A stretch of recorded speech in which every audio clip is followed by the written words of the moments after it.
lines, but also that sharing across the wider United Kingdom. My honourable friend is right to mention that record settlement, but it's not just a question of cutting a cheque and walking away. It's about working and sharing best practice. As she mentioned, I've had conversations with the Health Minister about how we can share best practice as part of our 10-year NHS plan, and I'm confident we can continue to work together to deliver better outcomes. Sir Julian Smith. Can I press the Minister on discussions that he's having with the Executive with regard to digital services? Dublin has just produced a very innovative digital services plan for public services.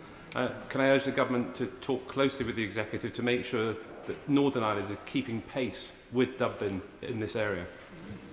Minister.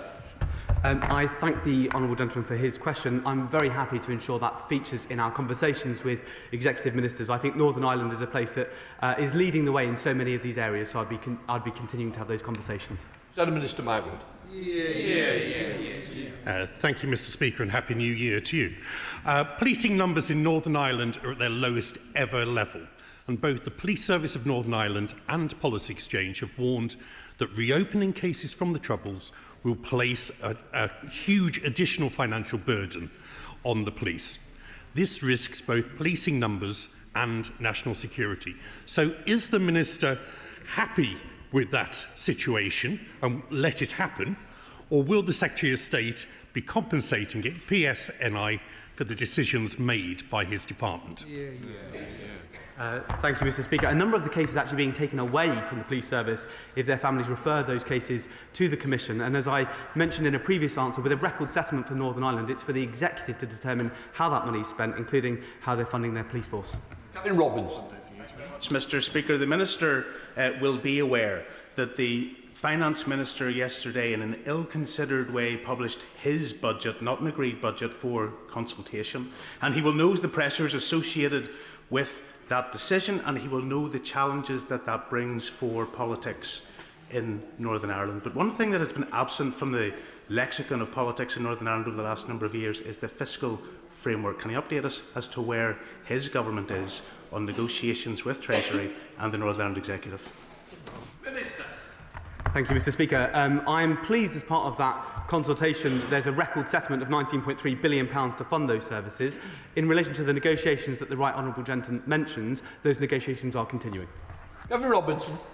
Mr. Speaker, the Minister will also know of the pressures that affect our health service in Northern Ireland, but alarmingly we understand that the European Union are going to ban the sale of antimicrobial resistance drugs without prescription. Though it shouldn't apply in Northern Ireland, it will. And there are some 60,000 products that are sold over the counter. Our health service could not facilitate 60,000 additional GP appointments. This is an alarming development, and I'd like to hear the Minister indicate not only that he understands the severity of it, the impact of it, but has going to take steps to address it. I am aware of the reforms the Right Honourable Gentleman mentions, and I should say the Government shares the EU's ambition to take action against antimicrobial resistance, but I'm also aware of the potential impact on Northern Ireland's health service, particularly demand for GP appointments, as he mentions. We have raised this, and I will be happy to write to the Right Honourable Gentleman with an update in due course. Yes. Question number 2, please, Mr. Speaker. Secretary of State. Thank you very much, Mr. Speaker. With permission, I will answer questions 2 and 9 together. I regularly meet with a variety of stakeholders to talk about the Northern Ireland Troubles Bill, including veterans groups, political parties in Northern Ireland and victims and families who are still living with the effects of those decades of terrible violence. Thank you, Mr. Speaker.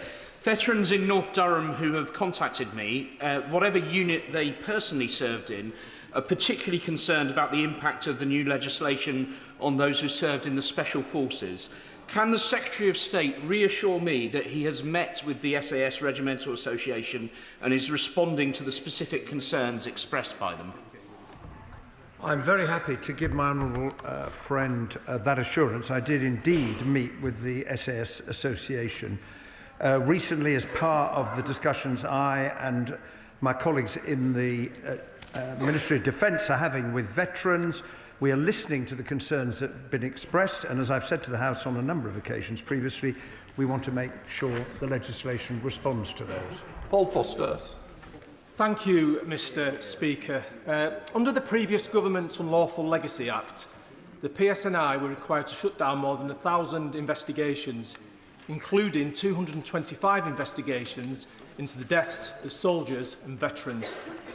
Can the Secretary of State please assure the families of those murdered British Armed Forces personnel that should they wish to approach the Reform Commission, it will be able to consider their case and may be able to provide them with the answers that many have long sought? Well, my honourable friend is quite right to draw attention to one of the implications of the Legacy Act 2023 in shutting down all of those investigations. He is indeed right that families are perfectly free to refer cases to the Commission, and I know that the Commission is keen to investigate as many cases as come their way in order to try and provide those families who've waited so long for some answers. Gregory Campbell. Speaker, engaging with and listening to stakeholders is good, but there needs to be a positive outcome to both. There also needs to be specific and clear references in the bill to no paramilitaries being permitted to serve on the Victims and Survivors Advisory Group. Will that be the case? I have already given the House that assurance from this dispatch box. And when we come to the committee stage of the bill, we will have an opportunity to debate the bill in its current form, and the many amendments I can see have already been submitted. Sir David Davis. The Secretary of State has stated many times that the previous government's legislation in this area had support from no political parties in Northern Ireland. Can you tell the House which political parties support his legislation? Well, all of the political parties in Northern Ireland that expressed their profound opposition to immunity have welcomed the fact that immunity will go under the legislation that we have brought before the House. That includes the Right Honourable Gentleman sitting next to the Right Honourable Gentleman who supports its removal. Well, indeed, the leader of the DUP. And that is a sign that the government has been listening to views in Northern Ireland, which unfortunately the Legacy Act failed to do. Alex Burkhart, Shadow Secretary of State. Thank you very much, Mr Speaker, and a Happy New Year to you. Over Christmas, in the Telegraph, 7 former senior SAS officers wrote, "In this Troubles Bill, the government is complicit in the war on our armed forces." A few days later, the Northern Ireland Veterans Commissioner, appointed by this government, said that the bill treats veterans worse than terrorists and is, and I quote, eating at the very fabric of our armed forces. Can the Secretary of State tell the House which former senior officers support this bill? Well, I would say to the Honourable Gentleman, I don't agree with either of those characterisations which he has just referred to, and I am confident that the protections which we have designed specifically for veterans will change the experience that they have in relation to the legacy process. But as I've also said to the House, we are continuing to talk to veterans and veterans organisations, and I want to produce a bill that is able to offer the reassurance that they are looking for, that we have a system that is fair and proportionate and recognises the service they have given to the country. Alex Burkhart. Well, I note that the Secretary of State was not able to give a single example. There is, I'm afraid, an ostrich-like complacency to the government's approach to this legislation. Senior representatives of our armed forces are telling this House that the legislation is impacting morale and effectiveness. In November, 9 former 4-star generals, 9, Mr Speaker, argued that this morally incoherent bill poses a direct threat to national security. Now, these generals tell us that highly trained members of special forces are already leaving the service. By definition, these men are very, very difficult to replace. No wonder that the Times newspaper has said that a fundamental lack of political and military understanding lies at the heart of this bill. Why does the government think it knows better than our armed forces? Well, the government had to do something about the last government's failed Legacy Act. which had no support in Northern Ireland.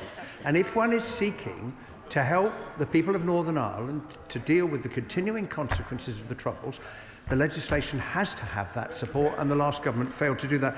On the impact on recruitment, as he will have heard when the Minister for the Armed Forces answered the urgent question on Monday, inflows continue to improve, and inflow is up 13% this year compared to September 2024. Paul Cullen, Liberal Democrat spokesperson. Thank you, Mr. Speaker, and Happy New Year. The Secretary of State was sitting alongside the Veterans Minister on Monday when I asked the Minister whether he was listening to his veterans' concerns regarding the Troubles Bill. The Minister convinced me that he is, and we've just heard the Secretary of State do likewise. But is anyone acting upon those concerns? Before Christmas, at the dispatch box, the Secretary of State promised to write to me detailing with which veterans groups he'd met, but I've heard nothing since. I also wrote to the Under-Secretary asking to meet to discuss the veterans' ongoing concerns, but I've heard nothing since. So will the Secretary of State please detail all the veterans groups he's met with and meet with me to discuss their continuing concerns? Well, can I apologise to the honourable member for him not having received the letter to which he's just referred, and I can assure him I will remedy that very, very promptly indeed. I and the Defence Ministers have met a very large number of organisations. I would just point out that the 6 protections that the government has put forward, none of them were contained in the last government's Legacy Act. Not a single one of them. And we intend to continue to listen and to respond to the concerns that have been raised. Ruth Jones. Question number 3, please, Mr. Speaker. Secretary of State.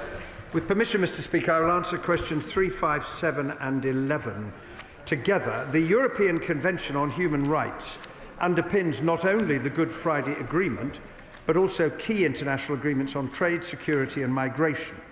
The government is committed to the ECHR. We also remain determined to uphold the Good Friday Agreement and human rights in Northern Ireland. Jones. Mr. Speaker, and I thank the Secretary of State for that response. The Good Friday Agreement was indeed a proud legacy of the last Labour government. So does the Secretary of State agree that the reckless approach adopted by the parties opposite towards the ECHR risks undermining the huge progress made since 1998? Well, I do agree with my honourable friend, and it is clear that those advocating leaving the ECHR have not given any serious consideration to the implications for the Good Friday Agreement. Indeed, when pressed on this in the summer, the honourable member for Clacton noted that it could, and I quote, take years and years to solve, so that will not be at the forefront of what we do. Mr. Speaker, I would simply say that is not good enough, and those who are advocating leaving the ECHR need to reflect on what they're arguing for. Peter Lamb. Thank you, Mr. Speaker. Given the chaos around the world is being experienced by politicians playing fast and loose with international law, it is deeply concerning how Conservatives and Reform MPs are speaking so flippantly of the risks of violating the Good Friday Agreement by leaving the European Convention on Human Rights. Could the Minister give his assessment of the risk of this? Well, as I've told the House before, I think it would be extremely irresponsible. The Good Friday Agreement was very carefully negotiated, as the House needs no reminding, between several parties, and it would be reckless for one party to march in and seek to remove one of its founding pillars. Jacob Collier. Thank you, Mr. Speaker. The European Convention on Human Rights is foundational to the Good Friday Agreement, and given that Reform and the Conservatives want to crash us out of that convention, does the Secretary of State agree that this is risking the Good Friday Agreement and that they really ought to think again? I do agree with my honourable friend, and we need to remember that it is the Human Rights Act which gives all of us access to the rights and protections contained in the European Convention on Human Rights. And to leave it would put us alone in Europe in the company of Russia and Belarus. Is that really where the opposition want to be? Welcomed with a pat on the back by President Putin. Chair of the Select Committee, Tony Antoniazzi. Thank you, Mr Speaker. Now, my predecessor, Northern Ireland Affairs Select Committee, took evidence that leaving the ECHR would have implications for policing in Northern Ireland. Does he agree that calls to leave the ECHR would add to the challenges faced by the PSNI, and what assessment has he made of this potential impact? Well, I do agree that it could have very wide-ranging implications for Northern Ireland in particular, as well as for the rest of the country. I have not made such an assessment because it's not a policy which the government is advocating. It's for those who are proposing to leave the ECHR to answer the very fair question she's just raised. Jim Allister with...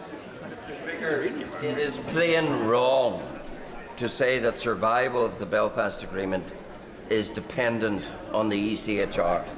But why is the Secretary of State so selective in his Belfast Agreement allegiance?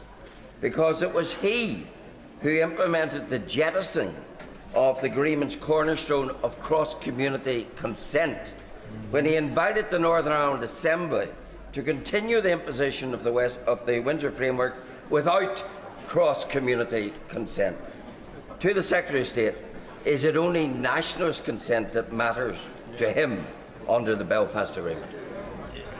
Well, I would say to him that the steps that I took in relation to the vote on the renewal of the Windsor Framework arrangements were absolutely in line with the provisions that have been put in place by this House. And as a result, Lord Murphy produced his report, and the honourable gentleman will have seen the practical steps that the government is taking in response to the very sensible recommendations that he made. Mr Speaker, how will the Secretary of State be responding to troubled stakeholders groups that say that their members' rights under Articles 6 and 8 of the ECHR are being impugned by his maladroit Troubles Bill? Well, it is for all those who wish to argue about the rights that they feel that the ECHR and the Human Rights Act gives them. I would simply say to the honourable gentleman that in bringing the bill forward, I have certified as the Minister responsible that the bill complies with the European Convention. Alex Easton. Speaker, Secretary of State, is it not the case, as a matter of international law, that the United Kingdom could withdraw from the ECHR while at the same time ensuring that equivalent rights and protections are preserved in our domestic law? The honourable gentleman is, of course, correct to say that it is possible for signatories to the Convention to withdraw. It's a very bad idea, and the government doesn't support it. John Cooper. Speaker, does the Secretary of State not agree with expert opinion that says that while we remain signatories to the ECHR, we will not be able to protect our veterans from vexatious litigation? I say to the honourable gentleman, as I've said many times in the past, there is no such thing as vexatious prosecutions, and the ECHR protects the rights of all of our citizens, including the veterans who served with such distinction in Operation Banner. Jerome Mayo. Thank you, Mr. Speaker. Continuing cost of living crisis. Sorry, number 6. You correct me. Thank you very much, Mr. Speaker. Northern Ireland's economy is one of the strongest of any part of the United Kingdom. It has the lowest unemployment, and economic growth outpaced the UK in the year ending Q2 2025. This performance is being supported by this government's policies, including significant investment in economic development and a record settlement for the executive. Thank you, Mr. Speaker. A continuing cost of living crisis and a recent budget that failed to support workers, families and businesses in a meaningful way. Now, it's not often that I agree with the First Minister, but with absolutely no action to address lagging productivity. She's right, isn't she? Well, the Northern Ireland Executive has very considerable responsibilities in respect of the Northern Ireland economy. I note the fact that the Finance Minister has published a draft 3-year budget. It is the fact that we had a 3-year spending review that has now given the Northern Ireland Executive the opportunity to do the same for the first time in a number of years. As the Minister said, there are choices that the Executive has got to make. It's true of all governments around the world, and I look forward to seeing them coming forward with a proposal for a balanced budget. Hannah. Thank you. The Minister will be aware that for a number of months I've been raising question 6. Thank you, Mr. Speaker. Since becoming a Minister in the Northern Ireland office, I have met with executive ministers, building on the instinctive engagement of my right honourable friend, the Secretary of State. Our discussions have been wide-ranging, including around economic growth and transforming public services. The Minister will be aware that for a number of months I've been raising concerns about the Local Growth Fund and its impact in Northern Ireland. Just before Christmas, organisations got the devastating news of a large cut to the Local Growth Fund, which will devastate a number of support jobs and work helping vulnerable people into meaningful employment. Will the Minister outline what steps the NIO will take to prevent the loss of those crucial support jobs and help put in place those services to tackle our low productivity? Can I just pay tribute to the great work done by the voluntary sector in Northern Ireland? I do know this has been a difficult time, which is why our engagement has been so important with the sector. That engagement, I can assure my honourable friend, will continue to be important, especially as we launch the Local Growth Fund, £45.5 million a year, Mr. Speaker, to support growth in Northern Ireland. Eastwood. As we've just heard, Minister, Northern Ireland is operating in a considerable budgetary constraint. The Local Growth Fund, as highlighted, is going to cause huge damage.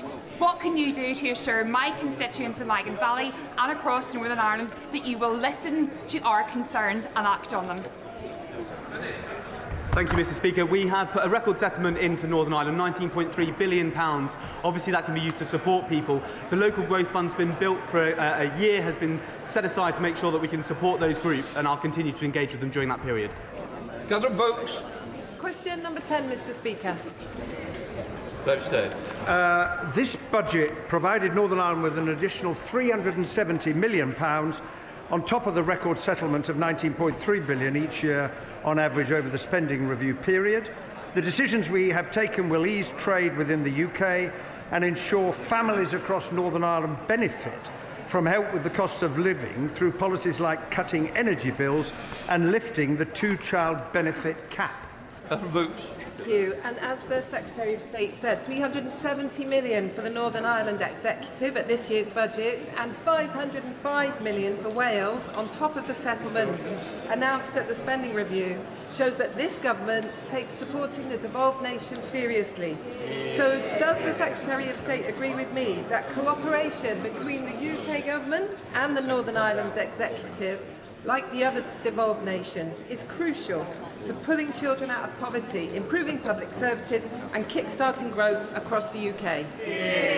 I do agree with my honourable friend, and that is why the government's decision to lift the two-child benefit cap was widely welcomed in Northern Ireland. I would also point out that Northern Ireland is being funded slightly above its level of need. It gets 24% more than equivalent spending in England, and that means that the Executive has more money to make its decisions with. Mr. Speaker, when the Executive was restored 2 years ago, there was a transformation fund put in place to allow the transformation of public services. As of yet, that money hasn't been fully allocated.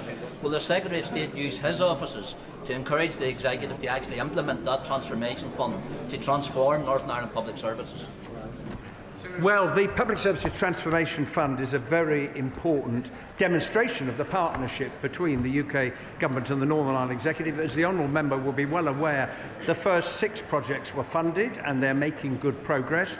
The Transformation Board is currently considering bids that are coming in for the next phase of funding. We are, of course, as is the Executive, keen to see that money spent to support the process of transformation, which is hugely needed in the way in which public services are delivered in Northern Ireland. Sarah Purchin. Thank you, Mr. Speaker. Question number 12. Secretary of State. The whole House will agree that we owe our Operation Banner veterans an enormous debt of gratitude. That is why the government is introducing 6 protections for veterans involved in legal processes relating to their service. We are confident that this will change their experience, ensuring that the process is fair and balanced. Sir Poacher.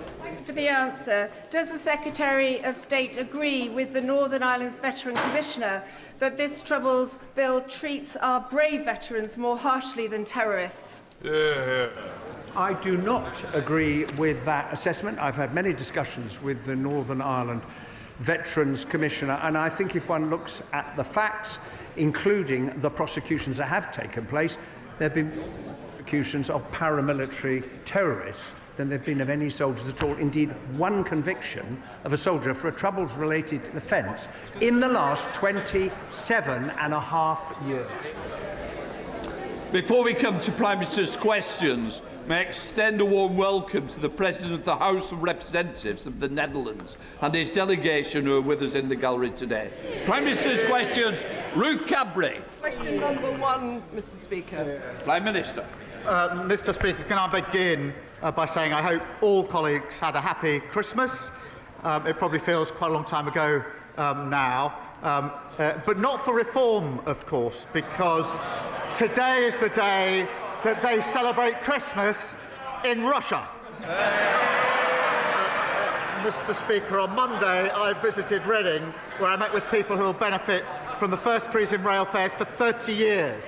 Mr. Speaker, that's on top of other measures we're taking to tackle the cost of living, £150 off energy bills, more free breakfast clubs and raising the minimum wage. And there's much more to come this year, Mr. Speaker, as we turn the corner.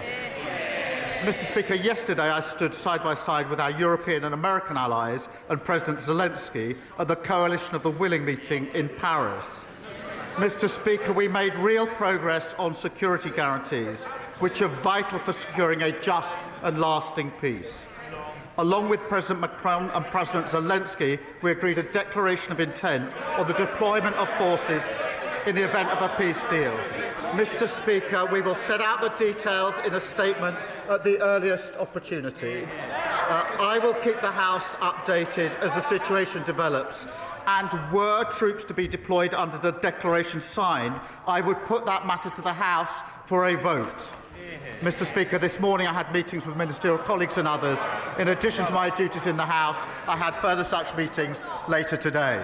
Thank you, Mr. Speaker. Leaseholders in my constituency and across the country are being fleeced by freeholders and managing agents, and they need relief from both, and we need to end the feudal leasehold system.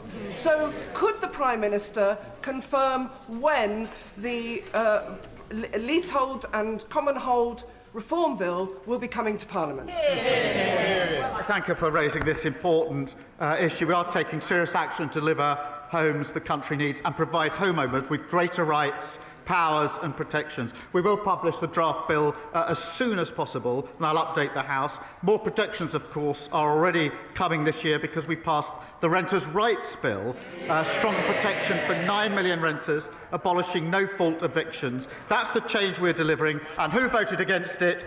Tories and Reform. Leader of the Opposition, Kemi Badenoch. Thank you, Mr. Speaker. And, Mr. Speaker, may I welcome the Prime Minister's efforts to advance peace in Ukraine and his joint statement on Greenland. The last few days have seen significant international events. The US operation in Venezuela, threats towards Greenland, and an agreement to put British troops on the ground in Ukraine. So it is frankly astonishing that the Prime Minister is not making a full statement to Parliament today. No Prime Minister, Labour or Conservative, has failed to make a statement to the House in person after committing to the deployment of British troops. His comments about making a statement in due course, quite frankly, are not good enough. It shows a fundamental lack of respect for all of us here and the people we represent. Mr. Speaker, the US is Britain's closest military ally. However, we are clear that the sovereignty of Greenland is sacrosanct. So can the Prime Minister tell us what influence is he bringing to bear with the US administration to ensure that is respected? Prime Minister. Mr. Speaker, let me be very clear about what was agreed yesterday, because military plans were drawn up some months ago, and I've updated the House in relation to that. Yesterday was a political declaration that sits under those military plans. If there were to be deployment, there would have to be a legal instrument. Mr. Speaker, deployment would only be after a ceasefire to support Ukraine's capabilities, to conduct deterrent operations, and to construct and protect military hubs. Mr. Speaker, there will be a statement to the House at the earliest opportunity. There could hardly be an opportunity. They claim they want to know about this, and they're trying to shout me down. Mr. Speaker, in relation to the House, if there were a decision to deploy under the agreement that was signed yesterday, then I would put that matter to this House for a debate beforehand and for a vote on that deployment. That is consistent with recent practice, and I'll adhere to that.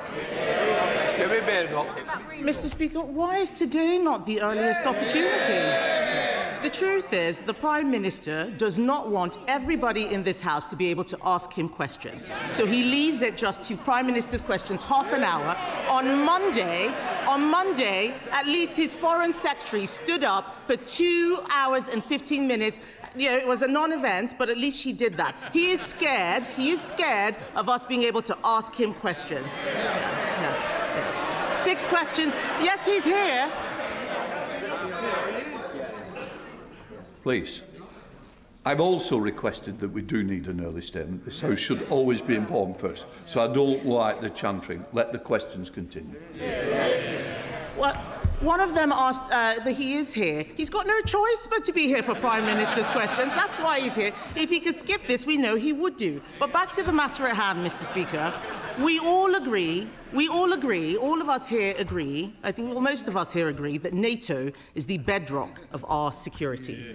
The future of Greenland is of fundamental importance to the future of the alliance. And I am sure that the Prime Minister agrees that it is essential for NATO leaders, including and especially the US, to meet. Will the Prime Minister call for an urgent meeting of NATO leaders? Prime Minister. Mr. Speaker, she says she wants to hear about Ukraine. She's got 6 questions. She's not even asking a second question about what we did yesterday. She's got the opportunity. Mr. Speaker, in relation... Sorry, can I help the Prime Minister? You don't need to worry about the responsibility of the questions of the opposition. That's urgent. Mr. Speaker, NATO is the single most important and effective military alliance the world has ever seen. In the 18 months we've been in power, I've done everything within my ability to strengthen NATO. We had one of the strongest NATO meetings last year, the summit, where we had more members of NATO and more unity. When I arrived back to the House to make a statement, which of course she asked for, her position was I shouldn't have missed PMQs, I should have empty-chaired the NATO summit. That's how serious she is about NATO, Mr. Speaker. You didn't answer the question, Mr. Speaker. I asked him if he would call for an urgent meeting of NATO leaders. We can all see that the situation is moving rapidly. I also note that he has still not had a call with President Trump. That is concerning 4 days after the events in Venezuela. But yesterday, he announced that Britain and France had signed, he says, a political agreement to put troops on the ground in the event of a peace deal in Ukraine. So given the Prime Minister is not making a statement about that deployment of British troops abroad, one of the most serious decisions a government and a parliament can take, irrespective of what he says, can he at least confirm how many troops would be sent to Ukraine and whether they would be in a combat role? Prime Minister. Mr. Speaker, I was with NATO allies yesterday all day, in which we were discussing security in Europe, in particularly security guarantees for Ukraine, and we made significant progress. And I'm glad that she has welcomed that. Of course, I will speak to President Trump. I spoke to his senior advisers yesterday. We were with them. We were with them all day. But, Mr. Speaker, she asked me about the deployment. We released the statement yesterday. It's clear from that, but I will be clear with the House that there would only be deployment after a ceasefire. It would be to support Ukraine's capabilities. It would be to conduct deterrence operations and to construct and protect military hubs. The number will be determined in accordance with our military plans, which we are drawing up and looking to other members to support. So the number I will put before the House before we were to deploy. But I'll do more than that. If we went as far as a legal instrument to deploy, which would be necessary, I would then have a debate in this House so all members could know exactly what we're doing, make their points of view, and then we would have a vote in this House on the issue, which, to my mind, is the proper procedure in a situation such as this. Mr. Speaker, it is clear that the Prime Minister either does not have the detail or does not want to give us the detail. Yes.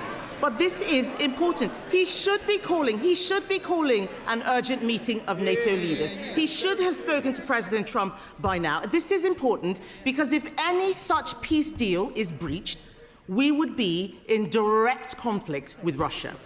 If the Prime Minister is committing troops, he must give more detail on how he intends to ensure our armed forces are fully resourced. Before the budget, the Prime Minister said it was his ambition to spend 3% on defence in the next Parliament. That could be as late as 2034. It is time to move from ambition to commitment. We have now had the budget. So can the Prime Minister now tell us in what year will the UK spend 3% of GDP on defence? Prime Minister.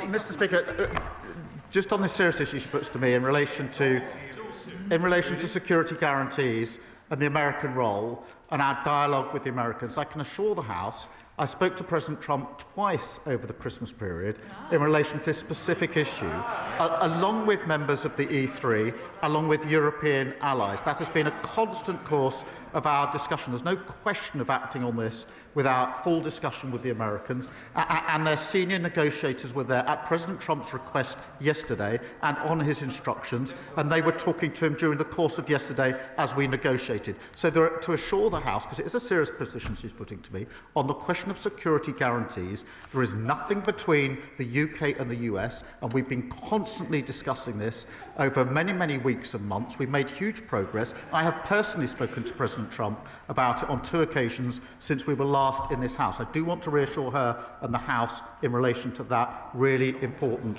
issue. In relation to defence spend, I'm proud that we're investing to keep our country safe, that we have increased the defence spend. That's provided for in the budget. It's the biggest sustained increase in defence spending since the Cold War, and that means, Mr. Speaker, better kit, better housing for our forces and better defence as an engine for growth. Mr. Speaker, that does compare to their record. Ben Wallace, who was on the radio this morning, the longest-serving Conservative Defence Secretary, admitted that on their watch the armed services had been, in his words, hollowed out. And our defence...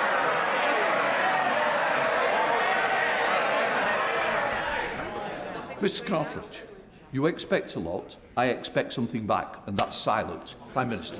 Mr. Speaker, they shout shame. I'll pass that on to Ben Wallace. Mr. Speaker, the defence spending that we've put in place is 3 years earlier than the unfunded plan that they left behind at the last election. Badenoch. Mr. Speaker, I heard what... Oh, wait for it. Yeah. What Ben Wallace said was that spending had fallen under all governments. 3%, the last time, Mr. Speaker, the last time spending was at 3% was under a Conservative government. And yes, while we welcome the increase, something that we supported, can I remind the House that this is a man who sat in the shadow cabinet and tried to make Prime Minister a man who said we shouldn't even be in NATO at all. So I don't need to take any lectures from him. The world is changing. We need to spend more on defence. He did not answer the question about when we would get to 3%, yet he knows up until 2031 how much he's going to be spending on welfare. He doesn't know. That's in the Red Book. The Red Book has no money allocated for defence. We need to move from ambition to commitment. And Mr. Speaker, this is important because this isn't just about money. If the Prime Minister is deploying troops to Ukraine, those troops need to know that we have their backs. Last week, 7 former SAS commanders, 7 former SAS commanders warned that Labour's Northern Ireland Troubles Bill will wreck our special forces. Not me, that's the SAS. In November, 9 retired 4-star generals warned that his bill was a direct threat to national security. And even his own Northern Ireland Veterans Commissioner has said our veterans are being treated worse than terrorists. So, Mr. Speaker, is it not madness to be putting veterans in the dock for serving their country at the same time he is deploying today's soldiers into Ukraine? Mr. Speaker, that was embarrassing. She said that Ben Wallace was talking about all government.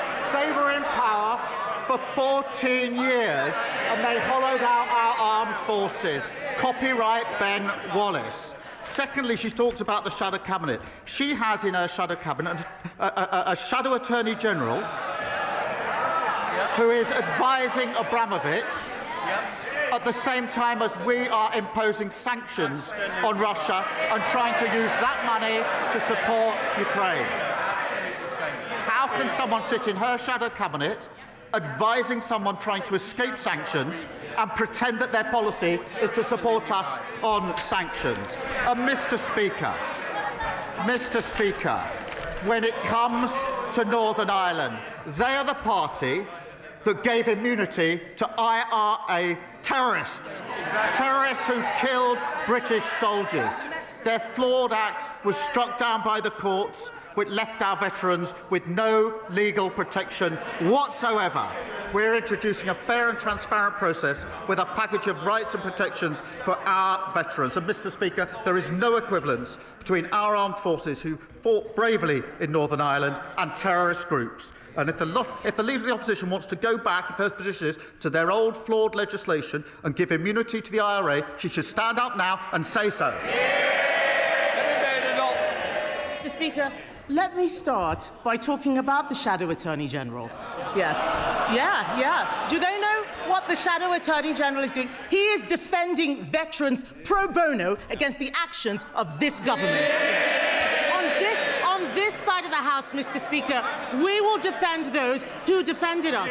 But why don't we talk about the actual Attorney General who is sitting in Cabinet, the man who defended Jerry Adams, the man who's trying to bring Shamima Begum back into the country, the man who is helping to surrender the Chagos Islands. I will take our Shadow Attorney General every day of the week against his Attorney General. Mr. Speaker, we protect our veterans. I want the Prime Minister to know we protect our veterans. What he is doing to veterans is disgraceful. But this is serious, Mr. Speaker. I don't want the House to be under any illusions. I do not want the House to be under any illusions.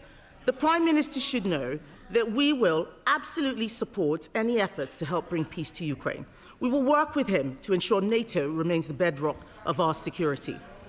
But we cannot write a blank cheque when he is also surrendering the Chagos Islands, surrendering our veterans to lawfare, and surrendering to his backbenchers by prioritising welfare handouts over defence spending, as if the world has not become more dangerous. So, Mr. Speaker, isn't it time the Prime Minister changed course and for once put the British national interest first? Mr. Speaker, she talks about the Shadow Attorney General. Of course I accept that lawyers have to represent all sorts of clients. Of course I accept that principle. The question is whether the Shadow Attorney General can sit in the Shadow Cabinet when the party opposite says it supports us on sanctions. We want the money from Chelsea Football Club to go to Ukraine. I'm not sure whether that's her position. If it is her position, presumably it's something they discuss in the Shadow Cabinet, advised by a Shadow Attorney General who is representing the very man whose money we want to send to Ukraine. If she can't see the conflict of interest in that, then she shows no judgment and no leadership at all. The same old. It's a new year, but the Leader of the Opposition's got absolutely nothing to offer the country. She is totally irrelevant. Nobody is listening to her. Mr. Speaker, this is the year when on this side we turn a corner. People benefit from the decisions we made, £150 off energy bills, freezing rail fares and lifting 500,000 children out of poverty. We're turning the corner and there's much more to come.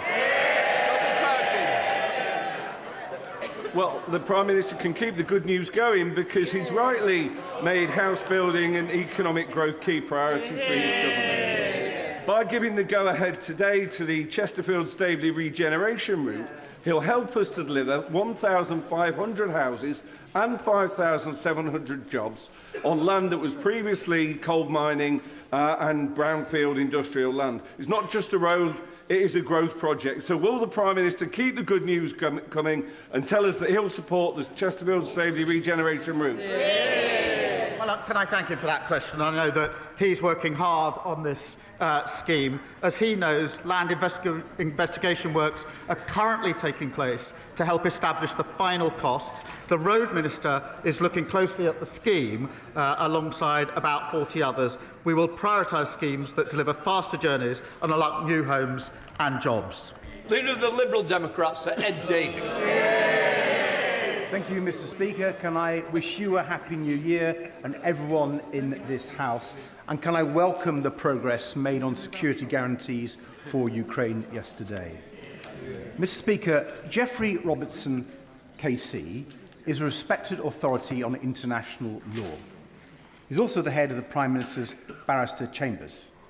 And he couldn't be clearer.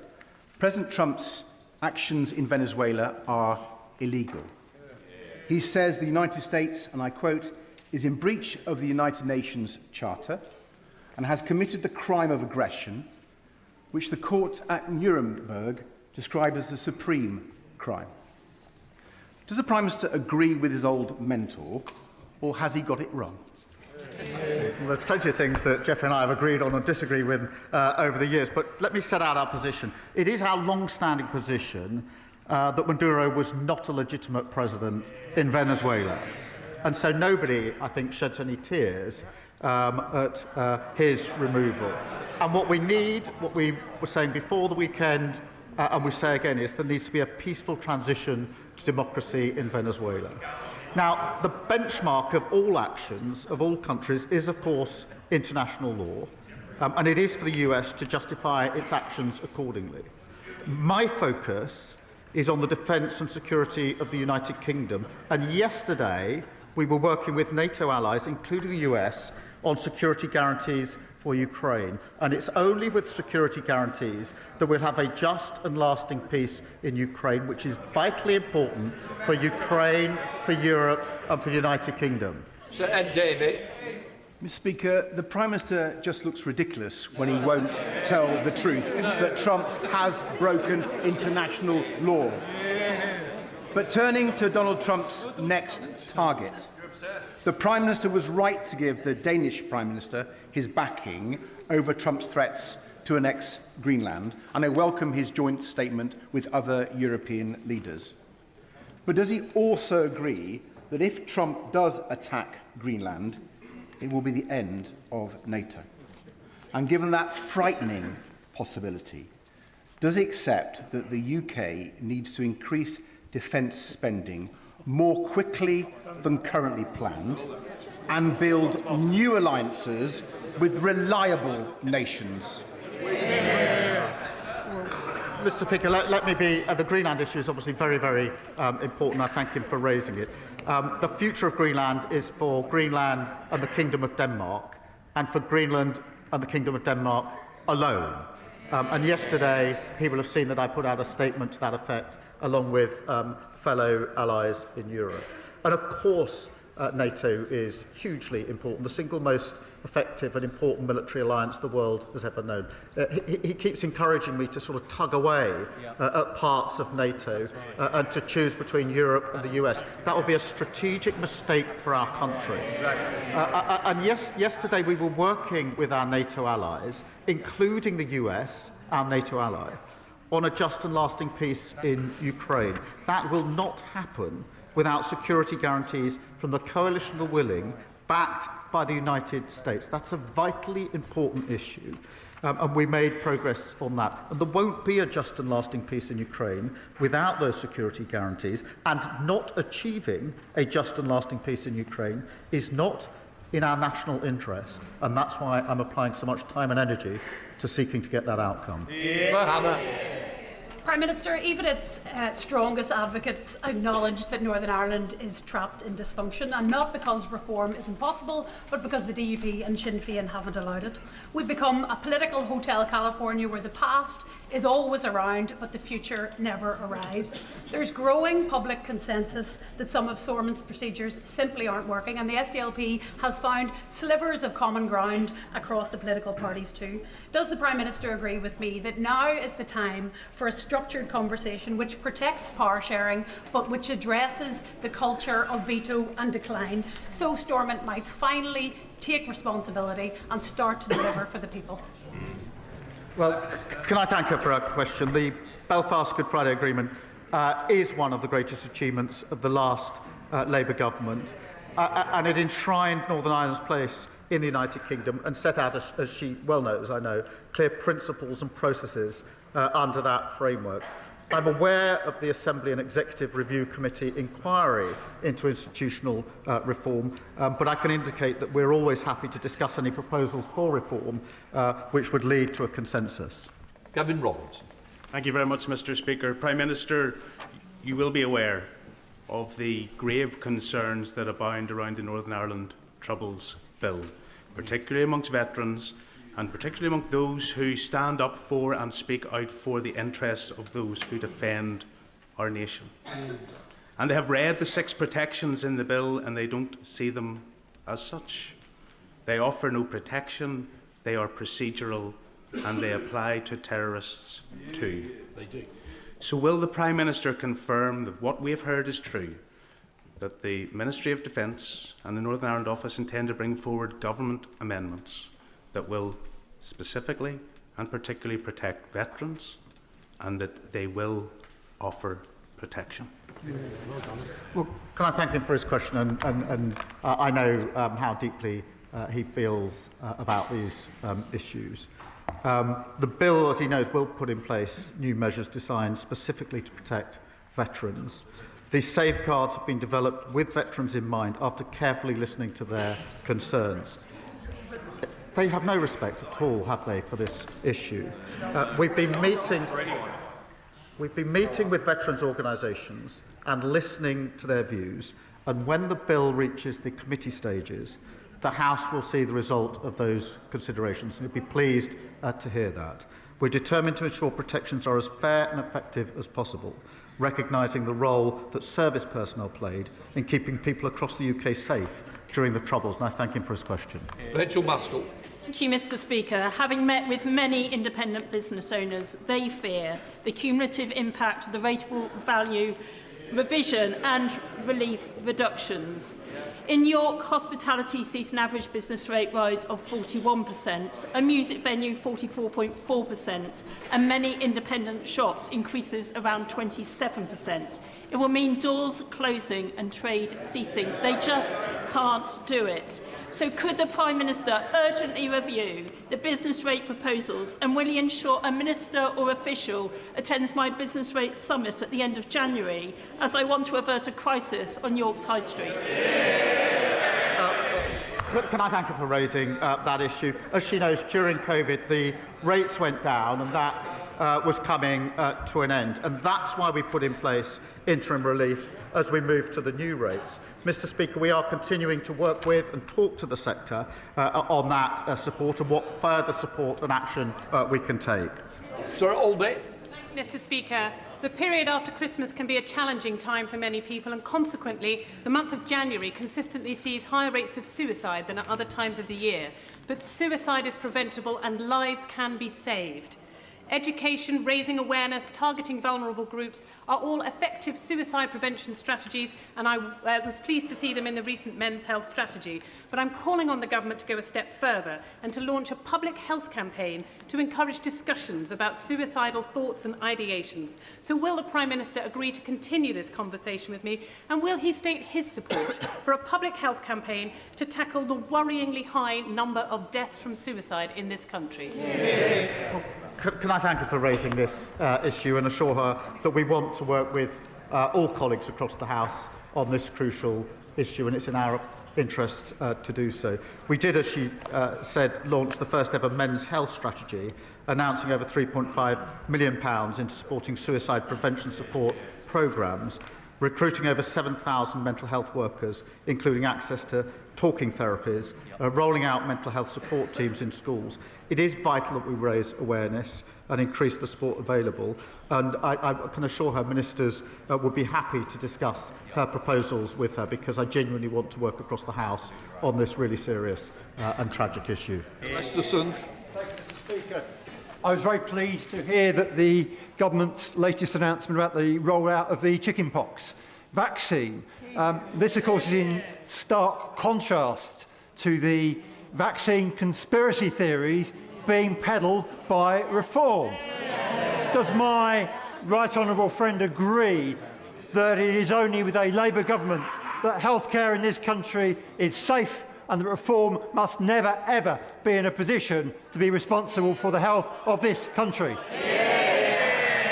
Well, Mr. Speaker, I'm very pleased about the measures we're able to announce this week. Of course, that comes on top of the 5 million extra appointments that we've delivered in the first year of a Labour government, and 300,000 taken off the waiting list, and more to come as we turn the year into 2026. But he's absolutely right. They laugh at the denial of the importance of vaccines. Imagine where this country would be if they ever saw power. And if you want an example, or to be like, look at the local councils where they won power. They're absolutely chaotic, in a mess, and putting taxes up. Peter Medford. Thank you, Mr. Speaker. Unlike many of his parliamentary colleagues, I don't actually think the Prime Minister should resign.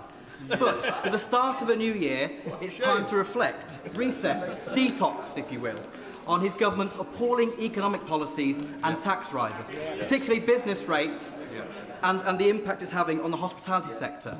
Now, will the Prime Minister commit to doing that today? Mr. Speaker, I'll reflect on the fact that inflation is falling, and the Bank of England says that it's going to be down to target. I'll reflect on the fact we've had 6 interest rate cuts in a row. Mortgages, those with mortgages will be hugely effective. I'll reflect on the fact the IMF say we're going to have the second highest growth in 2025, defying the forecast. And I'd remind them that under them we had inflation at 11%, the worst parliament on living standards on record, and the Leader of the Opposition thinks that Liz Truss was 100% right to crash the economy. They're literally the only people who think that anybody should be listening to them. Nobody is. Joanna Baxter. Thank you, Mr. Speaker. Adrian Howe was a successful and dedicated Vodafone store manager of over 20 years. In 2017, he was offered the opportunity to take on a franchise of one of their thriving stores. But then the goalposts changed, and he was then forced to take on a struggling store. And just days before he was due to open that store, Adrian stepped into a lake and didn't ever return home. Adrian's wife and widow, my constituent Tracy, is wondering if the Prime Minister will review franchising legislation to ensure there is a balance of power between companies and their franchisees, so that nobody else feels undue pressure when they take on a franchise. Well, can I thank her, and I speak for the whole House in saying I'm deeply sorry to hear about this tragic case, and all of our thoughts are with the family. Obviously, there's a live legal case I can't comment on, but I can reassure her that we'll look closely at the final outcome of that case. There are strong rules in place, but we will look at the outcome of the case to see whether there's more that can be done. Alison Griffiths. Thank you, Mr. Speaker. Late last year, the cargo vessel Baltic Clipper lost 16 containers off the beautiful West Sussex coastline. Beaches and seas in my Bognor Regis and Littlehampton constituency have been polluted with toxic debris. The clean-up was initiated and led almost exclusively by resolute local volunteers. So will the Prime Minister join me in paying tribute to all those involved for their extraordinary efforts? And will he, or the relevant minister, meet with me to ensure that the coastline is restored and that local taxpayers will not pick up any costs? Well, let me join her in paying tribute to the agencies and the local volunteers who supported the clean-up efforts. They're the very best, and I do pay tribute to them and join her in doing that. Liability sits with the polluter, and agencies and her local authority should work with the responsible party to recover the costs. I will make sure that she gets the meeting that she has asked it for with the appropriate minister. Ian Hamilton. Mr. Speaker, I recently met with bereaved constituents who lost their babies at Leeds Teaching Hospital's NHS Trust. Now, understandably, their confidence in the system is at an all-time low, and they want answers about the circumstances in which at least 56 babies and 2 mothers have died in recent years. So will the Prime Minister update the House on what steps he is taking to ensure that an inquiry uncovers the factors which led to these deaths, to confirm Donna Ockenden as chair of that inquiry, and to join me in paying tribute to the courageous families campaigning to ensure that nobody has to suffer the same tragedy again? Well, can I start by saying every mother and baby deserves safe, high-quality, compassionate care. And I want to see the inquiry at Leeds start as soon as possible. We're working with bereaved families to shape our approach and to appoint a chair who they can trust, as he knows. I have a huge amount of respect for Donna Ockenden. She's an outstanding advocate for families. We'll make sure that we select a chair of the highest standard who has the independence and expertise needed to deliver the real change that is needed. Angus MacDonald. Thank you. Mr. Speaker, according to the Office for National Statistics, 174,000 people under the age of 35 moved abroad in the year ending June 2025. In the Highlands, this problem is especially acute. Demographic statistics show that young people are not staying in the rural communities. Pupil numbers are down by 40 to 50% in the schools over the last 20 years. Rural depopulation and youth emigration are two sides of the same story: lack of opportunity. We have a demographic crisis. What is the Prime Minister doing to ensure the UK offers strong apprenticeship and skills pathways for young people?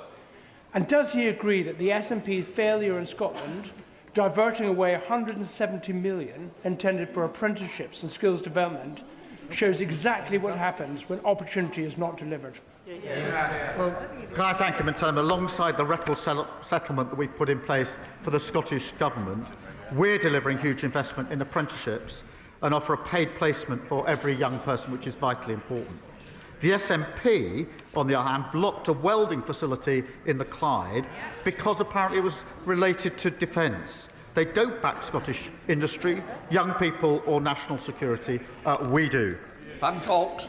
Thank you, Mr. Speaker. This government is tackling patient waiting lists through NHS modernisation and reform. Does the Prime Minister agree with me that we need to tackle victim waiting lists by reforming our courts and criminal justice system? Prime Minister. Yes, I do, Mr. Speaker, and I've been working with victims of violence against women and girls for the best part of 20 years, and I've assured them time and again that if we get the opportunity, we would make the system work better for them. They have to wait far too long for justice, and in many cases they don't see justice at all. I'm absolutely determined that we're going to turn that around. Final question, Winnie Bourne. Mr. Speaker, the Prime Minister promised not to bulldoze the countryside, but under Labour, green fields in Aldridge Brownhills, Donald Road, Birch Lane and Bosty Lane are now under threat. Will he accept that his housing target can be met without destroying our farmland and our countryside, but by reusing empty homes and brownfield land? Or was this just yet another promise he never meant to keep? we're not going to plough through farmland. We're going to make sensible proposals to build houses, something they failed to do in 14 long years. So young people now have not got the dream of home ownership because the inheritance we got from them, we're going to turn that around. Right, that completes Prime Minister's questions. Let the front bench change over.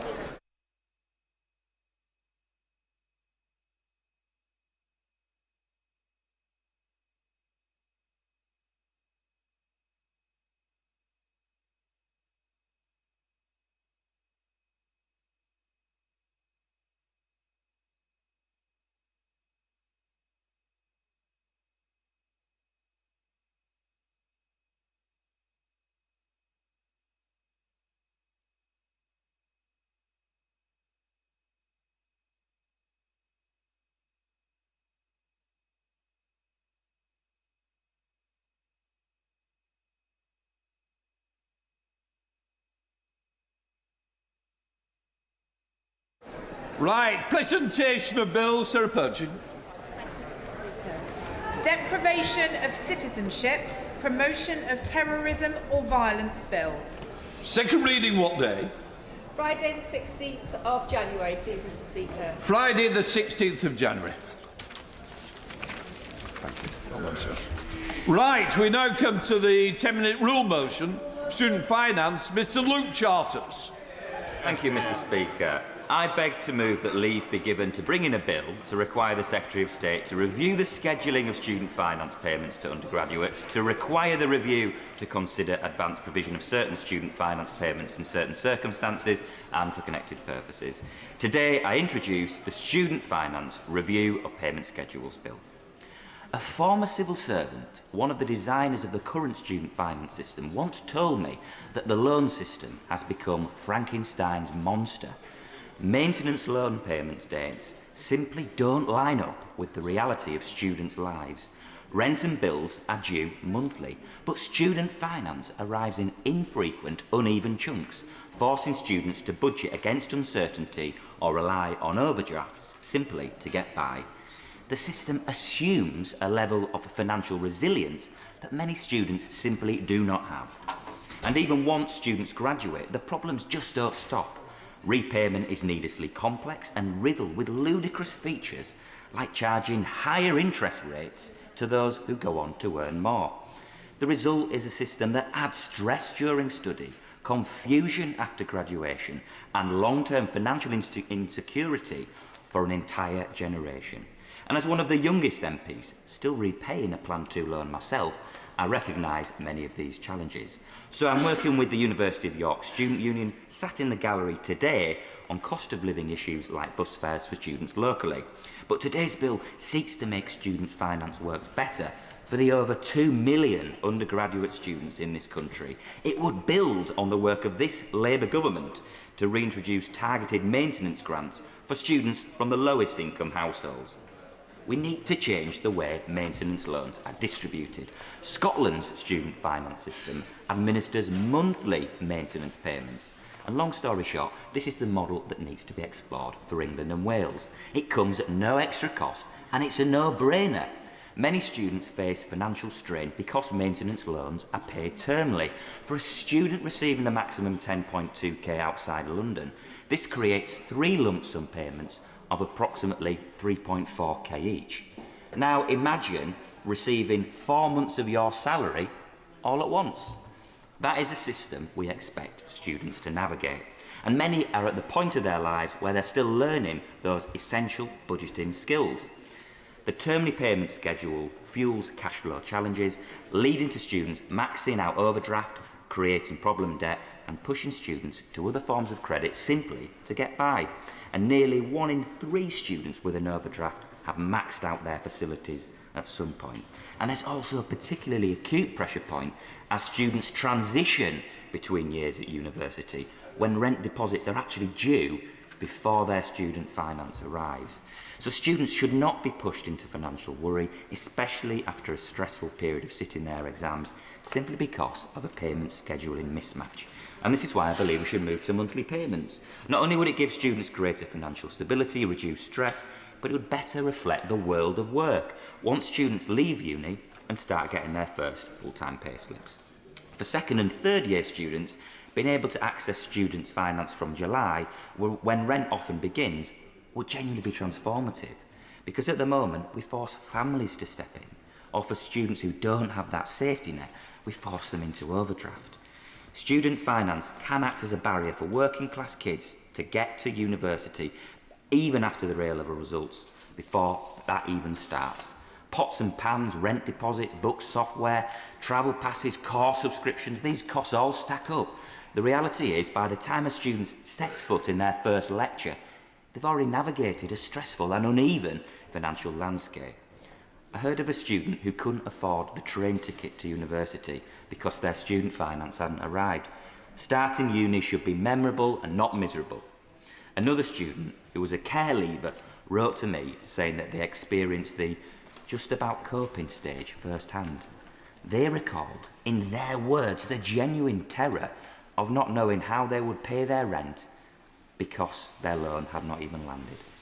Now, research by Student Minds, covered by the MMHPI, showed that nearly half of students felt the rising cost of living was impacting their mental health.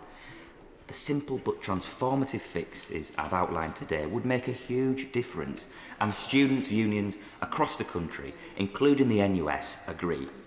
Just some of the SUs who are backing my bill include Manchester, UCL, Leeds, Birmingham, Exeter, Sheffield, Liverpool, Greenwich, Newcastle, Bath Spa, who already account for representing over 350,000 students.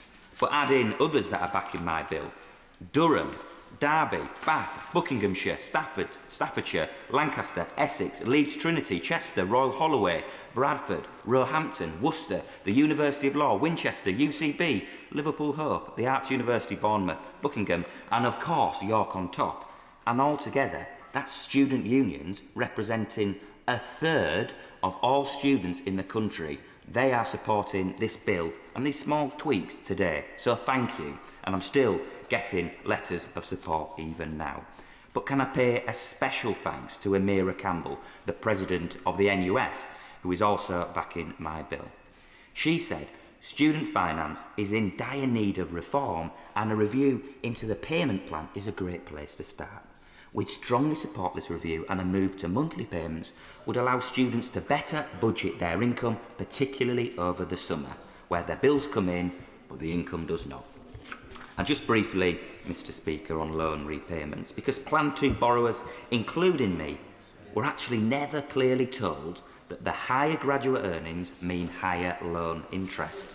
As a former FCA regulator, and all the regulations don't apply to student loans, let me tell you that in my honest view, the communication around student loan repayments, where income is linked to interest rates, feels like a sort of mis-selling scandal waiting to unfold. But in summary, Mr. Speaker, under-30s have been forgotten about in British politics for far too long. Mr. Speaker, you may not believe it, but it was only a few months ago I left the age group of the under-30s. Yes, I know, my grey hair and tired eyes from my two amazing young boys do make me look just a little bit older. But it's this Labour government that's giving younger people a better deal. Votes at 16, better wages and rights for student workers, bringing back targeted maintenance grants, and of course on the latter, we should always be looking to go that bit further. And reform, they just do not care about young people. They want to cut their wages. Well, they want to cut the national minimum wage for young people. What a scandal. The Greens, they're peddling false hope for students and have no realistic plan to help with the cost of living. They're not even here. And well, look, this entire mess is totally out of the Tory-led coalition government's making, the one I went to university under, by the way. So what we must do is to help students with the cost of living so they can actually live up to their full potential. Not have a terrible experience at uni because they are struggling to make ends meet. So let's make a really simple fix to the timings of maintenance loans to support millions of students up and down the country. Thank you, Mr. Speaker. That the Honourable Member have leave to bring in the bill. The question is that the Honourable Member have leave to bring in the bill. As many of that opinion say aye. Come on, we're a bit better than that. Of the contrary, no. I think the ayes have it. The ayes have it. Who will prepare to bring in the bill? Thank you, Mr. Speaker. Adam Jogi, Abtisam Mohammed, Tom Hayes, Pam Cox, Luke Meyer, Mike Reeder, Sarah Russell, Gareth Snell, Afzal Khan, Sam Carling, Dr. Jeevan Sander, and myself, Mr. Speaker.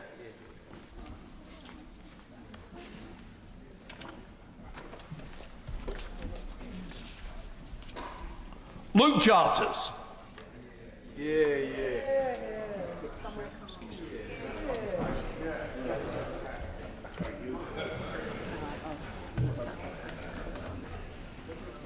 Student Finance Review of Payment Schedules Bill. Second reading what day? Friday, 16th of January, Mr. Speaker. Friday, the 16th of January. Well done. We now come to the Opposition Day motion on jury trials. I inform the House that I have selected the amendment tabled in the name of the Prime Minister. I now call the Opposition spokesman to move the motion, Shadow Secretary of State Robert Jenrick. Thank you, Mr. Speaker. The Government proposes to abolish the right to trial by jury for a vast range of offences. Any case where they expect a sentence of 3 years or less. This is nothing less than wielding a constitutional axe against a centuries-old cornerstone of our liberty. Juries are not some bureaucratic add-on to our justice system. Juries are the means by which the public consents to and participates in the exercise of the gravest power of the state, the power to convict and to imprison our fellow citizens. Yes, we face a serious Crown Court backlog. That is not in any dispute today. That is not even a subject of today's debate because everyone on both sides of the House know it and acknowledge it. We all accept that the roots of it did not begin under this Labour government. It goes back to the pandemic. It goes back further than that. We all accept that there has been a lack of investment in our criminal justice system under governments of all political persuasions, that the criminal bar is in a weak place, that young people don't feel that they can go into the law, or at least not into this most challenging and poorly paid part of it. We all accept that some of our courtrooms are in a terrible state today, that the IT system is failing, that the contracts for getting prisoners to court on time are poorly managed, and the private contractors underperforming. We all accept that this system is in a mess and needs to be reformed. But that is not the question at hand today. The question before us now is what is the best way to resolve this, and is the route to fix our criminal justice system and to deliver swift justice for victims to scrap something that we have known as a country since 1215, if not before. I'll happily give way. Chair, the Minister for giving way. He's always very generous with his time. He talks about the length of time it takes for victims to get justice. I speak to police officers in my constituency of Harlow all the time. So one of the issues is with this backlog, this waiting list, is the fact that you've actually got police officers who've been police officers for 3 years who are asked to go to court, who for cases, for things that happened before they're even police officers. As you recognise this, that's a huge challenge and one that we need to overcome. I do. The Honourable Gentleman is absolutely right. Look, it is shameful to our country that there are victims of serious crime, like rape, who are waiting until 2028, 2029. In fact, I believe the longest listing hence is 2030 today. No one in this chamber could possibly defend that for one moment. But will this make a material difference to fixing that problem? No. Well, I don't believe it will. I've not heard anyone make the case that it really, in their hearts, will fix this problem. And I'll give way in one moment. And if it is going to make a difference, publish the modelling, the evidence, so we can see it. Because Lord Leveson hasn't published any modelling.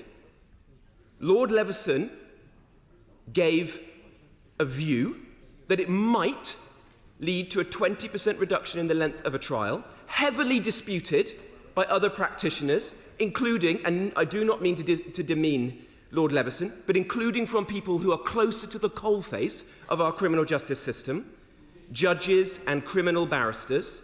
The department has not published any modelling. Does it exist? If it does, publish it, and then we can have an honest and evidence-led debate. I'll give way to my right honourable friend. As my right honourable friend squares up to lead civil society in a battle against this monstrous measure, can I ask him to have some sympathy for members opposite, who are about to be led to the top of the hill once again, as they were with the farm tax, as they were with the winter fuel allowance, on a measure that simply will not deliver the solution it's designed to, and they'll all end up having the rug ripped from under them once again after enduring all the political pain. Well, my right honourable friend is right, and having served as a minister in the last Conservative government under multiple prime ministers, I've been led up a few hills before myself, and I know what it feels like to be a minister in this situation. This is not a hill to die upon. Let's fix this problem. Let's build a cross-party consensus on how we get the backlog down, and I'll speak about a few of the solutions as I see them, as we see them in a moment. This policy is not going to happen. I honestly believe this is not going to happen. There is opposition, not from the official opposition, but from every other party, from Reform, from Plaid, from Independents, from the Liberal Democrats. There's opposition from members of the Labour Party, good, experienced colleagues on the other side. There's opposition in the House of Lords from Labour peers of the highest repute, like Helena Kennedy, people who have spent careers in the law. This was not in a manifesto. The House of Lords does not have to support this. The last time Jack Straw and Tony Blair tried to do this, the House of Lords stepped in and it failed. This is a distraction. This is a waste of everyone's time. If the Deputy Prime Minister and the Justice Secretary and his ministers care about swift justice, scrap this pointless distraction and focus every hour of the day on the hard yards of government, of doing the difficult things, the administrative failures of the Ministry of Justice that have existed for years, so we can actually ensure that the backlog is brought down. I'll come to the Honourable Lady in one moment, but I'll give way to my right honourable friend. My right honourable friend is being characteristically overgenerous to the government when he talks about requiring their modelling. This is not a mastermind question. This is simple arithmetic. 3% of the trials. Right. Let's say we do away with half of them, which is more draconian, I think, than even they're talking about, and a 20% difference. The maximum difference that can make to the throughput of the court system is 0.3%. It will make no difference whatsoever to one of our most fundamental issues here, and yet it will actually throw away our most fundamental tenet of our justice system. Well, my right honourable friend is absolutely right. And this is why, if the government has a case, publish the evidence. Help a little bit. Publish the modelling. Sorry. It's easy if you look to me because I can't pick it up all the time when you turn the other way. Thank you. Of course, Mr. Speaker, apologies. Publish the evidence. Publish the modelling. This isn't a minor policy. This is changing something that we have enjoyed as a country for hundreds of years. To do something as significant as this should be done on the basis of evidence. So I would urge the Minister today, whether they accept our motion or not, is by the by, but accept the spirit of it and publish the evidence now so that everyone can see it. The lawyers, the judges, the practitioners who care and are worried about this can then engage in a proper debate. And above all, we in the House of Commons, who are the guardians of our Constitution and our ancient liberties, can have a debate on the basis of facts. If the Honourable Lady would give way, then I'll give way to the Lawrence. I thank the right honourable member for giving way, and I think he has made some very valid points in terms of the situation we are now faced. The fact that we see over 78,000 cases and caught up in that backlog, many of our constituents waiting for their day for justice. That justice denied, we know many people cannot continue to wait that way. But does he accept that all the issues that he's outlined now is something that there was not enough focus on during the last administration, and they could have done a lot more to resolve this, so we are now not in this difficult situation where we are having to find a way to address this. I think both parties must share in the blame for the present situation. Look, the permanent secretary, or the former permanent secretary of the Ministry of Justice, came before the Justice Select Committee last year and was asked, broadly speaking, the question that you have just asked me. The Honourable Lady has just asked me. What is the root cause of the current backlog? And she responded that although the poor funding for the system had existed for some time and that had created a number of challenges, the primary cause was the pandemic. That COVID created immense strain on our criminal justice system. And as a result of that, a backlog that had, broadly speaking, been falling in the years prior to it, it had begun to rise slightly in the immediate period before the pandemic, but had, broadly speaking, been falling in the years beforehand, then shot up. Then, the Ministry of Justice... I'm not having both sides cross-examining each other. I'm listening to just one person at the moment. I'm just restating, I think fairly, what the Permanent Secretary said. Then, the Ministry of Justice did not do enough to get the backlog under control. There has been a serious failure to fix the productivity problems in our court system, as I think the IFS set out in a report last year, independently. Could the last government have done more? Well, perhaps it could have done. It did try to do things. It increased sitting days. It brought in the special courts so that there could be courts being held like Nightingale courts in parts of the country. And this began to make some difference. But the backlog kept rising nonetheless. The backlog has risen very substantially under this Labour government as well. In fact, to the extent we have accurate figures, it's rising by about 500 cases every month. So the problem has continued to get worse and worse. I don't therefore see today's debate as a partisan debate between the two parties.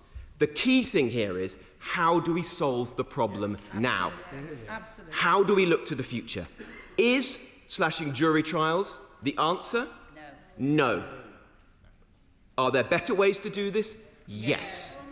I'll give way to the honourable gentleman. Grateful to the right honourable gentleman for giving way. It pains me, I have to tell you, Mr Speaker, to say that I agree with the very vast majority of what he's saying from the dispatch box. He referred to Sir Brian Levison. None of us would suggest that Sir Brian doesn't know what he's doing, of course.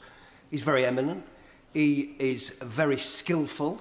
He's taken a great deal of time to come up with his suggestions. But does the honourable gentleman know of any situation before when the Bar Council, the Criminal Bar Association, circuit leaders and every other stakeholder in the criminal justice system have been at one in opposition to what is an utterly ludicrous, unworkable policy? Well, I rest my case, my lord. I thank the honourable gentleman sincerely for the way he has conducted himself and the campaign that he has and is fighting on this issue, because I know it's not easy to do so, having been someone who has campaigned at times against my own government, voted against the last Conservative government. I credit him for the work that he's doing. But let me answer the honourable gentleman's point, because he is making an important point here. Lawyers rarely agree. In fact, their profession is often to disagree. This has united everyone in opposition. The Law Society, the Bar Council, the Criminal Bar Association, lawyer after lawyer after lawyer have been saying that this policy is wrong, a better way is possible, and this isn't party political. It cuts across all sides. You know, there are people who have been vehement critics of myself. You know, I woke up the other day to hear Anna Soubry on the Today programme saying that everything that I was arguing was right. This is not about party politics. This is about getting the right answer for our criminal justice system. I'm very grateful to my right honourable friend. Would you agree that there are alternative models to get to the place that we all want to be at, that is to say, reducing this awful backlog that is denying justice to people?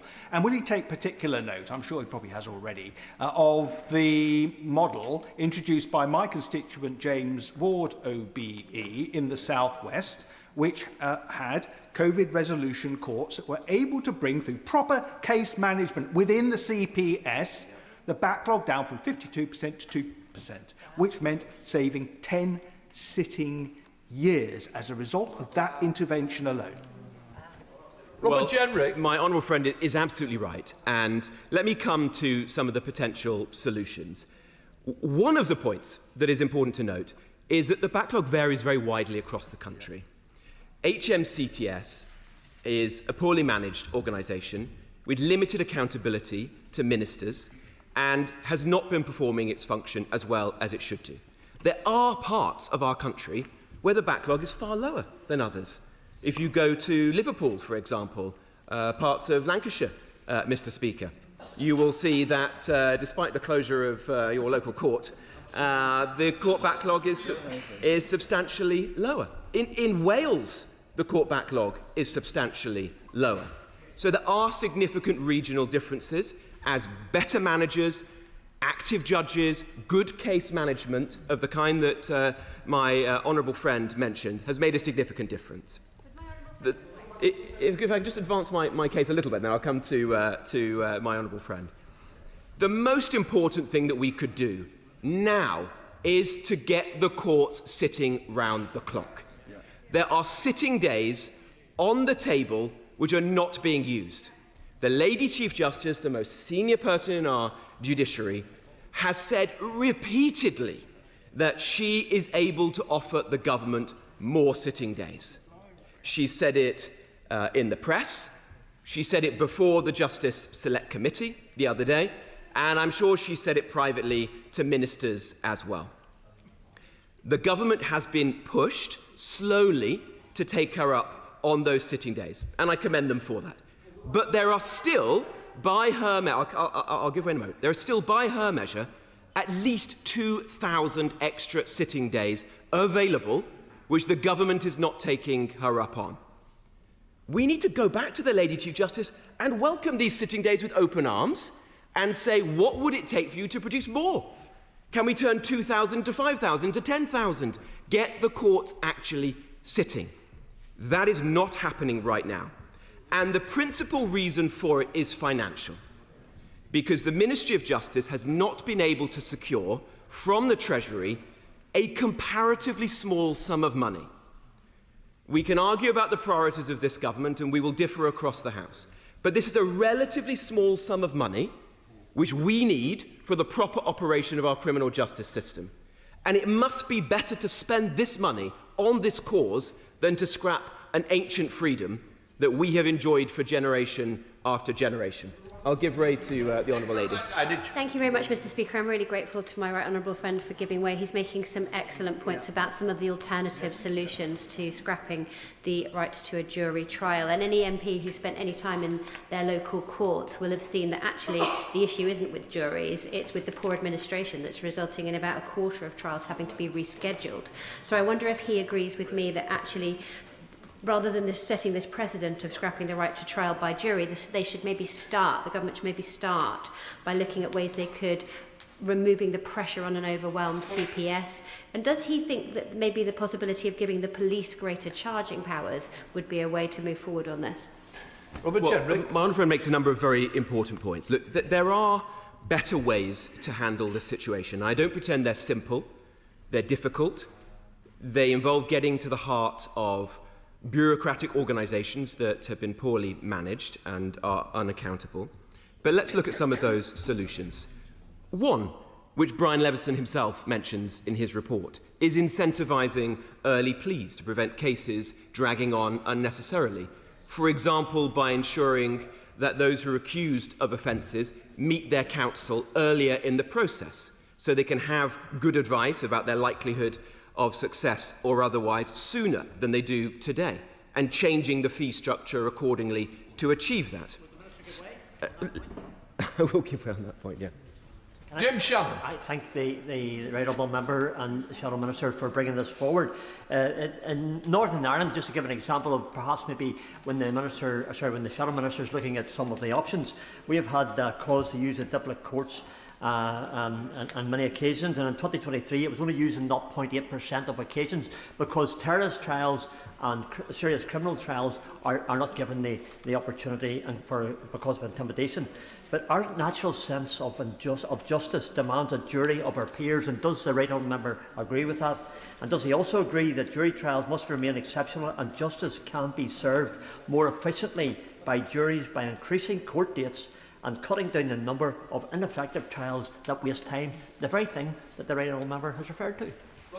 Well, my honourable friend is making a series of very important points. There's something very special about being judged by a group of your own peers, the wisdom of ordinary members of the public coming together.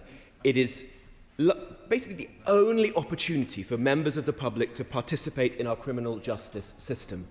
And that's something that's very important and which should be preserved. He's right to say we need to get the court sitting round the clock. Just this week alone, because of closed courtrooms, 241 sitting days have been missed. 241 in 3 days. Imagine what that is over the course of a year. We need to ensure that prisoners are arriving at court on time. The present contract is not working properly. That leads to too many trials to collapse or to suffer unacceptable levels of delay. We need to drastically improve court IT, ending the technical failures that waste hours of court time every week. As I said earlier, we need to provide proper support for the criminal bar, and I welcome the modest intervention that was made by the Justice Secretary in that respect the other day, ensuring there are enough advocates to prosecute and defend cases. These are the bottlenecks that actually drive delays. The bottleneck is a problem of resources and management, not an inevitable side effect of having citizens weigh evidence. Jury trials are not the problem. We've got to ensure that we actually get to the root of the challenge, not get rid of something that we've enjoyed for such a long period of time. Let me just mention the degree of opposition that there is right now, as my honourable friend rightly mentioned, because it is important to note how broad the opposition is within the legal world, for whom alarm bells are ringing over this proposal. The Law Society, representing thousands of solicitors, calls it an extreme measure that goes too far and fundamentally changes how our criminal justice system operates. Its president, Mark Evans, warned that the plan actually goes further than the recommendations of Sir Brian Levison's review of efficiency and isn't backed by evidence that it will solve the backlog. The Bar Council, representing barristers, have been equally clear.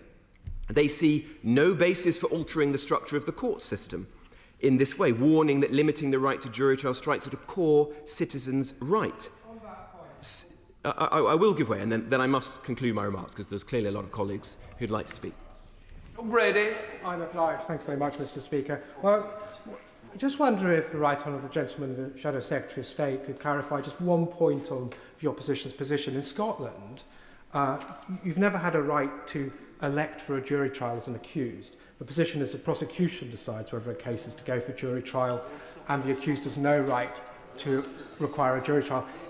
Is the opposition's position that such a reform in Britain, in England, should be opposed? That specific point about the election. Nothing.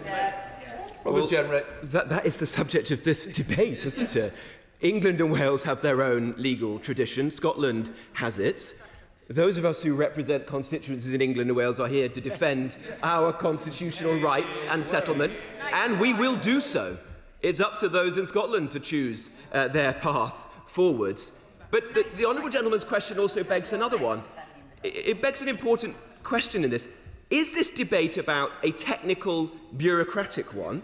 How do we get the backlog down in the most expeditious way? Or does the honourable gentleman speak to an ideological view that jury trials are wrong or superfluous, that ordinary people don't know what they're talking about, their views should be casually set aside? I don't know the answer to that question with respect to the honourable gentleman, but there are some in our politics who do take that view. There are some who think that ordinary citizens cannot be trusted. As Baroness Helena Kennedy said, there had been a trope amongst some within the Labour tradition that had she assigned some of the view that had led to Tony Blair and Jack Straw taking the original decision.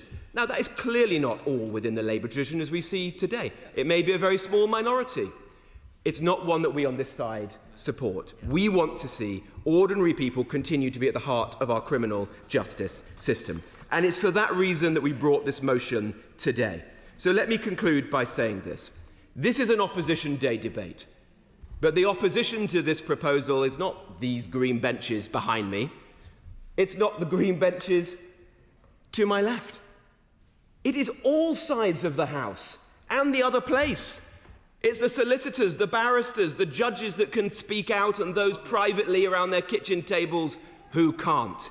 It is the ordinary citizens of our country who want to see this preserved. Poll after poll shows it clearly. This is 800 years of legal tradition. Let's not toss it aside. Let's defend it because it matters. And then let's unite and find a way to fix the bureaucratic failures of the Ministry of Justice to ensure, I can't give away this one, ensure that we have swift justice. Justice delayed is justice denied. We all agree on that. We can do this without ruining a gift that this country has given to the Western world. A gift to the world, a fundamental part of our Constitution and our democracy. Vote for our motion today. Defend jury trials.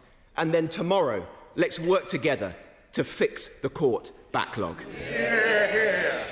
The question is, as on the order paper, I now call the Minister to move the amendment. Sarah Sackman.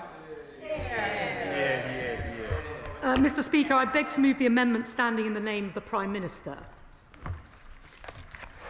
Let's fix it tomorrow, the Right Honourable Gentleman says. Tomorrow, tomorrow and tomorrow. What a luxury. Our justice system is in a state of crisis, as the Honourable Gentleman has said. But in every crisis, whilst there's risk, there's also an opportunity. And the opportunity here is one that we, in government, grasp to modernise our justice system and bring it into the 21st century. Let's start with the crisis. I didn't hear an apology in the Right Honourable Gentleman's speech, but what it did do is lay bare the facts of what the previous government did to our justice system. Being in government is about choices. And we know what choices His Majesty's opposition would make about the justice system because they had 14 years to show the world. Now he says, let's come together. Let's talk about investment in our system. Let's come up with solutions. But what did they do for 14 years? The previous government closed half of all the courts in England and Wales. Who did they entrust to be guardians of our justice system? Liz Truss, Dominic Raab, Chris Grayling. They decimated our legal aid system. They all but broke our prison system. And the result? Well, he's right, there is consensus that we're in crisis and that the status quo cannot be tolerated. With nearly 80,000 criminal cases currently waiting to be heard in the Crown Court, that's more than double the waiting list pre-COVID. Victims of justice waiting for years, currently in the Crown Court waiting list, over 20,000 open cases waiting for a year or more. Justice delayed is justice denied, and the party opposite must bear much of the blame, but you'll never hear that word. Sorry, I'm prepared to give way. I'm not really interested in a party political rant, but plainly she is. What I am interested is expediting justice for my constituents. And she will have heard in my intervention on my right honourable friend that there is a model to solve this. Will she please look closely at the model that my constituent James Ward brought forward that had spectacular results in terms of reducing the delays in our criminal justice system, and say why that model isn't being applied, but abolition of trial by jury is. Minister. 14 years they had to implement the solutions that they now say are blindingly obvious. The fact is that swift courts, flow courts, blitz courts, whatever you want to call them, are being operated, but they cannot keep up with the demand. Our justice system has simply not kept pace with the times and demands of modern society. There is now record demand of criminal cases, more police officers, arrests up by 10%, and cases arriving at the Crown Court up 20%. Trials are more complex, cases taking on average 71% longer. Technology like smartphones, the smartphones we carry in our pockets, creating more digital evidence than ever before. Jury trials are taking twice as long as they did in 2000. And what these delays mean is that in many cases, justice is simply not being served.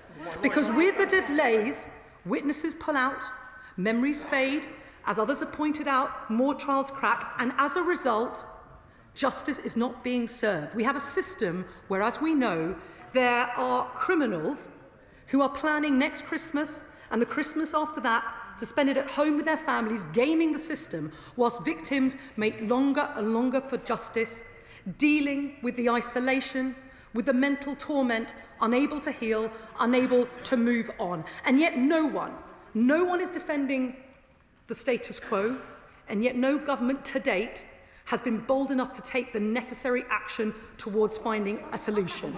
I am a firm believer that politics is an agent of change. It's why I left my own career in the law to enter politics. And when you're presented with a crisis, you see the opportunity, you find the plan, and you fix it. You make it better. I'm prepared to give way. Of giving way. In the motion which she has signed, it refers to the government's impact assessment. Has the government actually done an impact assessment and is refusing to publish it? Or did they announce plans to end jury trials for certain cases without that evidence? My answer to him is simple. There will be an impact assessment. This House will have the opportunity to scrutinise it, but it's important that the impact assessment assesses the bill that's brought forward, which has to interact, of course, with the concordat process and the agreed number of sitting days with the judiciary. But what I would say to him is this. We as a government don't practice the learned helplessness that His Majesty's opposition did in the last 14 years. We look for solutions, and it's why we commissioned the independent review of criminal courts to conduct and carry out a careful piece of work to provide the blueprint for the change that we know is so desperately needed. All I hear from the opposition is the government should simply ignore that work. Well, that's the evidence base, and that's the blueprint that we're going to follow. I will give way.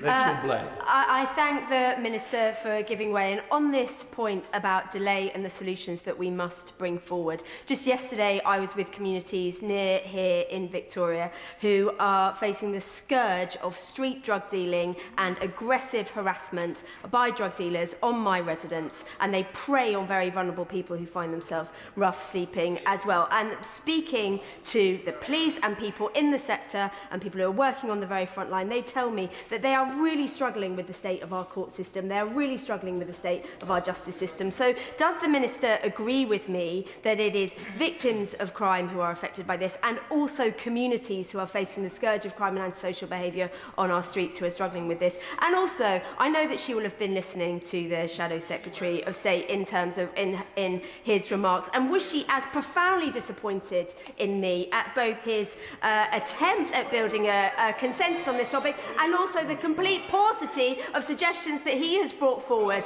when many of them I know are already being considered? Well, she is right that at the heart of the considerations that we need to make as we bring our justice system reformed and rebuilt into the 21st century are victims. This is all about delivering swift justice for victims, because actually what our Constitution guarantees is not in fact a constitutional right to a jury trial, it's a constitutional right to a fair trial.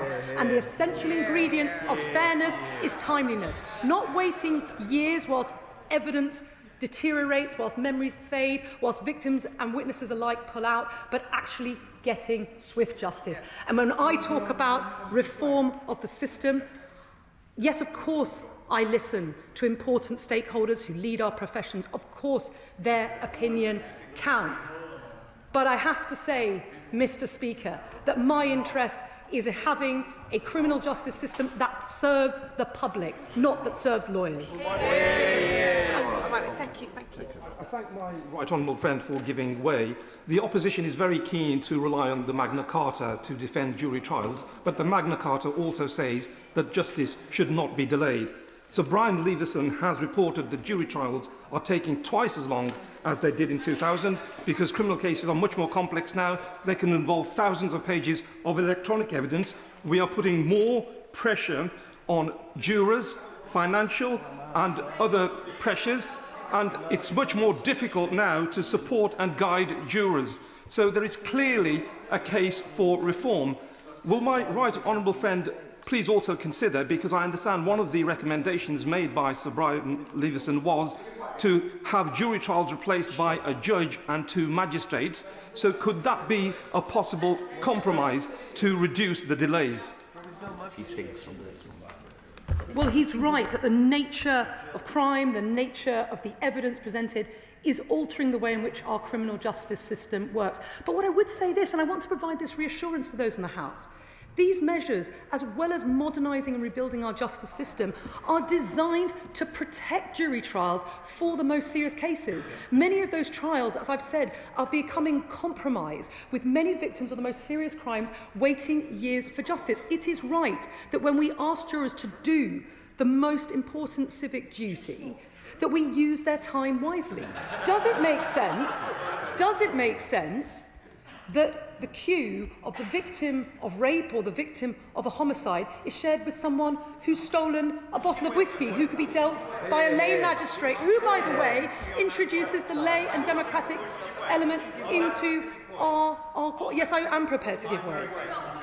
Because in the letter written to the Criminal Court Reform by the Justice Secretary to the Justice Committee, it says specifically when it comes to rape and prioritisation, we are not introducing specific targets for rape cases, but our overall objective is to drive down these waiting times as quickly as possible. Listing is a judicial function, and the judiciary itself already prioritised cases involving vulnerable victims and witnesses, which include victims of sexual offences, including rape. Therefore, when she uses her example of whiskey, it is not appropriate because it is fundamentally wrong by the letter written by David Lammy himself. Well, he is right that listing, of course, is a judicial function, but the fact remains, and this is CPS data, there were some 4,000 cases last year which could have been heard 4 times faster, because we know that in the magistrates' court cases are heard 4 times faster than the Crown, where the magistrates had the sentencing powers to deal with that matter, where a defendant, because they have a right to elect under the current system, elected for a jury trial. Now, why did they elect for a jury trial? Why did they elect for a jury trial? They elected because they could do, because it would drag the process out longer. But if that can be dealt with 4 times faster in the magistrates' court, then by removing the right to elect, which is what we propose to do, that is a far more efficient way, freeing up Crown Court capacity in order that those very serious cases, not just rape, robbery, homicide, serious drug offences, can be dealt with more swiftly. Now, I'm prepared to give way. Sorry, thank you. Thank you to the Minister for giving way. Because what has been missing from this debate is the word victims, mention of victims. We inherited a system where there are criminals that will have chosen to spend Christmas at home with their children. They will still be at home with their children next year and the year after, because we have a system where they can kick justice down the road. Meanwhile, women will have been raped this Christmas and they will have to wait half a decade for justice. How can you defend the system? Before the minister responds, interventions should be short, and colleagues should be here at the beginning if they wish to make interventions. I wasn't here at the beginning. I don't need any help, but if you're making interventions on a particular person that's speaking, you need to be here at the beginning of that speech. Please keep interventions short. Minister. As so often, my honourable friend is a powerful advocate for women and for victims, and as I've said, the reforms that the government are bringing forward have laser-focused, swift justice for victims. I do want to address the point that's made about investment, that if we invest, I'm going to complete this point and then I'll take an intervention, that investment is what is needed, and investment can get us out of the crisis that we're in. Well, let me be absolutely clear.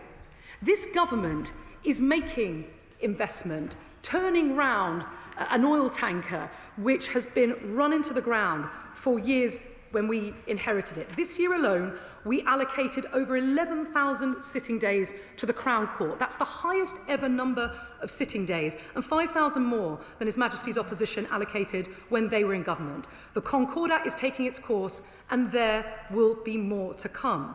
We've invested too in the professions, an uplift for criminal legal aid solicitors of £92 million. As part of this package, £34 million for criminal defence barristers, and crucially, match funding for pupillagers to increase the talent pipeline so we can have the sustainability of legal practitioners to both prosecute and defend cases in the system. So we are making that investment, and we will ensure that that record-breaking investment continues so that people are not waiting longer and longer. But let me be absolutely clear, Madam Deputy Speaker. Funding alone will not solve the problem. The government cannot simply sit its way out and write a blank cheque. Don't take my word for it. That is the central conclusion of the independent review of criminal courts. Yes, we need more investment, but investment alone will not resolve the crisis and decline in our criminal justice system. We need three things. Investment, yes, and that is starting to be made and percolating into the system. Reform, which is what the independent review of criminal courts tells us which we need. The opposition says ignore it.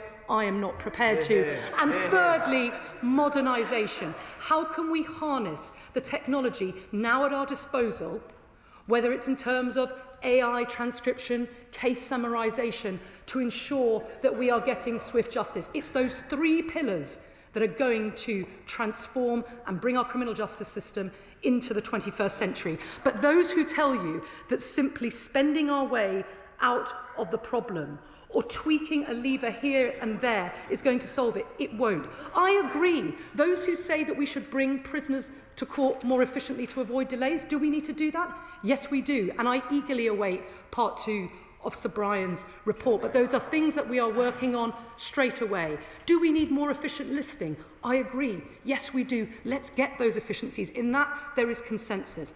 But do I think, and does the government think, that that alone will salvage the system where there is such an acute degree of crisis? No. We need the reform, we need the modernisation, together with the investment. Yes, I'm prepared to give way. She describes the problem. Who are you giving way to? Sorry. Thank you very much, Madam Deputy Speaker. We've already recognised that there is a regional aspect to this, and Wales's Crown Courts generally outperform those in England. They're not perfect. We have a backlog of maintenance issues and other problems, but I can only reiterate the opposition of past and present Labour Welsh Government Councils General.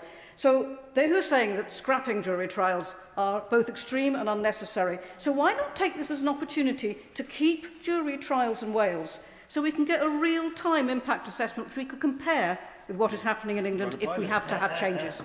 Minister. Well, she is right that, of course, that there are regional differences. The situation for those in the South East, in London, and indeed parts of the North East and North West is utterly dire. But let me be absolutely clear and clarify something she said. She says that we're scrapping jury trials. We're not scrapping jury trials. Let's get the facts straight. Let's get the facts straight about the way the system works now and the way things will work once these proposals are implemented. People talk about a right to a jury trial, and the public could be forgiven that everybody who graces a criminal court gets a jury trial. Well, of course, that's not how things work. 90% of cases in this country are heard without a jury trial. They're heard robustly and rigorously in our magistrates' court, which of course retain that lay element. And I pay tribute to the work of our magistrates who are drawn from our communities, providing local justice, representing the communities that they serve. The remainder are currently heard by jury trial, and the most serious crimes, homicide, kidnapping, robbery, serious drug offences, possession of a weapon, all of those will continue to be heard by juries under our proposals. What we are making is in line with expert recommendations, as occurs in other jurisdictions like Canada, like New South Wales, comparable to ours, is actually a fairly modest reform, removing the right to elect so that those cases that can be heard by the Magistrates' Court are retained in the Magistrates' Court, and a modest number of cases are heard through a swifter court, the Crown Court Bench Division, and in addition, by the way, that complex fraud currently heard and economic crime currently heard with a jury is appropriately heard by an expert judge. That is a sensible, pragmatic package of reforms informed by an independent review.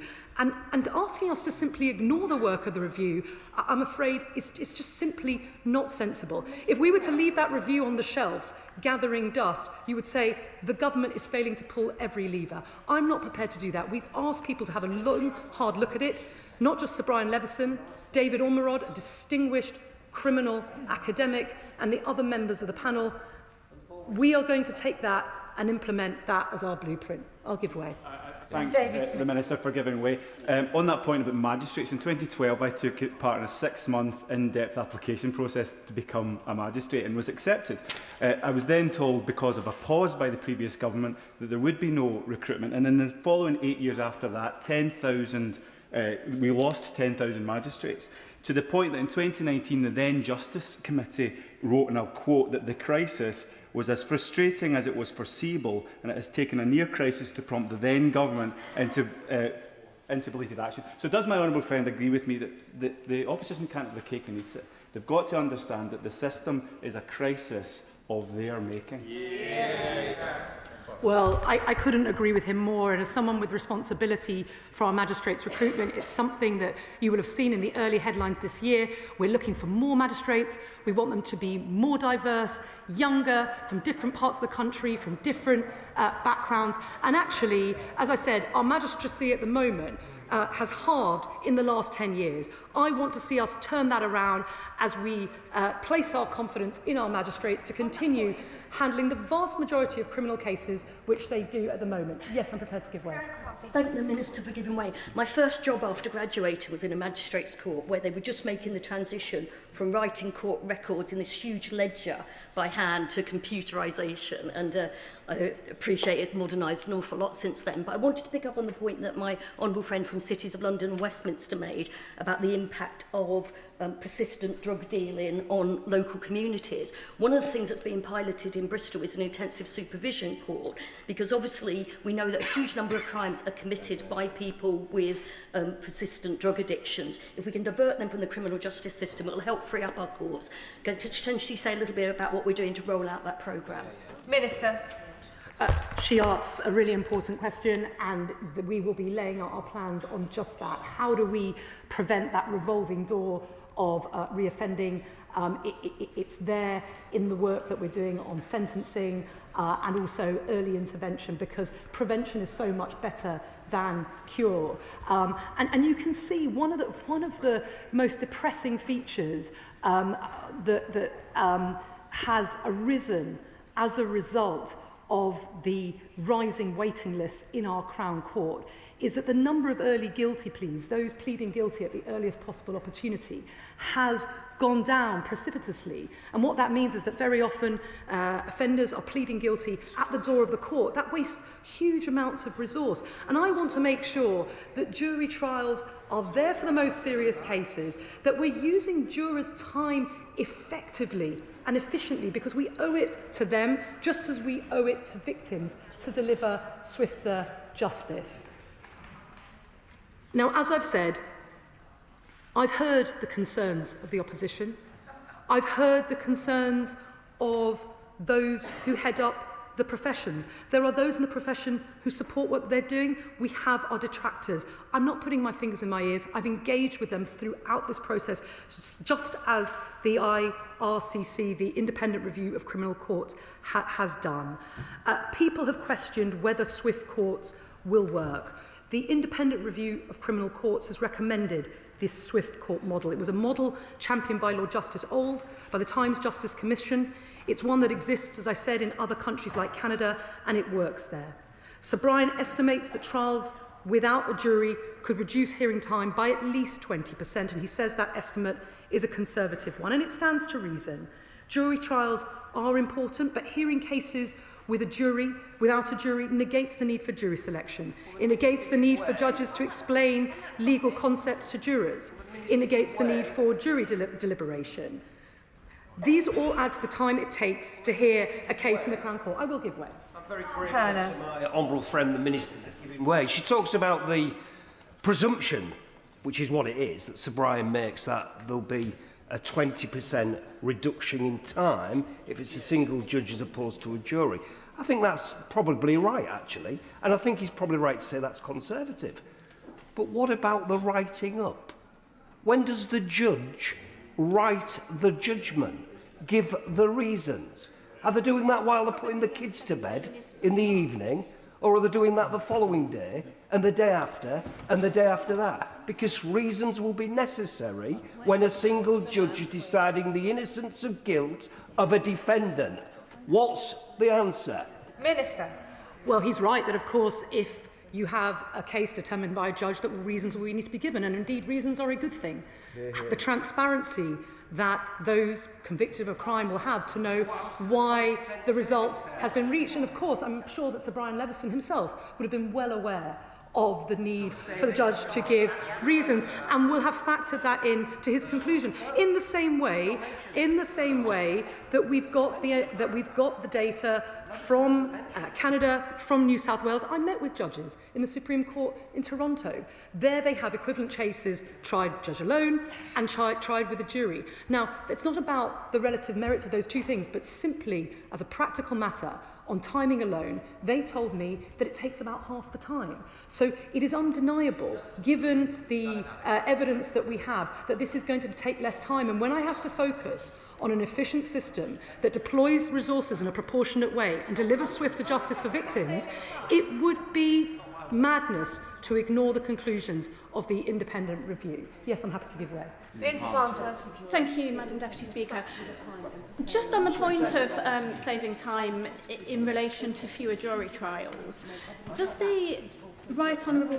my right honourable friend agree with me that this isn't just about the amount of time a jury is in the courtroom itself, but all of the other factors within the criminal justice system that contributes to that?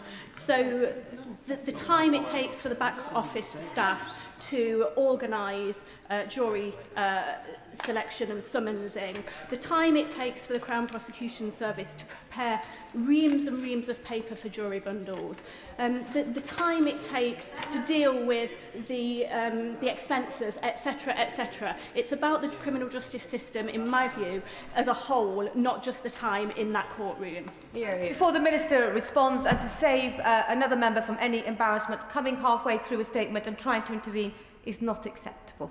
Minister. Well, I know that she speaks with ample experience of 2 decades working for the Crown Prosecution Service, and so she knows exactly how the system works, warts and all, and that realism, that pragmatism that she brings, I think speaks to this really important point that operating a jury system is expensive, it takes a lot of time, and it's why we've got to deploy it in a timely way, in a proportionate way for the most important cases. At the moment, it's available for 3% of cases, but so many of those cases are running in such a delayed fashion that they're collapsing at the 11th hour, that justice isn't being served, and so actually we're undermining the jury system by allowing the system to run out of control. And it's because we want to preserve, this feature of our legal system, that it's so important that we take heed of the recommendations of the independent review, that we make the necessary investment and we modernise. I'll take away for the final time and then I'll wrap up. The Right Honourable Lady is being very generous. The nub of her argument is that there will be a material difference to cutting the backlog through reducing the number of jury trials. She's quoted some conversations that she's had with Canada and so on, and I don't doubt her sincerity and the work that she's done. Why wouldn't she commit today to publish, not in months to come, but this week or next week, as soon as practicable, the modelling and evidence basis for the assertions that she's making today? I will happily return to this dispatch box if she proves me wrong on the basis of the evidence that she brings. Will she make that commitment to all of us today? Minister. Well, I will make a commitment to publish an impact assessment, an equalities impact assessment, and the evidence of the independent review in the usual way when we bring forward our formal government response and the legislation that will be necessary to take forward. Parliament will have a chance to scrutinise that, to interrogate that, and indeed to express its opposition if that is the conclusion that is reached. But let me be absolutely clear. When I was in practice, when I used to appear in court, and I made a proposition, the judge would say, where's the evidence for your proposition, as I'm being asked to do now? And there is authority for the proposition that I'm making, for the proposition that we believe that if institutions aren't working, vital institutions aren't working for the British public, we should be open to changing them.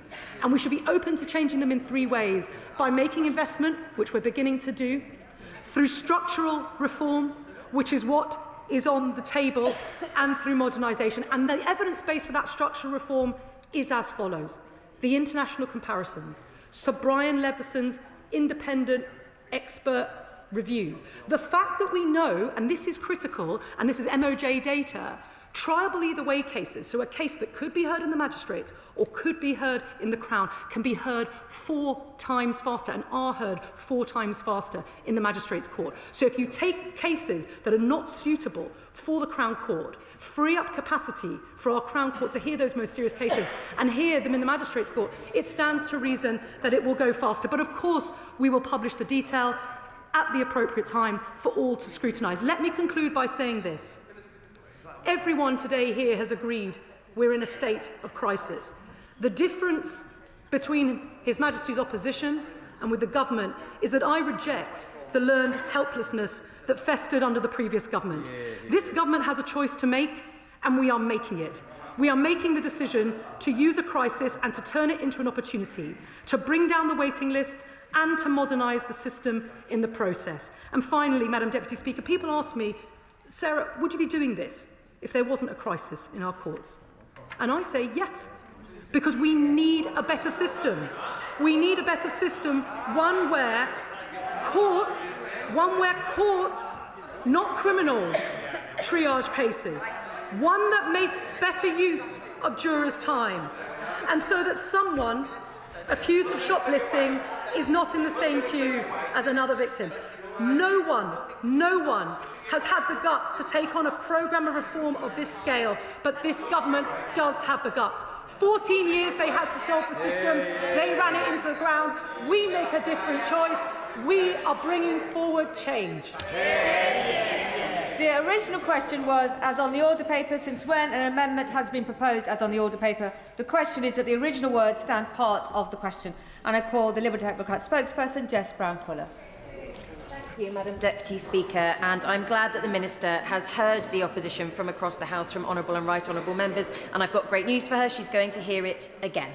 An opinion that many of us share across the House and the political divide is our criminal justice system is in complete disarray, with nothing epitomising this more than the backlog in our criminal courts.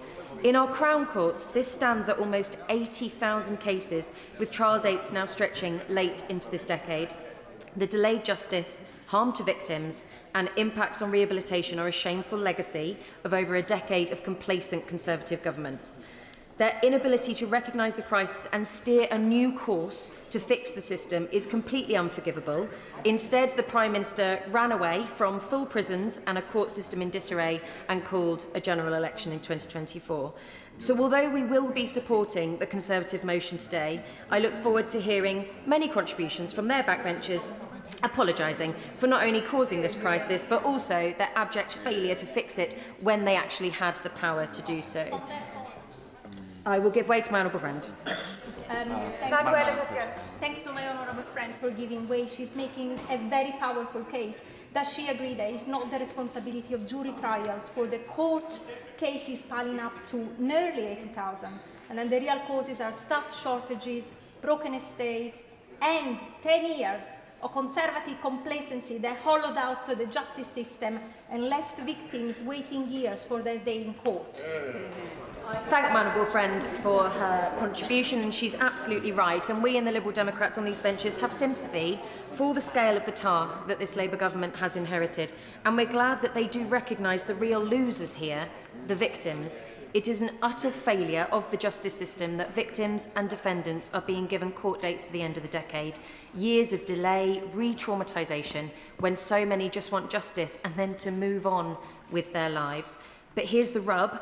We fundamentally disagree with the government's approach to tackling it. They're throwing the baby out with the bathwater, ignoring the actual issues and targeting a key and celebrated success.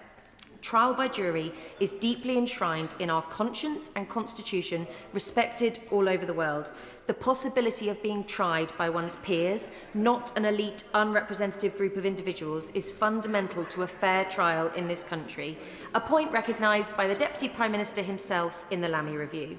The Lamy Review concluded that, unlike other stages of the criminal justice system, jury trials do not show statistical bias against ethnic minorities.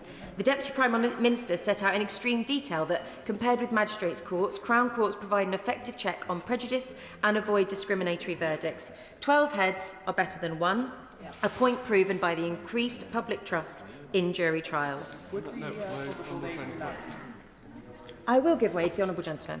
I'd just like to suggest, in support of what she's been saying, that surely a distinction of which we need to be aware is that whereas the judge is a specialist in deciding what the law says and how it should be applied, he is not a specialist, he or she is not a specialist in deciding whether someone's telling the truth or not. And in that sense, you are far more likely to get the right answer from a group of people considering it together as a collectivity than an individual, no matter how eminent in the intricacies of the law. Hear, hear. The honourable gentleman makes a very valid and worthwhile point, and I thank him for raising it. It is therefore highly irresponsible and dangerous for this government to pursue efforts to remove the right to trial by jury in most Crown Court cases as a means of fixing the backlog, although we have just heard from the Minister that actually that's not the intention at all. The intention is that she would do it anyway, especially given that the evidence behind those provisions' effectiveness is flimsy. The government claims that this decision... I will give way to my honourable friend. I thank my honourable friend for giving way. I've been contacted by so many KCs and criminal barristers in Winchester, one of them Rosemary Burns, and I think what the collective confusion is why are we removing such a sort of fundamental constitutional entrenched principle rather than focusing on crumbling courtrooms, courtrooms sitting empty due to the cap in the number of days the court can sit, and the failure of prisoner transport to bring defendants to court in time. Why are these logistical and infrastructure issues not being focused on and laser focused on before this is even considered? Something that I will come on to later in my contribution about the inefficiencies within the system. I will make some progress if he doesn't mind. The government claims that this decision has stemmed from the review undertaken by Sir Brian Levison, the first part of which was published last year. The objective behind the review, commissioned by this government, was rightly to find solutions to the overwhelming backlog, and Levison's original suggestion, the creation of a Crown Court bench division, including a judge and 2 magistrates, was modelled to reduce trial length by 20%. I will just finish my point, if she doesn't mind. The government, however, has gone further than Levison recommended, meaning that those accused of crimes with likely sentences of less than 3 years will, for the most part, not be heard by a jury. New so-called swift courts will be created when just one judge hears cases. The efficiency savings quoted by the government are the same figures suggested by Leveson under his Crown Court bench division model, but the modelling has, like this entire proposal, been widely criticised for lacking transparent data behind the calculations. I will give way on that point. I thank my honourable friend for giving way. Would my honourable friend agree with me, a slight confusion, that the Minister consistently referenced the importance of this review and how independent it was and how important it was, and then has actually thrown out the central tenet of it, which was to introduce a court which has a judge and 2 magistrates, which would provide 3 heads rather than 1, some local influence and some lay people. And I wonder if she has any views as to why it is that the Minister is so insistent on this central tenet, given how important this review is. I thank my honourable friend, who is also a member of the Justice Select Committee, for her very important point about raising that Leveson did not suggest this proposal at all. What he was talking about was a separate division, which the Deputy Prime Minister has announced as a swift court. He has ignored the impact of having 2 lay people as magistrates as part of that. It doesn't make any sense to me, and it doesn't make sense to any people in this room either. I will give way to the honourable gentleman. Lady for giving way. Does she share my dismay that not only did the Minister admit in her closing remarks that her plans are ideological, not practical, expedient, but also that she spent 30 minutes without talking about the central issue, which is that the majority of cases that are listed in our court crack on day 1, meaning that the courts are there, but nobody is actually working within them. And it's that needs to be sorted out, rather than this maladroit plan to reduce liberties that we've enjoyed for 800 years. I thank the honourable gentleman for his point, and he preempts what I will be going on to say in my speech. We have yet to see an impact assessment. This has been spoken about by the right honourable gentleman, the Shadow Justice Secretary. It was also mentioned in the amendment that was tabled by the government. If we can see the modelling, the actual impact assessment, and understand where these savings are coming from, and even if the figures are accurate, they avoid the glaringly obvious fact that they're measured currently against a completely inefficient system. A system which is fundamentally not undermined by jury trials, but instead plagued by years of underinvestment, creating an ever-growing list of unaddressed issues across the system. This is a fact that this government currently seems willing to ignore, despite it being present in every piece of discourse surrounding their proposals. They have bought a car that will not run, and they've decided to spend all their time and money on a new paint job before actually opening the bonnet. It is utterly shameful, fundamentally because, despite the narrative that they are advancing, there are alternatives. They do not have to attack jury trials, especially when their own ministers and their own Prime Minister have been fierce advocates of jury trials in the past. Instead, they should be looking at the real issues within the system that have led us to this point. Chief among them is the productivity decline our criminal courts have experienced since 2016, wasted time in and around courts, caused by a wide range of issues, all of which are being ignored by the Ministry of Justice. This means that the increased investment the government has undertaken is being used inefficiently. It also means that many of these issues would persist even if their attack on jury trials does lead to reductions in trial length. The solutions are out there. The majority of legal professionals opposing the government's reforms are overflowing with practical suggestions, but the government is not listening. So today I will lay out some of them here. First, there must be investment in the courts estate, not only to reopen the hundreds of courts closed under the Conservatives, including my court in Chichester, but also to properly maintain those that remain open. The evidence of leaking roofs, foul smells, flooded rooms across the estate is hardly indicative of a properly functioning justice system. This must be addressed. Trials abandoned because the heating isn't working or there is no running water is unacceptable for those victims. Even at a roughest of estimates, the restriction of jury trials will at best save 9,000 sitting days in court a year. This is based on not being able to see an impact assessment. The government could increase the number of sitting days up to the possible 130,000, which would far exceed the apparent savings that they would gain from the removal of trials. The concept of a restriction of sitting days is artificial. If you have a case and a courtroom and a defendant on remand and court staff ready to go, then the case should be heard. Happily give way. Thank you. I'd just gently point out to the Honourable Lady that this isn't just about a courtroom being available. This is about the resources that have to go into that. So this isn't just do we have the space. This is about, do we have the barristers? Do we have the solicitors? Do we have enough CPS lawyers? Do we have enough court clerks? Do we have enough ushers? This is a bigger picture, and this is why the whole package that the government is putting forward is incredibly important, because just tinkering around the edges has been done for years, and we are in this crisis now. I don't disagree with the Honourable Lady when she points out that it does have to be a full package of support, but that's actually not what we're debating today. I am laying out all of those things that she rightly points out, that there are total inefficiencies within our court system, but until we see those situations addressed and those things fixed, then how do we know that we're not going to save the court sitting days that apparently eroding the right to jury trial will do? I will give way to my honourable friend. I thank my honourable friend for giving way. Isleworth Crown Court, which is one of the closest courts to my constituency, last year closed down 5 out of 14 of its courts because of maintenance issues, but also because of the cap on sitting days put in place by the previous Conservative government and only partially lifted by this government.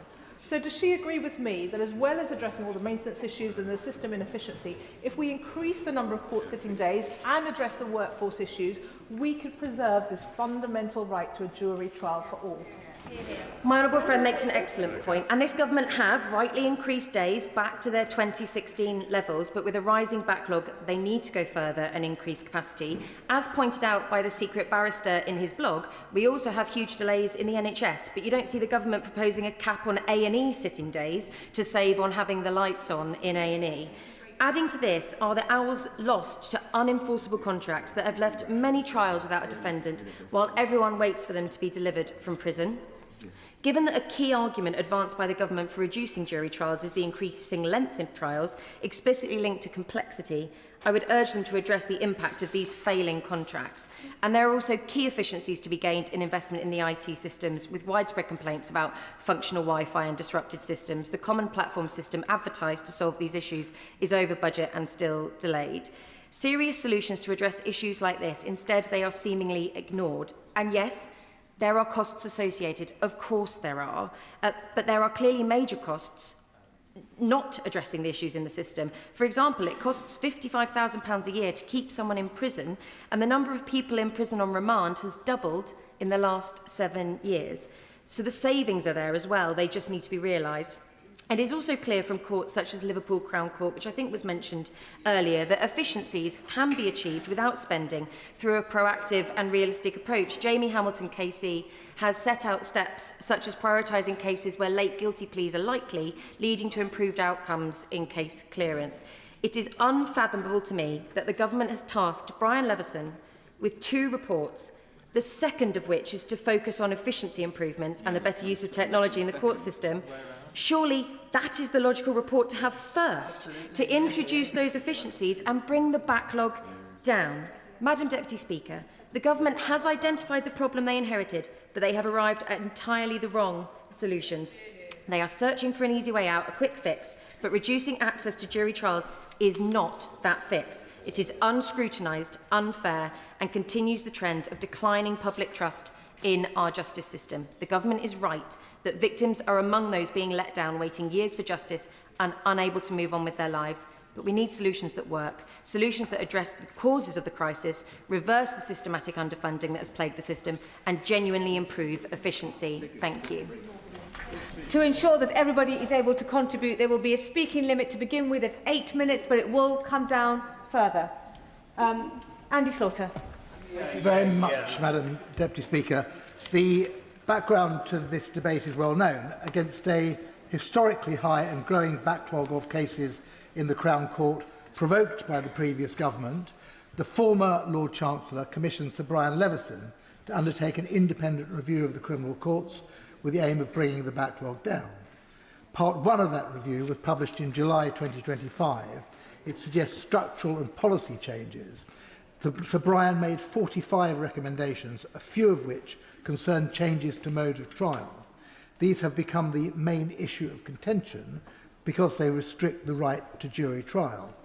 The policy changes proposed came first because some require primary legislation, but in a matter of weeks We will also have part 2 of Sir Brian's report, which will look at greater efficiency in the Crown Court and maybe less contentious. Yes. Sir Brian is clear that all the recommendations and both parts of his report are a package, not a pick-and-mix selection.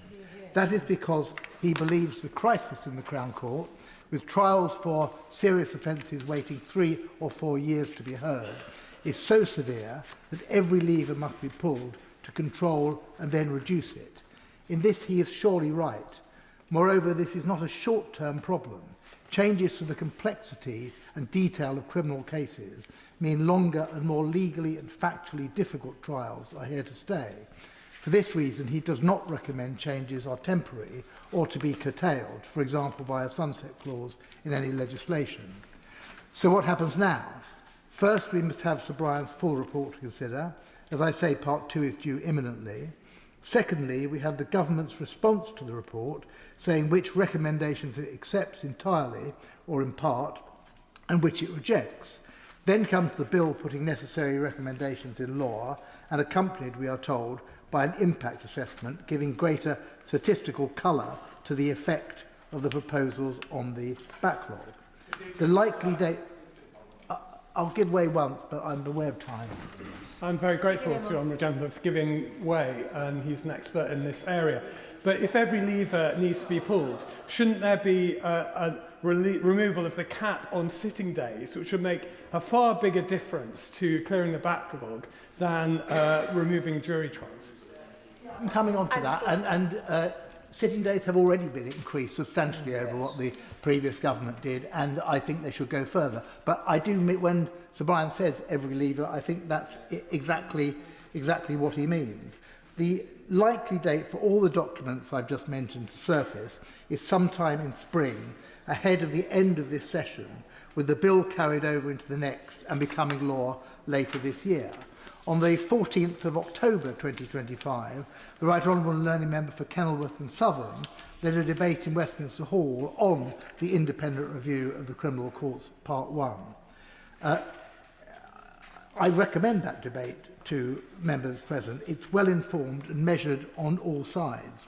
I do not think today's debate will take the matter further in the absence of the documents I have just described. But here we are.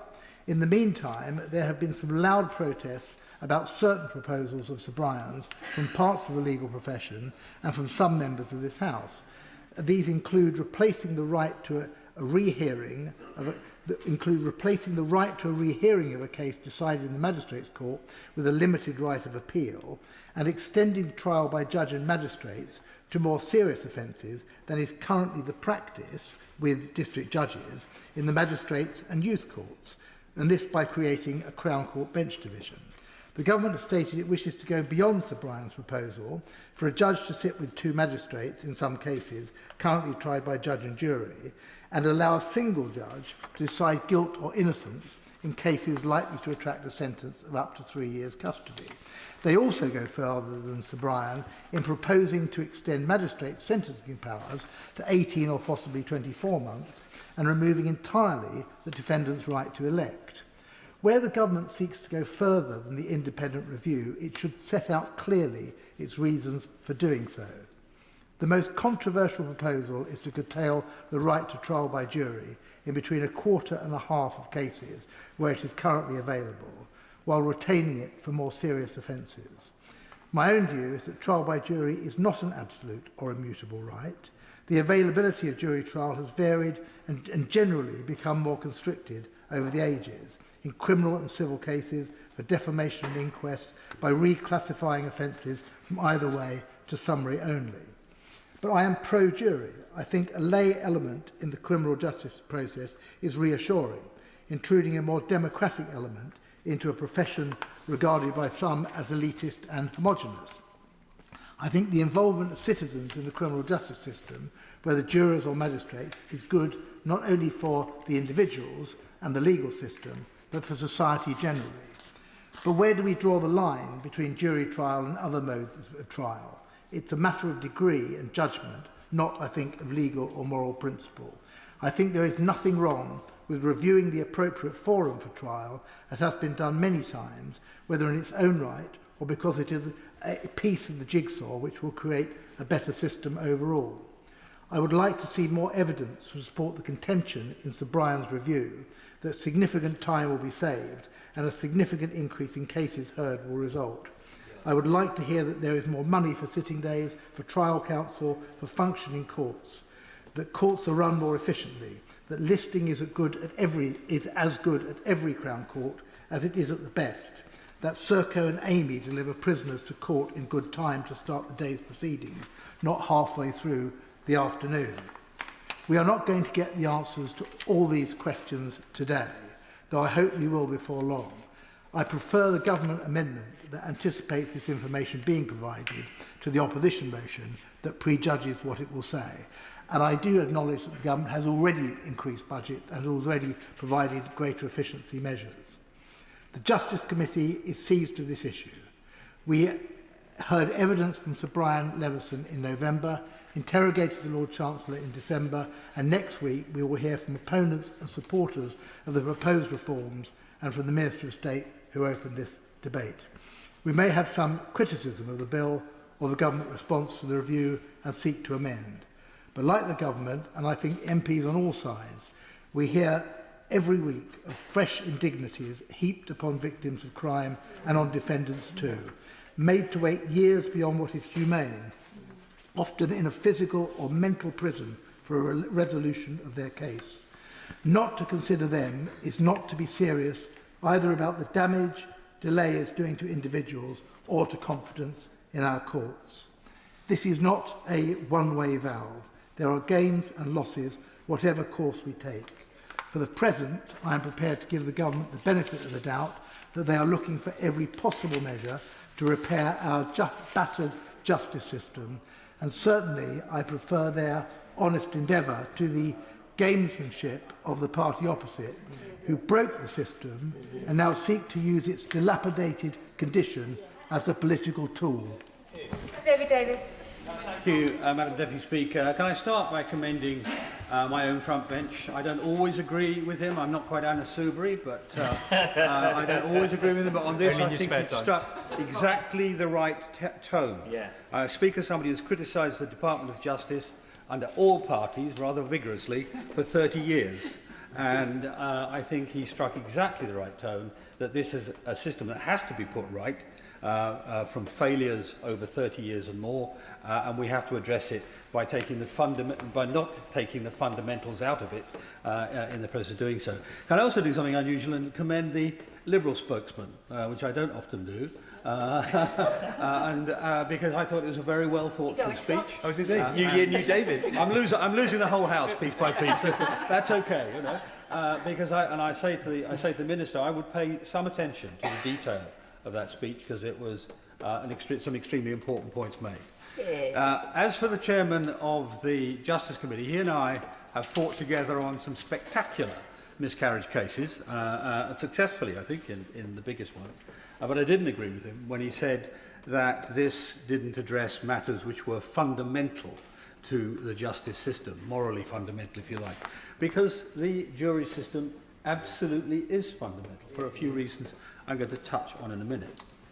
The Minister, who's got a difficult job, her department, bluntly, has not done very well, not the ministers just themselves, but the actual department itself, has not done a very good job of managing the system over decades.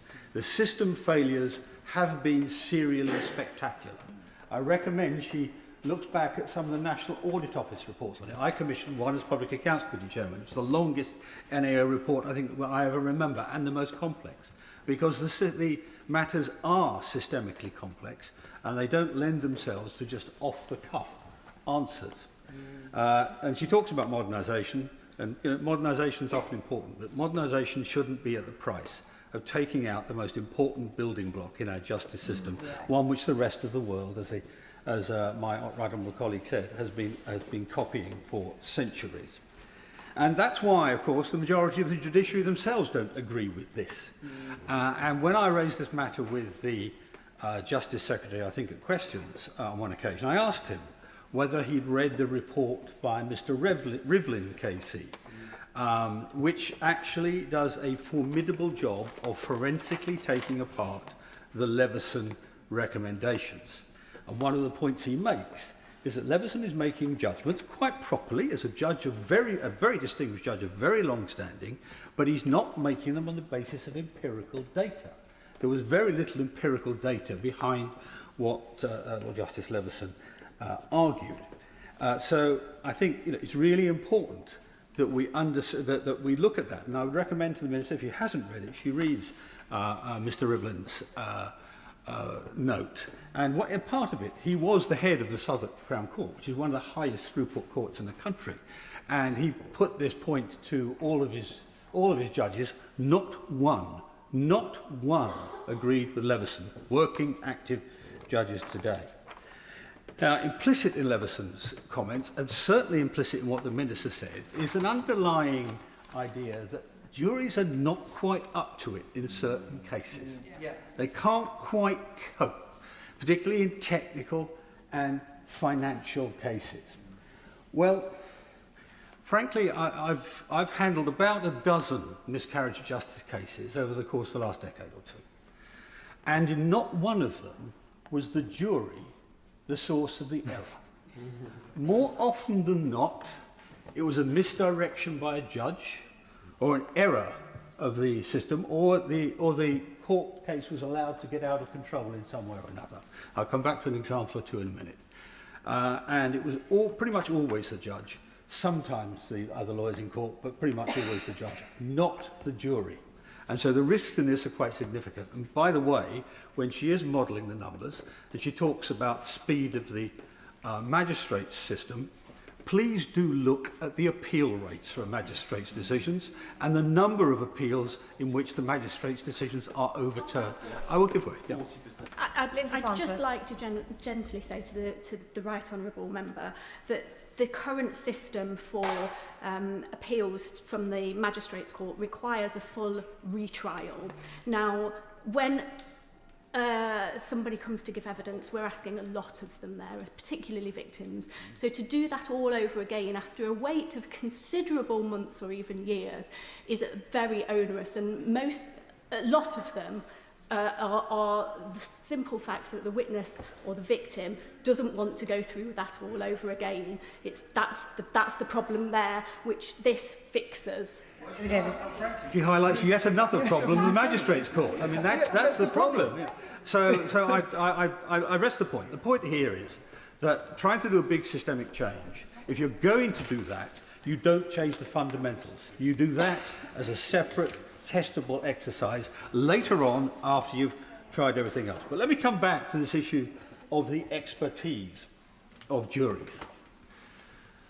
It's illegal in Britain to talk to jurors about what happened in the jury room. It's not allowed. But there's one spectacular lacuna in that. And that was in one of the most complicated financial cases, the Jubilee Line fraud trial, which collapsed. And as a result, it was possible to interview the jurors. Now, this was particularly in the area where it said that jurors can't cope, complex financial law. And they were asked, couldn't they cope? Was there a problem? When they were asked, they answered quite unequivocally when they were asked if they could not understand the case. They said, oh yeah, we could understand the case. It was the lawyers that couldn't understand the case. And that's precisely what the outcome of that analysis was. Now, secondly, I say to the Minister, she resisted publishing the model. That's understandable. I can see why she's doing that, and she wants it to be presented properly and transparently, I hope, and so on. But she's made the decision. Yeah, exactly. She's made the decision already. So at very least, she should be telling us what the size of saving is, what the size of change is. Now, my judgment is it's less than 0.5%, the point I made in the intervention earlier. She may disagree. Well, let's see what she thinks it really is. Because we are expected to take this on trust, and we should never change something as fundamental to our constitution and our justice system on trust. Never. I don't think this will move the dial at all. Now, there's one other systemic issue here I want to raise.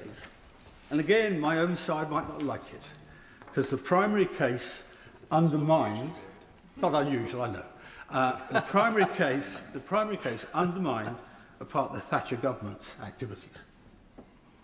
And it was a case of Clive Ponting. He was the man, the civil servant, who gave out the information that the Belgrano was sunk whilst it was leaving the Falklands, not arriving.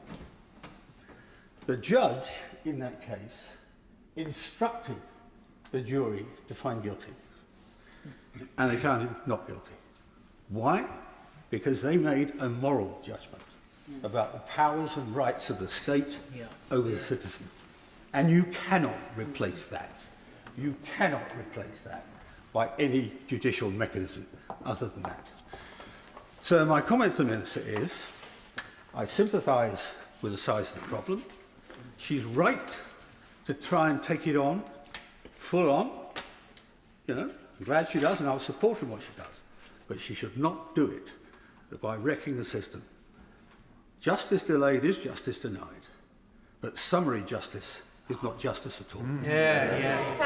Thank you, Madam Speaker. It's a pleasure to speak in this debate, and I congratulate the opposition on using one of their Opposition Day debates to debate this very important subject. There's no doubt, Madam Deputy Speaker, that this government inherited a terrible crisis in the criminal justice system, with the backlog of criminal cases, both in the Crown Court and in the magistrates, growing every single day.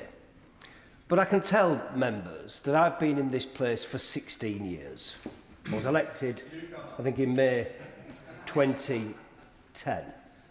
And in those 16 years, not once have I been tempted to vote against the whip. Not once have I voted against the Labour Party, whether in opposition or in government. But I'll tell the Minister, the Chief Whip, the Deputy Prime Minister and the Prime Minister now, I will vote against this ludicrous proposal every step of the way, including voting with the opposition today. This proposal goes well and truly beyond what Brian Leveson recommended. I've got the privilege of knowing Brian Leveson a little bit. He helped me on occasion put a private member's bill together on the issue of causing serious injury by dangerous driving. That was adopted by Ken Clarke as Justice Secretary, and it was put into the Legal Aid Sentencing and Punishment of Offenders Act. Ken Clarke always has the joke that he accepted my private member's bill as an amendment to the bill, but then I voted against the bill. It's the type of thing I would do, of course. But these proposals will not reduce the backlog one iota. Sir Brian speaks of 20% savings, efficiency. I don't dispute the fact that it's quicker for a single judge here in a trial to deal with the trial. But what happens to the writing up? What happens to the judgment, giving reasons for why the judge has come to the view that the judge has come to in the particular case? That won't take minutes. As I said in my intervention to the Minister, the judge is not going to put that to bed whilst he's putting kids to bed in the evening. It's going to take days, potentially. So any saving is lost by having to write up the reasons. There are a multitude of reasons for the backlog in the criminal courts, and it's right. I have to be honest here. It's parties of all political persuasions for decades failing to invest in the criminal justice system. That's the reality of where we are. The government, the previous government rather, played their part as well. But since we've been in government, we've not addressed the issues as we should, in my view. Because the backlog can be addressed. If we look at Liverpool Crown Court as an example, proper case management of cases, what's the backlog in Liverpool Crown Court? We should go there, perhaps, and have a look at what the judge is doing there. I'm concerned as well, Madam Deputy Speaker, about the magistrate's extra powers, up to 24-month sentencing. That concerns me. The reality is this: 41% of appeals from the magistrates to the Crown Court are successful. That's a concern. And in any event, if there's going to be more cases in the magistrates because they've got more powers to sentence, where are all these guilty people going to be put?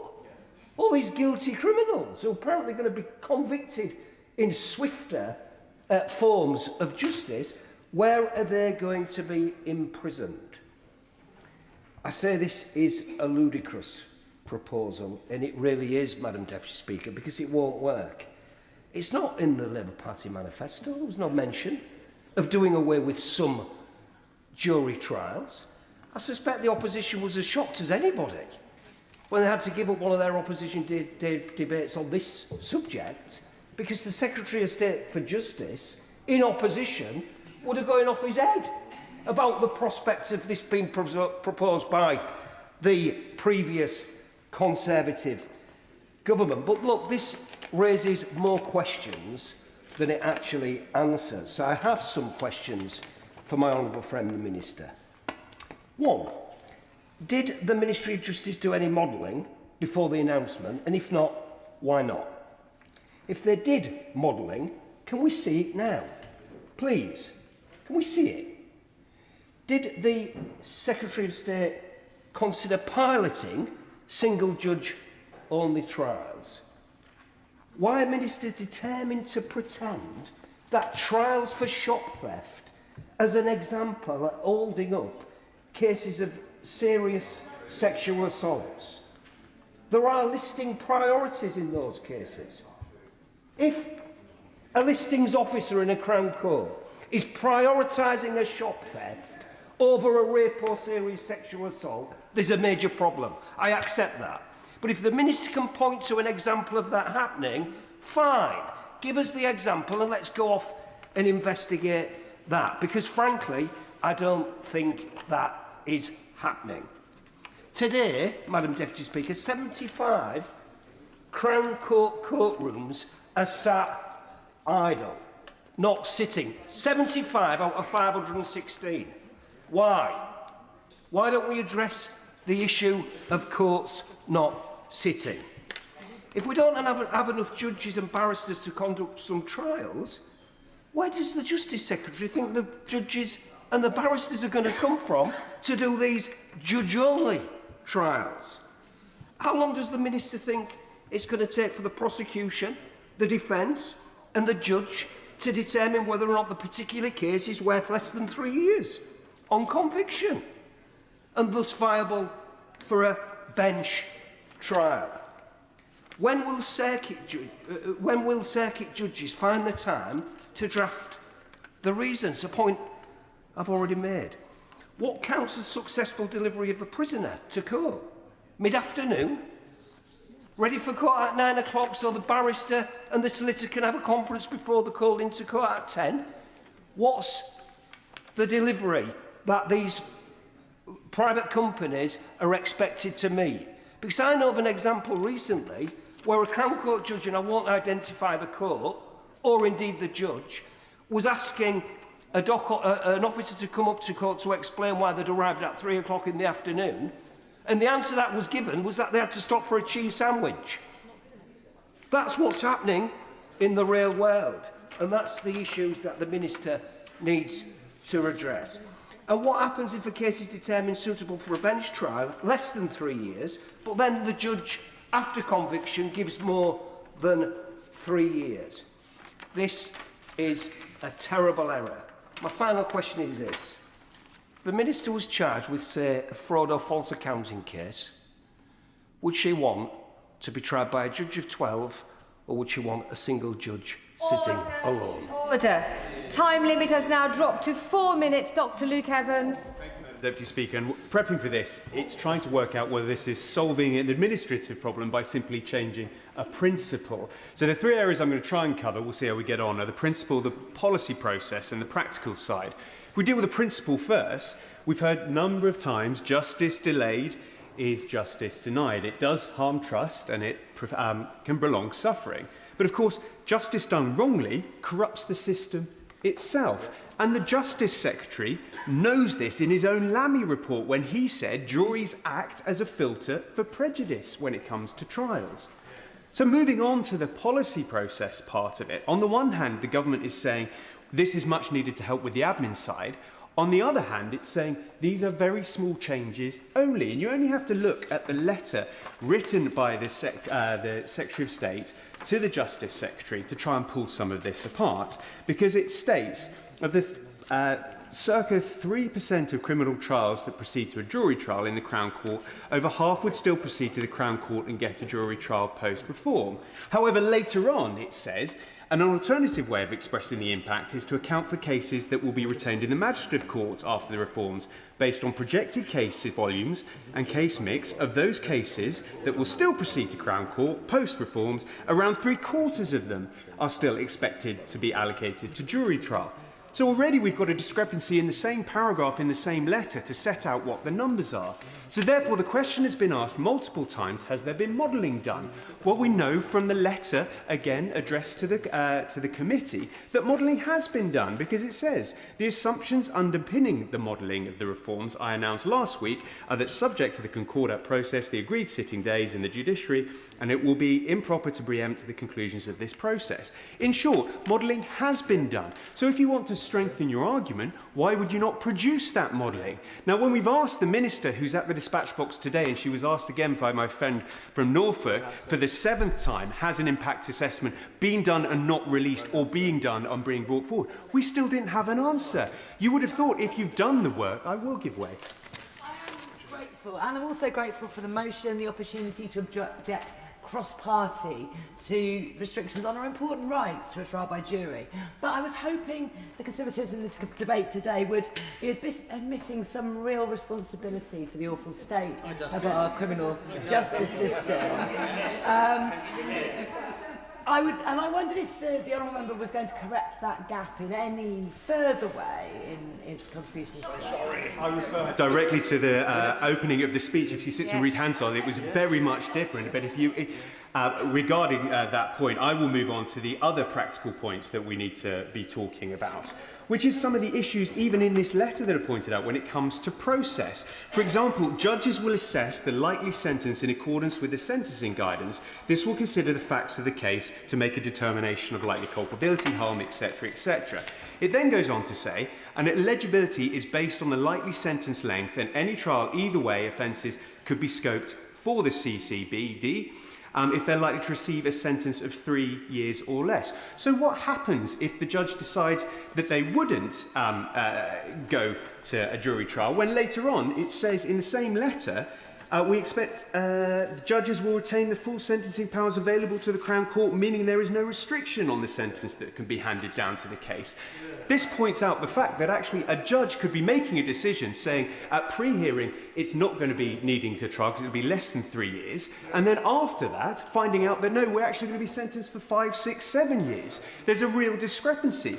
And even in the letter itself, it also turns around and says, as you know, we do not have minimum sentences in law. Well, that's demonstrably not true. Think about drug trafficking, firearms, or repeat knife offences. You only have to look at the Criminal Justice Act, Court Act 2015, Section 28, which talks about if you're using a knife for a second time, you have a minimum of 6 months. And this was codified and re-updated in Section 315 of the Sentencing Act in 2020. So this letter is filled with holes. And I'd like to point my thanks to Joanna Hardy-Suskind, who's pointed out a lot of these issues, because she's done a lot of work of explaining that the Justice Department doesn't even understand the letters it's putting out. In defence of this, if it was to release the modelling and the impact assessment, it could demonstrate to us all why we should make the change. Now, I'm running short on time to talk about the practicality, so I will close by where I started.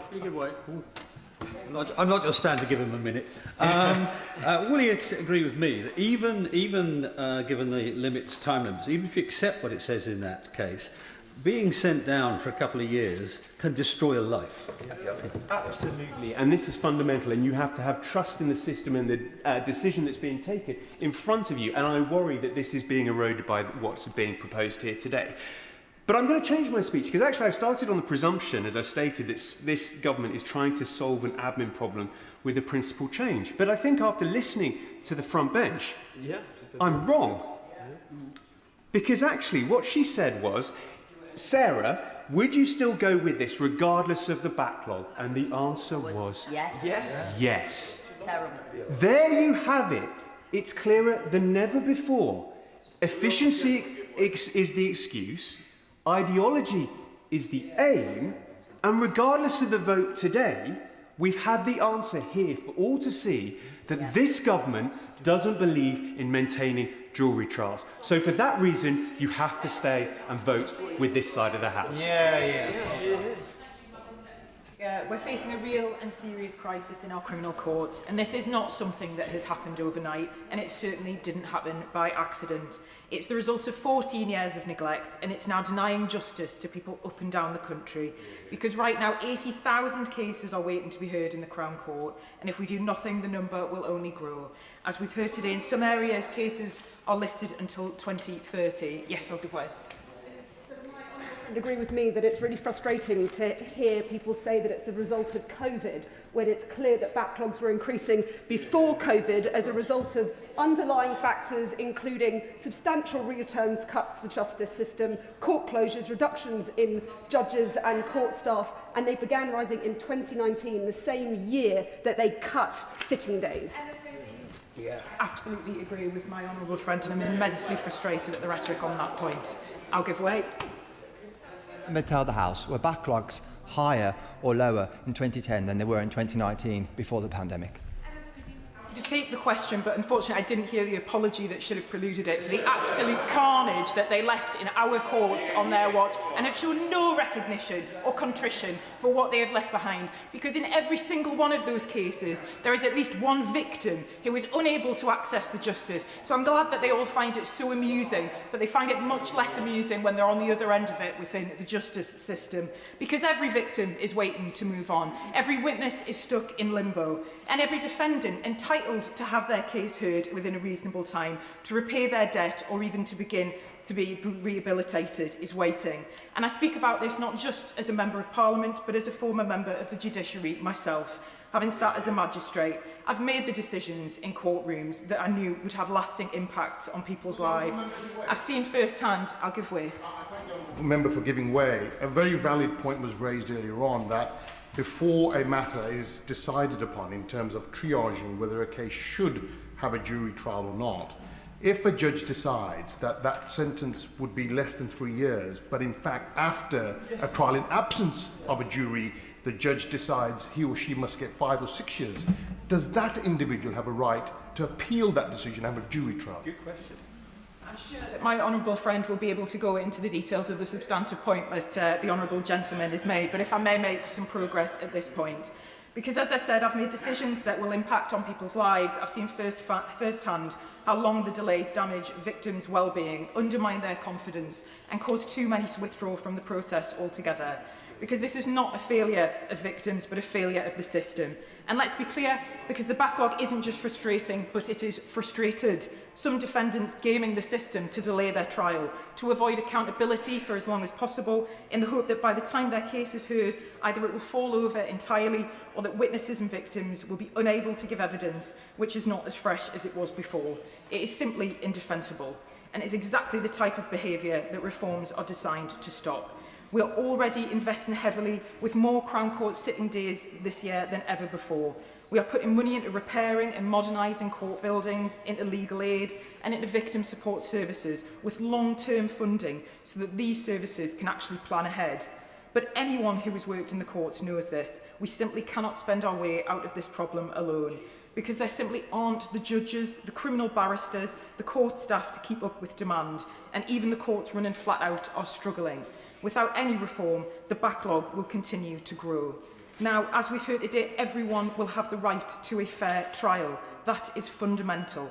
But the truth is that most criminal cases have never involved juries.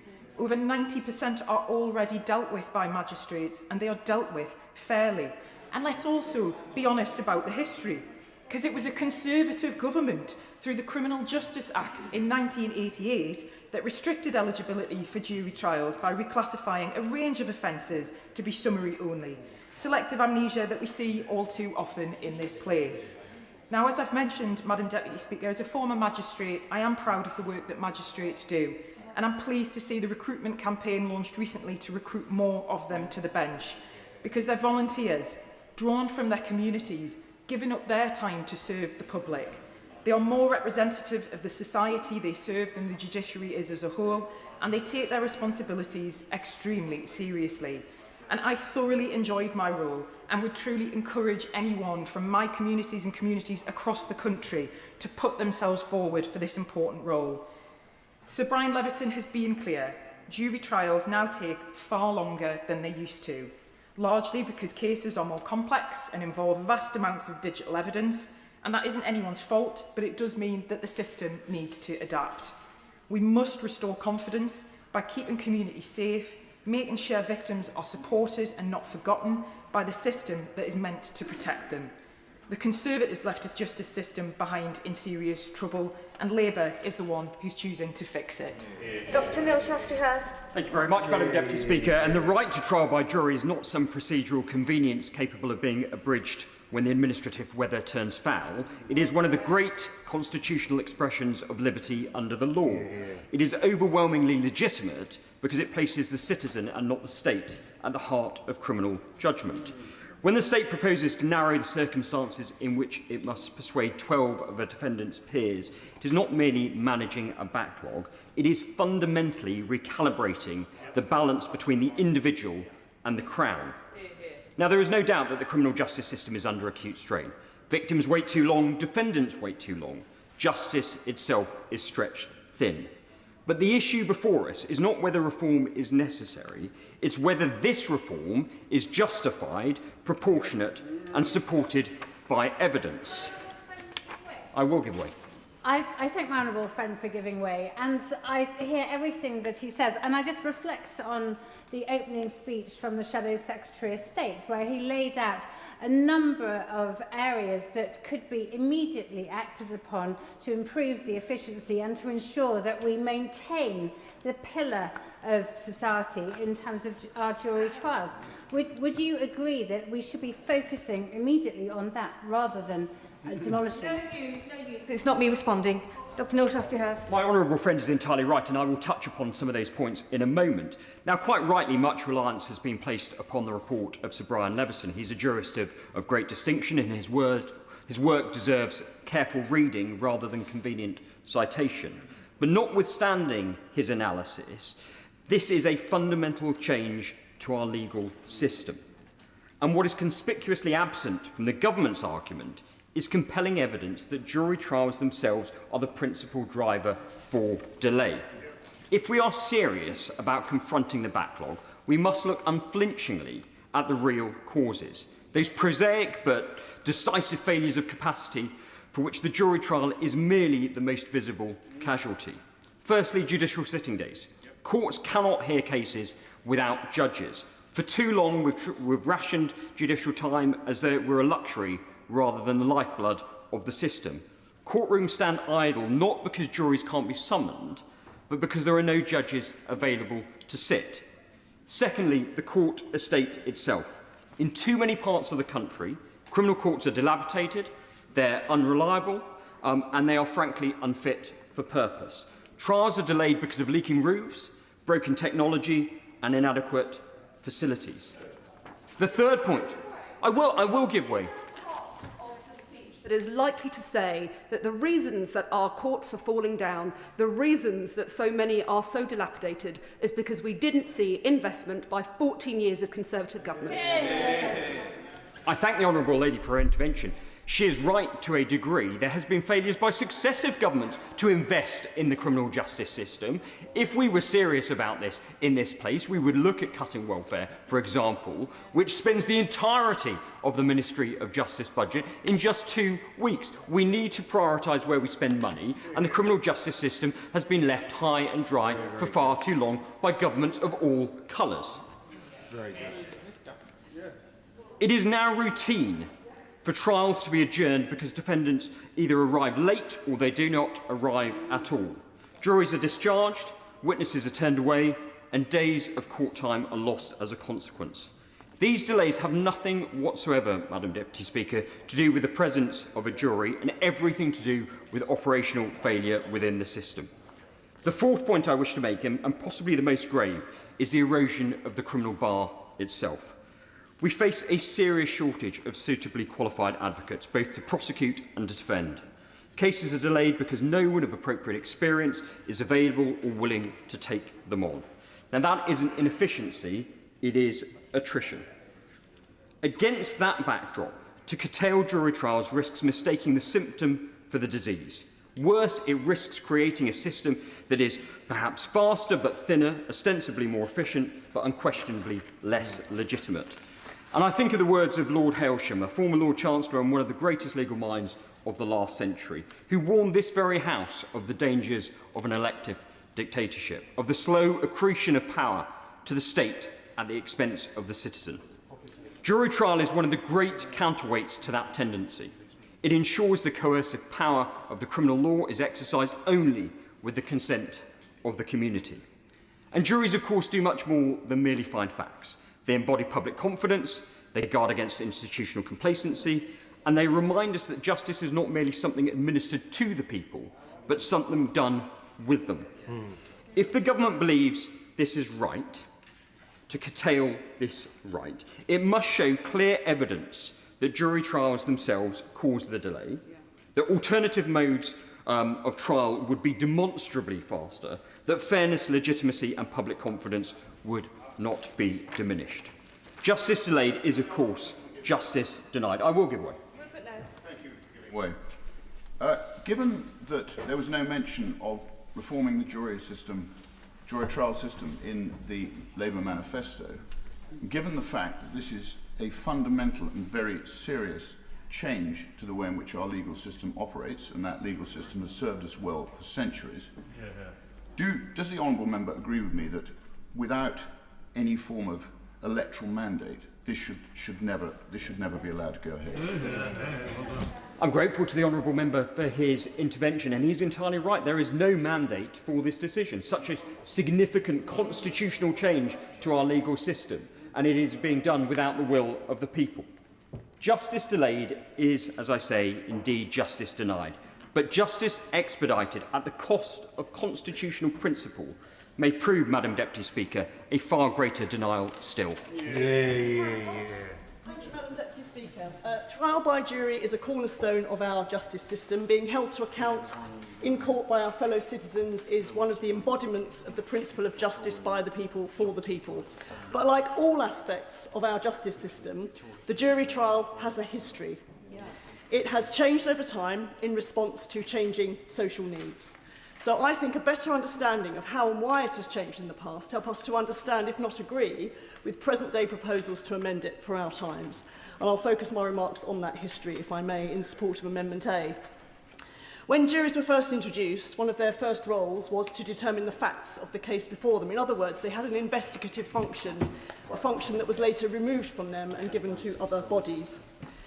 Juries then went on to be used in both civil and criminal cases for centuries, until they weren't. A major reform of the 19th century removed juries from the adjudication of civil cases. A key driver of that reform was the pressing need to process a vastly increased flow of civil disputes created by a more complex commercial economy. Today, our civil justice system is renowned around the world for its robustness and fairness. The composition and role of the jury in criminal cases has also undergone major changes over time. In the mid-19th century, who was it that was called to serve on juries? Men of property. Though they gave verdicts in trials on a wide range of alleged offences. But if we jump forward to the early 20th century, we see some major changes to that arrangement. By then, the range of people who could be called for jury service had now widened. Women and working people could now be called for jury service, but the range of offences deemed to require a jury trial had greatly narrowed. Now, why was that? This was because the Summary Jurisdiction Act of 1879, which was passed in this place, and it was passed in this place because of the need to respond to the need for enhanced public access to justice. And what it did was greatly expand the remit of summary courts and magistrates. And it's very key, of course, that the magistracy is another embodiment of justice by the people, for the people. Now, Madam Deputy Speaker, I could say more. This very potted history shows that juries have played a vital but shifting part in our justice system. They have never operated in isolation from the other moving parts of that justice ecosystem. Their remit has narrowed at different points over time as the remits of other judicial bodies have expanded and flexed. So for me, the government's proposals for court reform are rooted in an undisputed drive to modernise our justice system. Those proposals retain jury trials. The right to jury trial is not being removed. They also, however, encompass a much wider range of suggested and very necessary changes to our justice system in order to uphold public access to justice. Thank you, Madam Deputy Speaker. Jury trials were introduced to bring order and justice to a legal system beset by opportunism, superstition, bias and archaic practices. For 8 centuries, they have been the bedrock of English and British liberty, recognised globally as a bulwark against tyranny and oppression. And yet without any modelling, no impact assessment, no equalities assessment, and not in line with the review done by Sir Levinson, the government plans to scrap this ancient protection. I have yet to make an argument, but I will shortly. Who in this place can honestly say that the seeking, when facing incarceration, they would be happy with just one judge making that decision with no jury? Think of victims who face unconscious bias on a daily basis and do not get justice with just one person deciding that. But most sinister of all is the debate this afternoon in this chamber, where Labour MPs have argued that juries, ordinary people, can't be trusted. They're not up to the job. It's too complex, it's too detailed. What next? Are you going to strip their right to vote as well? It is deeply concerning. The Minister has also said today that this isn't as the result of some crisis that the Labour MPs want to blame on Conservatives, that they will be doing this anyway, because it is ideological. Every time the Labour government comes in, they have tried to strip jury trials. Under Blair when I was a child, and now yet again. Both the Prime Minister and the Justice Secretary previously recognised the importance of jury trials. In fact, they opposed the abolition publicly. How are they going to justify their change of mind? Perhaps when the Justice Secretary returns to the benches, as he certainly will after the next election, he'll bring in trial by combat next. Almost 40 of the government's own MPs have opposed this, and they are absolutely right to do so because there are other options, whether it be the unused sitting days or whether it be Sir Levinson's proposal of having one judge and 2 magistrates. There is some aspect of a layperson having a say.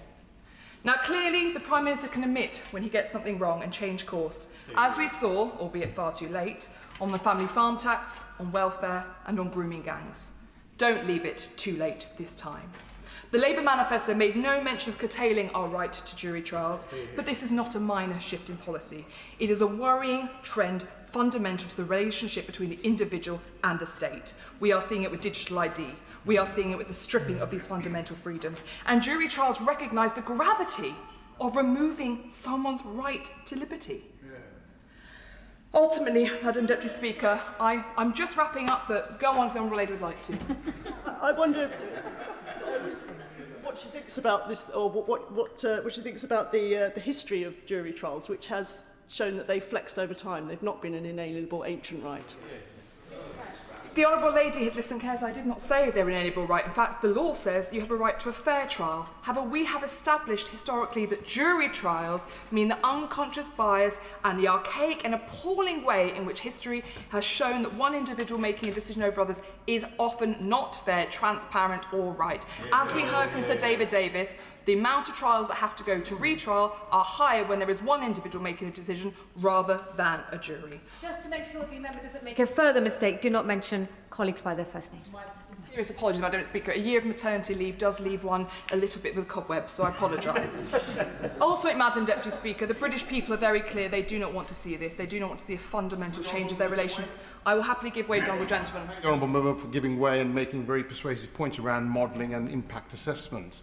As someone who practices in the criminal bar for the last 2 decades, I can tell you, tell the chair, if I may, that you're still going to have opening speeches by defence counsel and prosecution counsel. You're still going to have cross-examination of witnesses.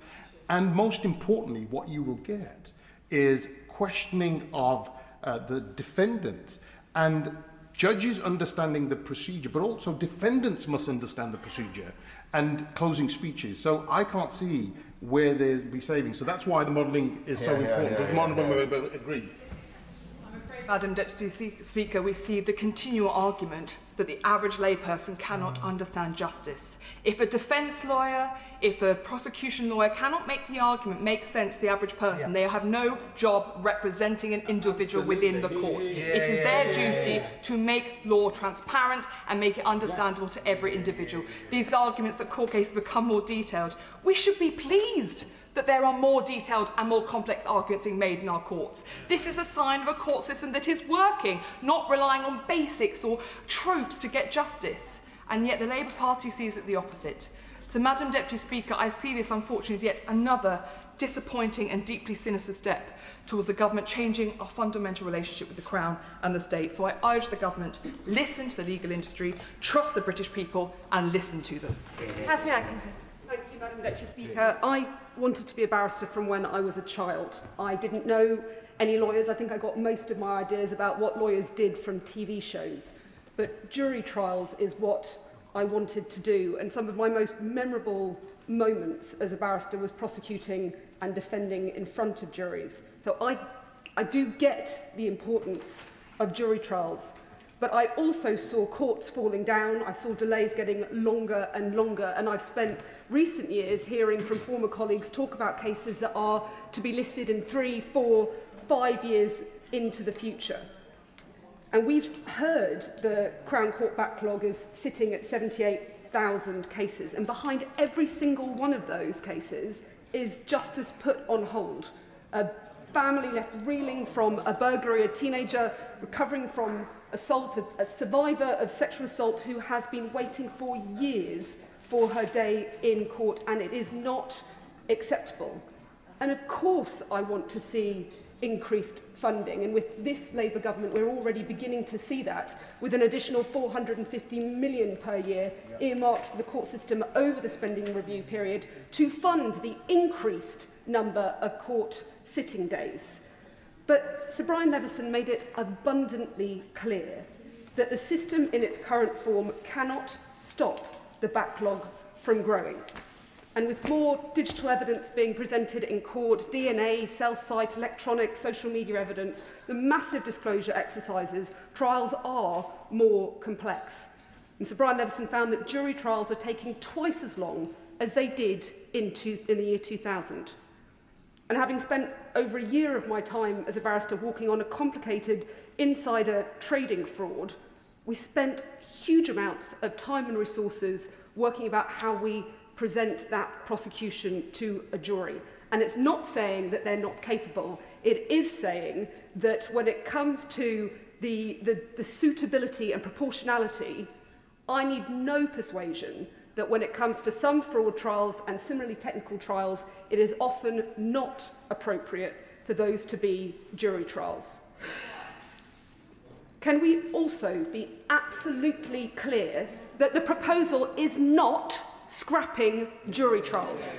It is to amend which cases are to be heard by juries, and types of cases being heard by jury has changed and evolved over time.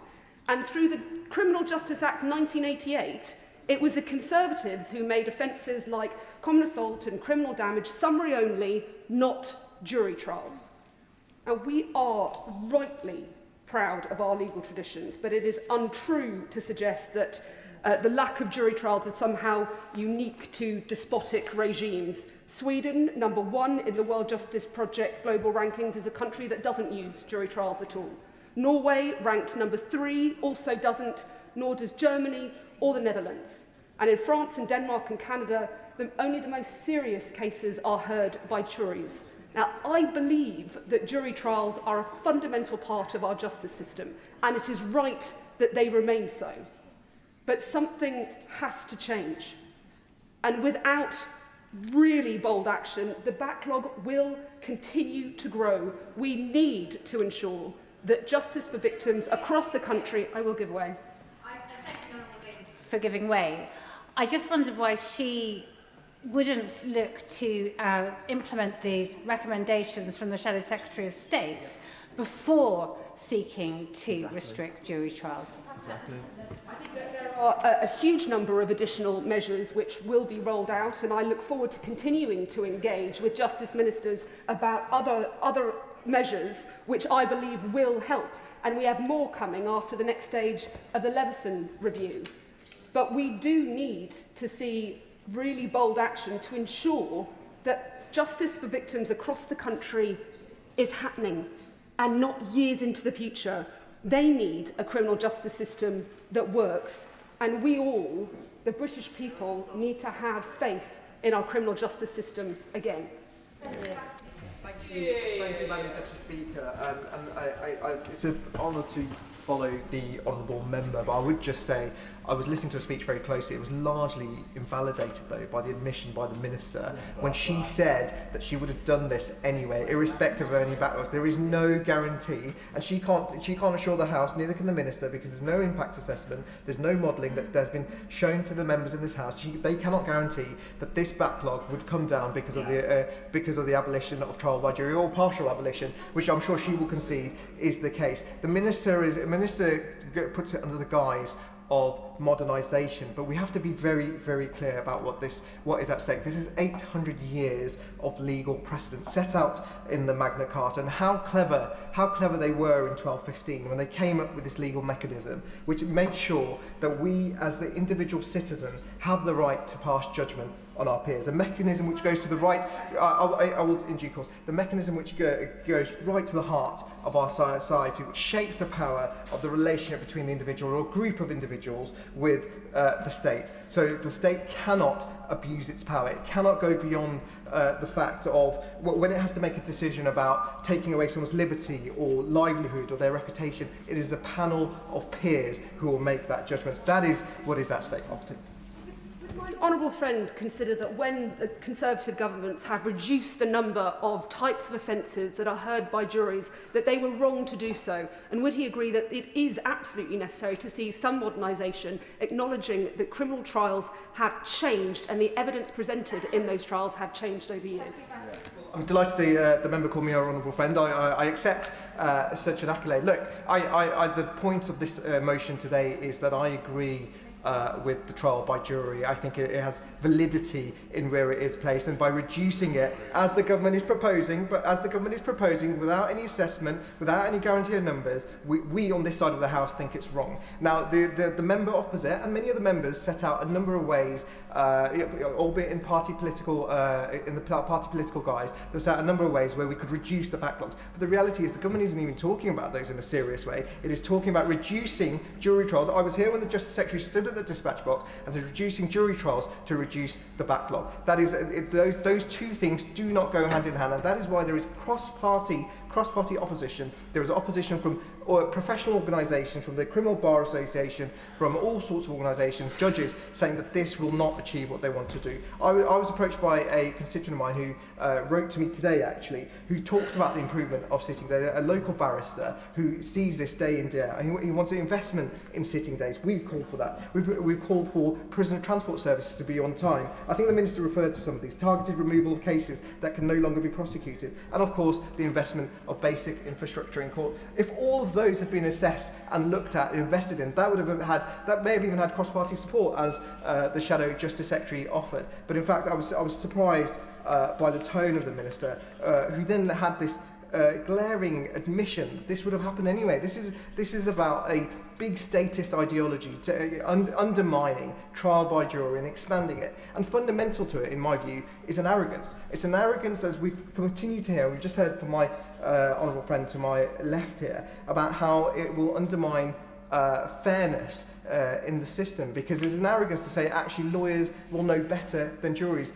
We don't always expect, the whole nature of this trial by jury is not to expect the jury, the individual juror to have an expertise in everything. It is the collective decision making which takes away bias, which takes away discrimination, which none of the members opposite can guarantee a judge which is as neutral as they must be and as professional as they are. They cannot guarantee that the individual judge won't demonstrate those biases, and that is the point that we are making, that this fundamentally undermines the individual liberties that we rely on in this society, one of the most fundamental individual liberties. Yeah. I'm grateful to my honourable friend for giving way. Does he share my concern that if the argument runs that, well, it's because it's the expert lawyers arguing their case to an expert judge, the next way of trying to speed up the jury process or modernise our legal process is to reduce the rights of appeal, because it will have been expert judges alone without the benefit of a lay jury, and that will be a further erosion of our rights. And I thank the honourable member. I suspect I'm running out of time. 1 minute. Well, in that case, I say to you, I agree with my honourable friend in that case. Of course, the fundamental point here is that this is a slippery slope. It opens the door to further erosion of individual rights, and we may all here think that this is a good idea because, or the government members may think that it's a good idea because it cuts time. But there may well be a moment. There may well be a moment where an individual has to rely on a trial by jury, and that is their right, by the way. They can request those because it gives fairness, and it is that fundamental right of being judged by our peers that we rely on. And I implore members opposite to follow the example of the member for Kingston upon Hull East, who is taking a very brave stance. Thank you very much, Madam Deputy Speaker. Who'd have thought a government led by a human rights lawyer would be leading the charge to remove one of our most basic human rights, trial by jury. This government is removing the right to a jury trial for any offences that carries a likely sentence of less than 3 years, supposedly to reduce the backlog of waiting cases to go to trial. But let's look at the evidence. There is a backlog of 78,000 cases. There are around 1.3 million prosecutions in England and Wales every year, and 10% of those cases go before a Crown Court. Of those, 3 out of 10 go to trial. These reforms mean that there will now be more than 2 out of 10 still going before a jury. So from those figures, there is no realistic impact change to those waiting lists from what they are doing, removing a fundamental right. I mean, who was doing the maths from this? The Lord Chancellor, mastermind Lord Chancellor, no wonder the Prime Minister appointed him. But look, my constituents of Tatton, from school pupils to the leader of the Northern Circuit and barristers from the Middle Temple, urged me to speak today to say that this was an absolute disgrace and to put forward some of their suggestions. So from the barrister at St. John's Buildings, who said, actually, I don't believe at all that cutting of a trial by jury will get down these lists, will sort out the problem. In fact, I'm deeply concerned that such proposals will further erode the trust of the public in our justice system. It will remove their participation in criminal justice, and there is no evidence it will make any impact on the delays. A better way, solutions which would stop and stop this backlog, would be to stop the cap on the number of days that can be set. Let courts sit around the clock, and also sort out the failure of the prisoner transport system that doesn't get defendants to court, or they get them there late and wastes time. Now, further, another barrister, a criminal barrister from King's Counsel at Lincoln House Chambers in Manchester, said, I'm very concerned that curtailing jury trials is based on no credible evidence at all. In particular, there has been no pilot scheme. It appears that the suggested savings of 20% has been pulled out of thin air.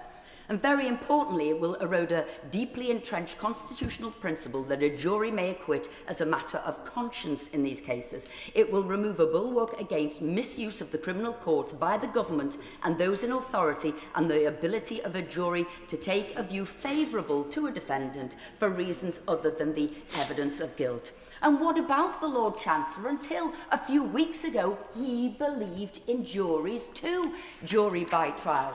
And one thing that backbenchers on the opposition should really take into concern is, constituents have said to me that for such an important change to our unwritten constitution, there should have been mention of this in the Labour Party manifesto.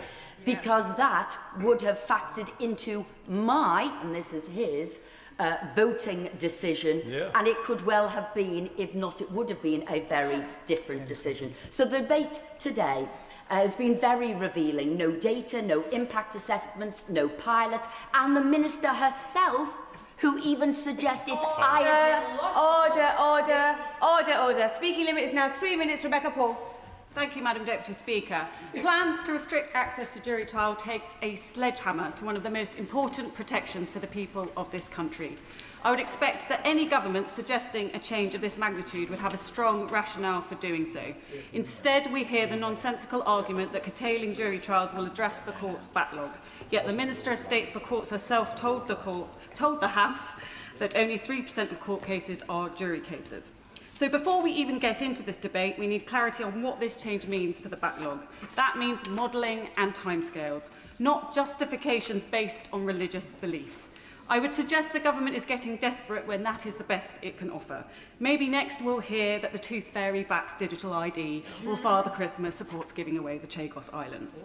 Back in the real world, in 2024, the Lady Chief Justice gave evidence to the Justice Select Committee that our courts face around 100 unplanned closures every week, with 200 near closures per month. This is in line with credible data suggesting that just yesterday, 15% of our Crown Court rooms sat empty, and it's the same today. If the Minister wants to tackle the backlog, might this be the best place to start? But coming now on to the key benefit of jury trials themselves, which is the involvement of our peers in delivering justice. These are people in our own communities with no obvious axe to grind or political motivations. Any justice system that concentrates powers in the hands of a small number of repeat decision-makers inevitably risks groupthink and unconscious or even conscious bias. A jury is a built-in safeguard. 12 ordinary people drawn at random, bringing different instincts and experiences, and forced to test the prosecution's case in a way a single decision-maker cannot. Simply put, it's safer to spread human fallibility across 12 people than to concentrate it in one. A system in which liberty hinges solely on inputs from various arms of the state, the police, the CPS, and then a judge, cannot be as inherently fair as one in which justice is done with the people's direct involvement. But the curtailing of jury trials is not the only concern here. Ministers want to expand sentencing powers in the magistrates' courts by allowing them to hand down sentences of up to 2 years, while at the same time restricting the ability to appeal decisions taken in those courts. It is extraordinary that someone can sit as a magistrate from the age of 18 with no legal qualifications or experience, and this government thinks they should be able to decide whether someone loses their liberty. If you were in the dock, would you be happy with that? Juries may not be perfect, but I know what I would prefer. If the government is determined to push ahead with this, then it is knowingly increasing the risk of wrongful convictions and excessive sentences. We know more than 40% of appeals against decisions taken by magistrate courts are upheld. How many miscarriages of justice is this government willing to accept? Ministers would be foolish to trade away a centuries-old safeguard for a headline about swift justice, only to discover afterwards that our courts are no speedier, just less just. In closing, Madam Deputy Speaker, I believe that the British people must remain participants in their system of justice rather than mere observers. I urge ministers to think again. Do not curtail jury trials. Do not concentrate yet more power in fewer hands. Fix the courts. Protect our legal heritage. Thank you. Thank you, Madam Deputy Speaker. The right to a trial by jury is a right that has stood at the very centre of our criminal justice system for centuries. It is a crucial check on the power of the state as it undertakes one of the most solemn duties, to try a citizen and to determine guilt or innocence. This principle is, in the words of the Lord Chancellor himself, a fundamental part of our democracy.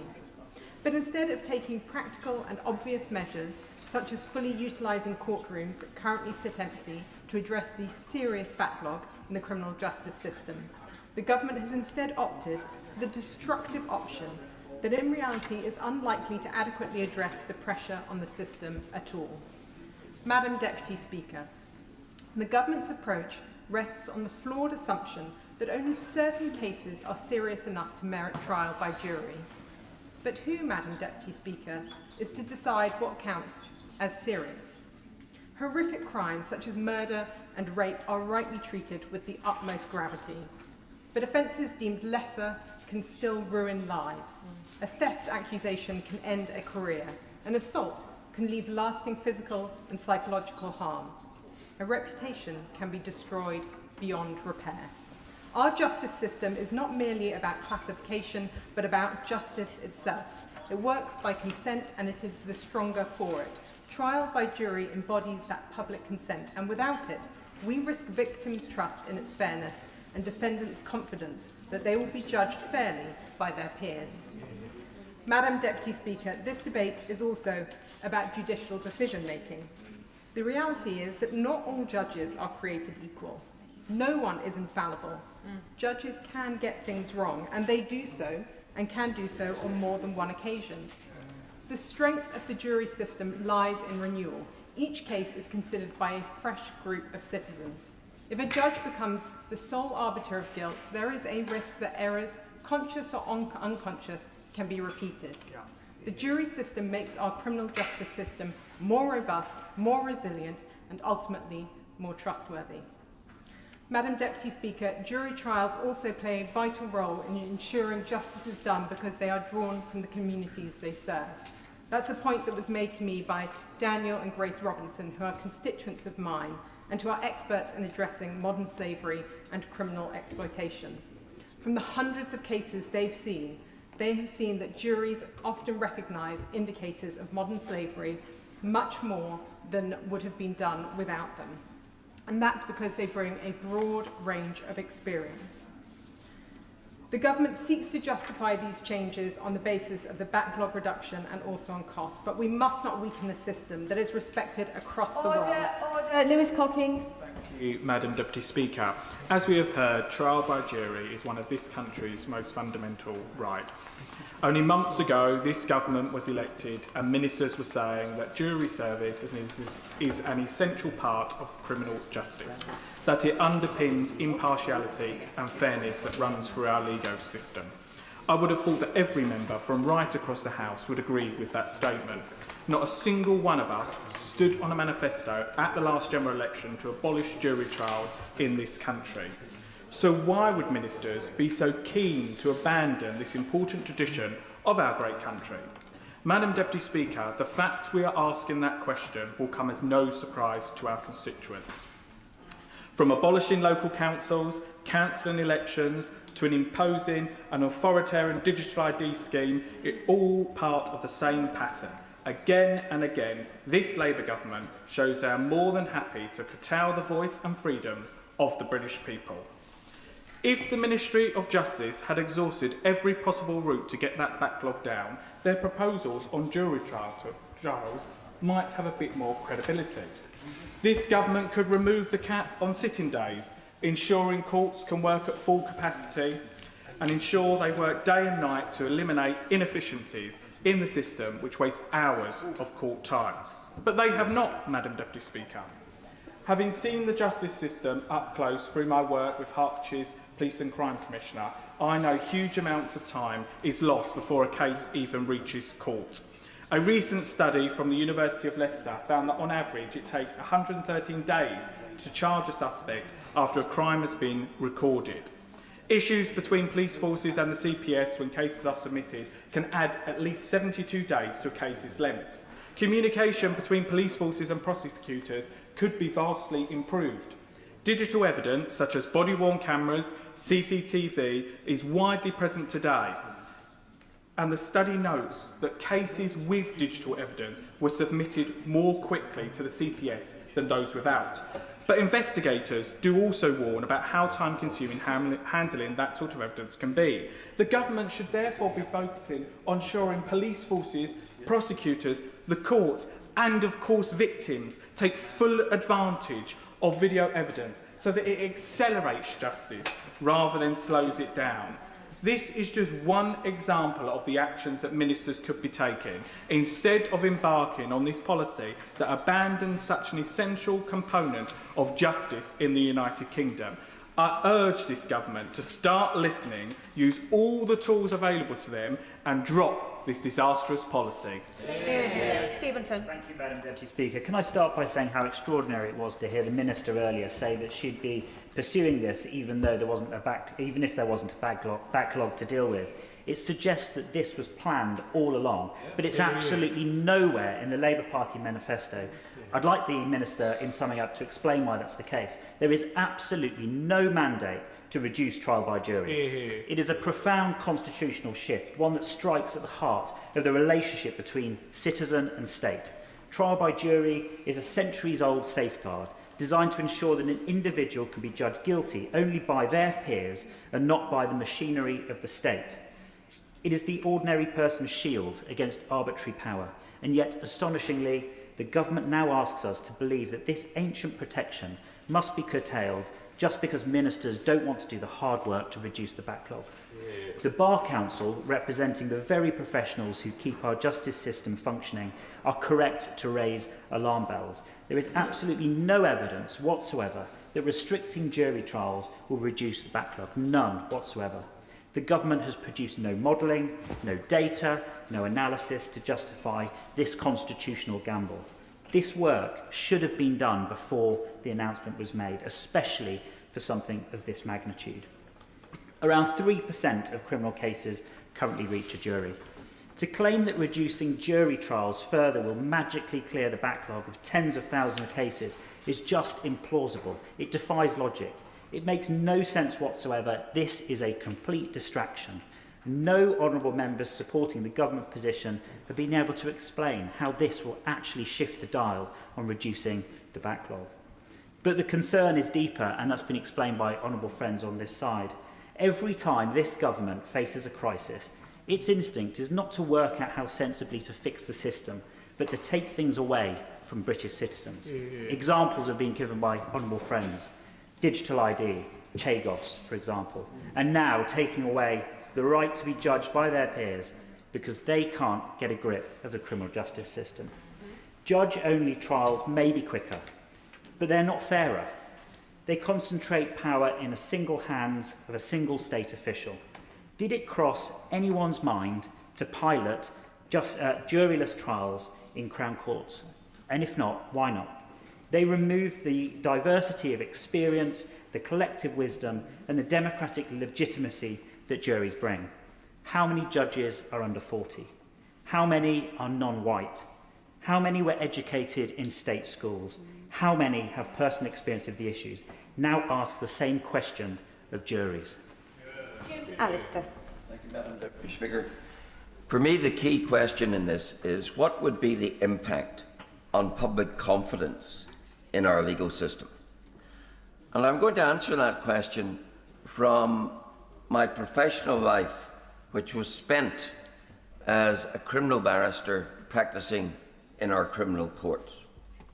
And I also answered from the perspective of someone who practiced in Northern Ireland, where we had both jury trials and judge-alone trials called diplomat courts. So I've seen them both. I've operated them both. I know what the resulting public confidence level is from those respective types of trials.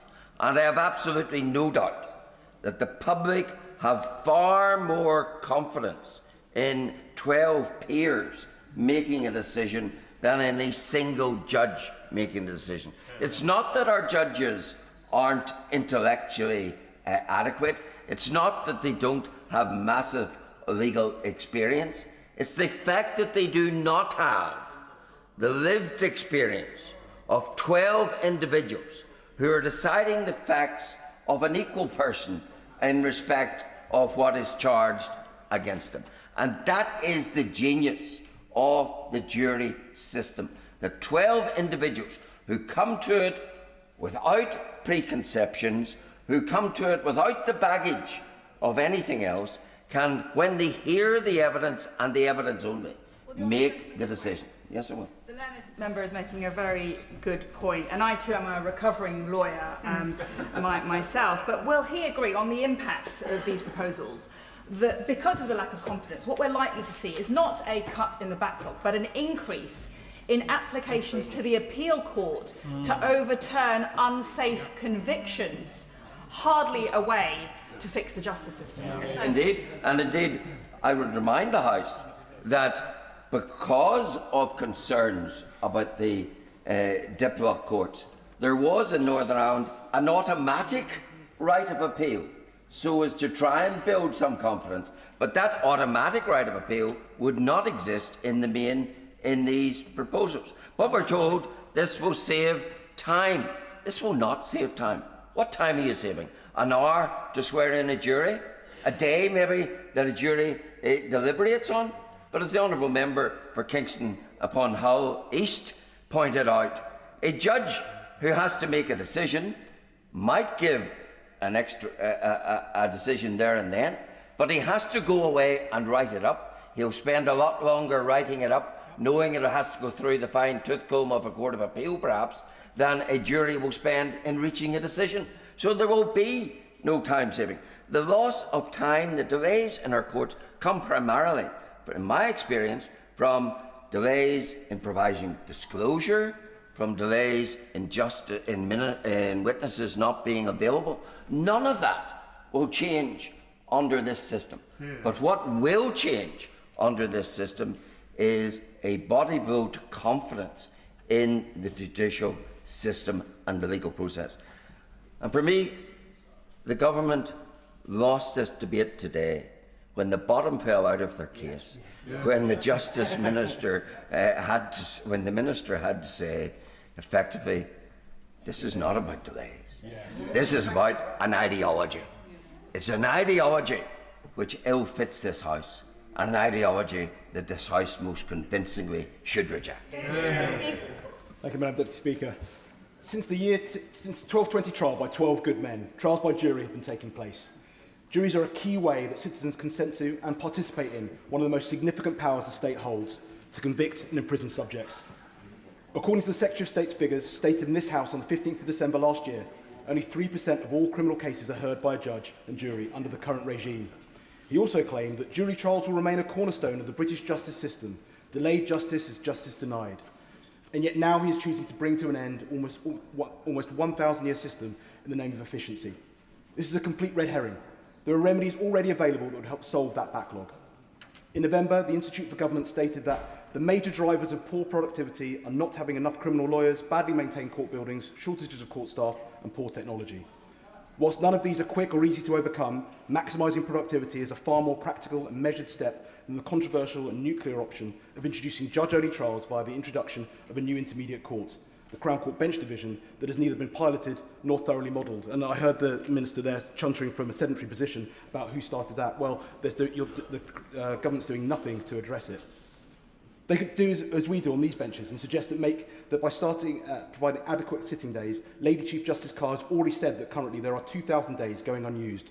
Rather than abolish a significant part of our system, I would advise the government help sort the backlog by allocating these. The IFG identified that scrapping jury trials will save between 7 to 8% of the time currently spent on Crown Court jury cases. Abolishing a practice which such a small percentage of cases use shows this government is more focused on the same tinkering at the edges that the Justice Secretary has stated we cannot afford to do, as opposed to using pragmatic, clear solutions that could help fix the issues. It also represents yet another in a long range of examples of Labour wanting to take power from citizens and further engorge the state. The Justice Secretary need not only listen to me. The Bar Council's leadership issued a statement that made clear their position that they are against the curtailment of jury trials, stating, "There is no evidence we have seen that it will significantly reduce the Crown Court backlog. However, there is evidence that diminishing the constitutional principle of trial by jury will erode trust in our criminal justice system." give way. When the Justice Secretary gave evidence to the Justice Committee in December, he said that the evidence underpinning that 20% time saving that comes from Sir Brian's report will be released. But if it does make that proposition good, and I understand he disputes that, but if it does, would he and his party still oppose even the principle of structural reform, even if it's necessary to cut the backlog and keep it down? Sorry, I've just been informed that the honourable member only walked into the chamber about 5 minutes ago. Order. The member's been here for a while. He wasn't allowed to participate in the speech because he wasn't here at the beginning, but he has been here for a while. Ben objecting. I apologise, Madam Deputy Speaker, but I will make progress. No one who voted for Labour voted for this seismic change. Well, my repent give way.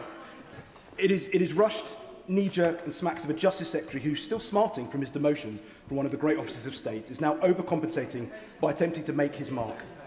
I urge the government to reconsider, and I urge those on the government benches who plan to rebel today to do so, clear on the conscience that they are simply cutting out the middleman, because the government will inevitably end up where those rebels already are. Monica Harding. Thank you, Madam Deputy Speaker. Trial by jury is not a luxury. It is one of the oldest and most fundamental protections in this country, and it is a key safeguard of liberty. Yet under this government, it is being treated not as a principle to be defended, but as a system to be rationed. We all agree that there is a crisis in the criminal justice system and that we need to bring the backlog down. Cases are drifting for years before reaching court, draining justice of its force and credibility. To the frustration of my constituents in East and Walton, the consequences fall heavily on victims and witnesses, prolonged delays, weakened evidence, memories fade, statements are withdrawn and prosecutions collapse, and confidence in law and order, and therefore democracy, falters. As my local borough commander told me this week, this undermines policing. The government have rightly prioritised community policing, and my own force in East and Walton have increased the solving rate of burglaries by 84%. So wouldn't it be great if we all slept safely in our beds? No, because residents were shocked to learn that 2 individuals arrested for burglary charged in December will not appear in court until September 2027. Similar problems arise in youth justice, where sentences is repeatedly deferred, leaving young offenders without timely consequences, and that most important lesson, if you are young, that if you commit a crime, you will be punished. It erodes public confidence. But why not use the most immediate lever, lift the cap on court sitting days? Late last year, I visited Kingston Crown Court. The regional backlog has grown by 25%, yet courtrooms sit unused. Staff described to me the frustration of having judges, clerks, ushers, spaces, and cases ready to proceed only to be blocked by centrally imposed limits on sitting days. Government imposed caps. It's nonsensical. It makes no sense to pay for court buildings, judges and staff, and then prevent them from operating fully. That is a false economy which shifts the cost onto victims, communities and public trust. The government have only marginally increased Crown Court sitting days, barely touching the scale of the backlog and falling far short of what is needed. And this goes back to the priorities of the Treasury. Surely they must prioritise law and order first. Instead, the government has decided to treat jury trials as a nuisance. They seem too costly and inconvenient. They have been squeezed not because they have failed, but because cutting them is easier than rebuilding the system around them. This is a political choice, and it seems like an ideological choice from the conversation earlier, not an inevitability. The Liberal Democrats have set out a serious alternative to lift the cap, invest in court buildings, lift the cap of sitting days, use courtrooms effectively, fix broken contracts that cancel hearings, including the failure of prisoners' transport to bring defendants to court on trial, and invest in rehabilitation to reduce offending. This is not what my constituents in East and Walton want. Thank you, Madam Deputy Speaker.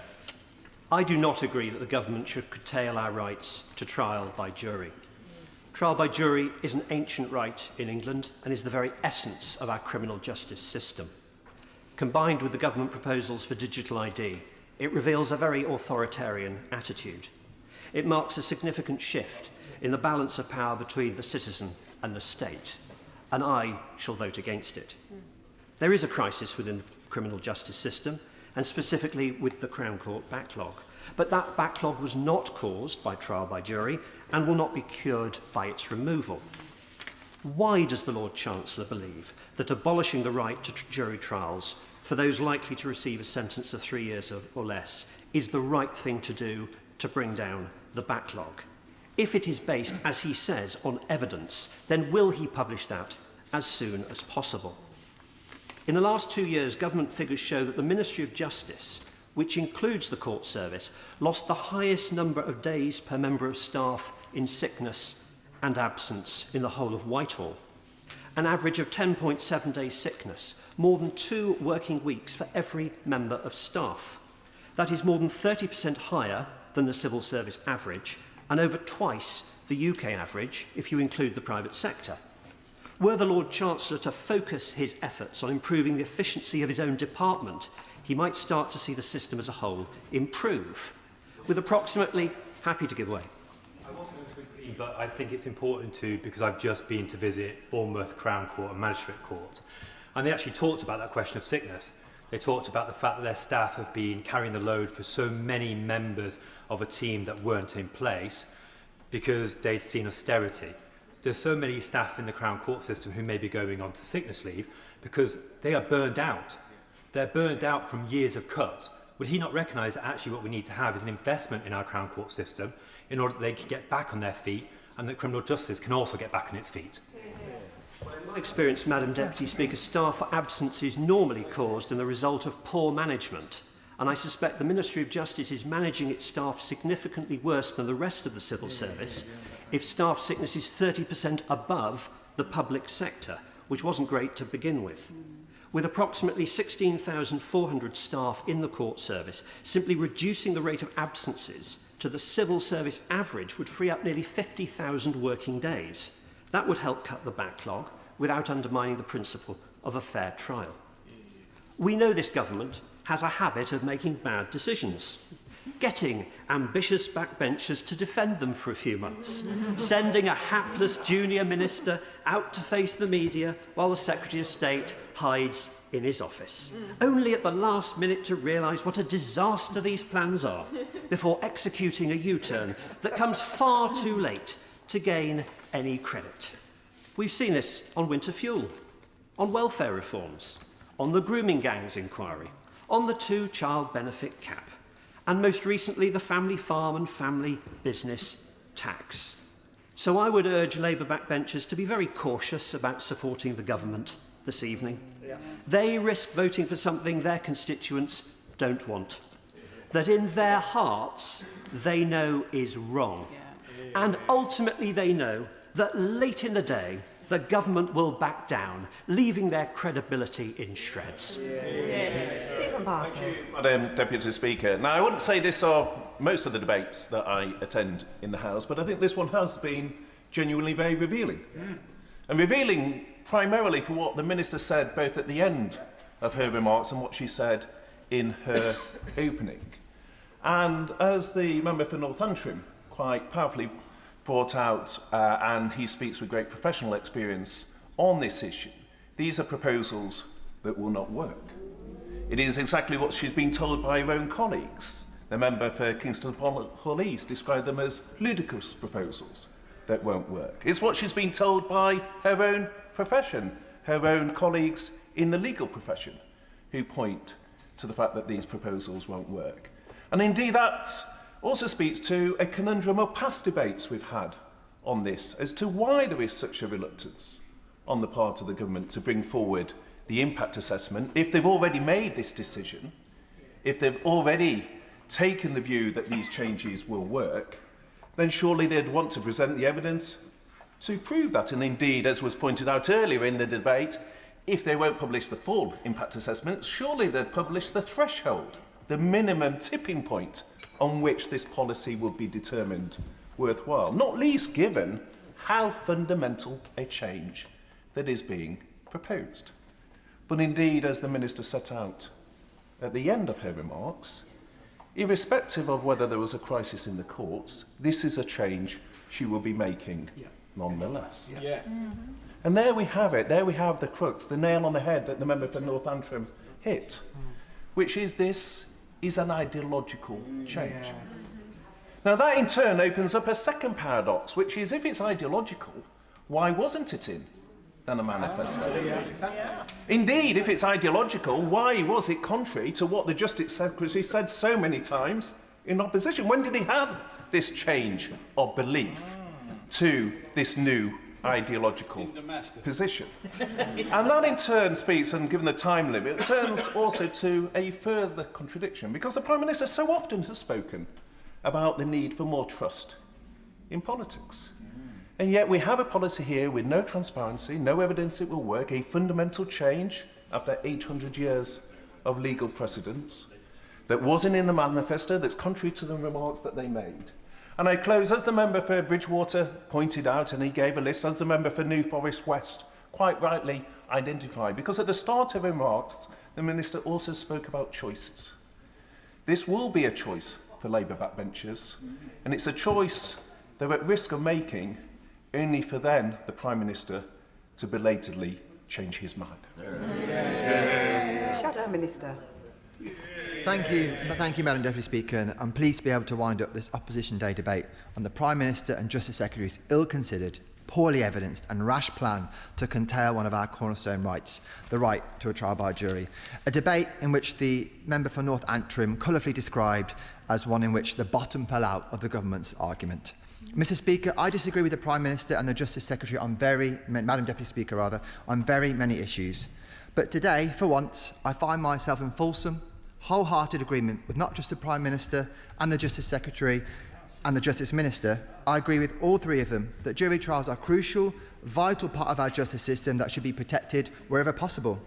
Madam Deputy Speaker, even with this Prime Minister, who has an unrivalled reputation for having opinions that last as long as they remain popular with whoever's vote he's seeking at a particular point in time, even with this Prime Minister, we're in the extraordinary position where his government is now putting forward a proposal that the Justice Secretary and the Justice Minister and the Prime Minister himself all previously argued vigorously against.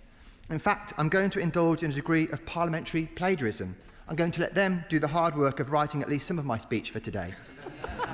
First, I'll hand over to the Justice Minister. He previously said on this issue of limiting jury trials that, I quote, instead of weakening a key constitutional right, the government should do the hard work. We all have the right to be judged by our peers, and when the prospect of imprisonment from society is before us, to take that right away would be a wholly draconian act.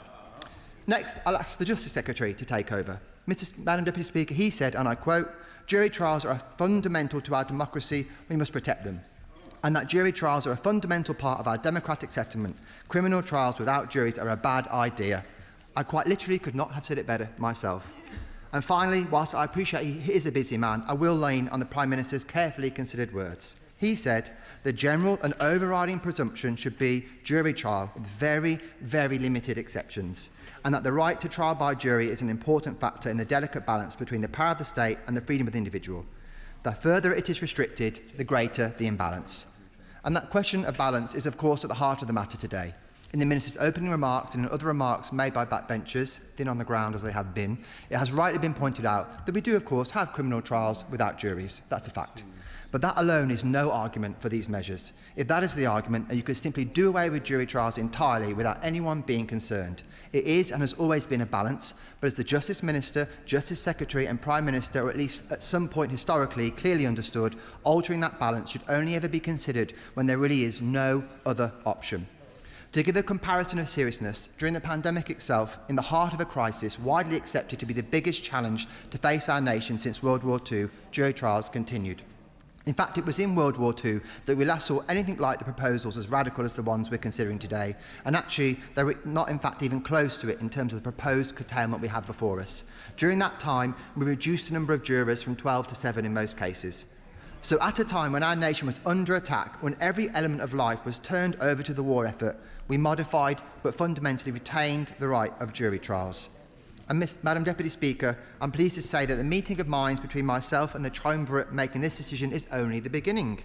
There are 37 Labour MPs for whom I find myself in common cause today. It's fair to say, to name just a few, that the Mother of the House, the member for Hackney North and Stoke Newington, the members for Leeds East, the member for Walthamstow, Liverpool Riverside, Salford, are very, very far distances from me on the political spectrum. But along with other colleagues, they are very clear that these proposals are wrong, and I wholeheartedly agree with them. And when there are 37 names and a signed public letter, any decent whip will tell you there are at least the same number lurking in the background, not willing to go public, but rushing to answer that whip's phone call at the weekend to say they're not happy with these proposals. And what do those 37 say? They say that these proposals are madness and will cause more problems than they solve, and that the public will not stand for this erosion of a fundamental right, particularly given there are numerous other things the government can do to more effectively reduce the backlog. And that final point takes us right back to this issue of balance. The government has quite simply failed to articulate why this measure, these proposals, are the only way forward. The government might have received a more sympathetic reception had they truly exhausted all other options, if they'd stretched every sinew since their election to tackle this issue. Because, as our motion acknowledges, the courts are under unprecedented pressure. No one disputes that. Delays are too long, victims are waiting too long for justice, and defendants are left in limbo. Prior to the pandemic, the Crown Court backlogs were lower than the backlogs we inherited from the previous Labour government, and I don't remember Labour MPs being concerned about that at this time, but COVID hit and placed unprecedented strain on the criminal justice system, leaving a long and difficult legacy. The result of that was an enormous reduction in court capacity that led to backlogs shooting up in a way it never had before. I should remind the House again that even during that challenging time, there was cross-party support of the guiding principle that jury trials should continue. After the pandemic, England and Wales resumed jury trials faster than many comparable countries, one of the shortest suspensions anywhere because they were treated as a priority. The previous government opened and extended the use of 20 Nightingale courtrooms, increased the number of judges, raised the judicial retirement age, and increased in a short number of years the number of sitting days by more than 20,000, an historic, unprecedented level. But despite this loss, the loss of a capacity could not be simply undone. I will give way. Comments around sitting days, would he then condemn the Conservative cut of nearly 15% of sitting days in 2019, and would he congratulate this Labour government in increasing the number of sitting days? As the Shadow Justice Secretary outlined, I think over a number of years, over many decades, there hasn't been the investment in the justice system. I would also make quite clear this claim to having record levels of sitting days is actually a bit of a statistical anomaly, because the government will know there was an absolute change in the measure of sitting days, and actually when you use the historical measure and compare it, we did actually match that number of sitting days, or perhaps even higher historically. And of course we uncapped sitting days a number of years during the pandemic, something that this government failed to do, alongside failing to increase the number of sitting days in a rapid way, something that the Institute for Government said it made it more difficult for the government to make use of. But as I said, there is no dispute that there is issues, and that members across the House have recognised their long-standing. The question is, what do we do about them? But let's be clear about how much of the unacceptably long waits are actually a result of a wait for a jury trial. The Justice Secretary is quite rightly being criticised for quoting statistics about victim dropout rates in a deeply misleading way. We don't want to see any victims drop out for any reason, and we don't want to see any long waits, but less than 10% of dropouts occur post-charge, and that figure is actually coming down. It's not helpful to the understanding of this issue for members to quote waits of 6 or 7 years, which in fact relate to the delay from alleged offence to sentencing. Yes, waits for trial from point of charge are too long, but that's just part of the picture. Jury trials are not a quirk, a happenstance for how we deliver criminal justice in this country. They're a foundational principle of our justice system, reaching back to Magna Carta. For more than 800 years, ordinary men and women have been trusted to sit in judgment, to weigh evidence and to decide guilt or evidence. Or innocence. That public participation is not a flaw in the system, it's one of its greatest sources of legitimacy. Removing juries, even for a narrow category of cases, let alone the radical changes before us today, alters the relationship between the citizen and the state. It replaces collective judgment with individual, arbitrary authority. I will. In light of the Shadow Minister's comments, does he think it was wrong through the 1988 Criminal Justice Act for the Conservative government at that time to make offences like criminal damage and common assault to be summary only, removing juries in those offences? I wonder if the member was actually listening to my speech. I've said throughout these issues are one of balance, and as the Prime Minister has said, and as the Justice Secretary has said, and as the Justice Minister has said, you have to tread very, very carefully on these issues. And for the member to draw comparisons between minor changes to whole-scale, huge reductions in the use of jury trials shows she fails to understand that these issues are one of balance. And of course, the obvious flaw in the arguments being made by the government in support of doing this, that this is a measure to tackle what we should all consider to be a temporary problem, is that these measures are permanent, without any plan to reverse them when the backlog is down, similar to the temporary measures in World War II that I mentioned. What is missing... I will. Agree with me that curtailing jury trials won't solve the delays. It will simply push that backlog back into the appeal courts, and worse still, does he agree that it risks creating a two-tier justice system where those who can afford to appeal will appeal and those who cannot will be left behind? The member is pointing out one of very many flaws in the arguments that the government has put forward for justifying its case, and they simply have not made it. Because court sitting days are still being wasted. Yesterday alone, more than 50 Crown courtrooms sat empty. And let's be clear, while this government leans heavily on at least some of what has been proposed coming from Sir Brian Levison's review, they need only have looked into the bowels of the MOJ to unearth these exact ideas. That is because it will come as little surprise to members on these benches. We have been here before with the Labour governments. As Justice Secretary, Jack Straw also proposed removing the right to a jury trial in either way offences when Labour were last in office. As is the case today, rightly, members of both houses and people from across the political spectrum united to stop those proposals. So we can do away with the pretence that this is purely the workings of an independent figure. I'm afraid Sir Brian has become a shield for defending these ideas, a shield they lacked last time around, which they obviously hope is going to make the difference this time. And we should be right to fear that this is the thin end of the wedge. Thanks to the plans being leaked, we know what the Justice Secretary actually wanted to do. He wanted to go much further than even these proposals by removing jury trials for sentences of up to 5 years. Where will they go next if they succeed in these proposals? It's also impossible to ignore the wider context. A number of my constituents have raised with me, and I know a number of other members in this House, that at the same time this government argues the fundamental legal safeguards must be set aside, it's spending £1.8 billion on a nationwide mandatory digital ID system. The Criminal Bar Association, the Bar Council and the Law Society have all warned against these proposals. They've been clear that restricting jury trials will not solve the backlog. It risks distracting from the real work that needs to be done, fixing the basics, investing in infrastructure and people and making them function efficiently. Madam Deputy Speaker, I'll close by going a little bit closer to home. Kipling, in his 1911 poem, Kipling, who was, lived in my constituency in Bexley and Battle, you can actually find a statue of Rudyard Kipling in the village of Burwas in my constituency. He said in his 1911 poem, the reeds of Runnymede, the centrality to British freedom of trial by jury. He said, and I quote, she said, and I quote, I'll finish on this, Madam Deputy Speaker, if they can stop their chuntering and they can get on with their... He said, at Runnymede, your rights were won at Runnymede. No freeman shall be fined or bound or dispossessed of freehold ground, except by lawful judgment found and passed upon him by peers. Forget not, after all these years, the charter signed at Runnymede. Mr. Speaker, those of us on these benches have not forgotten. Let's hope enough members opposite haven't forgotten either. Minister. Thank you, Madam Deputy Speaker. It's quite tough to follow on from that, actually, but here we go. This has been a very useful debate, and every single contribution, including those from Conservative colleagues, has commented on the crisis in our courts that we inherited from the Conservatives after 14 years.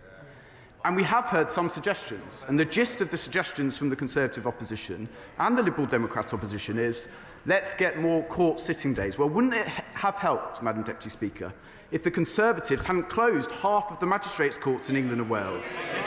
Across the entire estate, Madam Deputy Speaker, they sold off more than 40% of all court buildings for far less than they were worth to the communities they served. As a result of their vandalism to our court system, Madam Deputy Speaker, there are now nearly 80,000 cases waiting to be heard, and it will continue to rise beyond 100,000 without investment, efficiency savings, but also structural modernisation. And let us be clear, this government will bring forward a modernisation package that will drag the criminal justice system into the 21st century, ensuring justice is done fairly and swiftly, ensuring our system meets the challenges modern criminal cases bring, ensuring we never again reach a point whereby the public's faith in the criminal justice system is so severely undermined. The House has heard today a clear and compelling case from my right honourable friend, the Courts Minister. She has set out bold but sensible reform we need, bringing down the backlog by the end of the Parliament, rooted in evidence, grounded in reality, and driven by a simple objective: to fix a criminal court system that is under unprecedented strain and put it on a sustainable footing for the future. I'll give way. Actually, when she closed her statement, the principle was not about the backlog, because she said, regardless of the backlog being there, she would have gone ahead with scrapping juries in these extent. So could he clarify the government's position? Is it a principal position or dealing with the administrative burden? We absolutely have to drag the criminal justice system into the 20. Deputy Speaker, the context in which we operate clearly has an effect on that programme, and the fact that we've inherited an unprecedented backlog in our criminal court system affects the urgency and the radicalism of that reform. And Madam Deputy Speaker, I want to take this opportunity to pay particular tribute to Sir Brian Leveson, who is no shield. His independent review has driven the reforms we are taking forward. It is rigorous, thoughtful, and absolutely clear about the scale of the challenge before us. But let us be very straight. The reforms being proposed, and that will be set out in due course before this House, are not plucked out of thin air, but the result of intensive, careful work undertaken by the most senior lawyers, academics, and members of the judiciary. The modernisation programme will be built on evidence. These are difficult decisions and uncomfortable, no doubt, for some within the legal profession, but absolutely vital for a properly functioning and robust system we can be proud of to take into the future.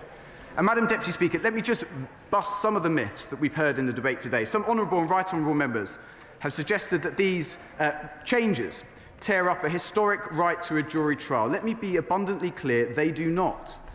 Article 40 of Magna Carta reminds us that we must not deny or delay a right or justice, giving us the old adage, justice delayed is justice denied. And sadly, in this country today, justice delayed has become justice denied for far too many victims. The government will not cling to mythological tradition at the expense of fairness, effectiveness and public confidence. We will rise to meet the challenge of the day rather than living in the past. And I heard, Madam Deputy Speaker, on countless occasions, the assertion that this government is scrapping jury trials. That is not true. Not true. Everyone has and will always have the right to a fair trial, as my honourable friend, the member for Derby North, made clear in her compelling speech. There has never been an inalienable or unqualified right to a trial by jury. And let's just set out the maths in some detail, because it is very important. Currently, 10% of all criminal cases are subject to jury trial. 7% of those plead, there is no trial, so just 3% are then subject to a jury trial. The reforms before the House today would reduce that to just 1.5%. These are modest reforms affecting a small proportion of the criminal cases in our country. And as my right honourable... I'll give way, yes.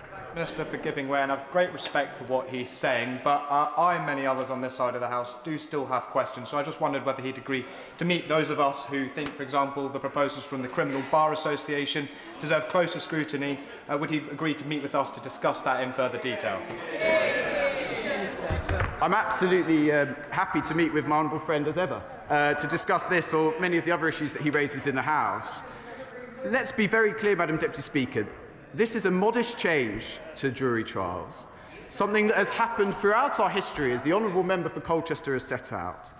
And the opposition were reminded by my honourable friend, the member for Cramlington and Killingworth, that their party has made modest changes to jury trials in the past. It was Margaret Thatcher, one of the Shadow Justice Secretary's various political heroes, who reclassified crimes, including taking a motor vehicle without authority, raising the threshold for criminal damage. They became summary-only offences in 1988, so those charges were not subject to juries at all. I wonder whether the party opposite considers Mrs Thatcher to have torn up the Magna Carta or undertaken constitutional vandalism. This is rhetorical, a device that Rumpel would be proud of. And Madam Deputy Speaker, we've heard today about what more we could be doing. Well, let's just set out what we are doing.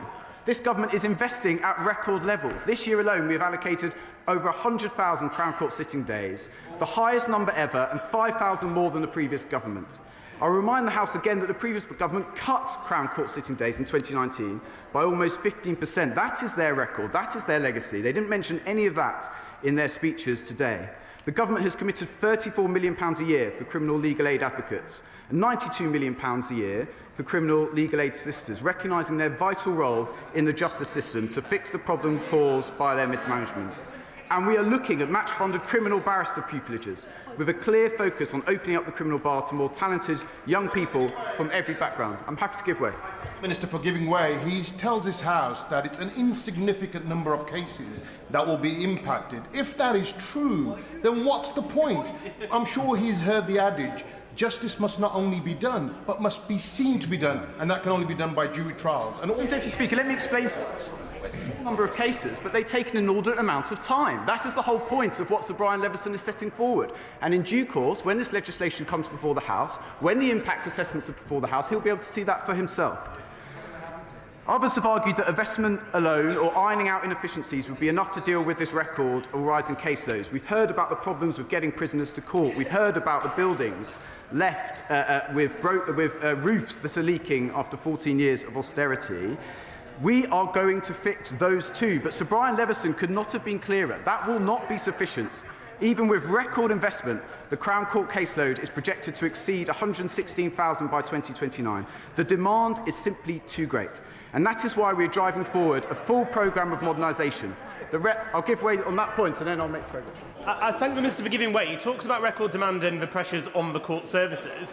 Does he recognise, and would he be able to outline what assessment has been made about the increase in pressure on the court system as a result of cracking down on the right to protest in legitimate cases?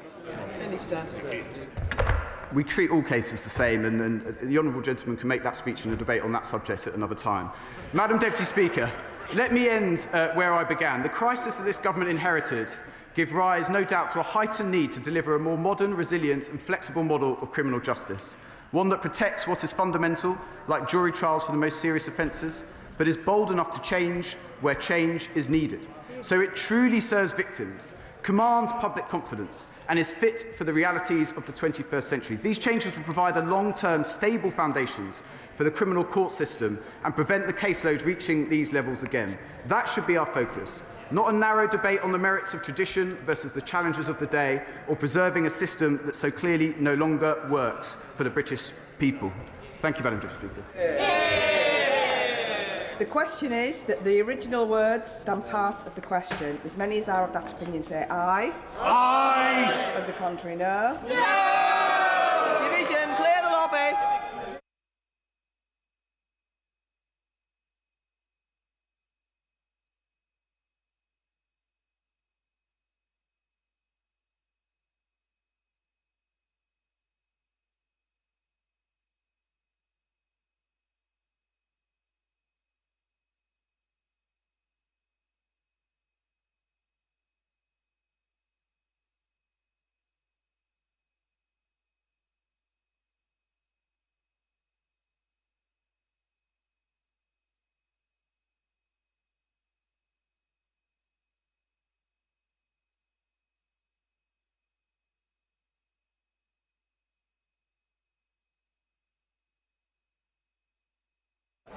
Order. The question is as on the order paper. As many as are of that opinion say aye. Aye. Of the contrary, no. No. Tellers for the ayes, Nick Timothy, Jerome Mayhew. Tellers for the noes, Gregor Poynton and Nezel Khalitstan.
Order. The ayes to the right, 182. The noes to the left, 290.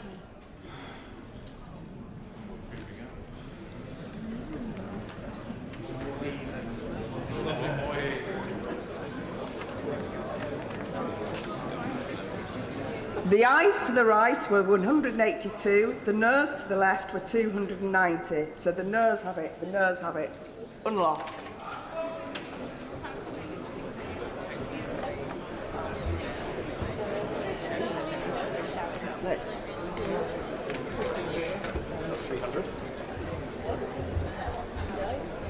The question is that the proposed words be there added. As many as are of that opinion say aye. Aye. Of the contrary, no. I think the ayes have it, the ayes have it. I declare the question as amended to be agreed to. And we now come to the second opposition day. The opposition day motion on rural communities. I'll give the House a few minutes to settle down.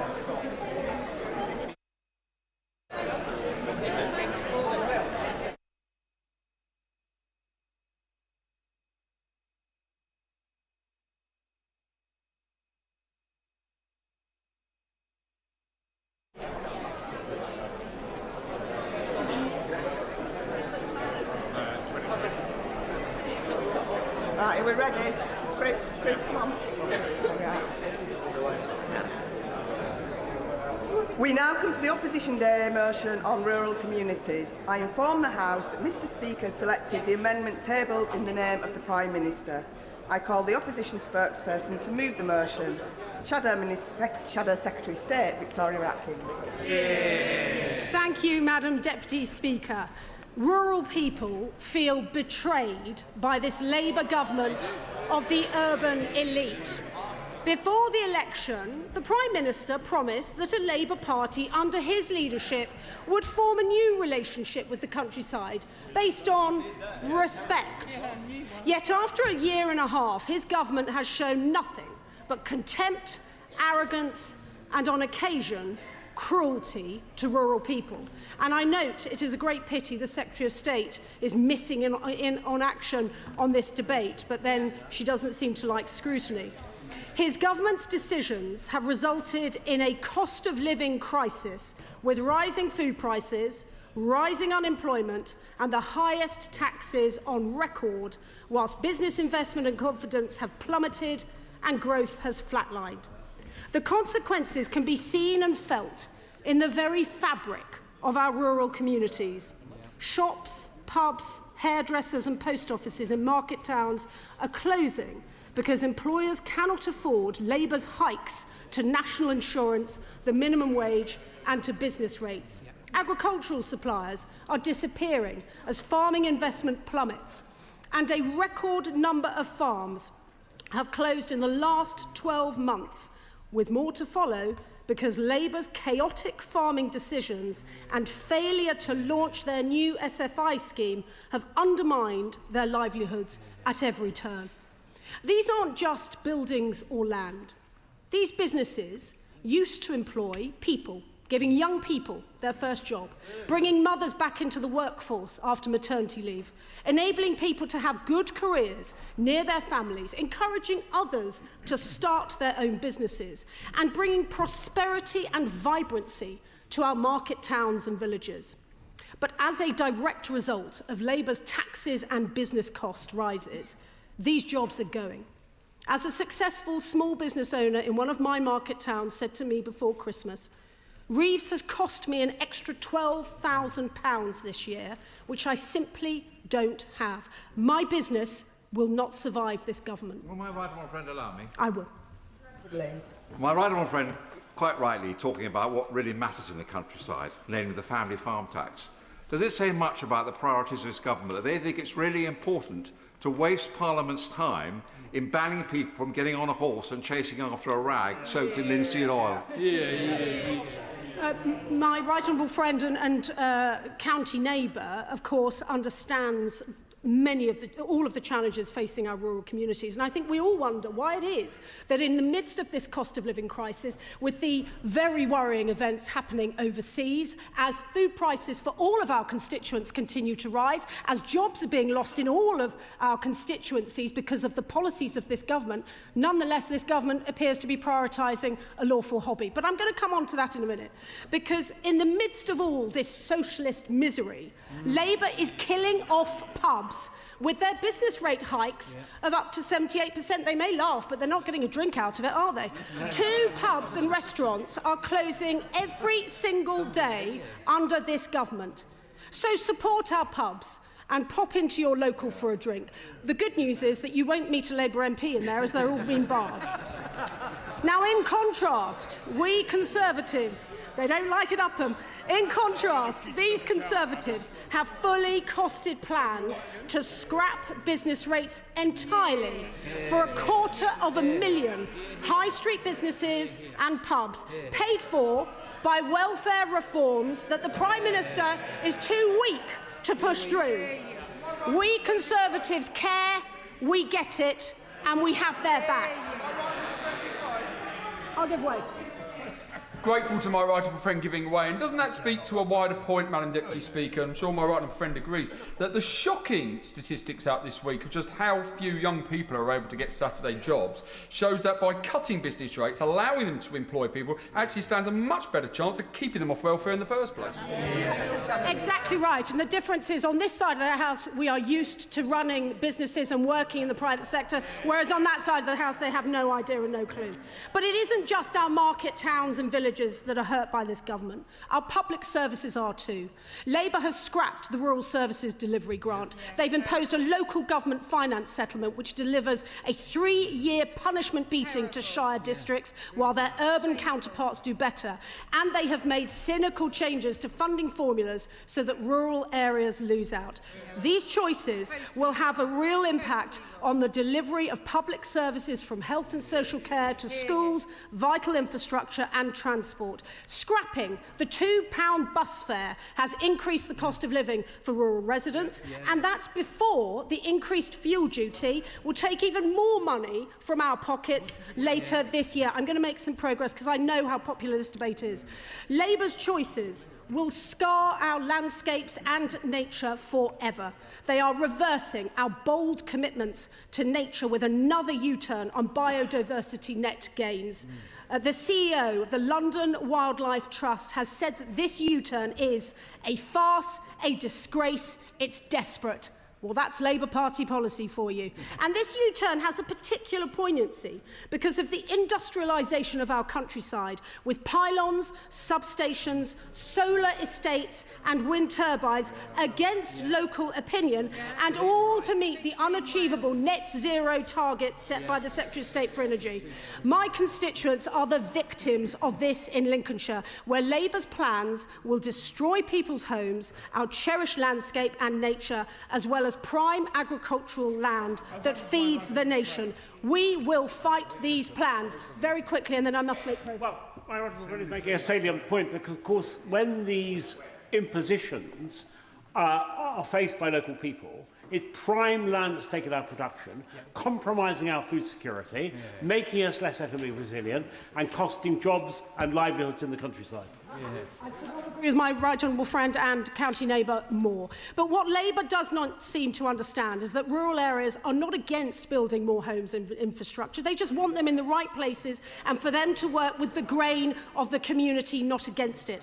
But at least the Prime Minister is being consistent in this one instance, because in the election campaign he said that he was happy to make enemies of the people who oppose his plans. Well, that's a rare example of an election promise he has kept.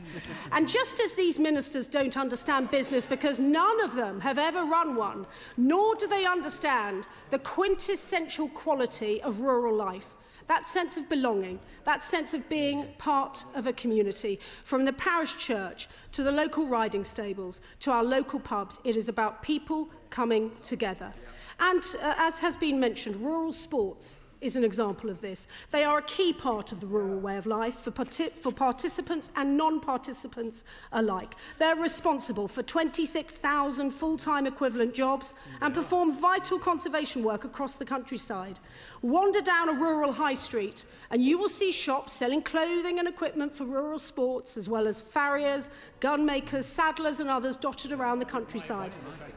A careless policy on rural sports will have wide-reaching impacts across our rural communities. Now, we rightly have some of the strongest gun laws in the world. The intent to strengthen these safeguards further is understandable. But we urge the government to pause and work with the shooting community on their serious concerns that the current proposals will have grave and unintended consequences, including causing further delays in vital medical assessments for licence holders. I'll give way one more. I'm grateful to the Shadow Secretaries giving away. Is she aware of the great concern in Shropshire amongst the rural community, in particular farmers, that the government is conflating lethal firearms with shotguns? And of course, shotguns should be controlled, but they are already strictly controlled, and they are a vital part of rural life, and especially for farmers controlling vermin or other rural pursuits. So I appeal through the Shadow Secretary of State to the Minister to look again at this and to disregard this consultation that hasn't been called for and is unnecessary. As I say, we urge the government to pause and work with the shooting community because, as I say, we all understand the intent behind these proposals, but they have got to get this right because of the ramifications, quite grave ramifications that could result. And on the subject of trail hunting, we'll hear about this afternoon. It is a long-established and specifically permitted by the last Labour government in the Hunting Act as a humane alternative to fox hunting. It is rightly a criminal offence to break the terms of the Hunting Act, and any such criminal offences should be enforced rigorously. Indeed, there have been 416 convictions in the last 15 years. Labour MPs need to be able to justify why a blanket ban should be imposed instead of tackling those who actually break the law. If they are to have intellectual consistency, do they advocate the banning of driving on the basis that some people speed? Of course not. It should be about the effective enforcement of the criminal law their predecessor as a Labour government brought in. I wish, for example, that the government would prioritise stopping the egregious crime of hair coursing, something we suffer from very badly in Lincolnshire, or organised rural crime, or fly tipping, all terrible crimes that seem to be increasing. But under this government, sadly, police numbers are falling, including in rural areas. Rather than tackle the issue of policing and enforcement, the government wants to impose a blanket ban. I will in a moment. And they are doing this, let's be clear-eyed as to why they're doing this. They are doing this because the Prime Minister is weak, his cabinet is circling, and his backbenchers are revolting. The government needs to throw...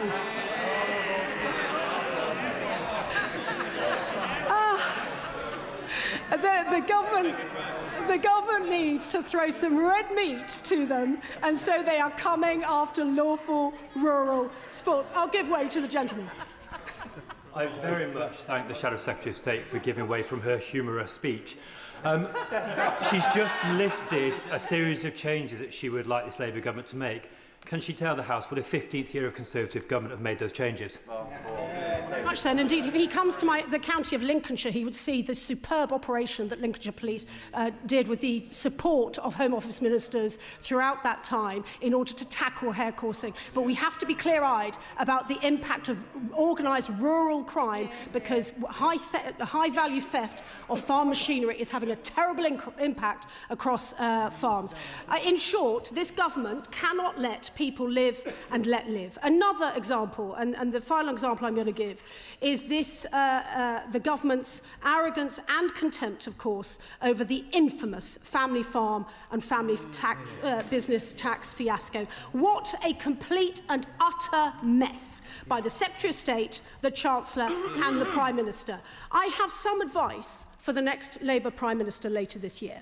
This is a textbook example of how not to govern. They betrayed an election promise not to touch APR and BPR at the first opportunity. They spent 14 months marching junior ministers and backbenchers up the hill to defend it, telling the rural community that they were wrong and that ministers knew better. They recommitted to this tax at the budget on the 26th of November and at DEFRA orals on the 18th of December. And then they had a mystical revelation 5 days later, and they U-turned on their hated tax. It was a Christmas miracle, an absolute miracle that any minister could look themselves in the mirror after this chaotic and shameful episode. And their mess of a partial U-turn will only raise enough money to pay for an afternoon in the NHS, yet as the CLA points out, it will condemn those families operating on the slimmest of margins that have invested in expensive machinery or who live in expensive parts of the country to selling the family farm to pay this vindictive tax. This is why this tax must be axed. We Conservatives have forced 4 votes on this issue in the last 14 months. Labour MPs toed the party line until the budget vote in December, and that made the difference. They have the chance tonight to axe the family farm and family business tax completely. Their constituents will be watching. And this year, we Conservatives will continue to fight for rural communities, for the shops, the pubs and small businesses which are the backbone of the rural economy, for better public services and better funding on our vital public services, and for rural people and sports to have the freedom to live and let live, and of course for our farmers to thrive, not just survive. Because we Conservatives care about our market towns, our villages, our neighbours and our families. We get it and we have your backs. The question is as on the order paper. I call the Minister to move the amendment. Minister Jane Antimicrobial. Madam Deputy Speaker, I beg to move the amendment standing in the name of the Prime Minister, and I welcome the chance to open the debate on behalf of the Government and highlight what we are doing to support rural people, businesses and communities to realise their full potential. I'd like to also apologise to you, Madam Deputy Speaker, and the House in advance that I won't be able to stay for the whole debate. I'm sure you'll miss me. We are committed to improving the quality of life for all people across the country. And to achieve this, we're putting the needs of people and businesses in rural areas at the heart of policy making. Now, Madam Deputy Speaker, I'm quite frankly baffled that the opposition thinks it has any right to speak on behalf of rural communities after the 14 years of chaos and corruption that they put this country through.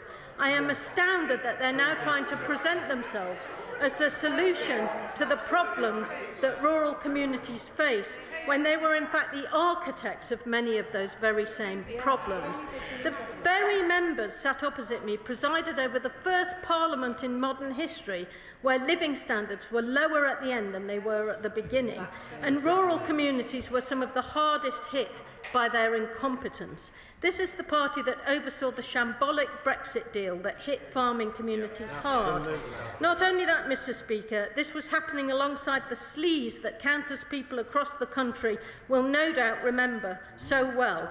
£1.4 billion of wasted taxpayer money on dodgy COVID contracts given to Tory mates over WhatsApp, and partying while the country was in lockdown.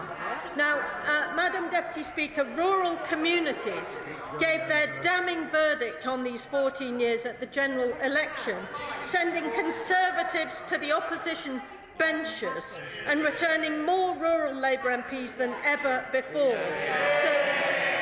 Madam Deputy Speaker, while the members opposite continue to protest, we will get on with clearing up their mess. The rural economy already contributes. The rural economy already contributes £259 billion to gross value added in England alone, and we know that rural areas offer significant potential for further growth. The Government is committed to harnessing this potential to ensure that we can fully realise the opportunities that exist in the rural economy across the whole country. Small and medium-sized businesses are the engine room of the government's #1 mission, which is growth, and there are 500,000 registered SMEs in rural areas, the vast majority of them actually not having anything to do with agriculture or farming. Madam Deputy Speaker, the SME plan, which was launched by the Prime Minister last summer, represents the most comprehensive package of support for small and medium-sized businesses in a generation. The plan will make a real difference to the day-to-day trading operations of small businesses. This includes a new business growth service and a massive £4 billion finance boost to increase access to finance for entrepreneurs and make Britain the best place to start and grow a business. Madam Deputy Speaker, a prosperous rural economy requires effective transport as well as digital infrastructure, the availability of affordable housing and energy, and access to a healthy and skilled workforce. We are tackling those issues. We know that rural residents often have to travel further to access work, education, training, healthcare and other essential services. Now, the Conservatives made this worse by slashing local bus routes in England by 50%, with more than 8,000 services slashed in their time in office. Rural transport, no, I'm getting on with my speech. Madam Deputy Speaker, there are very, very many members of the opposition that wish to speak, and I don't want to take their time up. Rural transport under them became a postcode lottery.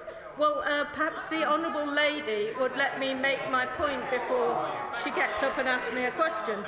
Rural transport under the Tories became a postcode lottery where the price of many communities was no reliable bus service at all.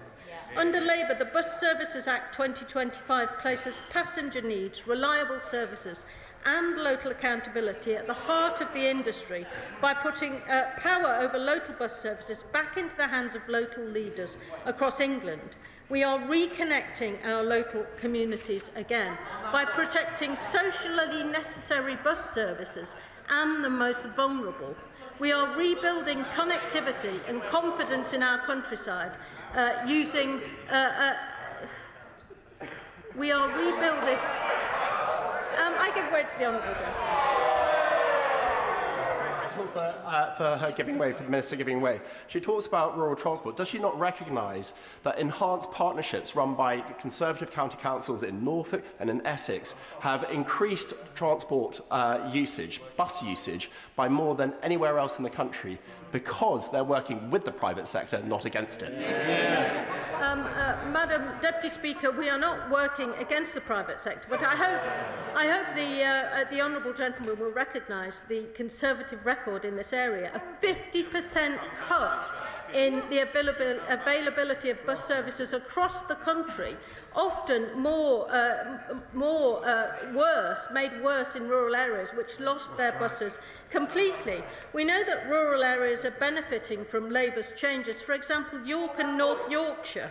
Well, I'll give way to the honourable gentleman.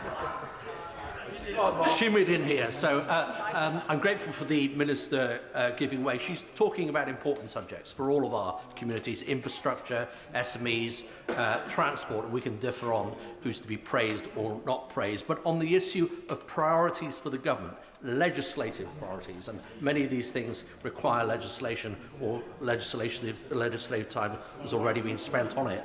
Why is it that the government are going to spend so much time on banning trail hunting? Yeah, what's the point? And is she aware that in Shropshire alone, if that goes through, we're likely to see the death of 300 dogs, 300 hounds, at least.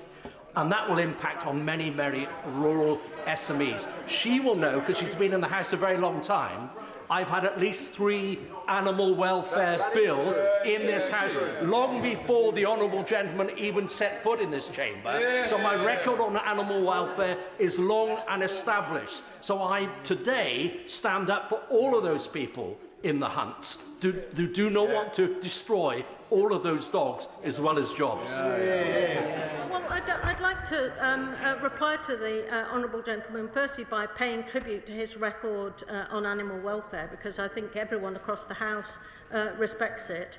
Secondly, I'd like to say I actually was in the House when we voted to ban hunting in the first place. I was actually in this chamber when it was invaded by hunt protesters who didn't show much attention to the law when they ran into this place and were so surprised they'd arrived here they didn't quite know what to do when they got here.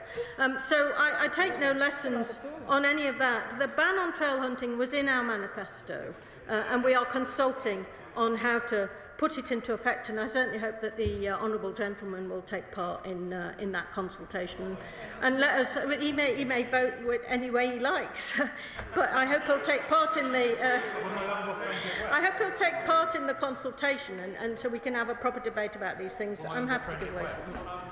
Well, to the Minister, I'm interested to know how keen she is to adhere to that distinct element of the Labour Party's manifesto, because it seems quite clear to rural communities up and down Scotland and elsewhere on these islands that it's a pick and mix. They introduced things that were never in the manifesto and they failed to deliver that which was. So when did it become such an important compass for this Minister? We are only in the 18th month of the 5 years of the Parliament, so he should be patient. I thank my right honourable friend for giving way. Bournemouth is a town of animal lovers, and it's received the news that the government is bringing forward animal welfare reforms with very great happiness. I wonder if the Minister could outline what some of those reforms would be and how it would particularly benefit our rural communities.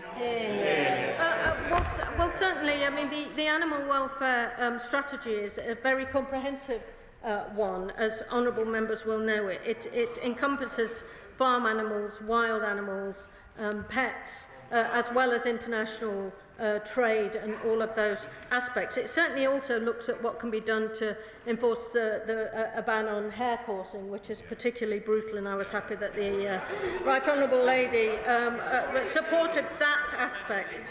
But it happens all the time. This is the point. I said enforcing the ban. I didn't say banning, I said enforcing the ban. We can have the best laws in the world. If none of them are enforced, we might as well not bother.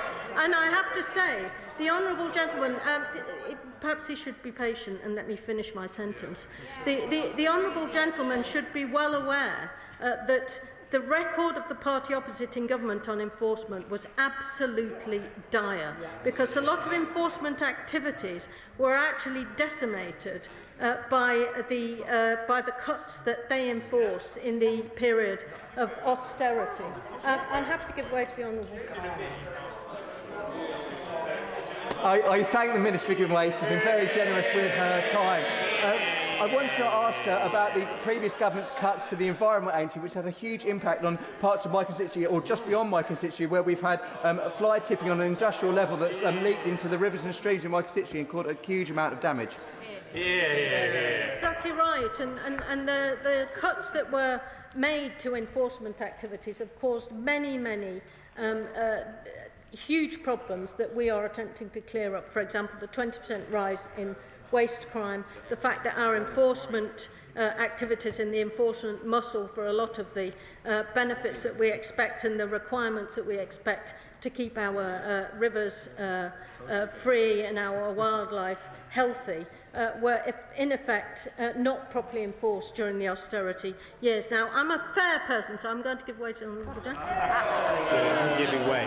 And actually, isn't the argument she's making, if it's about enforcement, it is already illegal to hunt with dogs. Therefore, you need more resources for our rural community to enforce what is legal or illegal. So take the example of Leicestershire, for example. We instituted a rural crime team in 2019 and have seen rural crime drop by 23%. My worry is that if the government has its way, that funding will disappear and therefore rural crime and enforcement will get worse. Can she square that circle for me? And is she speaking to the Home Office to make sure rural communities get the policing and the funding they need for that rural policing? Well, Madam Deputy Speaker, I know a few people at the Home Office, and in fact, when I was there before the reshuffle, we did actually launch the Rural Crime Task Force, which is doing great work and will carry on doing so. So I agree that the honourable gentleman is right that enforcement needs to be properly funded and not slashed as it was under the party opposite. So I was talking, Madam Deputy Speaker, about improving local transport links and pointing out that we have a multi-year investment working with local authorities to provide a much better service in our rural areas. And we know that rural areas are already benefiting from the changes in the Bus Services Act. For example, in York and North Yorkshire, the Labour Combined Authority is developing a rural bus franchising model to improve connectivity for villages that currently see only one bus per week. Madam Deputy Speaker, one bus per week, that's the kind of legacy that we have from the party opposite in the areas they purport to support. We know that bus services in rural areas can be a lifeline for many, providing the only means of getting around, which is why in our multi-year allocations for local authorities, we've revised the formula to include a rurality element for the first time, ensuring that the additional challenges of running services in rural areas are taken into account. The Conservatives slashed local bus routes. We are putting them back, protecting them and promoting them. Minister for giving way. The local government finance settlement is a huge problem for rural local authorities. In Shropshire, we've had 16 years of Conservative mismanagement. We have surging social care demand, and our allocation has been cut in cash terms over the next 3 years. The black hole is unfillable, and a Section 114 notice looks very likely for us. Will she speak to her colleagues in MHCLG so that we can sort out this desperate problem for rural authorities? Madam Deputy Speaker, I'm happy to pass on the honourable lady's comments to the appropriate ministers. Access to digital services is crucial for rural areas. We're delivering high-speed capable broadband to UK premises that are not included in suppliers' commercial plans. Our aim is to achieve 99% of coverage of reliable, superfast, high-speed broadband by 2032. Over 1 million further premises have been... Well, let me develop my point, please. Over 1 million further premises have been included within contracts to provide access to superfast broadband, with funding of over £1.8 billion allocated in the latest spending review to support this project. This helps end social isolation, provides access to health care and turbocharges rural businesses. Our focus on rural, hard-to-reach areas ensures that the benefits of superfast broadband reach every corner of the UK, breaking down barriers that the Conservative government failed to address. Now, I must say, well, go on then. I thank the Minister for giving away. Only 40% of my constituency have gigabit broadband, and it's a major impact. Does the Minister understand how detrimental moving the 2030 target to the 2032 target is, and I will have many constituents that still will not be able to connect to the internet? The problem is what we inherited was a system where all the hardest to reach bits had been left to last. And so we are trying now by investing 1.8 billion to try to get that sorted. But I understand the honourable gentleman's frustration. For giving way. Wessex Internet, which was founded by the late James Gibson Fleming, has done some great work in Dorset, Wiltshire, Hampshire, Somerset. But I'm finding that in Dorset, the vouchers that are given out to areas that aren't included aren't available. And we've challenged this many, many times with the Ministry. I wonder if she would mind having a look and seeing if we can get the vouchers rolled out again in everywhere that needs them.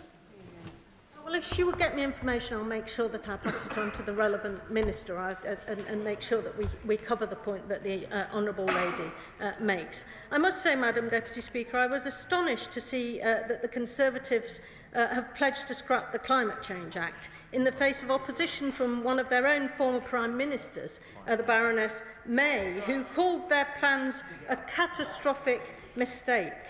This government is committed to achieving clean power by 2030, whilst the Conservatives would leave us dangerously reliant on Putin's oil. Labour's ambitious clean power mission will create good jobs in rural areas, protect bill payers and ensure our energy security. Well-designed and well-managed solar farms have the potential to deliver a range of environmental benefits, with some solar farms delivering significantly more than the mandatory 10% increase in habitats required by biodiversity net gain. I've given away quite a lot, so I'm going to carry on and get on with my speech. We know that the rollout of solar generation does not pose a risk to food security. Planning guidance makes clear that developers should utilise brownfield land wherever possible. Where agricultural land must be used, lower quality land should be preferred. We also encourage multifunctional land use and are encouraged to see plenty of farmers ignoring the hysteria of those opposite and combining sustainable energy generation with arable and livestock farming. Well, perhaps if the Honourable Lady had calmed down, I might have time to the total land area, the total area of land. The total area of land currently used for solar is less than 0.1% of UK land. Communities are providing a service to the country when they host clean energy infrastructure, so there needs to be a benefit for them. Through the Clean Power Action Plan, we've made it clear that where communities host clean energy infrastructure, we will ensure that they benefit from it. There are already voluntary community benefit funds running across the country, like for the offshore wind farm at Norfolk Boroughs, that has a community fund worth over £15 million. In addition, the government has already announced bill discounts for communities living nearest to new electricity transmission infrastructure and published guidance on community funds for electricity transmission infrastructure and onshore wind in England. After a decade of Tory cuts to frontline policing, this government is also committed to driving down rural crime, whether somewhat... Well, again, I'm only just starting about... Well, go on, then. I'm really grateful to her because this is a really important point. And before she elaborates on policing cuts, what is her take on the Labour Police and Crime Commissioner's funding gap that has emerged, that means that areas such as the West Midlands will now have less police officers than they did in 2010? There are going to be 3,000 more police officers on the beat this year, Madam Deputy Speaker, which is far more than her government managed after slashing 20,000 at the beginning of their time in office. This government is determined to crack down on rural crime.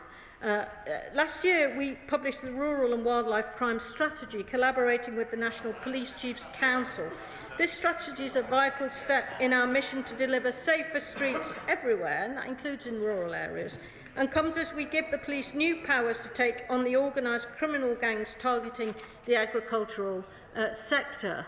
Only last year, rural policing teams have recovered more than £12.7 million worth of stolen farm machinery, leading to 155 arrests, and interestingly, some of it turned up abroad, so there's clearly an organised crime element to this which needs tackling properly. It would be impossible to discuss rural... Happy to. Can I join her in congratulating the work of our rural crime teams, and can I invite her in particular to pay tribute to Special Constable Susan Holliday, who has served almost 40 years as a Special Constable and was awarded the British Empire Medal in the New Year's Honour, and I would be delighted to invite her to my Carlisle constituency to meet Susan Holliday. Add my congratulations to Susan Holliday. She sounds like a remarkable person, and it's really good that she's been recognised for the work that she's done in her own local community. I think it'd be impossible to discuss rural communities without paying tribute to the vital work, Madam Deputy Speaker, undertaken by this country's farmers. Supporting British farmers and boosting the nation's food security are key priorities for the government. Now, I understand that farmers don't just produce nutritious food, they also need to make a profit, and the margins of farm businesses are often tight, but we're taking action to help farms prosper. We commissioned Baroness Minette Batters to undertake an independent Farming Profitability Review and published this last year. We've announced our new Farming and Food Partnership Board, which will bring together voices from farming, food, retail and finance to drive profitability, support homegrown British produce and remove barriers to investment. Whilst the party opposite failed to spend £300 million of the farming budget, we are investing £11.5 billion over this Parliament into nature-friendly farming. Whilst they sold out our farmers in trade deals with New Zealand and Australia, we are unlocking new markets for British produce in India, China and the United States. We are committing £200 million up to 2030 through farming innovation programme grants to improve productivity and to trial new technologies. And there is a really exciting agenda of development out there in this particular area. And we've appointed Alan Laidlow as the first ever Commissioner for Tenant Farming, giving tenant farmers a stronger voice than ever before. We have continued to listen and engage with the farming community and family businesses about reforms to inheritance tax. Having carefully considered this feedback, we are going further to exempt more farms and businesses from the requirement to pay inheritance tax, whilst maintaining the core principle that more valuable agricultural and business assets should not receive unlimited relief. This is why we are increasing the inheritance tax threshold from 1 million to 2.5 million. Couples can now pass on up to 5 million without paying inheritance tax on their assets. This will halve the number of estates claiming agricultural property relief, paying more in 2026-7, including those claiming businesses' property relief. And the remaining 185 estates affected in 2026-27, 145 will pay less than when the allowance was set at £1 million. Now, Madam Deputy Speaker, let us be absolutely clear about what this Tory motion really is. It's not a plan for rural Britain, and it's not a serious attempt to fix the problems our rural communities face. It's an exercise in political distraction. Every single regret that's listed in this motion is the direct result of decisions taken by the party opposite over their 14 disastrous years in government. They regret raising taxes after crashing the economy and blowing a hole in the public finances. They regret business closures after years of stagnant growth, poor investment and broken rural infrastructure. They regret changes to funding for rural areas after hollowing out public services, cutting rural transport and stripping away neighbourhood policing in the very places where visibility and response times matter the most. They regret the changes to the rural way of life but sold out our farmers in trade deals, broke their funding promises and even their own former DEFRA Secretary of State admitted that they failed to defend our agricultural interests. They regret uncertainty when it was their chopping and changing, their political chaos and their lack of long-term thinking that created it in the first place. Rural communities deserve honesty, not selective political amnesia, and from this government, Madam Deputy Speaker, they will get it. The original question was as on the order paper. Since when an amendment has been proposed as on the order paper? The question is that the original words stand part of the question. I call the Liberal Democrat spokesperson Sarah Dyke. Thank you, Madam Deputy Speaker. It's a pleasure to speak for the Liberal Democrats in this motion. Around 10 million people live in rural areas, and the rural population has been growing faster than urban areas since the mid-2020s. However, under successive governments, rural communities have largely been viewed as an afterthought in policy. Yet rural areas present a wealth of opportunities which need to be optimised, because if the government really wants growth, then rural areas should and can play their part. After more than a year of uncertainty and anguish since the 2024 budget that threatened to wreck family farms across the country, the government have partially climbed down on the family farm tax. This concession is down to the continued and sustained campaigning of the thousands of farmers who didn't give up and made their voices heard. These voices I know because they are family members, friends, and they're my neighbours. I have stood in solidarity with them as they took precious time away from their farms to attend Westminster rallies in protest of this ill-thought-through policy. For them, this is not a triumph. This has been a hard-fought fight to save their livelihoods, their homes and their futures. This fight is about the justice and security, because if we undermine British farmers, we undermine our ability to provide food to feed the nation, to keep us secure in a volatile and uncertain world. Britain is not secure unless food supply is secure. I wonder if the Honourable Lady would But- agree on that point. Yes, of course I I will. entirely endorse what she said about the family farm tax and the campaign that was waged against it, which cost actually a number of political parties. Will she go further, though, and now join the campaign that's certainly raging on our side of the chamber against the imposition of huge solar plants and pylons of substations on prime agricultural land? 35% of the land in this country is not of that kind. Surely those things should go there. Thank the right honourable gentleman for his intervention. Renewable energy is absolutely vital for the future of this country. However, we must ensure that renewable energy is placed in the right place and is fit for the future. Putting renewable energy on best and most versatile land certainly isn't the way that the Liberal Democrats would look at it. However, there is places for renewable energy, and I certainly endorse a lot more solar on rooftops, and that is certainly something that we can do for the future. I thank him for his intervention. Going back to the family farm tax, the impact of this tax has already been felt. Chris, who farms at Wheatlawn Farm near Badenoch, wrote to me recently. He's a fifth-generation farmer. He has terminal prostate cancer and described the family farm tax as a dark shadow which has been hanging over him for the past year. He was terrified of leaving his son with a huge unpayable tax bill. But while the financial burden might be avoided for now, Chris was still keen to point out that what little trust he may have had in the Labour government, it's now been lost because, in his words, the Labour Party simply doesn't understand the countryside. Ministers are fond of saying that British farming is the best in the world, and they are right, but too many of them don't know why. The reason, Madam Deputy Speaker, is because of farmers like Chris and the tradition of family farming in the UK. So while common sense has finally prevailed, does the Chancellor recognise the damage this whole dreadful episode has had on the rural economy? And when will the Treasury publish an impact assessment of this policy on the agricultural sector? Because while the partial climb down has limited the damage to the industry, it doesn't eradicate it entirely. Many farmers will still find themselves facing huge tax bills while operating on narrow profit margins.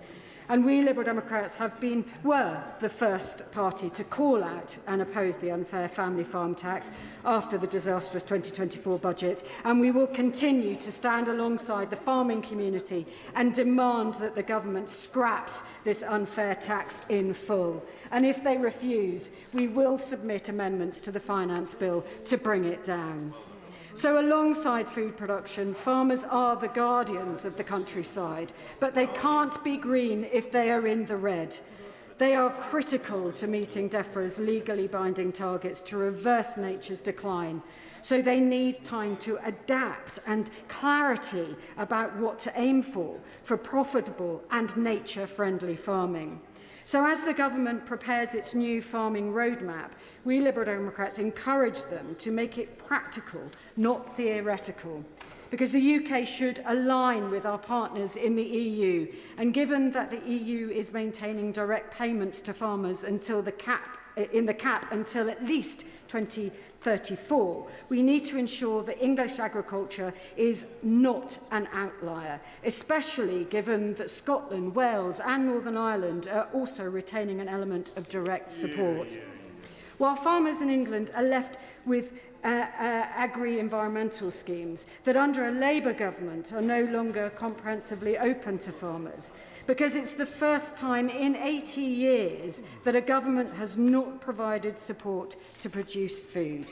Now, this is Tory policy. It's been continued by Labour, and it's absolute madness to disincentivise food production, so that I hope today, perhaps, it's the opportunity for the Conservatives to apologise for failing to treat food as a public good. Madam Deputy Speaker, we need to ensure British farmers have a fair deal. And we can do this by adding an extra £1 billion to the farming budget, guaranteeing high standards in all future trade deals, and renegotiate the Australia and New Zealand trade deals, enforcing point of origin and point of production labelling on animal-derived products, and giving the Groceries Code adjudicator the teeth it needs to both protect customers and producers, and securing frictionless trade with Europe through new veterinary and plant health agreements.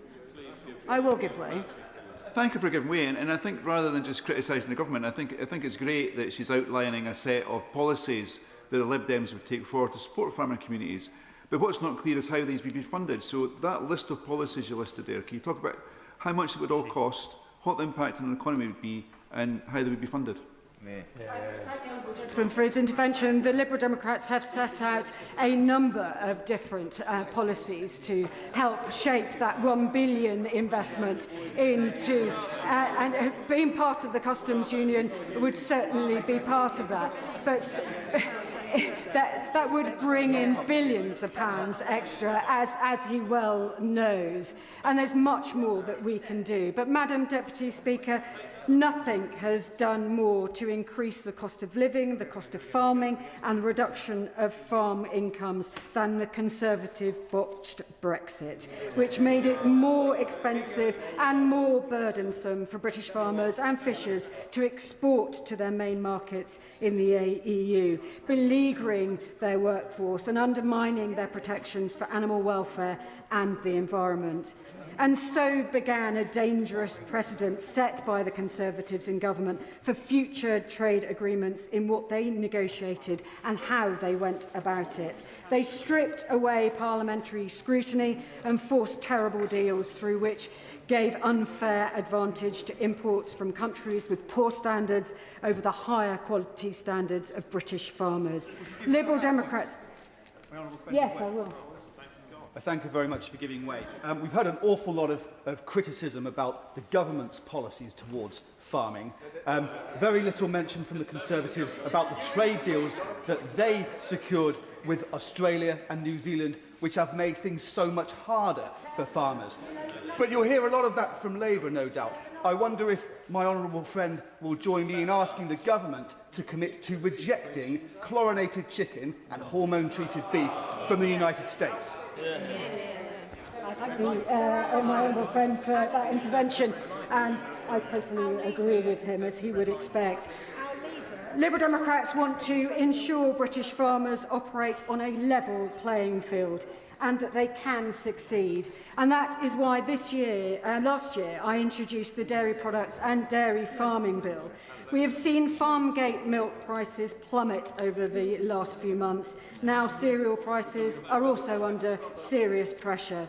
Liberal Democrats are clear. We need fairness in the supply chain, because when farming businesses fail, there's a knock-on impact to local hospitality, pubs, cafes, restaurants and hotels. Now, Madam Deputy Speaker, Somerset is a tourist region. It supports nearly 10% of all jobs and contributes over £1 billion to the regional economy. Many of the fantastic hospitality businesses in Glastonbury and Somerton are under immense pressure as they face huge rates increases from April. Madam Deputy Speaker, Miranda contacted me today. She manages the White Hart pub in Castle Carey and faces her rateable value going from around £19,000 a year to over £30,000 a year. So while the British Institute of Innkeeping state that only 1 in 3 pubs are profitable, they've warned that this could drop to 1 in 10 by April. The hospitality sector already faces a £4.5 billion in additional taxes due to the increased NICs from the 2024 budget. But the Liberal Democrats have been calling for an emergency 5% VAT cut for hospitality accommodation and attraction businesses until April 2027, funded by a new windfall tax on big banks. Combined with our policy to reduce people's energy bills by removing the main renewable levy, we could put £270 back into people's pockets, making it more affordable to heat their home and allowing them to spend more on occasional extras. This would help drive economic growth in rural areas, restore our high streets and give the country a much-needed morale boost. It would also help rural areas to grow the economy. Madam Deputy Speaker. Yes, I will, my honourable neighbour. I'm grateful to my neighbour for giving way. I share with her the idea of seeing a reduction in VAT for our rural hospitality sector. But does she not get the irony that such a reduction would be illegal if we were still a member of the European Union?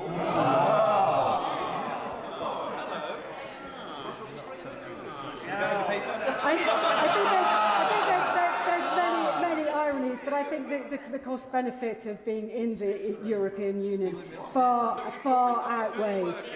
So, Madam Deputy Speaker, going on to homes, to help grow the economy, we also need to ensure rural areas have places for people to live in. In Somerset, newly built homes make up just 3% of all properties recently sold, with an average price of 20% more expensive than the UK average, while rural house prices have increased by 57% since 2013, while wages simply stagnate, creating an affordability gap and contributing to a higher need for affordable housing in rural areas than in urban settings.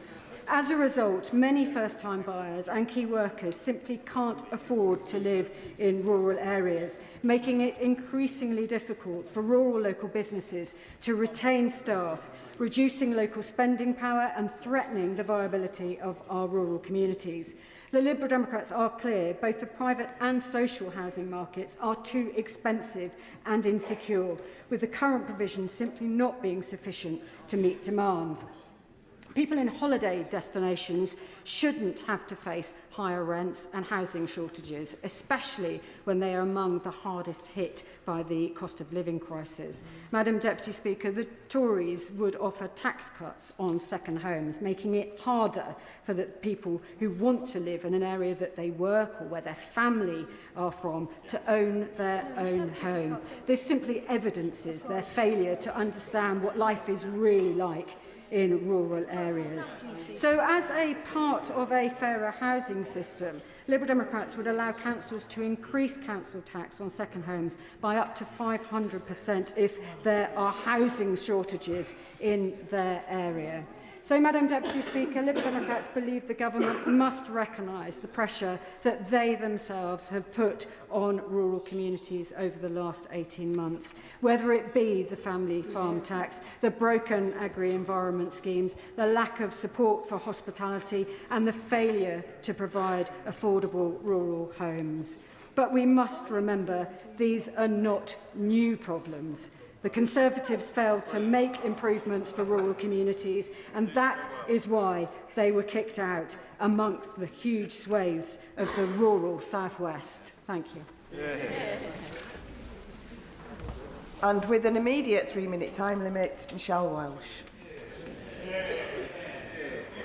Thank you, Madam Deputy Speaker. I'm incredibly proud of the agriculture element of our rural communities. In Sherwood Forest, we have lots of local farms that are part of our community and at the heart of rural life.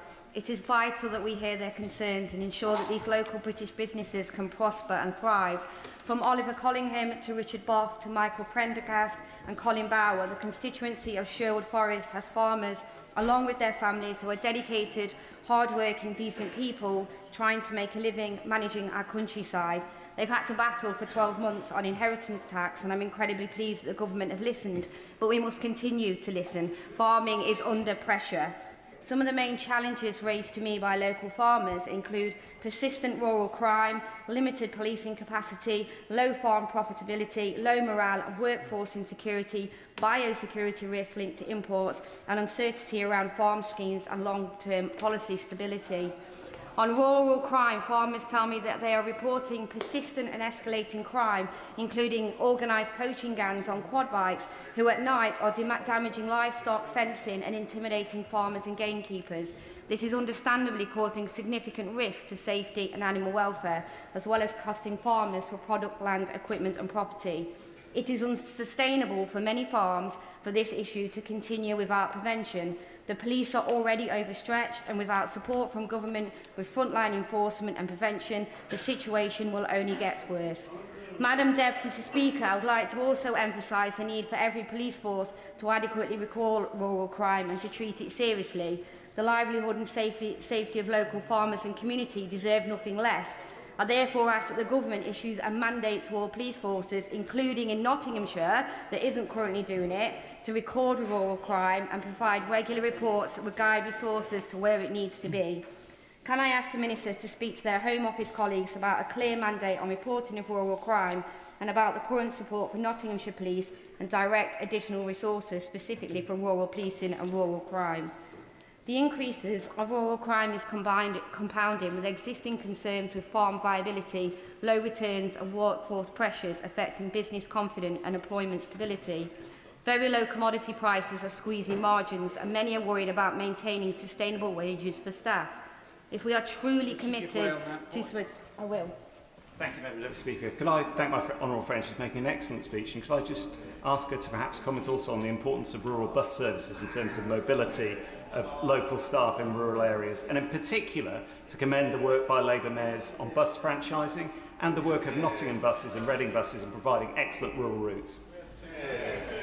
Yeah, I thank him for the comments. Certainly in my constituency, rural transport, including bus services, are not how they should be at the moment. And I know the East Midlands Clare Ward is actually having a conversation about that across the East Midlands with regards to improving it.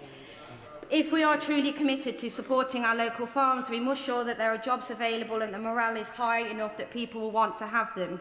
I would like to mention the current uncertainty around government schemes, particularly the lack of clarity on sustainable farming incentive scheme and payment certainty and capital grant availability. Perhaps the Minister could offer some insight into further long-term plans or announcements on support schemes for farms.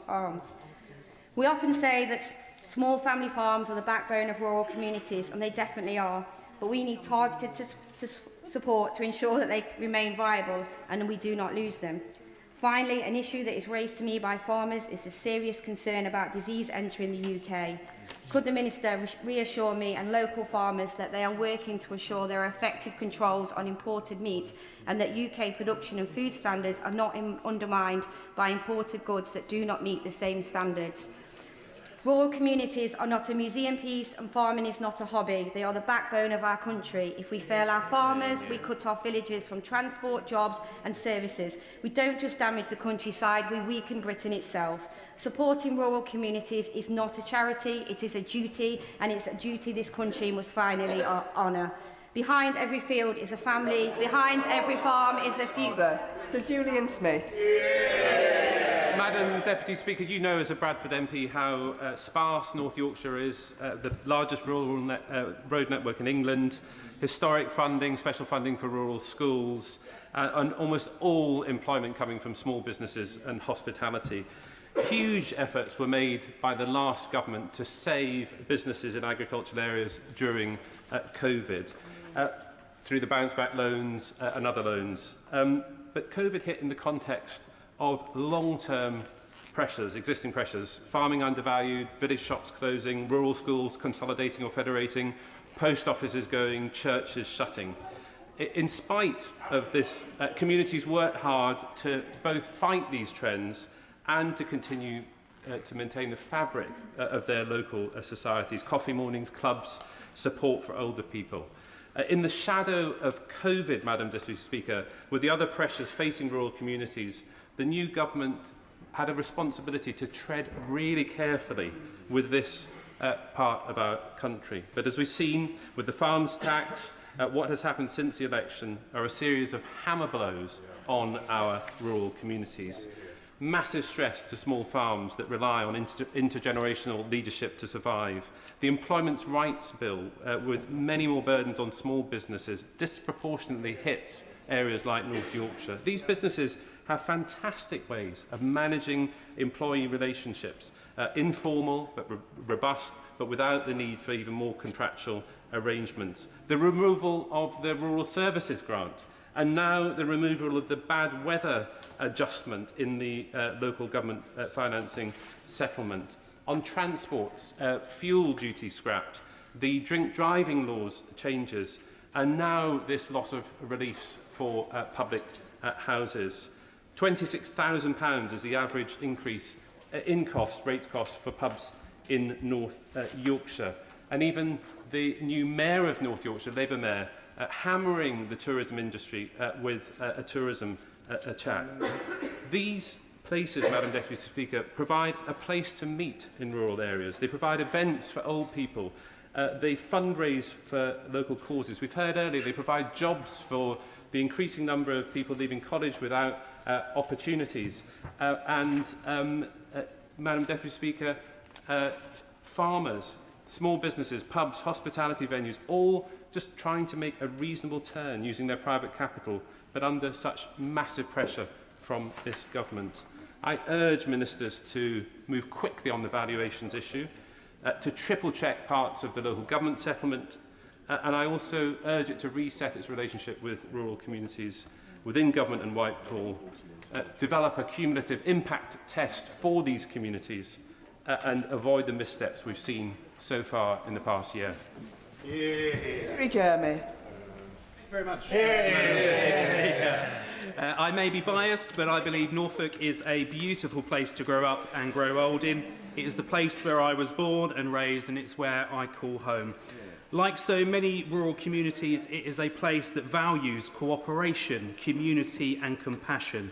But for so many years, those values were tested because we saw Conservative cuts to the very services that bind our communities together without thought for the long-term implications. In Norfolk, we saw cuts driven by the Conservative government and enacted by the Conservative County Council.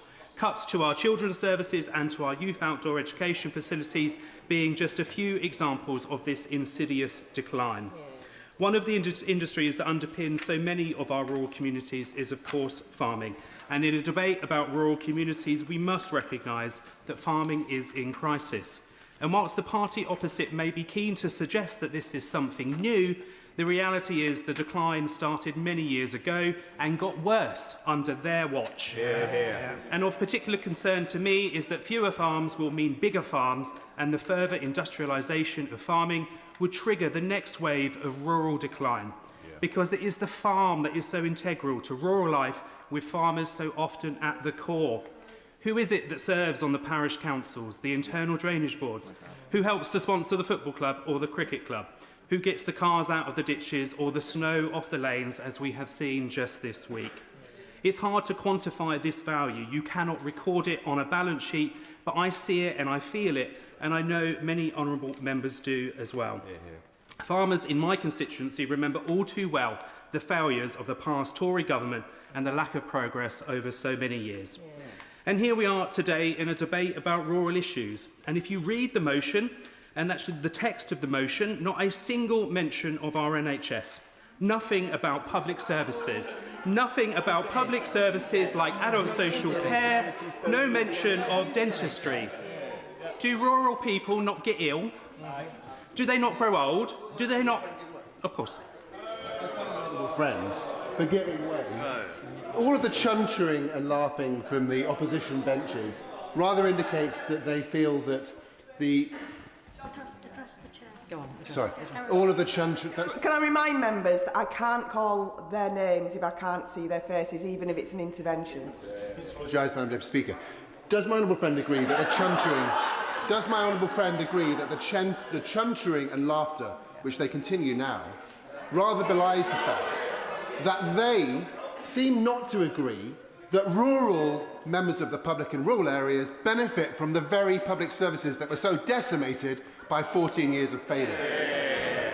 I think it's very telling. I completely agree with my honourable friend. No wonder the Tories don't want to speak about their record on public services and the NHS, because I would point out to members opposite, when the first league table for hospitals was published last year, it showed that my local hospital, the Queen Elizabeth in King's Lynn, at the very bottom, the worst hospital in the country, not in some large city, but in rural Norfolk. The hospital that can serve the constituents of people who, until recently, had a Conservative Prime Minister, albeit fleetingly, was badly let down, and also served by a Conservative Health Secretary. They allowed our hospital, like our health services, more generally to wither and decline. Norfolk's other hospitals were not far behind, and the East of England Ambulance Trust, the rural county of Eastern Region, the worst ambulance trust in the country, and the Mental Health Trust not far behind. Rural communities remember all too well the decline they experienced under 14 years of Conservative government, and like the rest of the country, they voted for change last year at the general election. The largest swing in 2024, they voted for change. And it was in my seat, a rural seat, that recorded the greatest swing from Conservative to Labour at a general election ever. The complete repudiation of the Conservatives' performance in rural areas. I say to the Minister that there are huge growth opportunities in rural areas and people are yearning for change. I urge the Government to tap into these opportunities and allow our progressive Labour values to transform our green and pleasant lands. Yeah. Sir Geoffrey Clifton-Brown. Thank you, Madam Deputy Speaker. I wish to start by declaring an interest as a farmer and chairman of the All-Party Shooting and Conservation Group. Yeah. Rural communities like the Cotswolds feel totally neglected by this government. We talk about the cost of living, but the cost of rural living is even higher. The family farm tax, the rise in national insurance contribution, food bills, water bills, heating bills, business rates. I could go on, Madam Deputy Speaker. Just before the recess, the government stealthily announced the local government funding settlement, which included cuts for Gloucestershire County Council, whereas many urban authorities have seen an increase. Under the so-called fairer funding three-year review, Gloucestershire County Council will have a gap of £10 million in 26-7, 20 million in 27-28 and 30 million in 29-30. As a result, Gloucestershire will have to rely on higher council tax, including a higher police precept. They will no doubt also have cuts in services as well. In addition to all of that, Madam Deputy Speaker, my constituents also face inadequate funding for education. We are in the bottom 20% nationally funding per pupil. This is unfair on our children. The family farm tax was a cruel policy. I am pleased that the government have finally listened after 14 months and have compromised on this tax. Even though the threshold has been increased to 2.5 million, this policy will still break up farms.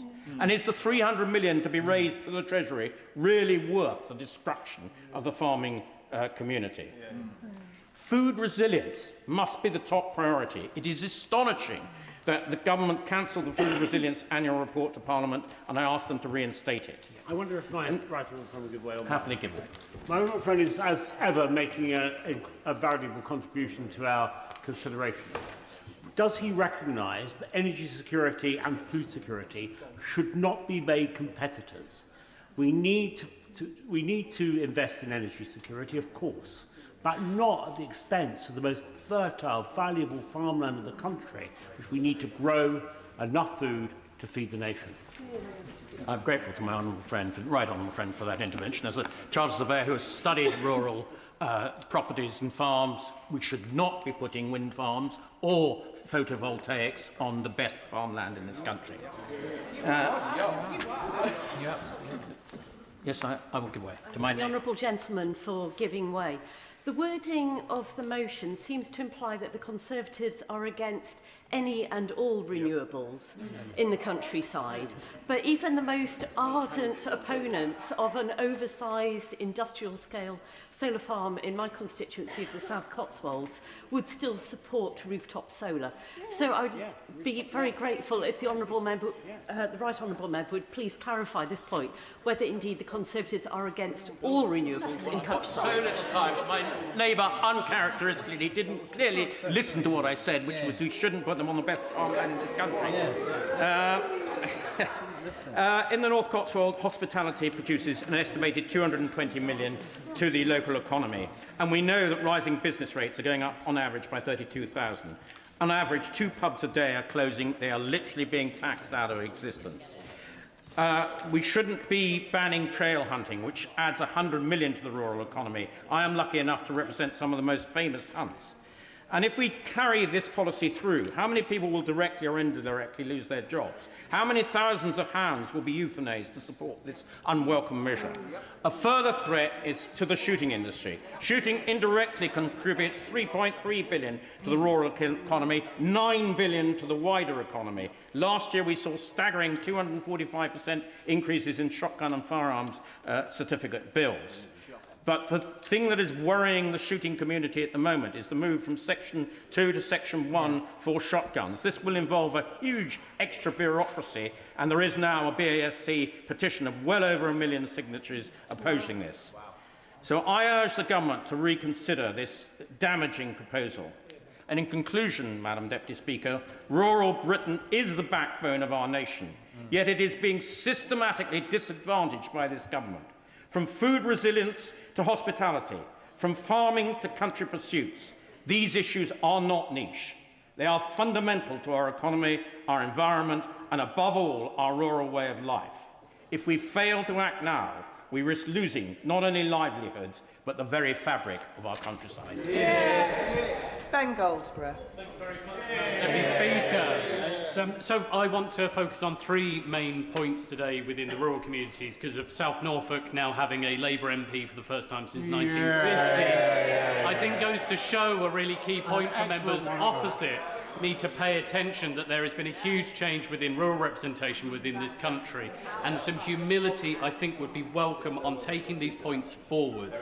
Now, I want to focus on these 3 main points, which are healthcare, which weren't mentioned in the actual motion, which I think is something a bit odd, because we do get ill as well within the backbenches on our side as well. Infrastructure is another issue as well that needs to be focused upon, and then finally, obviously, farming within South Norfolk. So to start off with healthcare, this government, to start off with, has invested £9 million for the Norfolk and Norwich University Hospital in my constituency, which makes a huge difference for our local economy, stopping people getting sick, meaning sure that we have the investment we need as well directly onto the ground for our healthcare professionals. But not only that, we've also seen £1.3 million invested into the Cotman Centre, which is a specialist centre for cancer and prevention. The Wyndham Health Centre, my largest market town, has also seen money invested in there. Long Stratton Health Centre as well, and the Cringleford Surgery. Each one of these means that my constituents can live happier, healthier and longer lives because of it. Now, infrastructure. Since my time of being elected the first Labour MP since 1950 to South Norfolk, I've secured over £200 million into the upgrades of the Thickthorn junction of the A11 and A47, something that's been waiting for years for Norfolk to be done, which will directly improve the connectivity of constituencies across Norfolk, including to the right honourable gentleman in Broadband and Fakenham. So these investments will happen directly as well. There's also been £289 million of investment into broadband contracts, which are being rolled out to villages across Norfolk and will make huge differences to me locally as well. And then also there's the Project Gigabit system as well. 131,000 homes have now been connected. Now, farming. This is something that's really important to me because, as the honourable gentleman on the shadow front bench also knows, I've got a slight bit of an obsession with biosecurity in the United Kingdom. This is one thing that we need to take extremely seriously, and I urge my colleagues on the front benches, as I know they have to this point, to continue with the investment into Harlow and other places to ensure that our borders are kept safe, that we are stopping the threat of avian influenza and also African swine fever into the United Kingdom. We cannot continue blindly walking down an alley where we're not protecting our farming industry on that. We also need to be looking at how, going forward, we act more on planning policy on farming as well, such as reservoirs and ensuring that broilers particularly have the easy access of development to help our rural economy. Charlie Dewhurst. Deputy Speaker, now it very much feels like we are back to the future, or as the Minister has been channeling her inner Charlie XCX, she just wants to go back to 1999, because 27 years later, here we are, with a Labour government at war with the countryside, discussing issues such as hunting, potentially enormously damaging changes to the pig industry, and enormous changes that could affect our countryside and our rural economy. Fresh from the hammer blow of the family farm tax and family business tax over a year ago. And I will take this opportunity to pay tribute to those members on the other side who did quietly campaign against it and have achieved some changes, but whilst the Lord giveth, the Lord also taketh away. So while that news was announced just before Christmas, we also saw the arrival of the government's animal welfare strategy, a document that could have been written by the NGOs and animal rights activists themselves and contains some potentially extraordinarily damaging measures that could indeed harm farming well into the future. Now, these are often technical and quite complex matters. Now, when I mentioned 1999, it's very important to remember what happened. The government, rightly at the time, took a view that sow stalls needed to be phased out. But instead of phasing them out, they banned them overnight and destroyed 50% of the British pig industry. So when you look at future animal welfare matters such as farrowing, it is very, very important that the government works with the industry to ensure that any future changes and transition is done so it does not affect our ability to produce fantastic British pork and supports our farmers and ensures British food security. There are other measures that need to be discussed, such as the use of CO2 in stunning. Another technical matter, a matter that needs to be worked with with the food processors and abattoir owners to ensure, once again, that we do not damage our food security. There are lots of other things. My honourable friend, the member for North Cotswold mentioned the issues with shooting and the changes to firearms and shotguns certification and licensing. You said, of course, there are 67,000 people employed. There are over 600,000 people engaged in that industry. It is hugely important to my own constituency of Bridlington, the Wolds, and to neighbouring constituencies like that of my honourable friend, the member for Thirsk and Malton, where a town like Helmsley brings around £1.5 million a week alone from shooting. So very, very important that we take that into account. Also, while I have a moment, I think it's important that we mention the SPS deal. That wonderful thing that is being trumpeted by the government and by the Liberal Democrats, which we sold out our fishing industry for 12 years for something that is yet to be negotiated, and which, if you speak to farming representatives, they will tell you is likely to cost farmers hundreds of millions of pounds and likely to reduce our food production and increase our reliance on imports. Look, I will always stand up for our farming community and for our rural economy, and I commend the motion of the opposition today. Josh Newbury. We have had a bitterly cold start to 2026, but as always, this week farmers up and down the country have been out in all weathers and all hours helping their neighbours and clearing vital routes. And I'm delighted that just a fortnight ago we had the news that the threshold for agricultural property relief and business property relief, due to come into force in April, has been raised considerably to a total of £5 million for a couple, even if one of them has already passed away. I very much welcome the fact that this Labour government has listened to the farming community, and I pay tribute to my fellow backbench Labour MPs who raised this privately and constructively for many months before feeling we had to voice our concerns publicly, as well as to the national farmers' unions in all 4 nations and many others for their steadfast and constructive campaigning on this.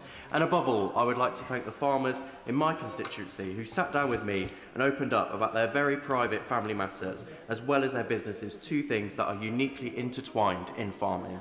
I know the changes are a huge relief to them. But, Madam Deputy Speaker, one issue that is on our roads that farmers cannot solve is a lack of bus services. Often part of rural life is the services you rely on being further away. But when public transport is non-existent or inadequate, that physical distance becomes deprivation. Most of our villages in Cannock Chase have just an hourly service, and Slitting Mill, as I have mentioned many times in the House, has none at all. I'm very proud that the Bus Services Act, which I served on the Bill Committee for, has given local transport authorities the ability to seize the opportunities of franchising and publicly owned bus companies. On Staffordshire, yes, I'll happily give way.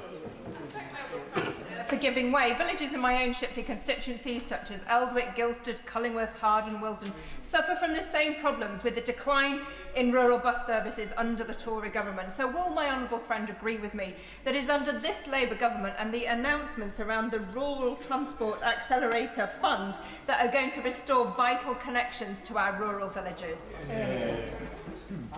Madam Deputy Speaker, I very much agree with my honourable friend, but I'm a little envious of her, if I must confess, because she, of course, has the Mayor of West Yorkshire backing up the Labour government and using that investment wisely and hopefully making use of the powers that are introduced in that Act as well. Whereas, as I was about to say, on Staffordshire County Council, the Conservatives took absolutely no interest in this during their time in power, and recent news of Reform UK's cost-cutting review suggests that our bus services will continue to be neglected. Following... Yes, I'll give way very briefly. My honourable friend and constituency neighbour for his kind words and his campaigning on this issue. As I'm sure he well knows, Rugeley Trent Valley train station serves a very rural area, mainly in my constituency where the footprint of the station is, but it's also the access to the West Coast Main Line for his constituents. That is not accessible by a bus service, and does he agree that actually we should be extending bus travel so that people can get to a train station on a bus and have all the access and all the opportunities that come with that, rather than what we've got at the minute, which is a legacy of Conservative failure? Absolutely, Madam Deputy Speaker. I couldn't agree more with my honourable friend and constituency neighbour, and I would add that Rugeley Trent Valley also doesn't have accessible access either, which is a big issue that the two of us are campaigning hard on and hope to see some progress on this year. Following the shameful revelation that Reform chose a supporter of white supremacy to lead our county council, and the fact that the Doja unit has yet to visit, Reform have just announced a cut of £1 million to concessionary fares in the coming financial year. And transparency clearly is not in their vocabulary, because Reform refused to say who will be affected by these cuts. You cannot slash £1 million from the concessions relied on by thousands of residents without having an adverse effect on them, particularly in rural communities. Whilst this government is giving councils more money for road repairs and public transport, Reform-led Staffordshire County Council is filling even fewer potholes than the Conservatives did, and bus services are not improving as they should be. Rural communities that were let down by the old Conservative Party are now being let down by the new turquoise Conservative Party. I'd love to have said much more, Madam Deputy Speaker, on mobile phone coverage and healthcare, but I will finish by saying that the clearest ways we can support our rural communities are by standing with our farmers who put food on our tables, ensuring our constituents can get around on reliable buses and access healthcare that is just as good as people in big cities enjoy, because rural Britain is and will always be a vital part of our nation. Thank you. Dr. Danny Chambers. Deputy Speaker, one of the best things about the boundary changes at the last general election is that Winchester is now 60% rural, and I've spent many happy years driving around the countryside of the Meon Valley, sort of treating horses. One thing that is very obvious is that the communities, the towns, the villages in rural areas are absolutely cut off in many different ways, because often where there's no mobile signal, there's often no broadband or no fast broadband either. But an added extra pressure over the last few years is that buses are now being cancelled as well. And Madam Deputy Speaker, this year, well last year, 2025, I spent a lot of time working with local communities who are trying to save bus services, trying to restore bus services, because they're an absolute lifeline. There was the number 61 bus that was cancelled to Colden Common and Bishop's Waltham. It had been running 100 years. I took the last bus journey. The bus driver was telling me this particular route had been going 100 years, and Hampshire County Council withdrew funding for this bus. It's not only important for people to get to work, to get to school, but it is vital for people's independence. Madam Deputy Speaker, I've met many elderly people who use this bus to get to Winchester for hospital appointments, to go to the doctors, to do their shopping, and they say without this bus they would actually not be able to remain living in the little village. They wouldn't be able to remain living independently. And I think something that hadn't occurred to me was the communities that the buses themselves create. So I met some people, Madam Deputy Speaker, who said that their friends are now on the, they met on the bus, they now go for coffee together, they check up on each other, and they wouldn't have even known each other had they not been on the same bus together. So I would... I've got a lot to say about this bus. I've only got another 25 seconds. It's not the only bus. I think, although it is amusing, this is something that, the Conservatives and Hampshire County Council have cut funding for these buses. They've froze council tax for years. The Conservative government cut funding for the local council, and now local people are paying the price out of very poor financial decisions. And the first thing that is being cut are buses that affect people's everyday life and the individual experience. And it is a real, a good example of poor financial management, and individuals are now paying the price for that. Thank you very much. Deputy Speaker, and I'm very proud to be the Member of Parliament for Banbury, where I was born and grew up. And I'm keenly aware that I'm not just the MP for that town. I'm proud to represent the small towns of Chipping Norton, Charlbury, as well as the villages and countryside of North Oxfordshire. Many people in these places put their trust in me and in Labour for the first time. They did so because the Conservative Party lost the trust of the British people in rural areas, just like the rest of the country. People in those areas remember the party opposite dragging them out of the European Union on broken promises to reduce immigration, of a better deal for farmers and of more money for our NHS.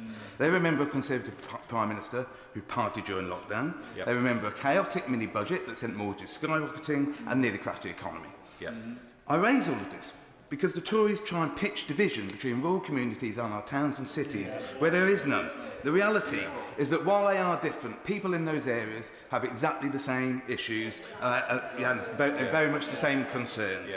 The Conservatives left our communities with sky-high NHS waiting lists. They left village schools that were literally crumbling. They left terrible infrastructure and our county and country roads riddled with potholes. They left rivers like the Cherwell and the Glyme clogged with sewage. And today, we've been reminded that they've learnt absolutely nothing.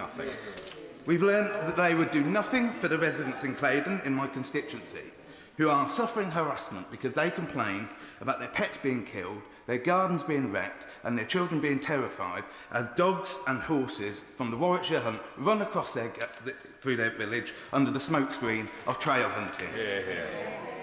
Now, I will acknowledge that the issue of agricultural property relief has caused concern for many farmers.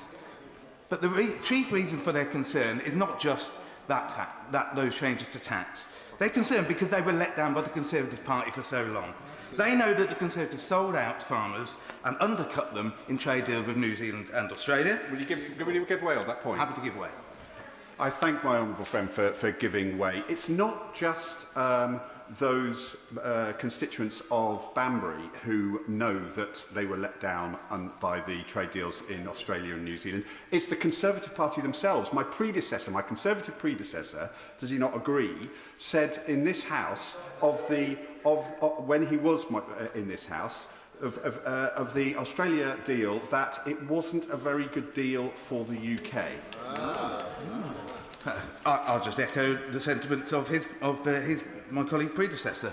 Madam Deputy Speaker, the people in my constituency know, and the farmers in my constituency know that it was the Conservatives who allowed food inflation to run at 19.1%, while they, as farmers, continued to suffer from unfair market practices from supermarkets that prospered rather than the farmers themselves. They know that it was the Conservatives who bottled planning reforms that would make it easier for farm businesses to invest, diversify and to grow. And we also know that the Conservative Party like to pigeonhole people living in rural areas. Now, our villages and our countryside are filled with different people who have one thing in common: their love for where they live and their desire to make it better. They want a government that is committed to fixing and solving those problems, the issues that matter to them, the NHS, schools, the economy. But they also want better buses, they want better connectivity, and they want an end to rural crime. People in villages across my constituency abandoned the Conservatives at the last election, and the reason they did that is because the Conservative Party abandoned them. Well, Madam Deputy Speaker, I can promise you one thing: I won't be. Steve Bark. Thank you, Madam Deputy Speaker. The irony won't be lost on farmers in Norfolk and across the border in my constituency in Fenland of hearing the member for both South West Norfolk and South Norfolk say how important farming is, having also then voted for the family farm tax. And indeed, that builds on a contradiction we saw at the general election, because the Labour Party said they wanted to offer a new deal for farming. And yet that New Deal has seen, if she wants to intervene, she can rather than shunt her, but go ahead. I thank the honourable member for giving way. I feel slightly less honourable because he's made false accusations about some of my colleagues who absolutely didn't do that. Would the honourable lady like to withdraw that comment, please? I suppose so. Inadvertently calling the member dishonourable. I'd like to think that the honourable lady is not disrespecting me in that comment. Samantha. Not disrespecting the Deputy Speaker, and I do apologise if it's come across that way. I wish to apologise to the member if I have offended him. An abstention as opposed to a vote against. But the reality is only one Labour Member of Parliament voted against, and people's voting records are there for all to see. Well, of course, if he wants to also give me more time, I'll take a second intervention. Thank you very much to the honourable gentleman for giving way. Did he read the article in the Farmers Guardian which highlighted that over 20% of the Conservative backbenchers did not even bother to turn up to vote on the day? Vote on the day, but the point is he didn't oppose it. It came also through the finance vote as well when there was another opportunity. So there were two opportunities for the House to vote on it. One should look at both votes to determine whether people were for or against, but that's a matter of public record. We've had a number of Opposition Day debates on this. We've had a number of opportunities in the House, and I think people's voting records and their records more widely on the family farm tax are there for all to see. But the point is, there's only a partial U-turn on that. So if he wants to say that he's opposed to the tax, then hopefully he will support future votes to remove the tax entirely, because we've only had a partial U-turn. So there will still be an opportunity for him to go further. But of course, that's not the only measure. We've seen the sustained farming incentive scheme abruptly stopped with no notice to farmers. There's no timeline in terms of when that is going to be reopened. We've seen things like the Farm to Fork Summit in number 10 scrapped, an important opportunity for the industry to have the ear of the Prime Minister. We've seen schemes on productivity cut, and there's a whole range of things which the member for Ripton and Skipton spoke about in terms of wider pressures. And that really builds on the fact that in the Labour Party manifesto, page 59, there was only one paragraph on farming. And so the first thing I wanted to do was really turn to that paragraph, because one of the things, the few things the Labour Party committed to, was to say that 50% of food procured by the public sector would be locally sourced or to higher environmental standards. So will the Minister commit to writing to me with a timeline, given a number of months have now passed since that manifesto, to set out what is the implementation for that? Because that is something that can make a real difference to helping the farming community. The second thing I wanted to highlight is the report of Baroness Batters. She is widely respected, I think, across the House and certainly within rural community. She makes 57 recommendations. I think it is regrettable that that was slipped out right at the end of the Parliament Christmas. But it is a serious report that merits serious attention, and I'm sure the Minister would agree. So could she update the House when she winds up on what the timeline is in terms of implementation of those 57 recommendations, given the pressures that colleagues across the House have spoken of?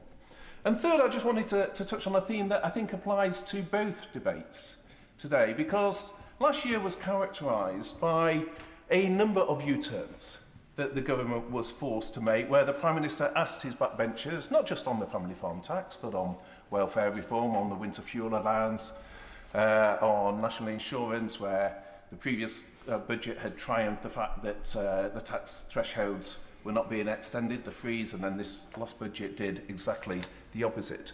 And already we can see a theme, Madam Deputy Speaker, of a number of U-turns that are pretty foreseeable. One of them from the debate we've just had on jury trials, where there's widespread concerns. But again, in farming, we can see a number of areas. But the one I particularly wanted to highlight is regarding rural pubs. And I commend the Telegraph for the campaign that they have launched. But I just want to speak to the very serious concerns that I, and I think many members across the House of all parties, will be hearing from their rural pubs. And I don't support the ban on Labour MPs from pubs. I don't actually personally think that is the right approach. I think pubs are the heart of our communities. They should be a place that bring people together.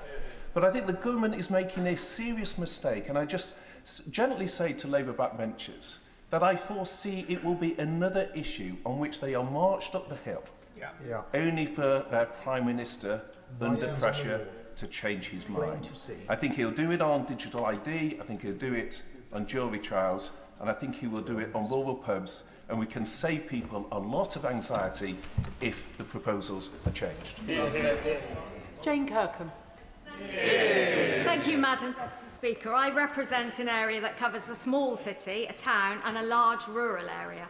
Much of that rural area is the Roseland Peninsula and is also coastal. It was notable when I researched my maiden speech that David Penhaligon wrote about the challenges that threatened rural Cornwall 50 years ago, and they were very similar to the ones today. Roads, pressure on services, hospitals and sewage, lack of housing, summer lets, and the lowest average wage in the country at the time. Many of those this government is already acting upon. Roads are being fixed, buses are better funded, and rural franchising is being piloted in Cornwall.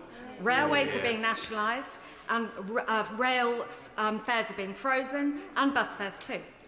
Housing, we have 39 billion for social housing and a renters' rights bill, so tenants can no longer be evicted to have their homes flipped to be holiday lets. Stamp duties being raised on second homes, double council tax and registration for holiday lets. The NHS, big thing in Cornwall, 5 million more appointments. Neighbourhood health prioritised. Services moved out of urban cities into rural areas, and community health workers going door to door. We're fixing our broken sewage system, and we now have that minimum wage. In energy, rural energy, in Cornwall, that infrastructure will be a boon, not a bind. Critical minerals, the strategy for that, and sustainable mining will fuel our economy and give us energy security, alongside with tidal, geothermal and wind energy, which will power and support our rural way of life. I will. Much. Within my constituency of Caerfyrddin, we have a number of infrastructure projects being planned to produce and transport energy. And whilst at Plaid Cymru we agree that green energy production is necessary, the transition has to be made with community consent. Undergrounding of cables is project and time specific, depending on thermal rate values and cable type. So does my honourable friend agree that communities need to have a much greater voice in the cumulative effect of these projects? I thank my honourable member. I do agree that communities must have a say, but they must also benefit. And that is one of the things that this government will be introducing. Another type of security than energy is food security. After a very difficult decade under the Conservatives, Brexit caused real problems at the border, which our SPS and EU agreement will hopefully untangle to a certain extent by 2027, plus those terrible trade deals with Australia and New Zealand, which will allow an influx of beef in, while very little will be going the other way. It's been a time of flux for farmers since Brexit. That rocky introduction of elms, which was then spent very quickly under this government and is coming back, a new improved sustainable farming incentive in April, will hopefully give that support to food production as part of that environmental stewardship. Working with recommendations from Minette Batters, the government can now focus on farm profitability, which is so vital, and move on through the strategies that are due this year to a vision for farming in this country, that land use framework and the farming strategies roadmap, and we will get there. Sir Alex Shelbrook. Thank you, Madam Deputy Speaker. And I think we just have to get down to some basic facts today, because for all of the propositions that are put across by the government, the reality is that people are feeling on the ground. And my constituency crosses two counties of West Yorkshire and North Yorkshire. But in North Yorkshire, Conservative run, they've seen millions of pounds of reductions in grant, as my right honourable friend for Skipton and Ripon touched on. Reduction in the services grant has knocked £14 million off the budget, and the fair funding grant has knocked £20 million off the budget. And the reality is that people start to wonder, does the government understand rural communities at all and rural counties? Because within North Yorkshire there are huge areas of deprivation, but they have now seen their money cut because of the overall picture of the county knocks them out of the picture. But also, Madam Deputy Speaker, a county like North Yorkshire can be very sparsely populated and has unique challenges that need that funding in place. And this is against the backdrop of the attacks that have happened on farming. 92% of my constituency is rural or rural-related agricultural business. My own constituency supplies £2.2 billion to the Exchequer, to GDP, out of agriculture. And there has been huge concern and widespread disbelief at the policies that the government has brought in. And even with the U-turns they've knocked out just before Christmas, still has left a huge uncertainty and, crucially, even with those U-turns, a lack of faith in having to invest in the future. And it's not just about farms. There's the whole ecosystem of rural economies. And I have been to businesses in my constituency who hire plant machinery, but they don't just hire it, Madam Deputy Speaker, to the farmers during harvest and areas to do there. They also help make sure that the countryside and the landscapes itself are managed. And North Yorkshire and parts of my own, parts of where I live in the part of West Yorkshire has huge historic areas. These are areas that people come and visit, are tourists, and if that countryside is not maintained, then it becomes less and less income of people coming there. There's been this huge attack in every single angle to people trying to make a living in these rural communities, which they have done for decades and centuries. And nobody... I will give way. My right honourable friend makes a really important point here. Whether you're in rural or North Yorkshire, or whether you're on the edge of the West Midlands, where we have some fantastic rural landscape, the fact of the matter is, surely, we have a Labour government that really does not understand the countryside and the countryside way of life, and they're more intent on covering it in concrete.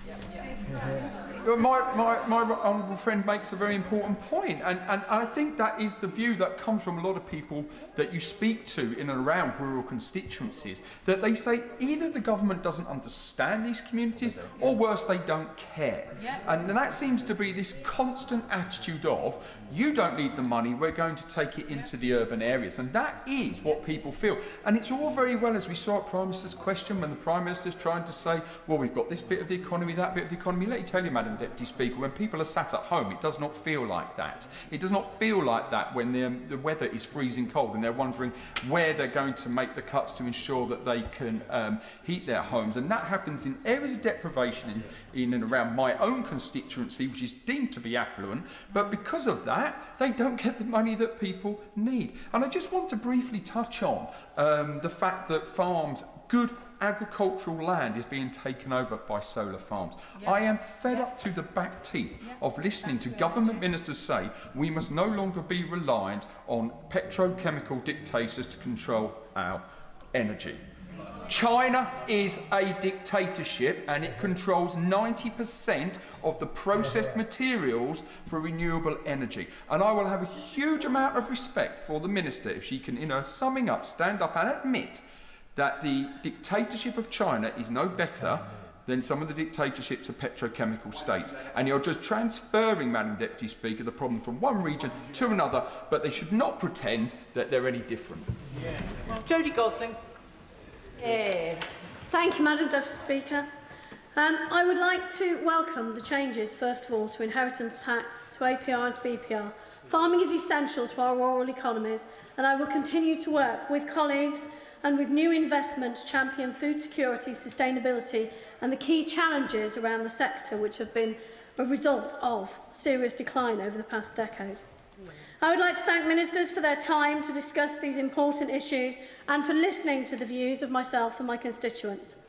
As an MP of a semi-rural area, I am very aware of the challenges faced by living in a rural community. Connectivity, access to work, services and education. I am aware of the impact that the cuts to bus services, to outreach services like Sure Start had on my community and our ability to thrive. And there are further cuts proposed now by Warwickshire County Council's Reform Council to our school transport, potentially making children walk down unlit, unrestricted roads on their way home from school for a proposed 5 miles, which is just simply dangerous. But I particularly want to focus on crime And that's why I'm proud to see a cross-departmental approach to addressing rural crime and ensuring that the government's Safer Streets mission benefits every member of our community. Local farmers have repeatedly raised concerns about the level of rural crime with me, so I'm particularly keen to see that over £12.7 million of stolen machinery was recovered last year, including £800,000 from abroad. Theft of machinery is not the only criminality that faces our farmers. One of my local farmers reported the day that a number of dogs from the local hunt broke the pack and ended up on his land filled with sheep. Although none of the ewes were killed, 2 of them later aborted, losing 2 rare breed lambs, thousands of pounds of losses to stock and vets fees, before even considering the emotional damage. This farmer's story is not isolated, and across Nuneaton, residents across Nuneaton regularly contact me concerned about the activities of our local hunts. Missing pets, damage to gardens. There are many serious questions still over Warwickshire Police's handling of the offences, and the force was forced to release details of the secret protocol signed in 2022. In spite of subsequent reviews, this deal, residents tell me, seem to have only emboldened Warwickshire Hunt. Of the 5,000 reports of criminal activities, only 75 prosecutions against 58 individuals have ever been successful in the years between 2004 and 2024. Will she give way? I will give way. I thank my honourable friend for giving way. When it comes to rural crime, earlier this week, the Devon and Cornwall Police and Crime Commissioner resigned from the Conservative Party and is standing as an independent for the rest of her term. Would you agree that this is symptomatic of the Conservatives' attitude to rural crime? I absolutely agree with my honourable friend, and it is symptomatic of just a disregard and a whitewashing of issues in my communities. Rural communities agree that this government's aims to make farming more profitable, to reduce rural crime and to tackle the barriers to them prospering and thriving. If we are to achieve these, we need to continue listening hard to our farming communities, embedded MPs and communications to make sure that their views are heard, to make sure that Safer Streets mission and to take firm action to once and for all stop hunting and acts from impunity. Joy Morrison. Thank you, Madam Deputy Speaker. When will this Labour government's attack on the countryside come to an end? Will it be when there are no village pubs left to tax anymore? Will it be when the last family farm has shut the barn doors?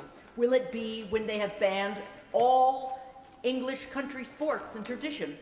Will it be when their left-wing lobby groups have finally had their student union fantasies fulfilled? Will it be when the English countryside is filled with solar farms and onshore wind?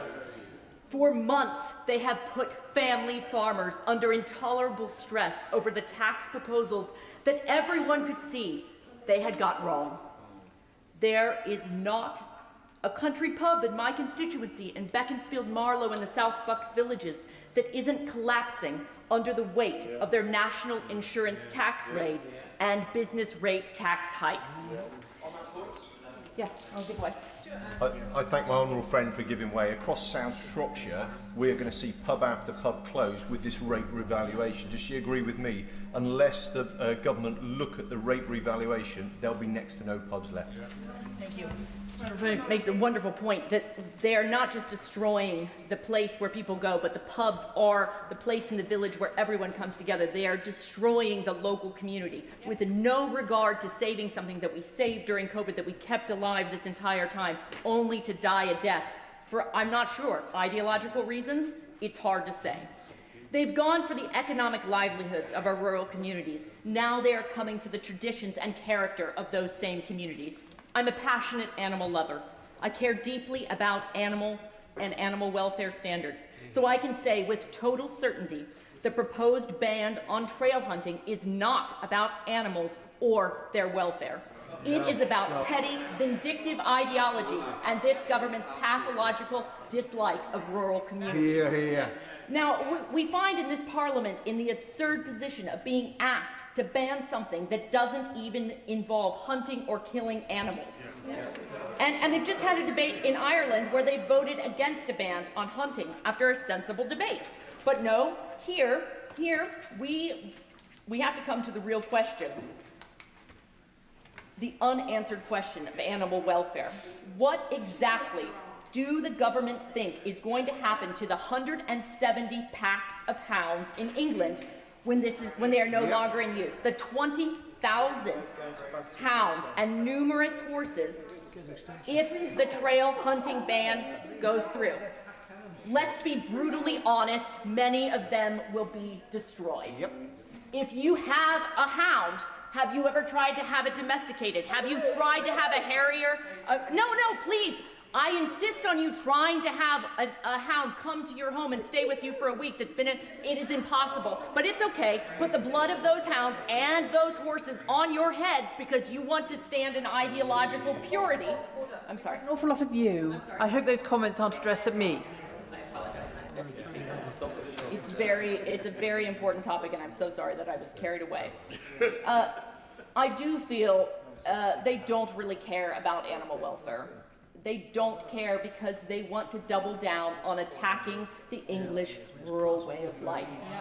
English rural traditions going back centuries sacrificed on the altar of left-wing student political ideology. Rural economies and livelihoods ruined. And I say to this government, you will fail in your attempt to destroy the English countryside and our rural communities. They will outlast you and they will recover from the damage you do to them. But they will never forgive you. Anna Gelder. Madam Deputy Speaker, and it's a real pleasure to speak in this debate on behalf of the towns, farms and coastal villages of South East Cornwall. Our rolling hills and dramatic coastline attract visitors across the country, but they also support our livelihoods, our daily lives and the well-being of local residents. A local economy that works for local people year-round means protecting our natural environment, which is vital to our key tourism sector. It means supporting new industries such as critical minerals via the new Kernow Industrial Growth Fund and providing a voice for traditional industries. As a keen wild swimmer, I care deeply about our Cornish rivers and beaches. So last year, I challenged the former CEO of South West Water on their actions. And I look forward to seeing stronger accountability and better outcomes for local residents as a result of the new water measures put forward by this government. Poor connectivity has held back rural communities for far too long, and I welcome the work in this area. So can I ask the Minister to outline what steps are being taken to tackle rural internet deserts, which I experience frequently in my village? Transport remains also a major challenge for rural life, and in South East Cornwall, residents often travel long distances just to reach essential services, work or for education.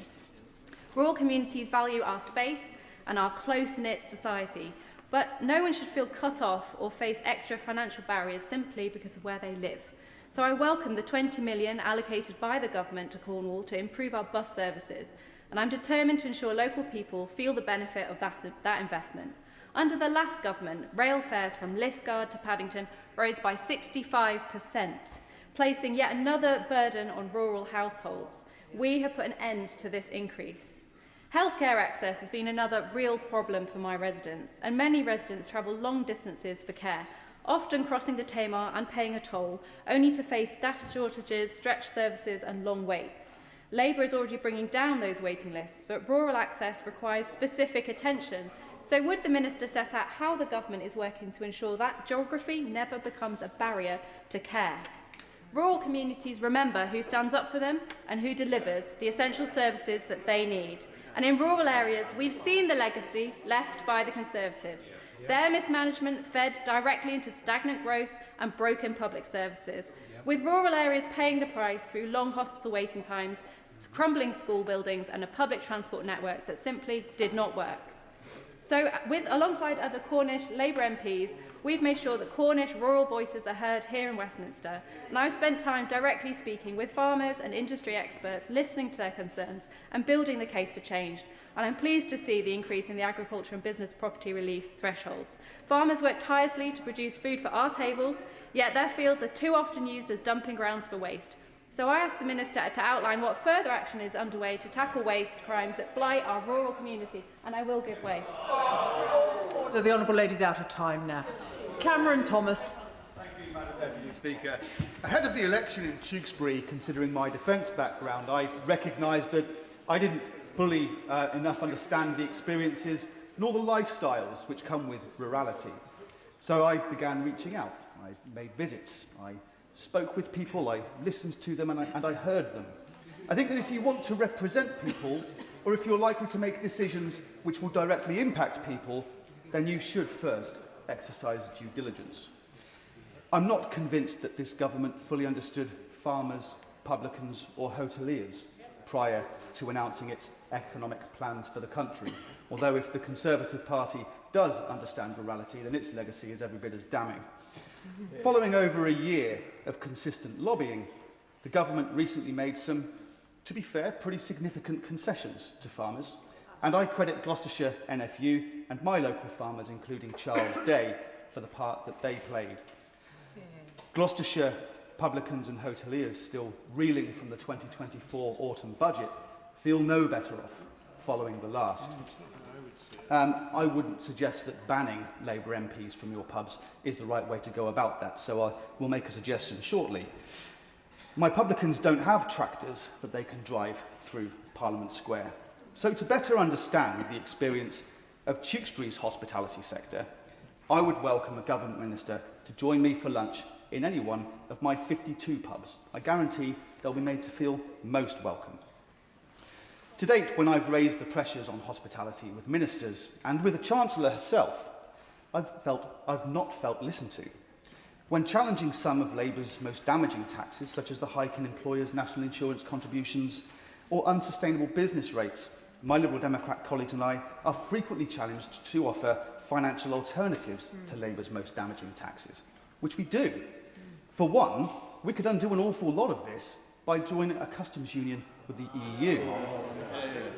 And along with consistent pressure from my colleagues, I've personally called in this very chamber for increases in the digital services tax to raise money from some of the most profitable businesses in this country, rather than from the most desperate. Thank you. Apologies. Dave Robertson. Mr. Speaker, you would be forgiven for reading the motion put forward by the opposition today for thinking that all was rosy in the countryside before the election in 2024. But in Lichfield, Burntwood and the Villages, a countryside seat which is 85% rural, people know that that was not the case. They know just how important it is that government takes the concerns of rural communities seriously. They also know that despite more than 3 decades of representation by a Conservative MP, successive Conservative governments have treated them with disdain. And there is perhaps no better example of that disdain that the party opposite showed to communities like mine than the story of HS2. Conservative ministers asleep at the wheel while HS2 Limited treated landowners in areas like mine like they were a completely and utterly ignorable sideshow. It's gone on for decades. I've spoken to farmers in my patch who have been dealing with HS2 for 17 years and have still not had final amounts of payments paid to them. Delay after delay, disruption after disruption. It is an absolute disgrace. Years of roadworks causing massive inconvenience, farmers not being able to farm on their land despite it not being built on, and business planning put on hold for years. The party opposite say they care about our agricultural communities, but what did they do for our farmers who suffered under that project? Things got so bad at HS2 under the Tories that this government has had to bring in a new chair and a new CEO to clean up the mess that was left. In fact, Mark Wilde, the new chief executive, has experience cleaning up Conservative messes. We only have to look at Crossrail. Beyond that, we also have further transport issues in my constituency that really affect farmers in my patch and rural constituents. Chetwynd Bridge is a fantastic example. It's a bridge that crosses from my patch into the Honourable Member for South Derbyshire's. It is the largest iron wrought iron bridge left in the country. It is Grade 2 listed. It is a wonderful piece of architecture. It's incredibly useful and it's very pretty. Unfortunately, Britain's largest surviving cast iron bridge has been neglected for decades. Deterioration in the structure was first spotted in the 70s, but Staffordshire County Council do not have a plan on how to fix it. They know that it will cost £27 million.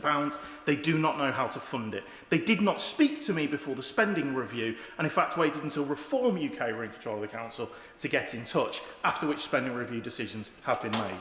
Now, I'm working hard to try and find that £27 million to replace that bridge, and I'll be meeting with the relevant minister next week. Now, these are real-world examples of where Conservative MPs and Conservative governments and Conservative councils did not do the work. They didn't do the work. They said all of the right things. They were quite happy to go out there and dance and make their statements, but they didn't do the work. They didn't go out there to actually defend communities like mine. And I will take absolutely no lessons from them. Thank you, Madam Deputy Speaker. Stuart Anderson. Thank you, Madam Deputy Speaker. Living in a rural community is a brilliant way of life. It's beautiful, but it comes with remoteness, it comes with different issues. I've lived in an urban area and a rural area, and they are different. There are things that connect them, but a few things that I want to point out today that are really important that I have found in rural communities. Now, I've spoken on hospitality, farming, always going to be up there, and they're struggling and facing issues at the moment. But the shotgun licensing, the consultation that is coming up, and I know my honourable friend from North Cotswold has just spoken eloquently on this, but it is going to have a serious impact to shotgun holders that require the use of a shotgun, not just for their job, but also for pastimes. And if a third of shotgun users do not renew this, it costs over £1 billion to the UK economy. And I have one of the most, the constituencies with one of the most shotgun licences. I'd really like the Minister to take this seriously. There is a huge knock-on impact on changing any licensing rules for shotguns. The other area I want to touch on, and a few people have spoken about already, is trail hunting. So with the proposed ban of trail hunting, it will have a big impact on rural communities. And I get that everybody doesn't think the same way as me. I grew up hunting, shooting, fishing. I've never been on a horse in my life. The communities around trail hunting are great. What they do supporting the local areas, they are some great people. I have just launched my survey. My survey for my constituents, almost 2,000 people have filled this in. And 63% of South Shropshire constituents want this to continue. It's a rural way of life that gives 78 to £100 million back into the rural economy. Honourable friend. Yes, I will. My honourable friend, though, share my concern that such a controversial piece of legislation is being wrapped up with other things that people would find hard to disagree with, such as puppy farming, etc. And that this is just a cheap trick by the government to try and say you voted against puppy farming rather than focusing on that particular issue. My honourable friend raises a brilliant point. There are so many good things that can be done on animal welfare, but this is not one of them. And if we look at the facts to support trail hunting, let's have a look at the incidents over the year. So when you look at how many people have been charged from 2004 to 2023, there were 44 convictions by hunts for trail hunting, and there have been 250,000 organised hunt days since that time. So that's one conviction for every 5,680 trail hunting days. So if you had one hunt a day, you would have to take 15 years to get a conviction. That is a serious statistic. Because the government do not like trail hunting, and they do not like the people that carry out trail hunting, they want to ban it. On those statistics, there is not one thing they would ban. There is nothing that they would ban on those stats. They do not support a widespread criminality on trail hunting. There is no evidence of that at all. I stand clear, if anybody breaks the law, they should be prosecuted. They should do that. But there's a huge impact to farriers, people around, for vets, fallen stock. Can the Minister let me know who is going to pick up the bill for fallen stock? That's a massive impact that will fall on farmers. Trail hunting is supported in South Shropshire, and I get that some constituents won't support that. That's fine. If anybody wants to look at what people are doing their animal welfare, go on my Facebook page and my post about it this morning. What people are saying in defending animal welfare is absolutely brutal, and I don't support that. Trail hunting is a key part of South Shropshire. I will stand up for it and for shotgun licence holders, and it should continue. These rural pursuits are part of my community. Jenny Riddle-Carpenter. Thank you, Madam. I'm delighted to be the first ever Labour MP for Suffolk Coastal. But actually, perhaps even more so, I'm delighted to be the first ever MP that's born and raised in my constituency, an incredibly rural constituency. We've had many other members here in this House that were helicoptered in from cities to represent Suffolk Coastal. So I can truly stand here in this place, in this House, and say it has, for the first time, a constituency MP that was born, bred and raised. And now, when I stand here and say that, I can also say that in looking back in 2004, when I was 17, Madam Deputy Speaker, the fox hunting debate was playing out. And it's been incredibly interesting to hear so many people, so many members on the other side, talk about Labour MPs not understanding rural issues and not understanding the fox hunting debate. And I can tell you, Madam Deputy Speaker, that one of the very reasons I'm even a Labour member, let alone a Labour MP, is because of fox hunting and the ban on fox hunting. And how furious I was at 17 that members opposite, the party opposite, was so furious about fox hunting, and it did not care to prioritise child poverty, lifting children out of poverty. And I could not comprehend a world at that point, and that's what drove me to being Labour. Those were my very values in growing up in a rural area, now representing a rural seat, that I'm incredibly proud to stand here and say, well, I would continue to stand on that ticket and defend our Labour manifesto. Now, there are issues that we need to separate around conservation and shooting, and those are very separate issues to hunting in the realm. And I will continue to have those conversations with this Labour government. I can also say that all of the elements that were put forward in the motion were beyond ridiculous. And in particular, the point about net zero targets and energy infrastructure.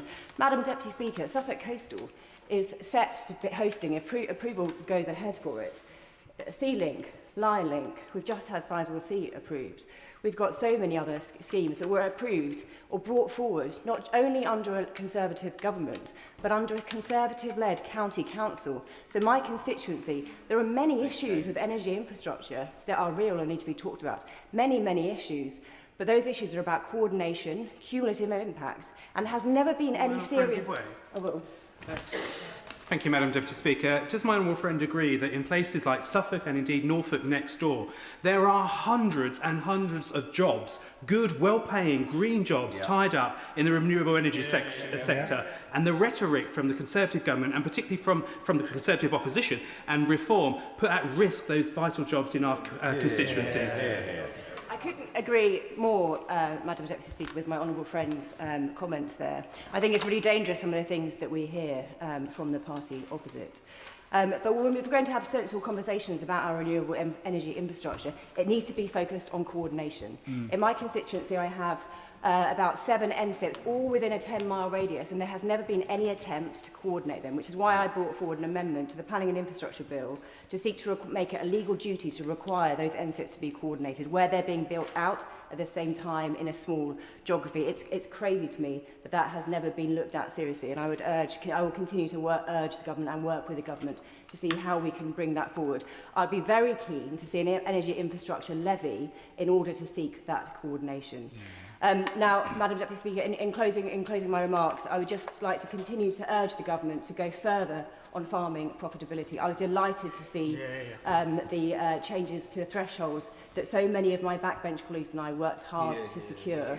There is more to do. The Baroness Batter's review addresses some of the most key issues that I know the government is looking at and taking seriously, and I'm delighted with many of those recommendations, and I'm delighted with the conversations I've had about that. The government has my commitment to make sure that we continue that work and have those conversations, and I'm delighted to support the government in that. Paul? Given the time, I just want to read into the record, if I may, some key suggestions for the government on this important issue, and I welcome the fact that we've tabled a debate on our rural communities. It's interesting, I just say in passing, that we're told in recent media over the last few days that Reform UK is the party of the farmer. Oh, there they are, out tilling the fields.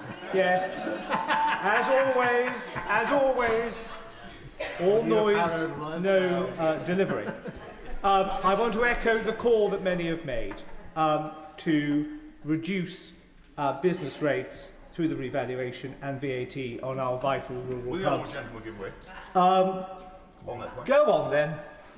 So does the Honourable Gentleman agree with me and over 4,000 business owners, including hundreds of rural companies, who've signed my open letter to the Chancellor in the last 24 hours, stating that a root and branch review of business rates is now a matter of urgency if bankruptcy and misery is to be avoided?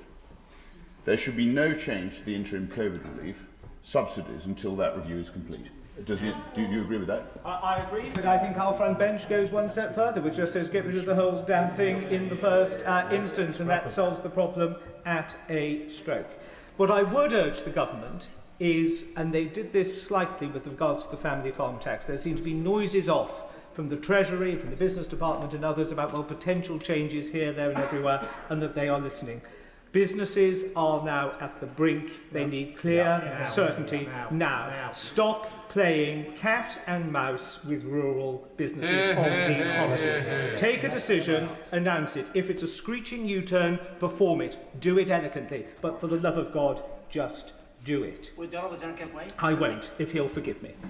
The second point I want to say is please restore the listed places of worship scheme. Really vital for our rural churches. I echo the point which has been made. I declare an interest as a holder of one. It is daft to merge sections 1 and 2 with regards to shotgun licences. A very serious issue, as we know, happened in Devon a few years ago. This is a draconian response to that. There are other ways to deal with shotgun licence safely. Drop the family farm tax. It was the wrong policy. It had been suggested by officials to Conservative Treasury ministers every budget cycle. And Treasury ministers from the Conservative side said no. It was never going to raise that amount of money, so the government told us before the changes. It's now going to raise even less because of the changes to the threshold.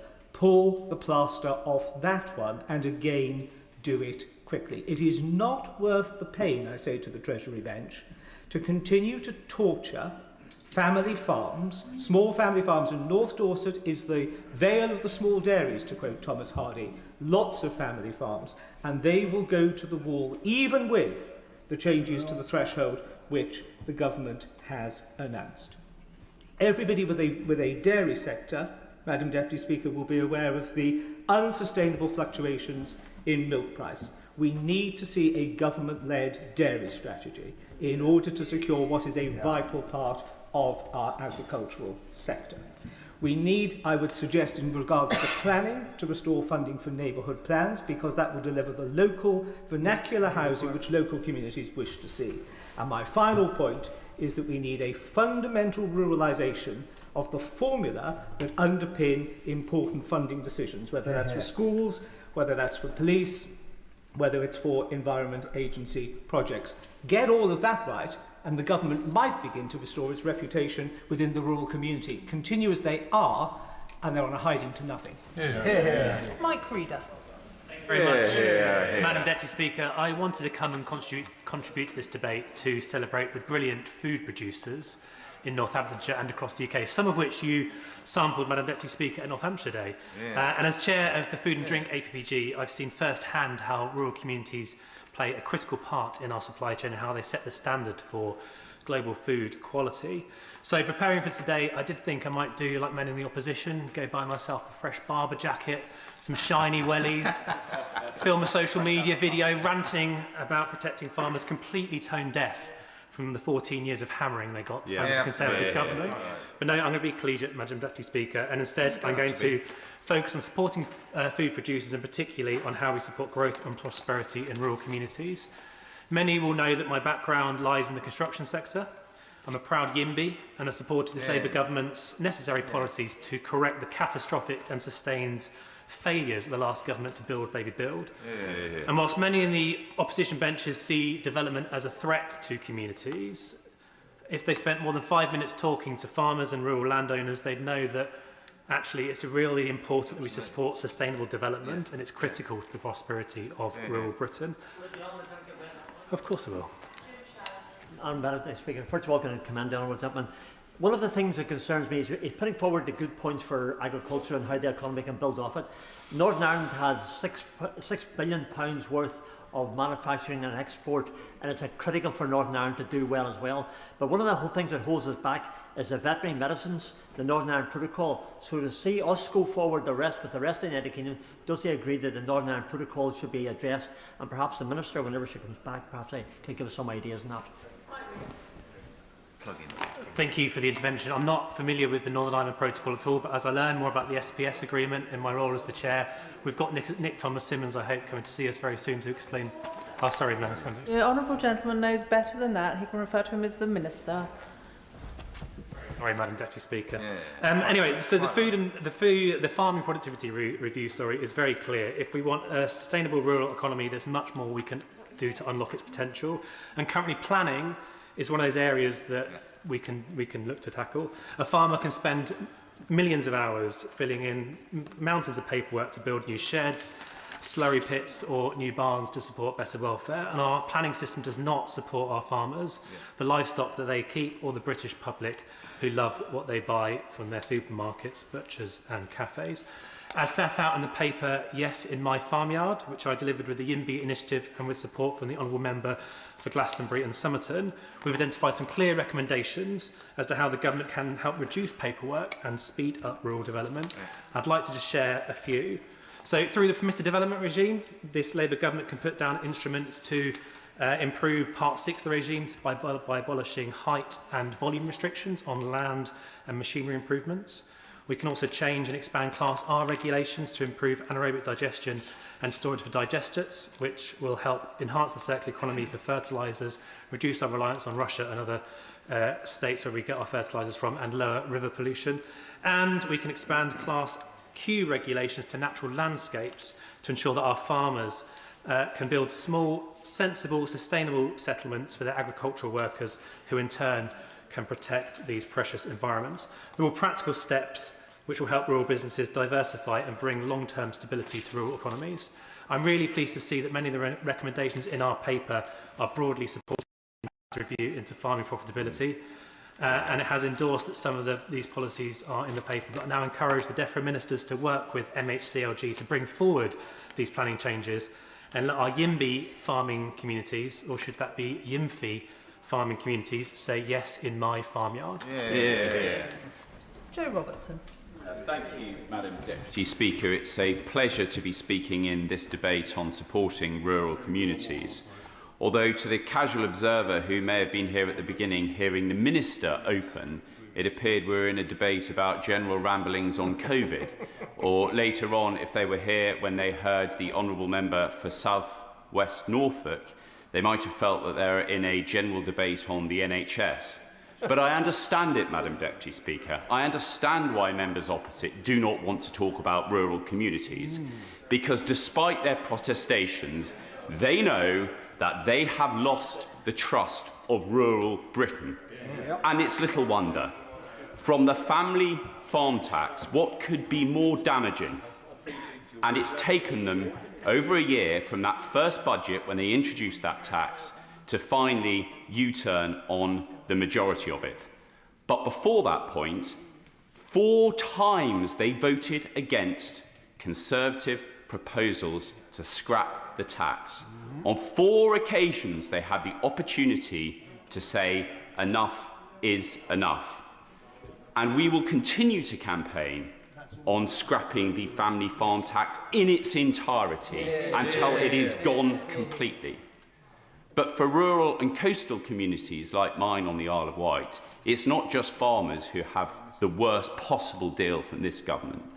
It's the fishing communities too. In my constituency, just 2 decades ago, there were 30 fully crewed fishing boats. There are now 3. And this government rubbed the fishing community's face in it when they renegotiated with the EU and folded and gave away our fishing rights for 12 years. And Madam Deputy Speaker, for those who are reading this in Hansard in the future, from the benches opposite there seem to be smirks, expressions of laughter and jeering.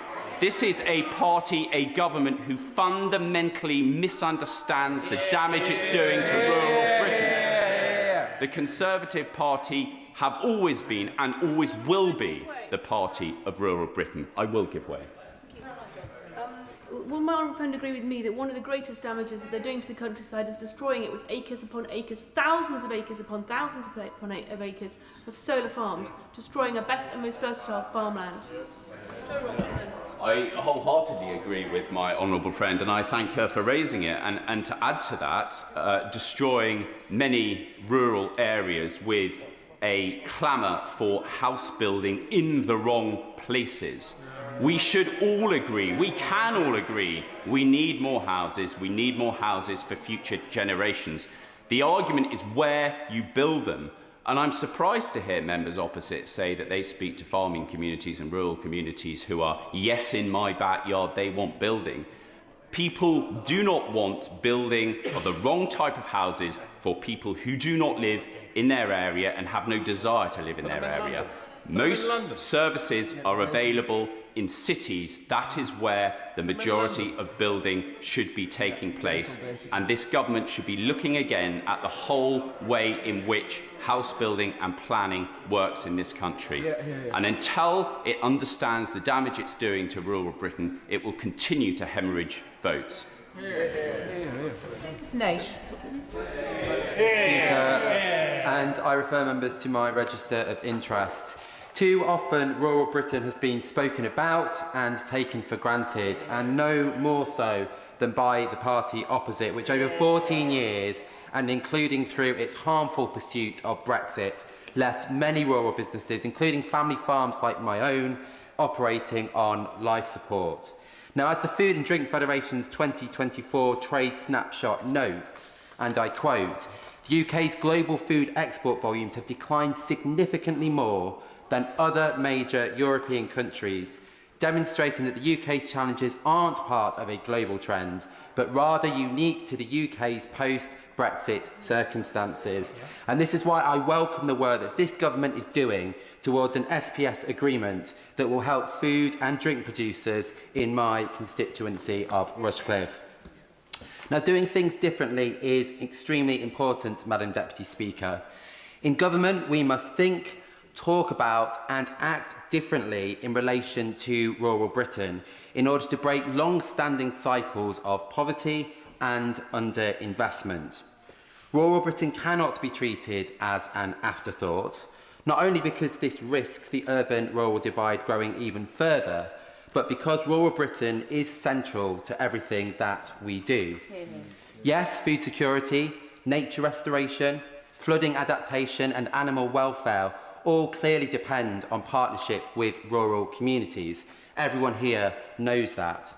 But the role of rural Britain goes much further still. Why?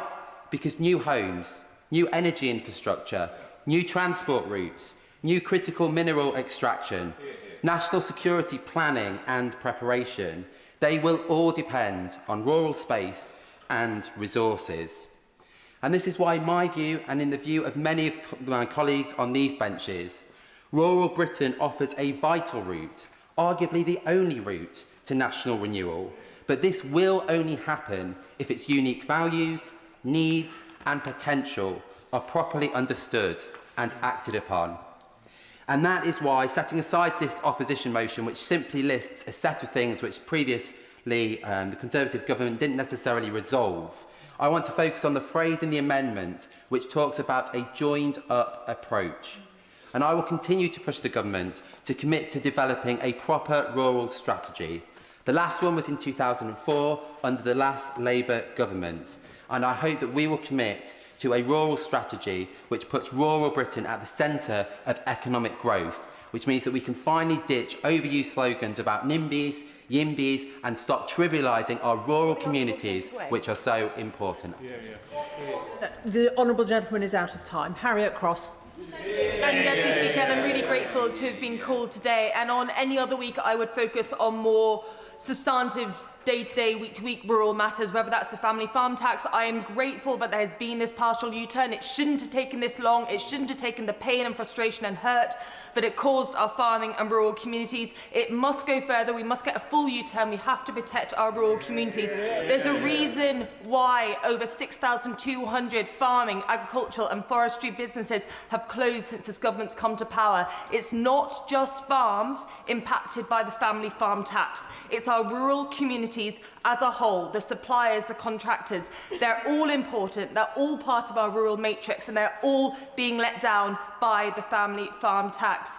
But given it's this week, and given the events in North East Scotland and Aberdeenshire in particular with the snow, I want to focus on what's happening there and the support for our rural communities.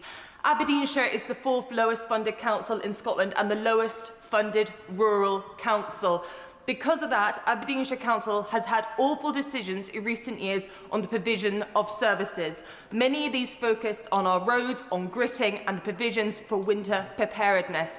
And we are seeing the results of that at the moment. Aberdeenshire is under a few feet of snow, not a dusting, a few feet. Our farmers are literally walking through waist-deep snow to dig their sheep, their livestock out of snowdrifts. They're then getting in their tractors to clear the roads for communities. They're bringing people who are stuck and needing medical attention in their cabs to the main roads to try and get them to hospitals.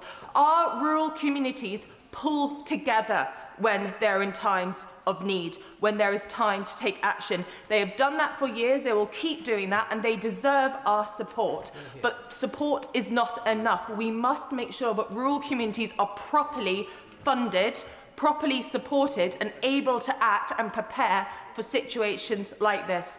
And I will end briefly with just a thank you generally to everyone in Aberdeenshire in the last week who has lent a hand, whether that's, as I've said, the farmers, whether that's the council workers, organisations and volunteers like COTAG who have been amazing in getting people out of tough situations, volunteers, neighbours or just passers-by who have pushed cars, dug roads, children who we've seen digging out driveways of their neighbours. It's been a massive effort in Aberdeenshire. It will continue. The next issue is ice. We're getting freezing temperatures, and once the snow, the masses of snow starts to melt, ice and flooding will be the next issue. We must be prepared. We need assistance and funding to make sure that when this happens again, which it will, Aberdeenshire and other rural counties can be properly prepared. Thank you. Mr. Robbie Moore.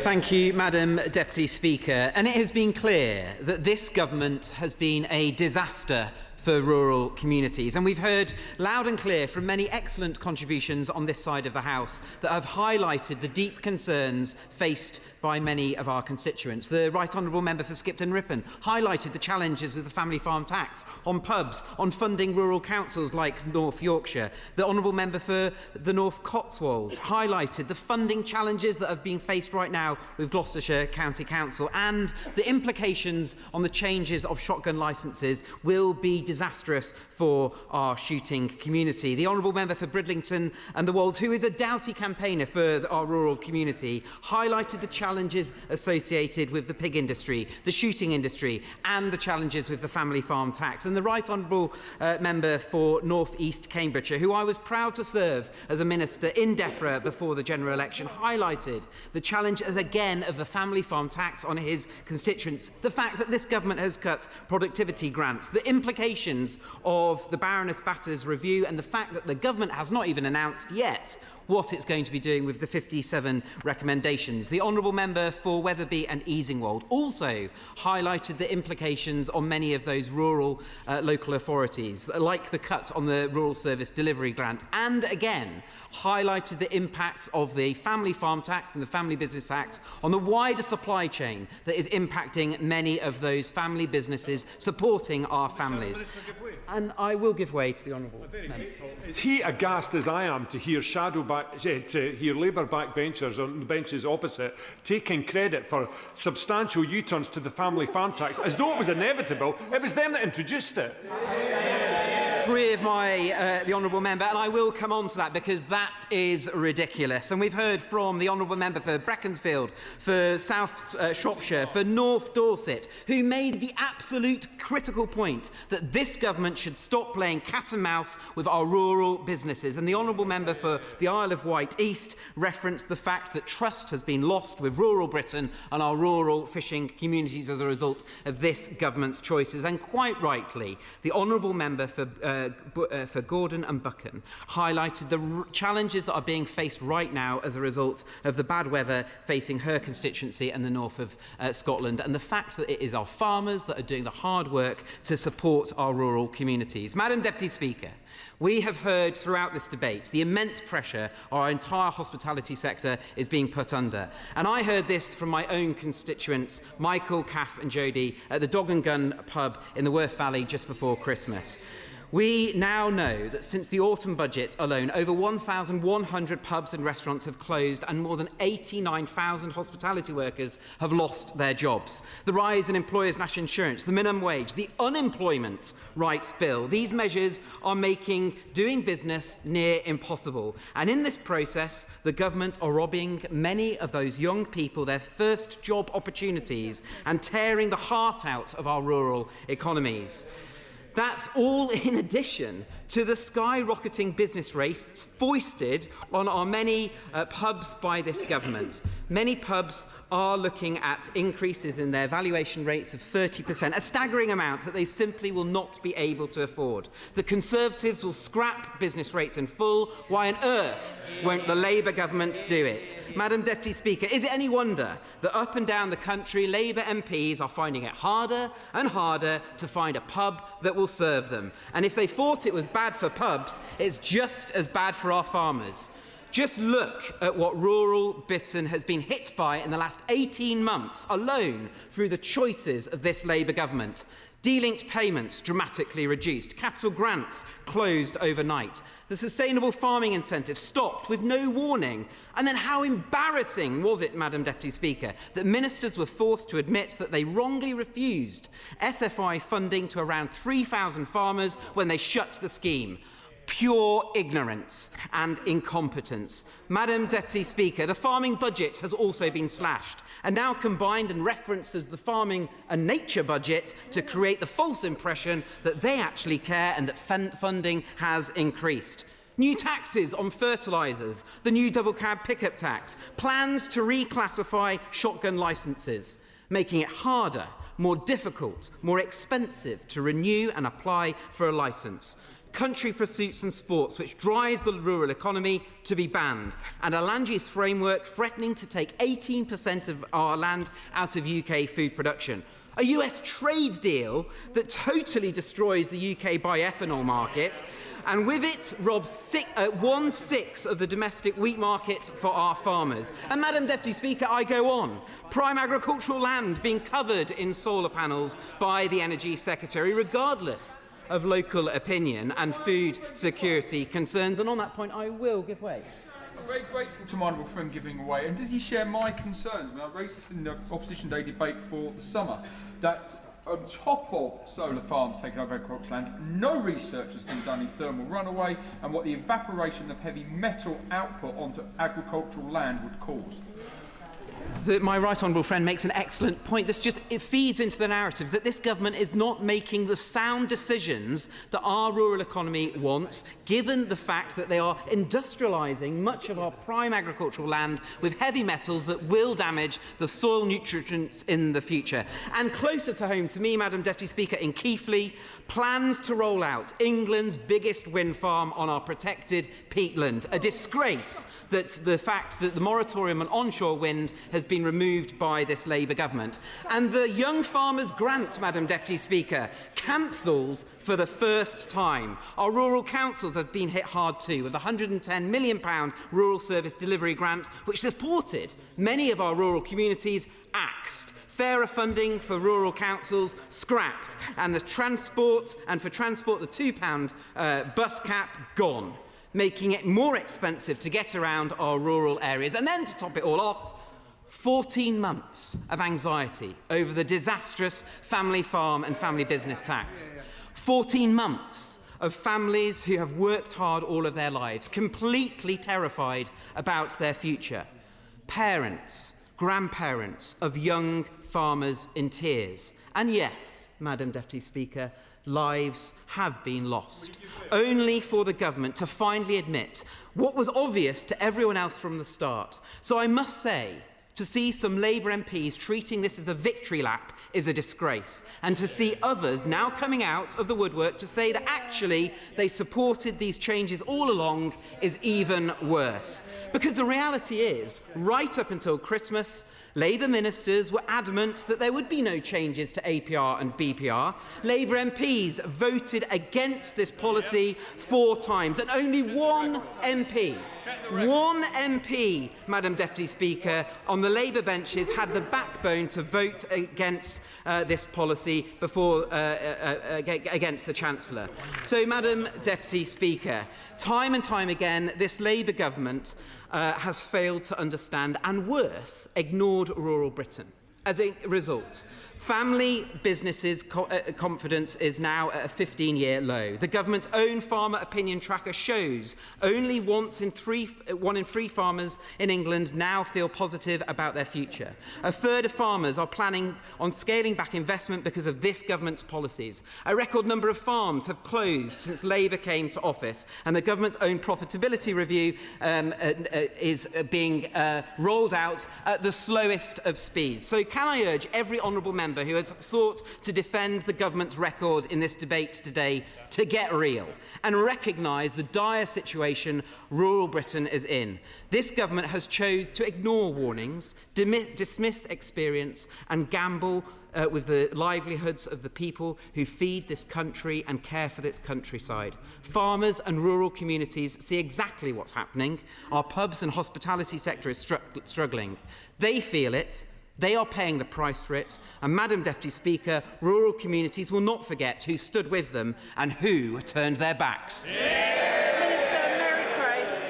Thank you, Madam Deputy Speaker. I'm grateful to have the opportunity to close this debate, and I have to say, even in the deep, bleak midwinter, I don't recognise the gloomy, barren landscape that members opposite have been describing. They describe a litany of disasters. If only they'd been in government for the last 14 years and been able to do something about them.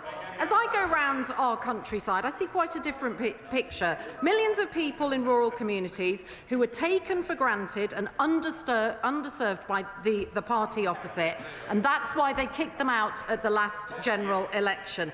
On this side of the House, we are laser-focused on encouraging growth. And it is a Labour government that is now the party of the countryside. They should stop talking the country down and get behind our drive for growth. But let's look at the inheritance that they left with local communities. Broken public services, boarded up post offices, crumbling schools, sky-high NHS waiting list. They have learned no lessons, offered no apologies and showed no contrition, and that's why they were booted out of government. They had a Liz Truss mini-budget that crashed the economy, sending mortgages, rents and bills soaring. And who was the Financial Secretary to the Treasury when food inflation hit 19%? the Shadow DEFRA Secretary. I'm not giving way. I've got 8 minutes to respond to the debate. Their former Prime Minister was explicit about their policy of and saying there's a deliberate policy of taking money away from deprived inner city areas to give to rural areas. This government is cleaning up the mess they made. We've stabilised the economy, and I'm grateful. Well, I'm sorry that the gentleman for Winchester isn't in his place, because I cycled there from the New Forest during the COVID lockdowns, and I did the 25 miles, got to Winchester, but he talked a lot about the 61 bus, but he didn't mention anything about the rail fare freeze that is going to mean that his constituents are going to enjoy freezing of rail fares, as well as the freezing of prescription charges, £150 off energy bills, and the driving up of wages. And what did the Conservatives do in relation to each of those areas that will help people in rural communities? They voted against each and every one of those measures. They left the health service that was on its knees, our schools were crumbling, and they crashed the economy. So we've done more in 18 months than they have achieved in 14 miserable years.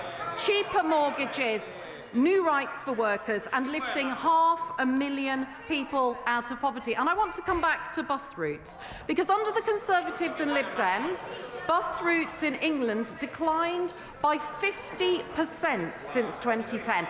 8,000 services slashed on their watch. We have taken immediate action with the Bus Services Act, I will not give way, which includes provision to support socially necessary bus services, so important in rural areas. I'm grateful to have the Bus Minister on my side. And we have maintained the national £3 bus fare cap. We heard from...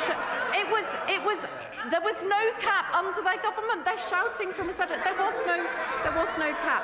We've heard from the colleague from Sherwood about the problems with rural crime. During the 14 years of Conservative government, the recorded crime rate in rural areas of England and Wales increased by 32%. Our rural communities paid the price for the Tories being asleep on the job and those 20,000 police officers that they and the Liberal Democrats cut in 2010. We are ensuring rural communities will be better protected from the scourge of rural crime, such as equipment theft, livestock theft and hair coursing. We know these devastate communities, farming and wildlife, and that's why we've collaborated with the National Police Chiefs Council and the Home Office to deliver a renewed rural and wildlife crime strategy published in last November. My honourable friend for South East Cornwall asked about waste crime, and I visited my honourable friend's constituency in Lichfield to see the fly tipping that had gone on there. We know that waste crime blights our rural communities and it undermines legitimate businesses. The last government let waste gangs and organised crime groups run riot, with incidents rising by 20% in their last 5 years. And so we have announced what are we going to do. We are announcing we're bringing in, they consulted on changes in 2018. We are bringing them in this year. We are introducing digital waste tracking this year, end-to-end tracking of who is looking after. No, it's actually going to be operational from April this year. So the infrastructure is there. So mandatory digital waste tracking, reforming the permitting system, a system that was so loose that Oscar the dog could be a waste carrier, and tougher background checks for people carrying waste. And we'll require vehicles transporting waste to display their permit numbers. This was all prepped and planned and consulted on by them. The action is happening under this Labour government. Now, we've heard a lot of talk about land use framework. We are going to have to change the way we use land, because our landscapes need to change to support climate change mitigation and adaptation, economic growth, housing delivery, food production, clean energy, and to meet our statutory targets for nature recovery. And that land use framework will be published later this year. We had the Right Honourable Gentleman for Skipton and Ripon talking about informal employment relations. I'm old enough to remember when their government, with the Lib Dems in coalition, abolished the Agricultural Wages Board, abolished the Commission on Rural Communities, and their prime plan for rural prosperity was to sell off the nation's forest, which received uproar in the rural communities and which was the first U-turn of that coalition government. As the Minister for Forests, I have been visiting Hexham, and I stood amongst the pines and the spruce and the furze trees of Kielder Forest, a landscape bursting with growth, renewal and vitality. And I met the men and women who make that possible, and I met some of the businesses with my friend, the member for Hexham. We went to innovators at Egger in Hexham, one of Northumberland's largest rural employers, turning timber into panels that are found in homes and workplaces across the country. We have announced the first new national forest for more than 30 years in Bristol, Swindon and Gloucester, all around the west of England, and we're not waiting 30 years to announce the next ones. In November last year, we announced the creation of 2 more national forests, the Oxford-Cambridge corridor, and a competition will be launched for a 3rd new national forest in the Midlands or the north of England in early 2026. Tens of millions of new trees planted in the coming years alongside new infrastructure and new homes that this country needs. Now, I want to come on to some of the points raised in the debate. So I was asked about the Batters review. There were 57 points. The member for Wetherby and for Northampton South, I learnt a new word about YIMFI. Our priority is to get the implementation of this right, and we are considering all of those recommendations, but we will set out a detailed response to the Batters review in our 25-year farming roadmap. On firearms licensing, the Prevention of Future Deaths report into the fatal shootings in Plymouth said that there were problems in the firearms licensing scheme, and the fees for firearms licensing were last reviewed in 2015. So it is important that the additional revenue from firearms licensing is used to... Mike Wood. I beg to move that the question be moved. The question is that the question be now put. As many as of that opinion say aye. Aye. Of the contrary, no. I think the ayes have it. The ayes have it. The question is that the original words stand part of the question.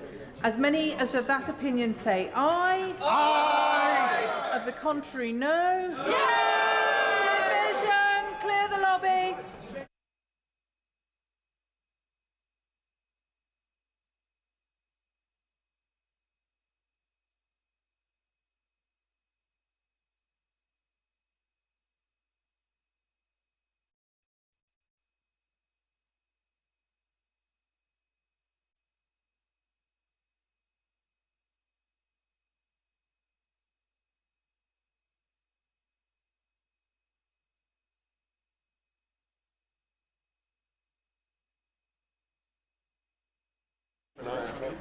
The question is that the original words stand part of the question. As many as of that opinion say aye. Aye. Of the contrary, no. No.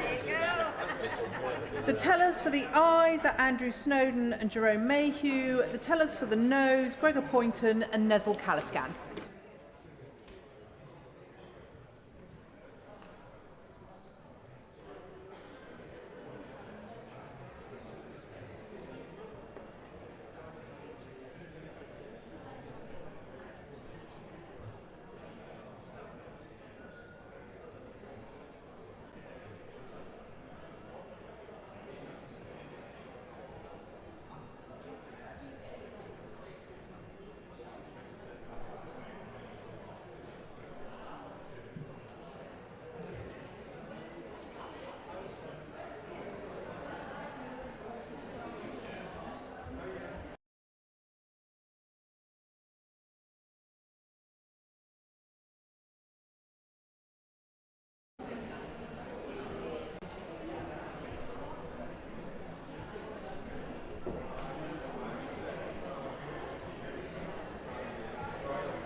Order.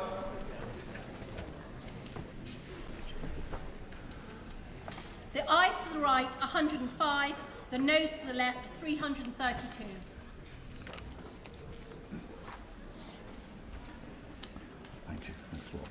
The ayes to the right, 105.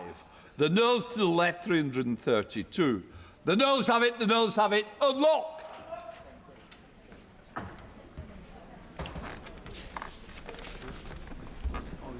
The question is that the proposed words be there added. As many of that opinion say aye. Aye. The contrary no. I think the ayes have it, the ayes have it.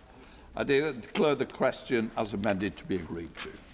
Right, we now come to the next part of the business. Secretary of State for Defence, are you ready to make the statement? Secretary of State.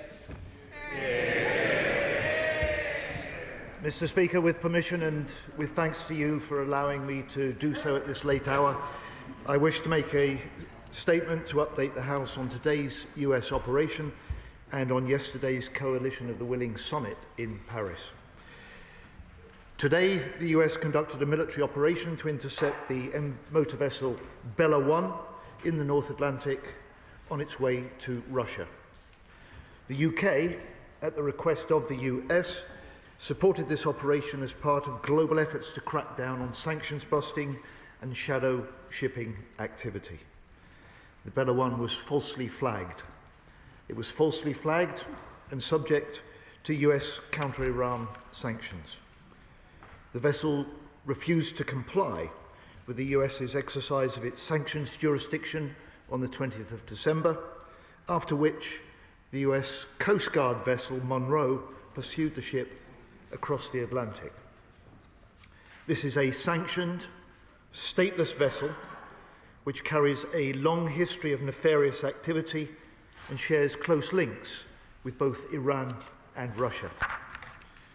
Following a request from the US, I authorised the use of UK bases and the deployment of Royal Navy and RAF assets to support the operation, including airborne surveillance and the RFA ship Tide Force.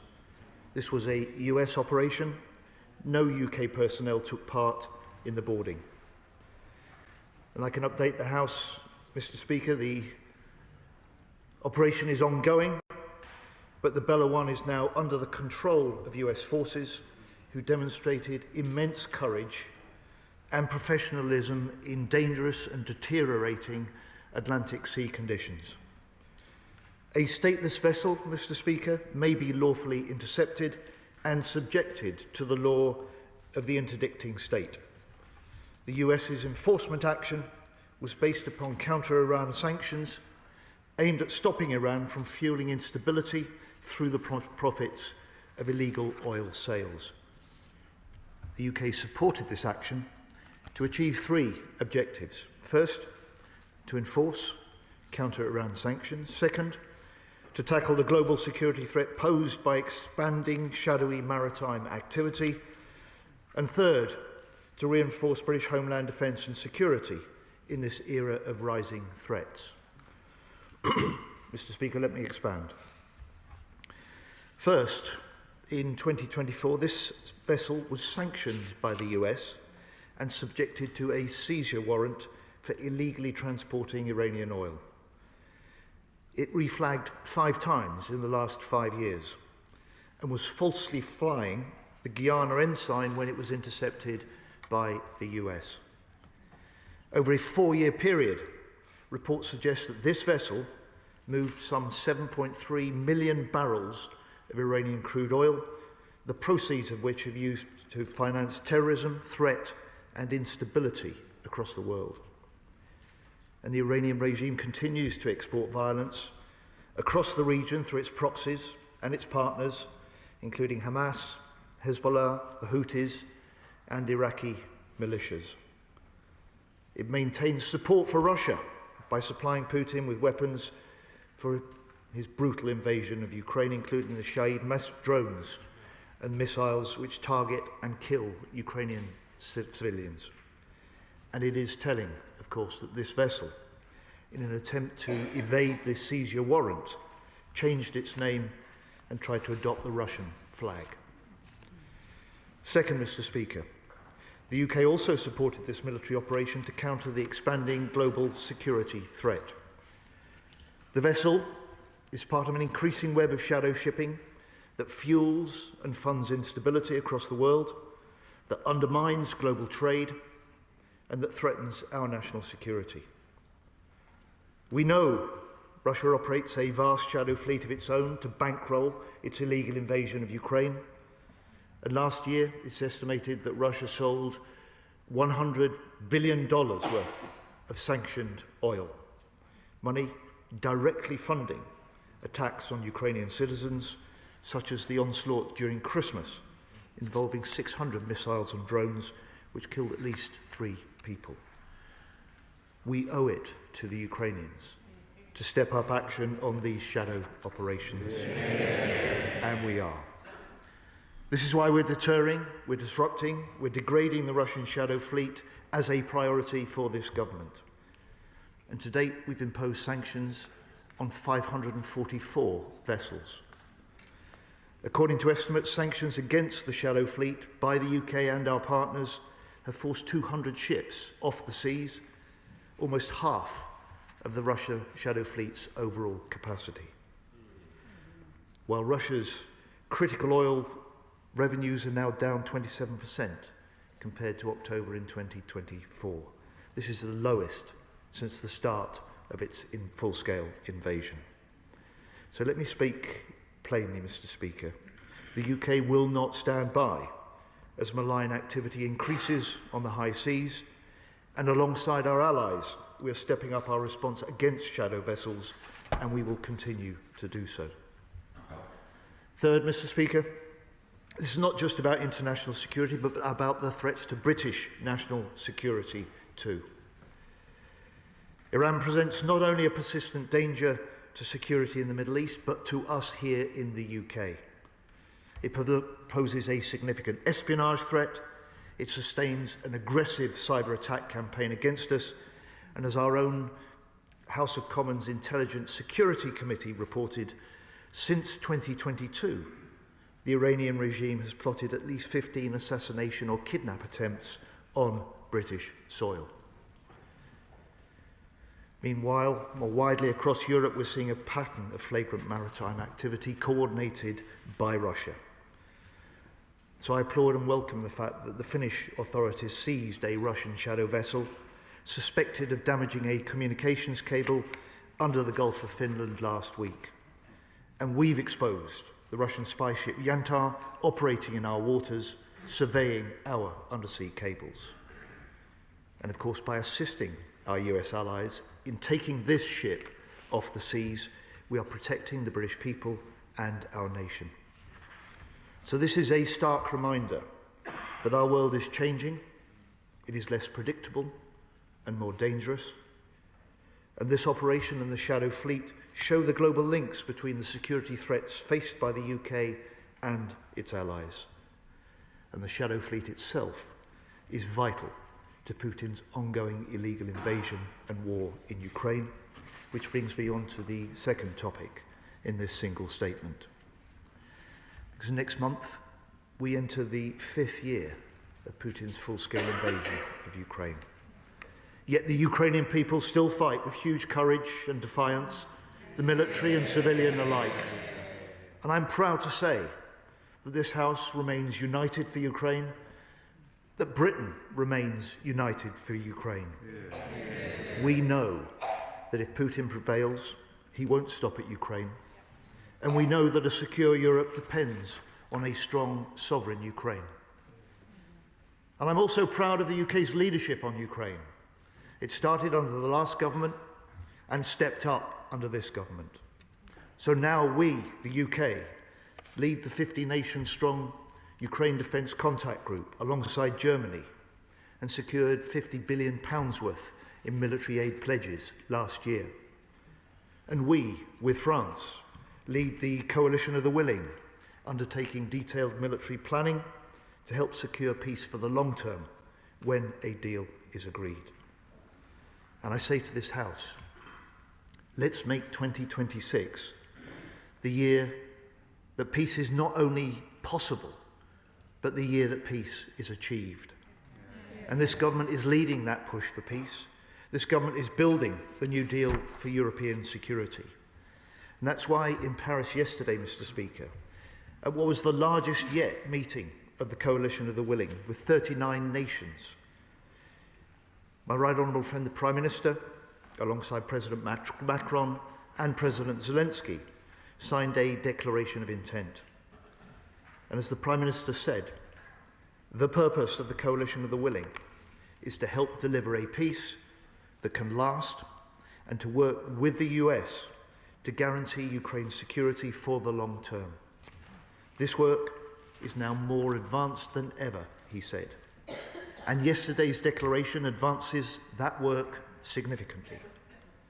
It confirms that the UK and France will take a leading role, first in using military, economic and diplomatic instruments to ensure the conclusion of a peace agreement, second in supporting the development of Ukraine's defence capabilities, and third in commanding a multinational force for Ukraine, which plans to deploy to Ukraine after a ceasefire has been agreed. Mr. Speaker, the MFU plans to deploy units from nations in the Coalition of the Willing to carry out defence and deterrence operations in the air, on the land and at sea, to conduct training, planning, recovery and regeneration of Ukrainian forces. The UK and France will also create military hubs to support this work across the country and to build protected facilities within Ukraine for weapons and equipment. Mr. Speaker, as the Prime Minister said today, if there were a decision to deploy under this agreement that was signed yesterday, that matter will be brought to the House for debate beforehand and for a vote on that deployment. So yesterday, at this largest meeting of the Coalition of the Willing, we agreed further significant steps, including the signing of a joint declaration. We will also participate in US-led monitoring and verification of any ceasefire. We will support the long-term provision of armaments for Ukraine's defence, and we will continue to work with the US towards security guarantees to deter any further Russian aggression and to support Ukraine in the case of a future armed attack by Russia. In Paris yesterday, the US Special Envoy Witkoff described these commitments, and I quote, as strong as anyone has ever seen.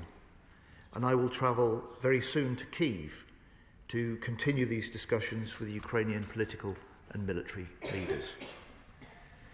A secure Europe needs a strong Ukraine, but we can only get a peace deal if Putin is ready to make compromises. Over the Christmas period, he showed he is still not ready for peace. Hundreds of drones and missiles fired into Ukraine, Russian attacks continuing on the front line. So in 2026, we will continue with other nations to step up our military support still further. Our mission, both to support the fight today, as well as secure the peace tomorrow. And I say to the House in conclusion, our government will always act in the interests of national security. We're committed to countering the threats posed by our adversaries. We're committed to standing by our closest allies. And we are committed to keeping Britain secure at home and strong abroad. Yeah. Shadow Secretary of State, James Cottledge. Yeah. Thank you, Mr. Speaker. And can I begin by thanking the Secretary of State for advance side of his statement and for the briefing he provided to myself and to other parliamentarians on today's operation. As the Leader of the Opposition said earlier, there should always be a statement to Parliament when UK troops are committed abroad, and we hope that the Secretary of State can provide a little more clarity than the Prime Minister was willing to earlier. In recent days, we have seen extraordinary international developments, particularly in relation to Venezuela, but it remains the case that the single most important military action of recent years affecting our nation's security is Putin's illegal and wholly unprovoked invasion of Ukraine. The ensuing war has led to terrible loss of life, and we all want peace. But it must be a lasting one. on acceptable terms to Ukraine and with credible security guarantees so that any post-ceasefire settlement can endure. As such, having led the way in supporting Ukraine at the outset of the invasion, and as the Leader of the Opposition said earlier today, we will absolutely support any efforts to help bring peace to Ukraine. Specifically, it is entirely right to plan for a ceasefire, and just as we brought together an international coalition to provide weapons to Ukraine, we welcome the way the government has worked with international partners to plan how a potential ceasefire will be supported militarily. As to the details of those plans, can the Secretary of State provide further information on the number of personnel involved? Earlier today, the Prime Minister did not give any specific details on troop numbers, yet the Times is currently reporting that the figure will be fewer than 7,500. What more can he tell us? Can he say more about the force composition to be deployed? Specifically, we note British soldiers will be involved in logistics and training, but what proportion, if any, will be actively involved in policing and patrolling of any border or demilitarised zone? And what air and naval assets does he plan to provide as part of the MFU? On rules of engagement, we note from the Joint Declaration of Intent that our service personnel, and I quote, will be granted the use of force to fulfil the mission of the MFU and cooperate in accordance with international law and respect for human rights as reflected in other international agreements whose participants are the signatories. Can he confirm this means that our soldiers operating in Ukraine will therefore be subject to the ECHR during any deployment? And can he state the exact mission of the MFU? In terms of other countries and their role, Mr. Speaker, the Declaration of Intent refers to, and I quote, other contributing nations, but does not name any countries from outside Ukraine other than Britain and France. So can he list those nations and what their primary contribution will be? On the crucial matter of security guarantees, there appears to be no mention of any such guarantees in the Declaration of Intent. So can he tell us what explicit security guarantees the United States have agreed to, and will they involve US boots on the ground? Of course, this force would only be deployed in the event of a ceasefire being agreed with Russia. So what is his contingency plan in the event that the ceasefire is broken after the MFU has been deployed? And doesn't this point to the most important consideration, that this whole plan is based on the assumption of a genuine ceasefire? And as someone who has personally and passionately backed Ukraine's fight for freedom throughout, I would dearly love to believe that this peace is possible and soon. But I fear that the occupant of the Kremlin is not interested in peace. So does the Secretary of State agree that in parallel to any preparation for the MFU, there must be no let-up whatsoever in the application of maximum economic pressure on Russia, along with all possible continued support to Ukraine? Turning to other developments, we support today's operation by the United States to seize the MV Belawan tanker in order to enforce sanctions on Iran. We also welcome the UK's enabling role undertaken by Royal Navy and RAF assets, and I agree wholeheartedly with the Secretary of State on the objectives he set out, not least reinforcing our homeland security. I'm pleased to hear the operation has been successful, and on behalf of the opposition, I pay tribute to all personnel involved and join the Secretary of State in recognising the skill and bravery of the US forces who participated. On the wider matter of Iran, Mr. Speaker, can I take this opportunity to express our solidarity with all those who in recent days have had the courage to defy that nation's despotic and repressive regime. Whilst I appreciate the Secretary of State will not speculate on operational planning by us or our allies, can he reassure the House that his department is conducting contingency planning in the event of any further escalation of internal unrest within Iran? On Greenland, finally, we totally support Denmark's sovereignty over that territory. Whilst the United States remains our closest ally, it is surely not in the interest of the US or any of our allies for NATO's shared commitments to be undermined to any degree. So given the Prime Minister did not answer the Leader of the Opposition earlier, can the Secretary of State assure the House that he will be seeking an urgent meeting of all NATO members to provide mutual reassurance on the matter of Denmark's sovereignty over Greenland? Finally, isn't the common thread in all of this that the world is becoming a more dangerous place, and therefore we must rapidly ramp up our own defence spending and rearmament? So can I ask him when he will finally publish the Defence Investment Plan?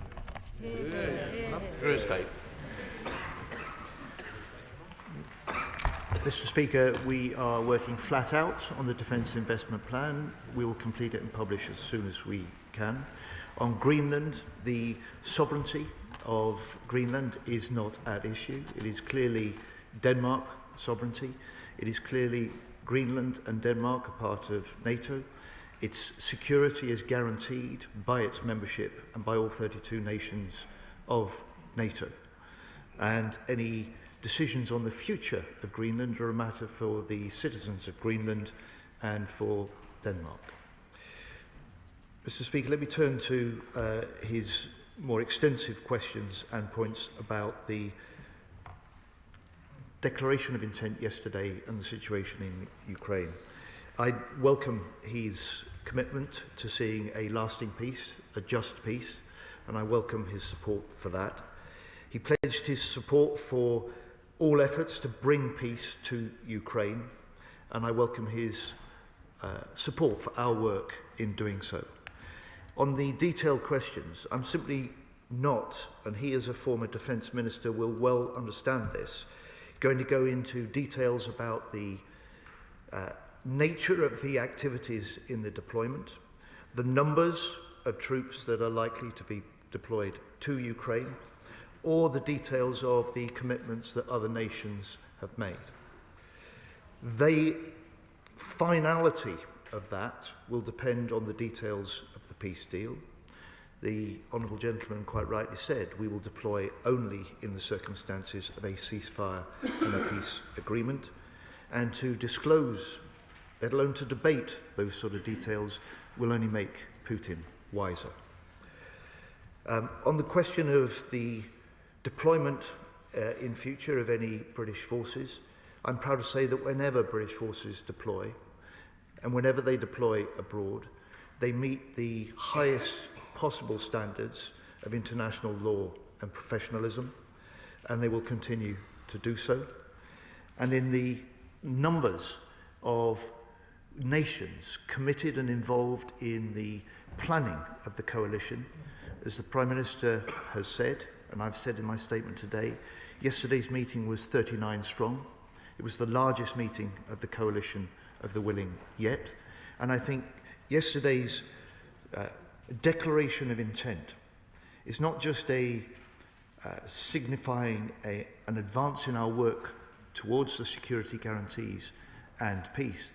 It signifies a gathering momentum behind that.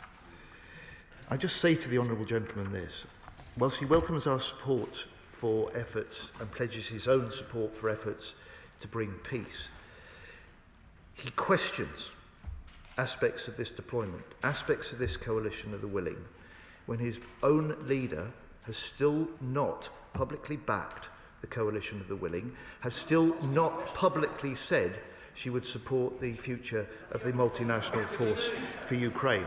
And if and when she does so,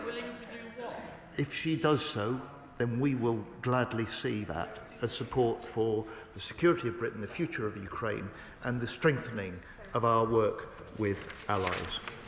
Finally, the Honourable Gentleman said that Putin isn't interested in peace. He's quite right to say that we will not let up, and we should not let up, on intensifying the economic pressure. Part of my statement that dealt with the Shadow Fleet was a part of that. We should not give up or let up in increasing the pressure on Putin through the military aid and the military support we provide to Ukraine. And I can tell the House that I will co-chair alongside the German Finance Minister the next meeting of the Ukraine Defence Contact Group. We will do that at NATO next month, when we will be looking to ensure that we see the strongest possible pledges in stepping up support for Ukraine, both to keep in the fight today, secure the peace for tomorrow throughout 2026. Chair of the Select Committee, Tamanjit Singh Desi. Thank you very much, Mr. Speaker, and I welcome advance sight of the statement today from the Defence Secretary, and indeed thank the Defence Minister for the operational briefing this morning.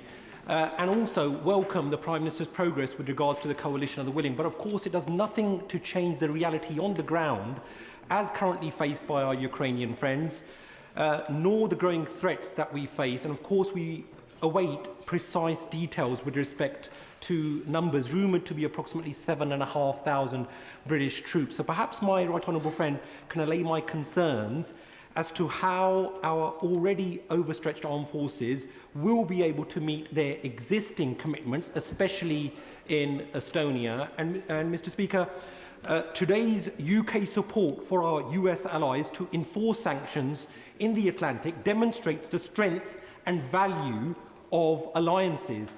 And does my right honourable friend agree that the future of Greenland is for Greenlanders and Denmark to determine, and that any attempts by a NATO ally to seize NATO territory would not be in our collective interest, least not of all America's?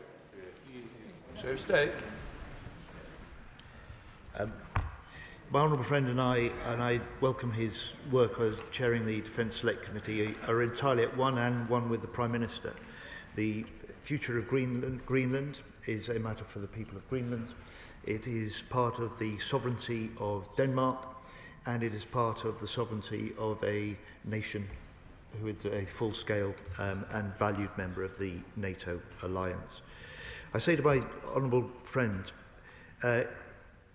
he is right to question, and he will get the chance to question me directly when I look forward to appearing later this month before his committee with his members on the question of the UK deployment and our commitments. This House will have, as the Prime Minister said at Prime Minister's questions, the opportunity to debate those detailed issues if and when any commitment and decision to deploy troops, to follow up what he made clear, quite rightly, was a political statement, a declaration of intent, significant for advancing our work to secure Ukrainians' future, but nevertheless a political declaration, and this House will have the chance to debate in full the concerns that members have, the consequences that there may be for any future deployment into Ukraine, and the terms on which we will do so. James McCleary, the Liberal Democrat spokesperson. Mr. Speaker, we all hope for peace in Ukraine. Years of brutal conflict caused and perpetuated by Russia have taken a terrible toll. There is much, therefore, to welcome in the announcement that the United Kingdom and France are prepared, alongside partners, to deploy forces to Ukraine after a ceasefire. This is not about escalation, it is about deterrence, reassurance, and making peace durable, rather than temporary. We have been clear that Ukrainians are not just fighting for their own freedom, but for all of Europe. In return, we should be prepared to secure and make durable a fair peace deal. We should be clear about the purpose.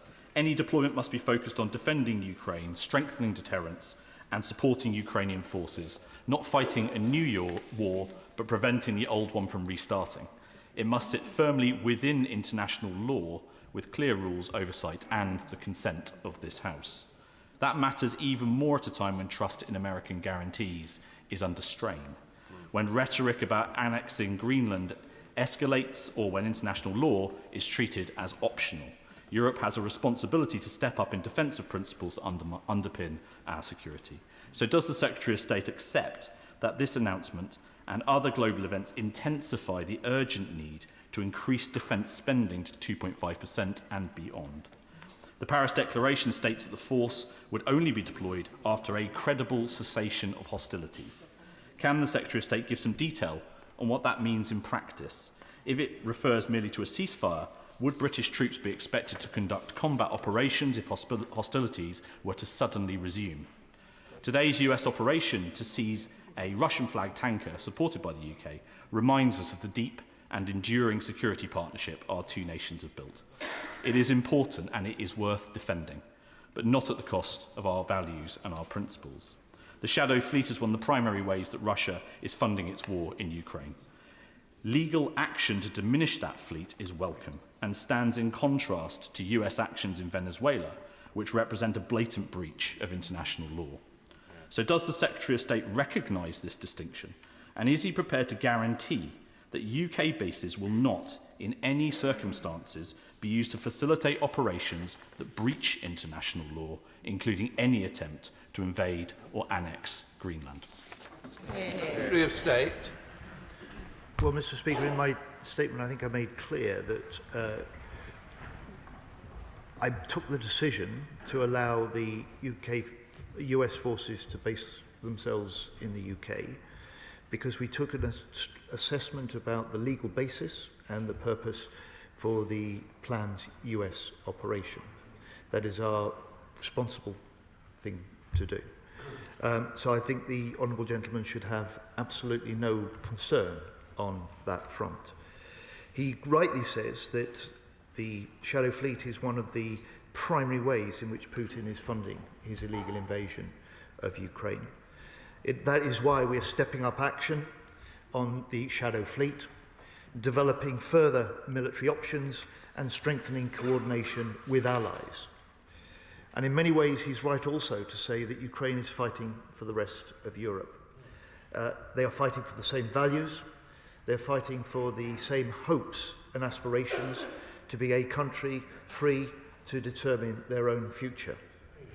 And on the circumstances of any deployment, the Prime Minister has been clear, and I've been clear to this House a number of times in updates on the coalition of the willing military planning, that the decision to deploy, the military plans that are prepared, will come into action in the circumstances of a peace deal being agreed. It's one of the reasons I stressed in my statement, Mr. Speaker, that we are working to support the securing of that agreement, as well as then the long-term peace that we all hope will follow. And finally, he urges me to support his argument that the imperative to increase defence funding to 2.5% and beyond, to entirely do that. He would welcome the fact that this is a government that has made a difficult decision to switch funding directly out of overseas aid into defence, to do so because it recognises this new era of threat that we face, an era of hard power, strong alliances and strong diplomacy. And finally, just to say to him, we are doing that at least 3 years before anyone expected us to do so. We have an ambition and a commitment then to move that beyond to 3%, and we have made that commitment, that solemn commitment alongside all other 31 nations in NATO alliance, that we will spend 3.5% on core defence, a total of 5% on general defence and national security by 2035. It's a sign of the strength of the NATO alliance, the unity of the NATO alliance, and its ability to help make Britain more secure, as well as stronger abroad. Then Emily Thornberry, Chair of the Foreign Affairs Select. Thank you very much, Mr. Speaker. Can I begin by thanking the Secretary of State for his statement, congratulating the brave men and women for this successful operation, and paying tribute to the Prime Minister for his clear leadership in the defence of Ukraine. My question is this: is there anything more that we can do to ensure that Vladimir Putin is serious about peace? My right honourable friend is entirely right. There's one man that stands between the continuing war in Ukraine, the continuing civilian deaths and attacks on domestic infrastructure, and that is Vladimir Putin. There's one man that has talked of peace but has yet to demonstrate that he's serious about doing what he says. Important steps, to answer my honourable friend's question, are keeping up the economic pressure on Putin. It's beginning to tell on his economy, it's beginning to tell on his oil revenues, it's beginning to tell on his people.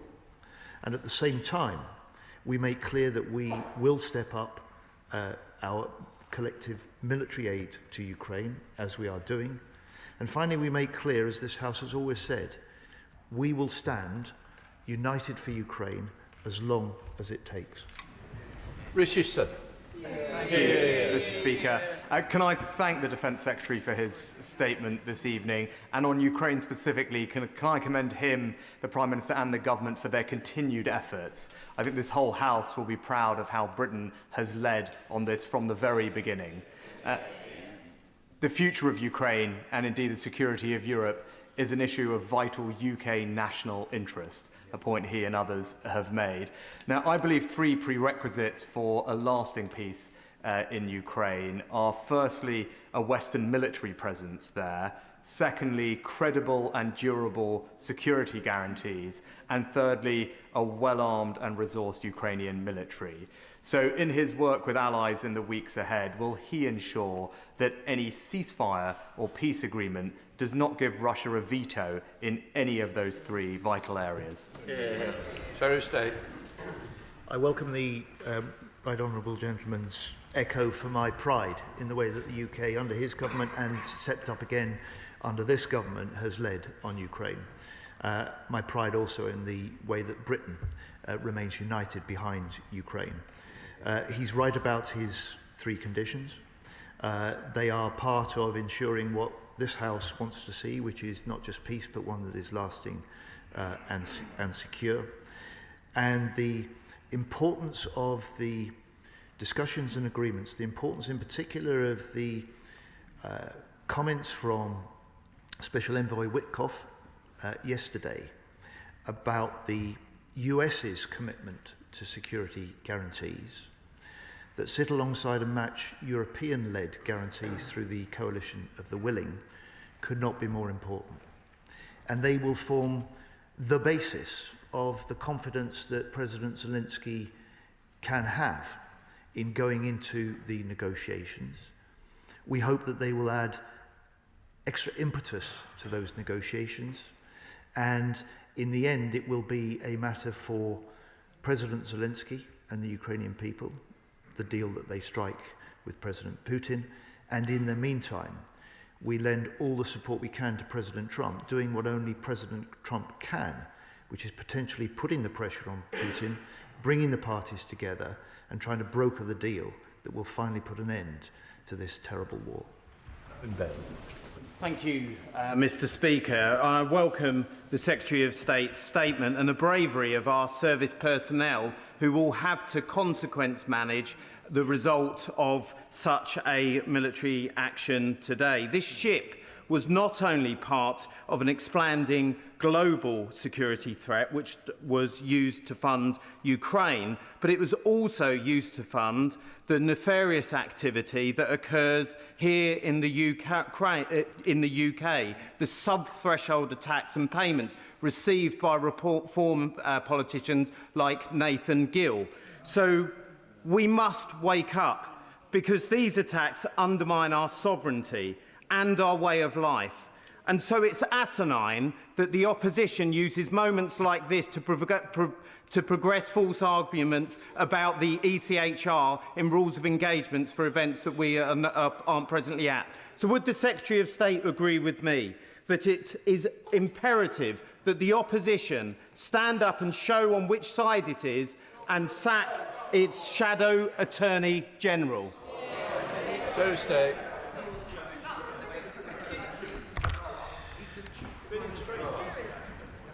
Mr. Speaker, my honourable friend speaks with great military insight and authority on the challenges of the deployment, the challenges of the operation that was conducted in some of the most extreme weather and seas that any military force can face. He is also right to point out how this is a bad ship. This was sanctioned by the US in 2024. It changed its flag 5 times in the last 5 years. It turned off its transporter for almost 2 weeks on the 17th of December, so no one could track its whereabouts. And last month, it was sailing with a false flag before heading to Russia. And it's very telling which country then reportedly sent out a warship in order to try and escort it into a Russian port. So no one should be in any doubt the purpose of the US operation or the legal basis for it doing so.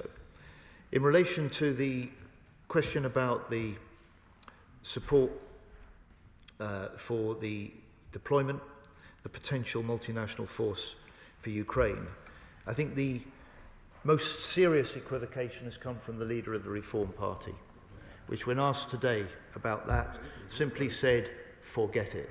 And I just say to the two representatives from his party in the chamber today. He did.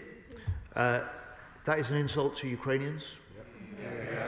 It does not do justice to the sentiment of the British people that recognise the fight of the Ukrainian people, that want to see them prevail and want to see above all a peace that will last.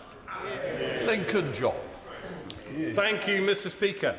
Can I welcome the Secretary of State's statement here this evening? And I hope it's been heard widely across the world. I hope it's been heard in Moscow, and I hope it's been heard in Washington, and I hope particularly it's been heard in Kyiv and across Ukraine, because I want the people of that country to understand that this House is totally united in support of their aims. And I personally do not wish to see peace at any price. I wish to see Ukraine prevail. And I hope that I speak for the whole House in that respect. But with that context, I would still like to ask, the Leader of the Opposition asked the Prime Minister earlier on today about the numbers which had been committed. And the Prime Minister said, let me be very clear about what was agreed yesterday. Military plans were drawn up some months ago, and I have updated the House in relation to that. There are figures being briefed to the newspapers. I don't know whether those figures are correct. I think that the Secretary of State owes it to the House to brief the House on the numbers that he is considering. I may wish them to be higher.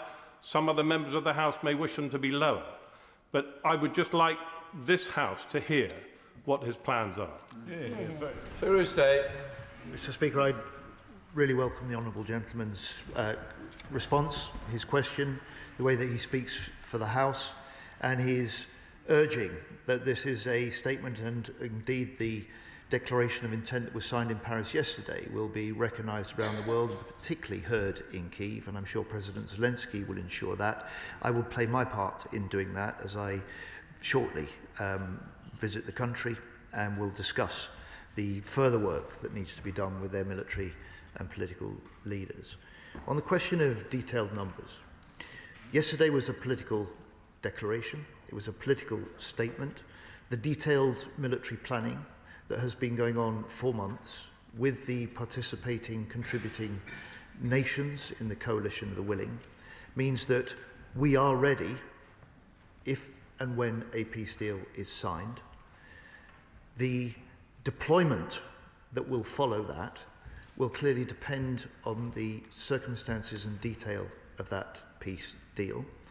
And I am not willing, and I have certainly not been briefing into the media at all, because any discussion of details of numbers, very detailed activities, only makes Putin wiser, only undermines the confidence that the Ukrainians can have in the guarantees that we're developing with them and for them.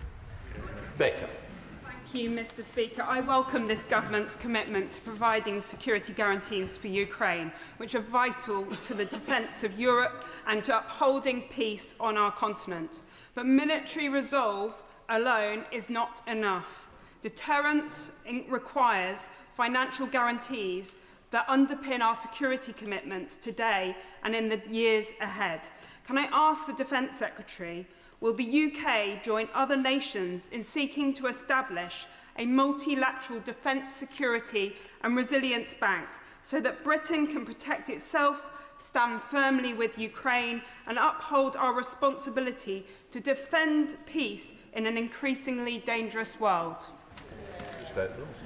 Well, my honourable friend is entirely right that part of the long-term commitment that we and other nations have made to Ukraine isn't just about our military support, isn't just about the deployment of a multinational force into Ukraine, it's about the financial support that Ukraine will require for the long term. And we are certainly interested in the proposals that she has been championing. Led by the Treasury, this government has been in discussions with those that are developing proposals like that, and will continue to do so because they potentially have a very significant role in contributing the sort of financial investment that we must see in Ukraine for the long term. Claire Young. Thank you, Mr. Speaker. The UK remains one of the chief facilitators of the export of Russian gas. UK-owned or insured vessels have enabled the export of £45 billion worth of Russian gas since the start of the war. Will the Secretary of State finally agree to ban the provision of all UK maritime services for the transport and insurance of Russian gas exports? Secretary of State. Mr. Speaker, where there are grounds for us as a nation and a government, particularly where we can do so alongside close allies, we have done so. We've done so against individuals, we've done so against organisations, we've done so against vessels, and we have sanctioned 544 ships that are part of the Russian shadow fleet operation. Wherever there are grounds to do more, we will look at that, but I won't get into speculation or hypotheticals about future potential moves that we might make with economic sanctions. Joanna Baxter. Thank you, Mr. Speaker. I welcome the Secretary of State's statement and pay tribute to his leadership and that of the Foreign Secretary and the Prime Minister on this issue. And I welcome the statement of the Coalition of the Willing on their commitments to deter further Russian aggression. I'd like to ask, do those commitments extend to preventing the further forced deportation and militarisation of Ukrainian children? And if, as has been widely reported, we are 90% of the way towards a peace agreement, does that mean that Putin has agreed to hand back the more than 20,000 Ukrainian children that he has stolen from that country? Secretary of State. Mr. Speaker, my honourable friend speaks with great passion and emotion about this.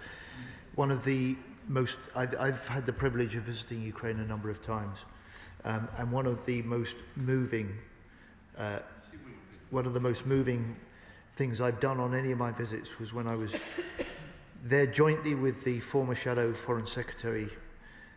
We met some of those children that had been abducted by and kidnapped by the Russians and rescued and brought back to Ukraine. The impact on them and their families was deeply moving, and she's totally right to say this must be, and it is, I know it's in there in the Ukrainian mind, at the forefront of ensuring that this practice is prevented and that the return of all Ukrainian children that have been kidnapped by Russia are returned in the very earliest stages of any peace negotiations. Stuart Anderson.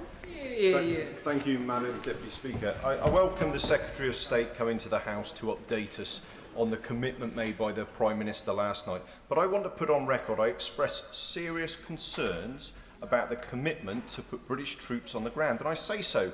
Over the last 30 years, I do not believe we have learnt enough lessons of how to pull troops out of locations. On some of those deployments I've been on, we could potentially be setting the UK forces up for a long-term sustainable conflict or peacekeeping over in Russia where we don't have the resources to do that sustainable. We need to look at things like funding, troop deployments and numbers, increasing the armed forces to do this. And the outgoing SACEUR at NATO believed that a full-scale global conflict would come between 1 and 3 years of cessation of fighting in Ukraine, where if that is the case, and many others believe that, our troops will be right in the front line. We'll go from peacekeeping to full-scale war because we put ourselves in there. Well, the honourable gentleman speaks with military experience, and he's one of the authoritative voices in this House, so I respect what he says, and I would just say respectfully to him, that is exactly why the Prime Minister has said and confirmed today that in the circumstances of any decision to deploy UK troops into Ukraine as part of the leadership and commanding of the multinational force for Ukraine, this House will have the chance to debate that. It will have the chance to vote on it. David Griffith. Thank you very much indeed, Madam Deputy Speaker. Well, I very much welcome the Prime Minister's leadership in the signing of the Declaration of Intent.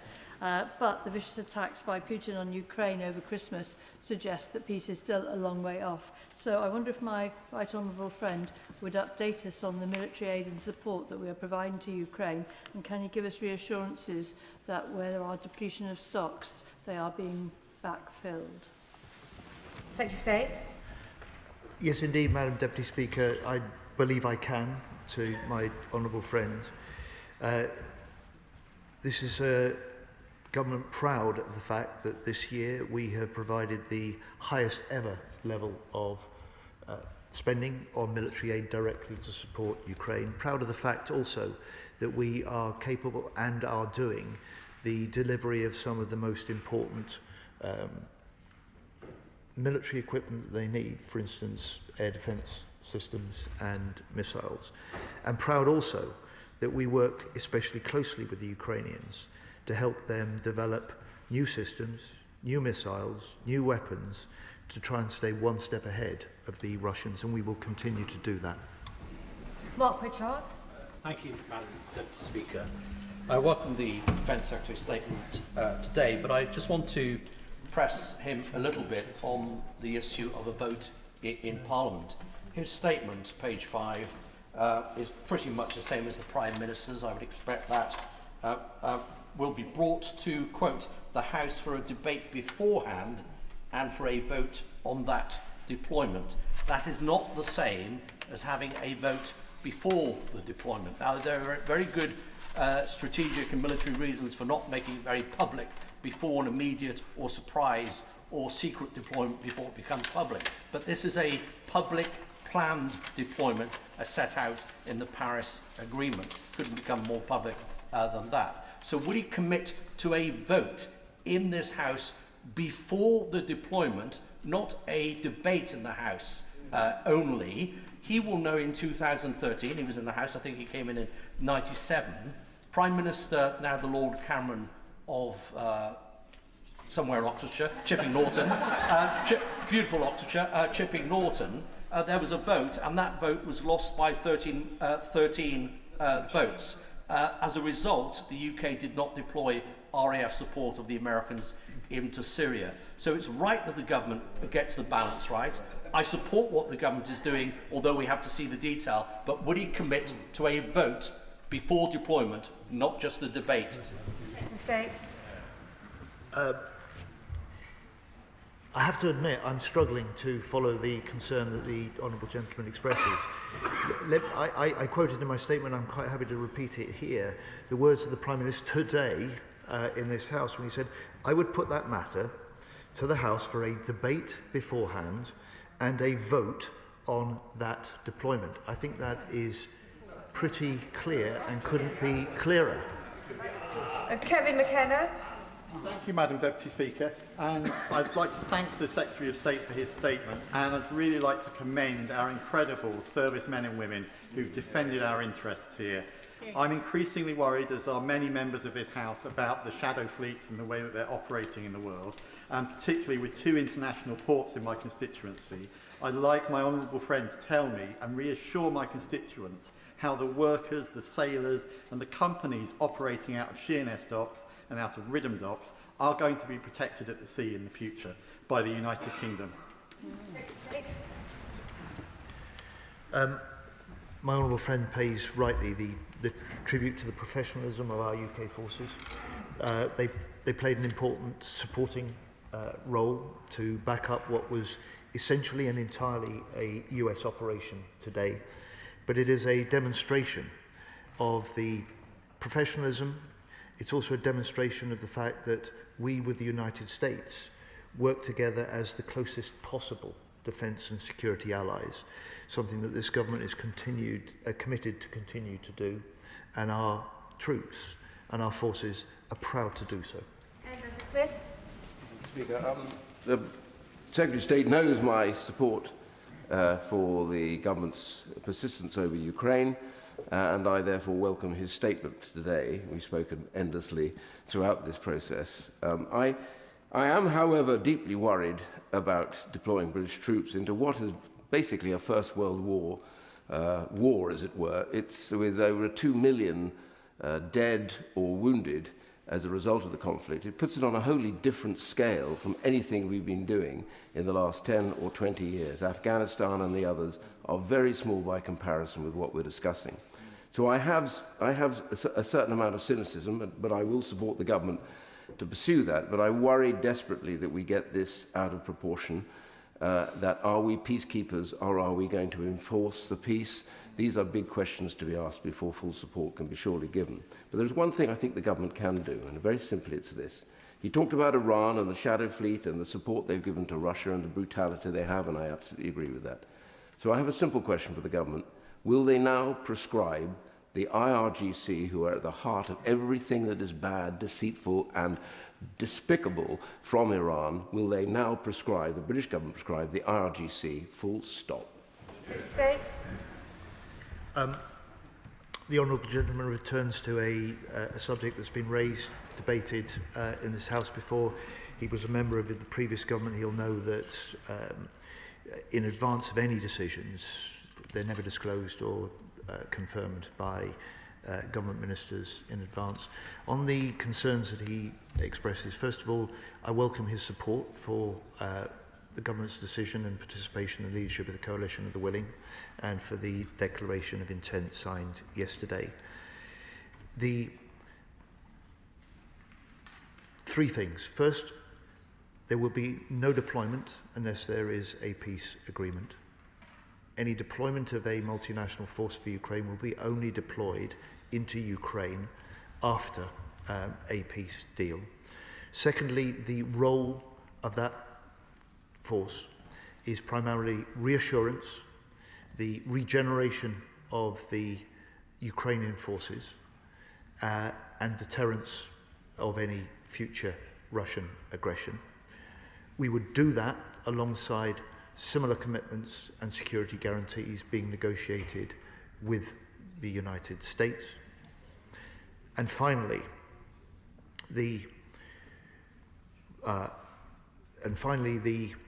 role of any British forces is to ensure that Ukraine, as I've argued to this House before, is its own best deterrence, is its own best defence against future Russian aggression, which is why the primary focus of the multinational force for Ukraine will be to regenerate the strength of the Ukrainian forces, and we're ready to do that alongside them for the long term.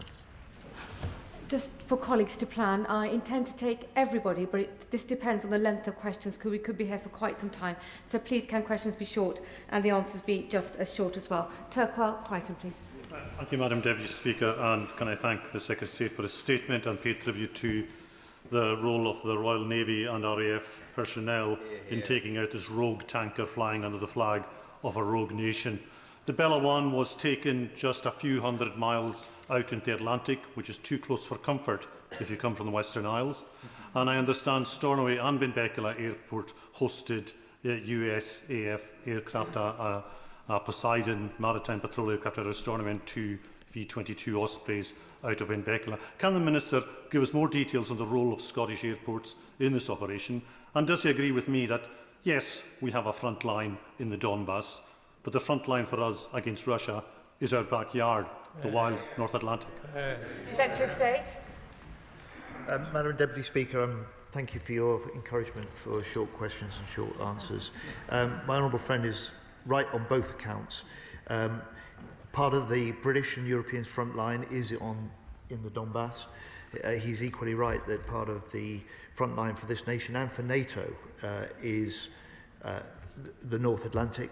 And I am proud of the way that Scotland makes such a considerable contribution to the security of this country. And I'm proud of the way that part of the basing that was important for the US operation was indeed also in Scotland. Again. Speaker, I wholeheartedly endorse the resolve across this House to continue to help Ukraine to prevail against this aggression, and by extension, therefore, commend the Armed Forces personnel who enabled and assisted the US in this very slick interdiction of a rogue vessel, a key element of the funding of Russia's war in Ukraine. There are other challenges in the high north as we speak. Our allies in the United States are very concerned about the vulnerability, apparently, of Greenland to Russian and Chinese aggression. What discussions has the Secretary of State had with our partners in the Jeff nations about discussing with the Greenlandic peoples and the government of Denmark about how the Jeff may deploy to Greenland to allay those US fears? Secretary of State. Madam Deputy Speaker, I'm sure that the US and the US military will welcome the strong support from the Scottish nationalists for their operation, and the congratulations the honourable gentleman offers, and I shall ensure that the UK Secretary for War is aware of those. Look, on the question of the forgive me, I forgot. On the question of Greenland, quite simply, look, I've been in contact with the Danish Defence Minister. The Prime Minister was very clear in the joint declaration that he signed yesterday in Paris. Greenland is part of Denmark. The sovereignty is not at stake. It's defended by being part of NATO. Its security is guaranteed by all 32 nation states, and any future for Greenland is that a matter for the Greenlanders alone and those of the citizens of Denmark. Luke Meyer. Thank you, Madam Deputy Speaker. I welcome this government's decision to increase defence spending to the highest level since the Cold War, and the Teesside Defence and Innovation Cluster stands ready to support the national interest. But will the Defence Secretary do everything possible to ensure that across the defence industrial supply chain it is British steel being used, so that national security is also economic security for Britain too? Secretary State. I welcome my honourable friend's observation that national security is founded on economic security. Economic security is dependent on strong national security, and as an MP from the proud steelmaking town of Rotherham, I'm very conscious of the commitment that this government has made and the imperative to ensure that as much as possible of what we procure through defence and more widely within government uses, whenever we can, British-produced steel, which is amongst the finest in the world. Barclay. Thank you, Madam Deputy Speaker. The Defence Secretary refused to say when the Defence Investment Plan would be published. And there's a tension between the statement talking about the immediacy of the growing threats and the lack of urgency on funding as other areas of government are prioritised. Does he recognise that other nations are moving now on funding? And why is the government complacent on funding that it is prioritising other departments over moving now on defence? Secretary of State. Well, I certainly don't accept the right honourable gentleman's characterisation. We've made a commitment as a new government, an extra $5 billion into defence. We've made the commitment to 2.5% of GDP 3 years before his own unfunded commitment at the election. We will raise that further. And as far as the work on the Defence Investment Plan, we are dealing, of course, with a programme that we inherited from his own government that was overcommitted, it was underfunded, it was unsuited to the threats that we now face. But we are working flat out to complete that Defence Investment Plan, and I will publish and report the details of that to the House as soon as I can. Natalie Fleet.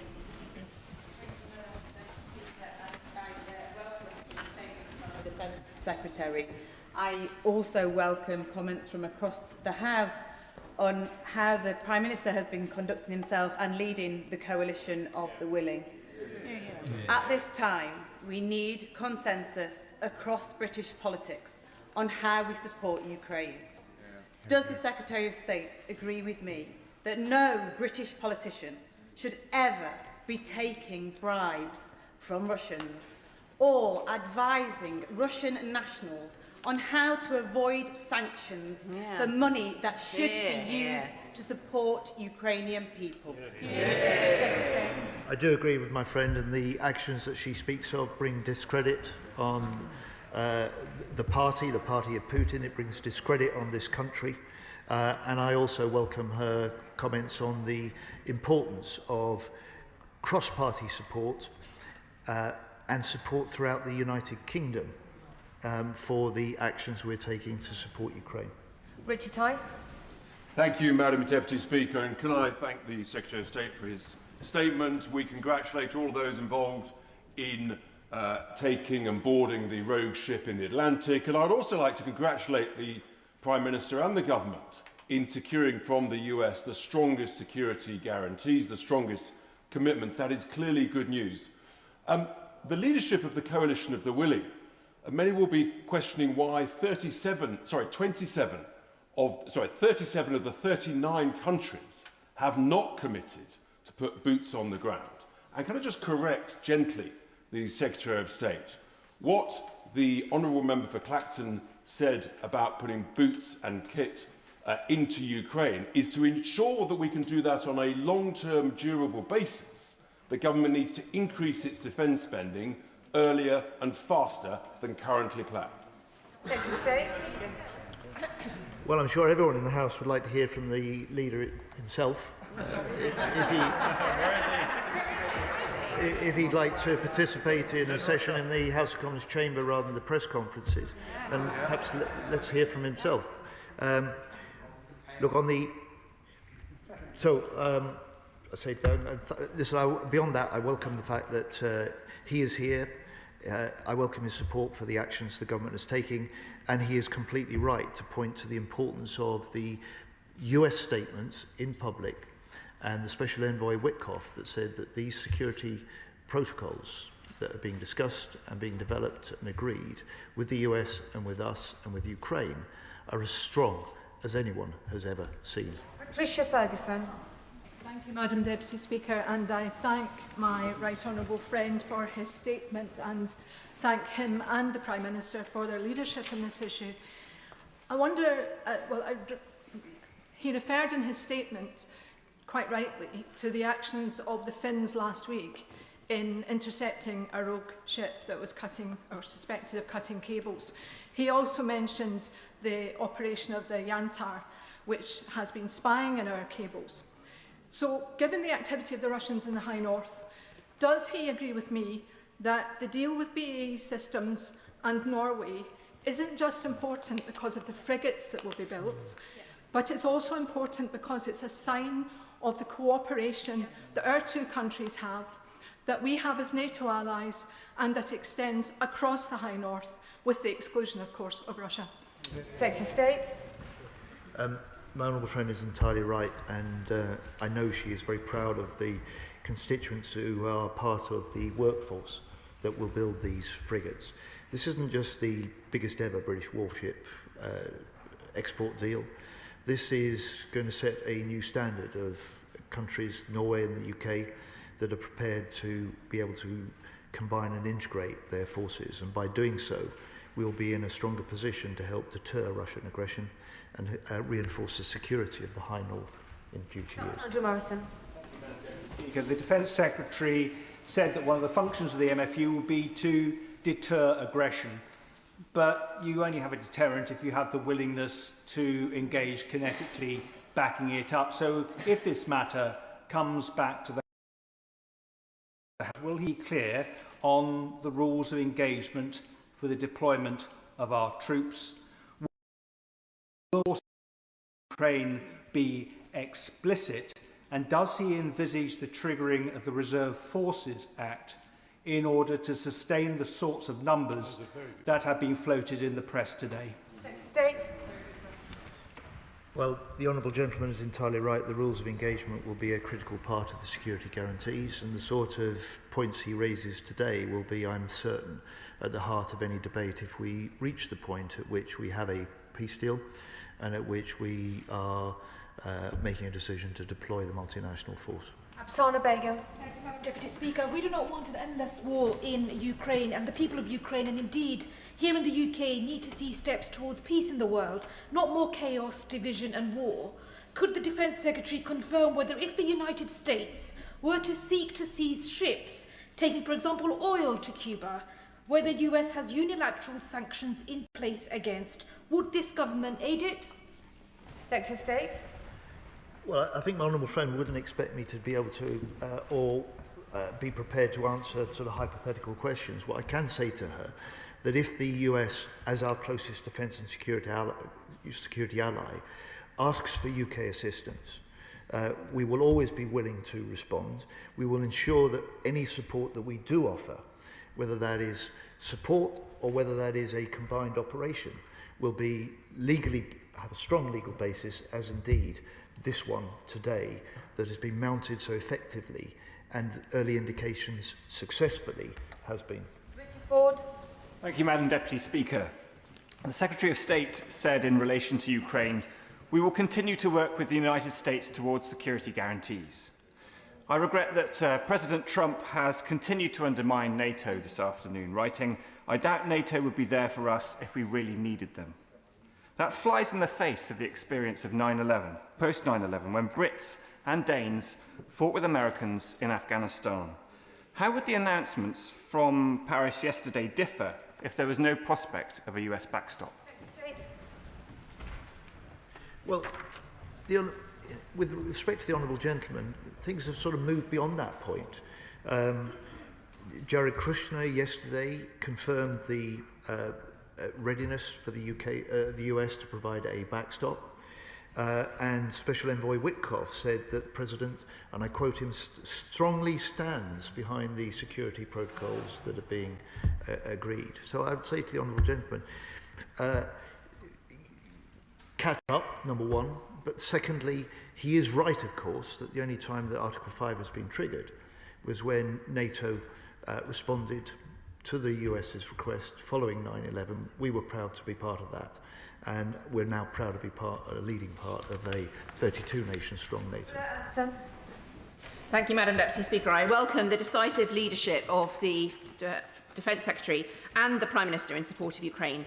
When the Foreign Affairs Committee have met with the Ukrainian government, they have highlighted the necessity of a strong sanctions regime, which is joined up internationally. And the actions taken today show that. A sanctions regime with teeth that's joined up to stop those loopholes which Putin uses to keep funding his illegal war. So I welcome the action taken today, and can the Secretary of State assure the House that the government will continue to increase the stranglehold of sanctions and action to freeze and seize the assets, and what will be done with those assets to enable that they can be used to rebuild Ukraine both now and in the future when peace comes? I can indeed give my honourable friend the reassurance that we will do everything we can to step up the economic pressure on Russia alongside other allies, that we will step up our activity and pressure and action in relation to the Shadow Fleet, and at the same time we will step up with allies the military aid that we provide to Ukraine so that Ukrainians can be in no doubt. We as a country, alongside others, will stand with them for as long as it takes, both in the fight and in the peace. Alex Shelbrook. Thank you, Madam Deputy Speaker. Madam Deputy Speaker, in 1995, thousands of innocent men and boys were taken from a UN protectorate in Srebrenica and murdered. The main reason that happened was because the UN troops were unable to fire upon the Bosnian Serbs as they came along. So may I just push the Secretary of State further about the rules of engagement? The rules of engagement must not say, do not fire until fired upon, otherwise there is no deterrent. And I know that this has got to be worked out, but I may ask him to take that into serious consideration when these rules of engagement are being put together.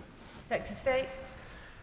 Madam Deputy Speaker, we will indeed, to reinforce the honourable gentleman's point, the purpose of the proposed and planned multinational force is to deter Russia.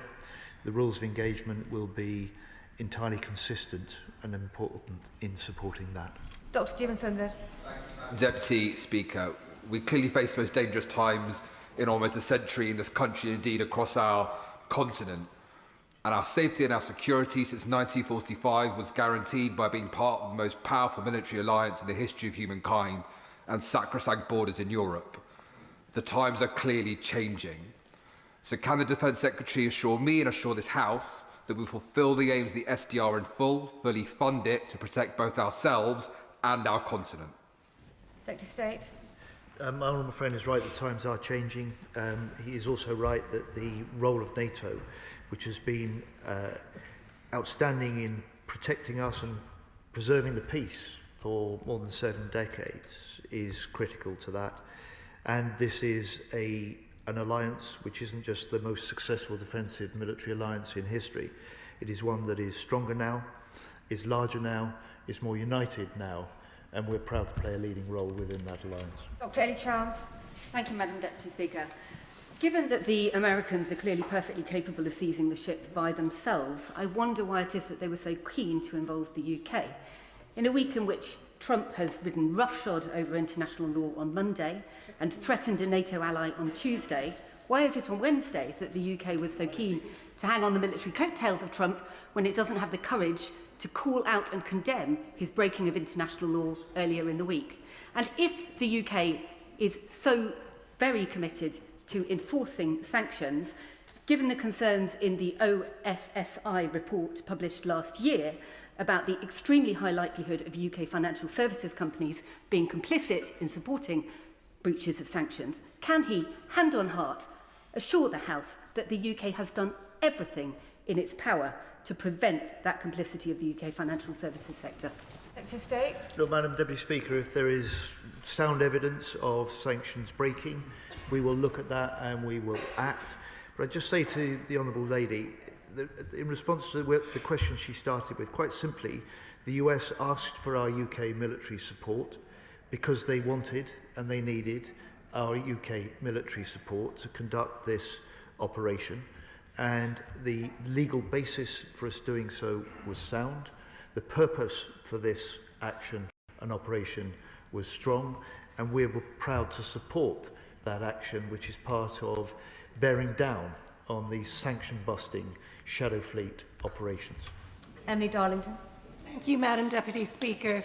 I'd like to thank the Secretary of State and the Prime Minister for their leadership on defending Ukraine, not just in the wartime, but also in the peacetime. And that will really reassure the many Ukrainian families who have sought refuge in Milton Keynes and across the UK. But I'd like to ask his advice. It's clear that Russia are not just challenging Ukraine, but they are challenging the UK. They are creating incursions into our airspace and into our water. They are using cyber attacks to undermine us, and they are using social media to undermine our democracy. What advice would he give the British public in terms of creating vigilance against those Russian attacks that we are seeing increasing over and over on the UK? My honourable friend is right. This rising Russian aggression isn't just directed at the UK. At the same time as fighting a war in Ukraine, Putin is testing the boundaries of other NATO nations like the UK. The simple response is to say to people, we are in a new era of threat. This demands a new era for defence. It demands a stronger NATO, and that's exactly what we're working to deliver. Thank you, Madam Deputy Speaker. I welcome the action today and commend our armed forces on their action. Much of the discussion has focused on troops in the event of peace. I'd like to take us one step further. The Right Honourable Gentleman said that yesterday the UK agreed that we will participate in US-led monitoring and verification of any ceasefire. Can the Right Honourable Gentleman please clarify whether this means physical monitoring or remote intelligence? And what if the terms of a ceasefire are unacceptable to Ukraine and to the UK? Does the agreement signed yesterday, which it says we will do so, does it require us to accept and police and monitor any ceasefire, or will we be able to withdraw if those terms were not acceptable to neither us nor our allies Ukraine? Secretary of State. I understand why the Honourable Lady is very expert in these things, is asking these questions. She's getting rather ahead of the stage of either the peace negotiations or the detail of the technicalities of any potential ceasefire monitoring. The commitment was a political commitment that we would play a role. It is likely to be led by the US in the context of a peace deal. And the important aspect of this is that what the Prime Minister was part of signing and helping to agree and announce yesterday significantly advances that work towards not just securing and putting in place security guarantees, but by doing so, it significantly advances the work towards that peace. Paul Wall. Thank you, Madam Deputy Speaker. The people of Rochester are extremely proud of a long-standing Ukrainian community, which is made up of both those who fled Soviet terror in the 20th century and those who sought refuge from Putin's crimes in the 21st century. Does he agree that the one thing that Putin fears most is Western unity? Yeah. And he fears most unity and cross-party consensus in houses like this one in democracies across the West? And does he agree, therefore, that if Reform MPs vote against deployment of our brave British troops in Ukraine, that would be the biggest gift to Putin since Nathan Gill took that bribe from the Russians? I do indeed agree with my honourable friend. He speaks warmly and rightly of the strength of pride that Rochdale has in their Ukrainian community. He's right to point out that Putin's purpose is to divide NATO, to weaken NATO, and to set nations against each other, and to set people within nations against each other. And we in this House should all determine that we will not let that happen. Thank you, Madam Deputy Speaker. Can I thank the Secretary of State for his update? He's a serious and experienced politician. I have no doubt that he always acts in the national interest. What concerns me is the gap between the coherence of NATO and their approach, and the approach that he set out that we will take if a peace agreement can be found in Ukraine, and the determination that we are seen to have to meet the new level of threat that exists from Russia and elsewhere in the world with respect to the commitment on defence spending. I respect that he asserts that the government is committed to 3% between 2029 and 2034, but with the greatest respect, there is a great difference in the timeframes of that 5-year window. In previous generations, this country has had to make sacrifices to defend this country.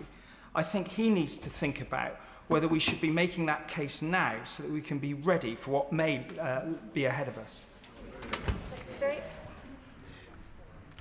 So the Right Honourable Gentleman was, of course, a distinguished government and Treasury Minister in his time. He'll recognise that the commitment that we've made and the plans that we got now is the biggest increase in defence spending since the end of the Cold War. He'll recognise that also what we are doing is building a new deal for European security. It's an important part of NATO, but it goes beyond NATO, and we'll continue to do that. Thank you, Madam Deputy Speaker, and I want to thank the Secretary of State for his statement. Madam Deputy Speaker, the unity of this House in opposing those states who would do us harm is a key foundation of our strong national security framework. But does the Secretary of State therefore agree that when a senior leader in reform accepts Russian bribes, and when the Shadow Attorney General is actively working to undermine a key policy in support of Ukraine, this does damage public perception of the unity of purpose of this House, and in doing so impacts our national security?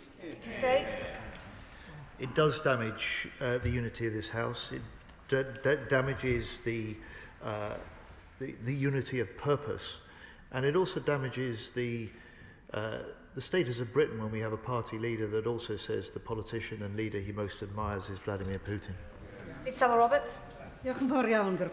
Many of our constituents will be anxious about UK involvement in US operations, given Trump's vocal drive for American imperialism. And of course, my party is unequivocal that any action taken by the UK military must respect international law. That includes today's events and all others. But this is my question. With oil further politicised following the US seizure of the Bella 1, with UK support, what steps will be taken to secure critical UK oil and port infrastructure at key sites such as Milford Haven and Holyhead, given recent global developments in energy and shipping? I thank the Honourable Lady for that question. I think if she considers and reflects on the Strategic Defence Review that we published in June, it set out a very strong case, not just for the rising threats, but also for action to step up our defence of the homeland. And that Strategic Defence Review sets out the vision that we will pursue and the action that we will take over the next 10 years. Dr. Peter Prinsley. Thank you, Madam Deputy Speaker. I welcome the statement of the Government this evening, and I am proud that Suffolk is home to one of the largest air bases in this country. Now, British military families have been in contact with me this afternoon, very alarmed at the deterioration in the security situation. So what reassurance can the Minister give to them? Secretary of State. Well, I'd say to my honourable friends' constituents, those who are serving in the military, that is quite widely shared, a growing anxiety that underlines the recognition of the new threats that we face, and it argues for exactly the sort of commitments to defence funding. It argues for the strategy that this government has set out and the action and decisions that we're now taking. And I hope his constituents will support both the Prime Minister's declaration of intent in Paris yesterday because of the importance of Ukraine to our long-term security, and I hope they will also support and recognise the professionalism of the US operation on the Bella 1 today. Julian Lewis. Does the government accept that if you will the ends, you must will the means? The end of the Cold War has been mentioned a number of times. It is a fact that at the end of the Cold War, we were spending 4.3% of GDP on defence, 3.5% under the old way of calculating it. And in the early years of the Cold War, we were spending in excess of 7%. So can the Secretary of State at least indicate to the House what is the earliest year in which a Labour government anticipates spending 3% of GDP on defence? Secretary of State. Madam Deputy Speaker, of course, at the end of the last Labour government, we were spending 2.5% on defence, a level that the 14 successive Conservative years came nowhere near matching. So we have a job to make up for that lost time. We have a job to make up for the hollowed out forces that the previous government left. And the commitment that this government has made alongside other NATO allies in 2020-35 to see a path to ensure that we spend on our security and core defence a full 5% of GDP alongside allies is our guarantee for strong defence and deterrence in the future. Follow. Thank you, Madam Deputy Speaker. For 5 years against Russian aggression, Ukraine has been bravely defending not only its own border, but also the eastern flank of Europe. And so security guarantees for Ukraine are also security guarantees for all of Europe. Given this, does my right honourable friend share my concern that the leader of Reform today suggested that he would vote against those security guarantees? Secretary of State. I do indeed. My honourable friend is right, because a secure Ukraine is at the heart of a secure Europe and at the heart of a secure UK. And that will be a consideration, I think, for all members of this House if we get to the stage where we have a peace deal and we have a decision to deploy and command the multinational force in Ukraine. Vicky Slade. Madam Deputy Speaker, President Trump is supposed to be working on a peace deal for Ukraine, but has been so much more focused on invading Venezuela and making threats against Greenland. So what assurance can the Minister give to the House on the US continued commitment to getting a deal in Ukraine, and what contingencies are in place to revisit the EU-led proposals should they be necessary? I have no doubt, and I'm surprised the Honourable Lady has any doubt about the determination of President Trump to help secure that peace deal in Ukraine. In fact, he has a role to play that only he can play in making that potentially possible, and I think it's our job to lend every support we can, both to the Ukrainians and to the US, in securing that peace deal. Noah Law. Thank you, Madam Deputy Speaker. Yes. What's proposed today is a peacekeeping force. I wonder if the Secretary, as I do, wonders when the leader of Reform will cease his adulation of Putin, ensure there are no further traitors among his ranks, support this peace process in Ukraine and stand up for British interests. Just to be clear to my honourable friend, the primary purpose of the multinational force for Ukraine is not peacekeeping. It is there to reassure Ukraine, it's there to regenerate and help them rebuild the strength of their military for themselves, because in the end it is Ukrainian forces that are their own country's best deterrence and best defence against potential future Russian aggression. John Whittingdale. Thank you, Madam Deputy Speaker. Given Russia's stated refusal to accept any deployment of NATO troops on Ukrainian soil, is there a danger that this agreement will actually make Russia less likely to accept a settlement and it will instead step up their military campaign? If that is the case, can the Secretary of State say whether there was any agreement amongst the Western allies about how we can massively increase the pressure on Russia, perhaps through further sanctions and their strong enforcement, as we have seen in the last 24 hours? Well, the right honourable gentleman tempts me to try and comment on hypothetical what-ifs. What I can say is that security guarantees that have been agreed at this point are an essential element of any potentially successful peace negotiations. And those negotiations will test, and if they reach agreement, will test what at the moment Putin says is his approach to Ukraine and the future of Ukraine. Amanda Martin. Thank you, Madam Deputy Speaker, and I'd like to thank the Secretary of State for his statement and leadership.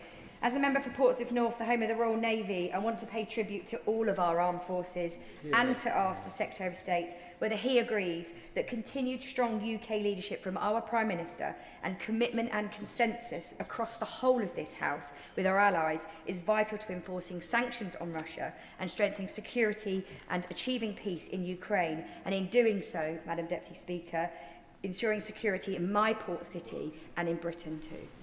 Secretary of State. Madam Deputy Speaker, I warmly welcome my honourable friend's support for the statement and the wise words that she set out for the House today. She speaks with great authority and great strength for her home town and her city, and I think the House will have welcomed the words she's got. Ben Obsjetti. Thank you, Madam Deputy Speaker. I'd just like to start by recognising the US service personnel from my constituency who played a part in the coordination of the interdiction operation to seize the MV Bella 1 via the Joint Intelligence Analytics Centre Europe at RAF Molesworth, which is part of the US European Command. But turning to the coalition of the willing, and I'm slightly worried that this might be a moot point. The presence of boots on the ground in Ukraine was a red line for Putin, and I worry that this potentially might be a stick that he beats us with in order to push back on any peace deal. But workshopping this idea, clearly with a force of 7,500 that's being reported in the press currently, we can't realistically maintain a deterrence force posture, which would explain the commitment to military hubs, and I would appreciate clarification as to what exactly they are. But it underlines the paucity of our A2AD options. So with Ajax off games for the foreseeable, maybe years, and no viable recce strike capability, what assessment has he made of the urgency to bring forward the next iteration of Project Asgard from Q2 to Q1, given its urgent requirement as a force multiplier on the eastern flank defensive line? Secretary of State. The honourable gentleman is quite right to point to the importance of Project Asgard. It is breaking new ground. It's demonstrating new technologies, new military techniques. It is Britain at the forefront of creative military innovation and technology, and we're determined to accelerate it. On the wider question of the peace negotiations and red lines, look, the nature of any negotiations is always that declared initial positions get tested, and if a successful process of peace negotiations is secured, then we want to be ready, and we are ensuring that we are ready to play a role in securing that peace for the long term through the multinational force for Ukraine. Mike Reader. Madam Deputy Speaker, does the Secretary of State agree with me that in Northamptonshire, despite Reform UK banning the showing of support for Ukraine in my county, that my constituents and those across the whole of the UK should be proud of the extraordinary skill of our British men and women who are involved in this operation? Secretary of State. I share my honourable friend's dismay at the decision of his Reform-led council. I just say to him, I am proud that our Ministry of Defence building flies the Ukrainian flag. Dr. Ben Spencer. Thank you, Madam Deputy Speaker. He's explained that he doesn't want to be drawn on the questions by the Shadow Secretary of State of Defence and others on troop numbers and the exact nature of the forces that's being conceptualised to be put together. But I do think it's more than reasonable for members on this House to ask to make sure the correct and right amount of resources financially being put in. So can I ask, based on the decision made yesterday, has that changed his assumptions and plans regarding investment, procurement and spending over the next year? Secretary of State. The political declaration that the Prime Minister signed with President Zelensky and President Macron will sit alongside and is developed from the detailed work on the military planning for the coalition of the willing and the deployment of the multinational force for Ukraine. And it is an important part of the contribution that the UK will make in the future to the security of the UK and the security of Europe. Ballinger. Like the member for Boston and Skegness, I am very concerned that the leader of Reform UK has gone on television today to reject sending British troops to Ukraine to help secure a sustainable peace. That is exactly what he said. And so does the Secretary of State agree with me that he should be ashamed because we owe the Ukrainian people who fought so hard to secure democracy in Europe, and it shows for real how close the leader of Reform is to Putin's priorities above the priorities of the UK. Order, order. We don't need chuntering from the backbenches, and I can determine if the House has or has not been misled. Secretary of State. I welcome my honourable friend's observations. I think this is a test of the leader of Reform. Are the interests that he declares closer to those of President Putin or closer to those of the British people? Dr. Danny Chambers. I thank you, Madam Deputy Speaker, and I thank the Secretary of State for his statement this evening. And it was really reaffirming to see the whole House express their unwavering support for Ukraine. And we hope our Ukrainian friends take heart from this. We have discussed this evening the heartbreaking situation of over 20,000 Ukrainian children being abducted by Russia. For this act alone, is it the government's position that President Putin should be hauled in front of the International Criminal Court? Secretary of State.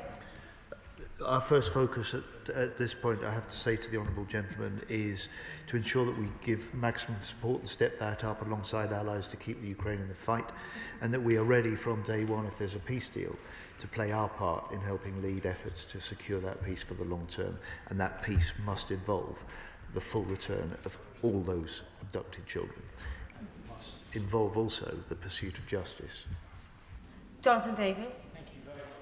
Madam Deputy Speaker, I welcome the Secretary of State's statement and the generosity of his answers at this late hour, but I want to express my sincere gratitude to the British forces, men and women, who have helped seize this tanker, part of the Russian shadow fleet being used to fuel Putin's illegal war in Ukraine. And I also want to thank this Labour government for its record investment in our defence. Concerning the Russian shadow fleet specifically, can he tell me that no stone is being left unturned to protect our critical undersea infrastructure, which is a regular threat from the Russian shadow fleet, and if it was terminally interrupted, that would cause absolute chaos here in the UK?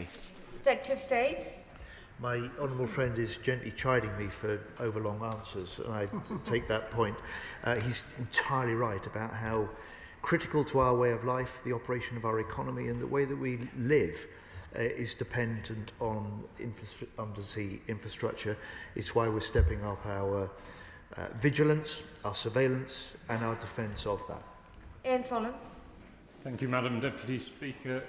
The Secretary of State will know that the NATO Secretary General said in September that we must prevent spreading NATO forces too thinly.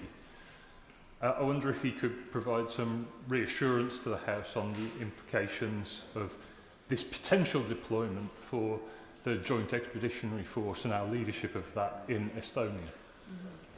Secretary of State. I hope the reassurance that the honourable gentleman asks can be provided by the fact that SACEUR has been at the heart of the discussions and developments and close to the military planning for the deployment of the multinational force for Ukraine, and an important figure in the discussions of security guarantees. Dr. Scott Arthur. Thank you, Madam Deputy Speaker, and I do want to thank the Secretary of State and the Prime Minister for the leadership they've been shown both at home and internationally on this issue. And I also want to pay tribute to 3 rifles from Edinburgh South West who deployed to Finland late last year and were training right up to the border with Russia with their brothers and sisters from the Finnish army. Westminster might feel cold in some places today. It was -28 when they were in Finland. Absolutely incredible. I don't doubt, though, that the same troops now are thinking about what the statement today means for them. And I know from past deployments that their families will also be thinking about what it means for them. So can the Secretary of State commit to any plan that comes to this House for a vote also includes consideration of support for families? And if troops are deployed for Scotland, that will include input from Forces Children Scotland. Thank you. Dave. Madam Deputy Speaker, we are going out of our way as a government to ensure that our British forces and their families can feel that we're a government on their side, that we take seriously and we want to hear their voices. And it's one of the reasons that we have already legislated for a new Armed Forces Commissioner that will be the independent challenge to government, to ministers, and the independent voice to those forces and their families. Shannon. Thank you, Madam Deputy Speaker. Can I thank the Secretary of State very much for his statement. I think we're all very encouraged by the Secretary of State and what he said, encouraged by the Secretary of State's leadership, encouraged by this government's leadership, and it gives us heart as well, so thank you for that. Russian fighter planes contravening fellow NATO countries' skies, cables under the sea being interfered and damaged by Russian forces, interfering with those Royal Navy ships on the sea and on the water and in the air. United Kingdom of Great Britain and Northern Ireland will not be messed with. It is time, Secretary of State, that Russia got a bloody nose, and today they got just that, not before time. This is a fraught international matter, and maritime laws are not my forte. However, something that I am certain of is that Russia is no ally of ours. Their actions and the sanctions need to be strengthened.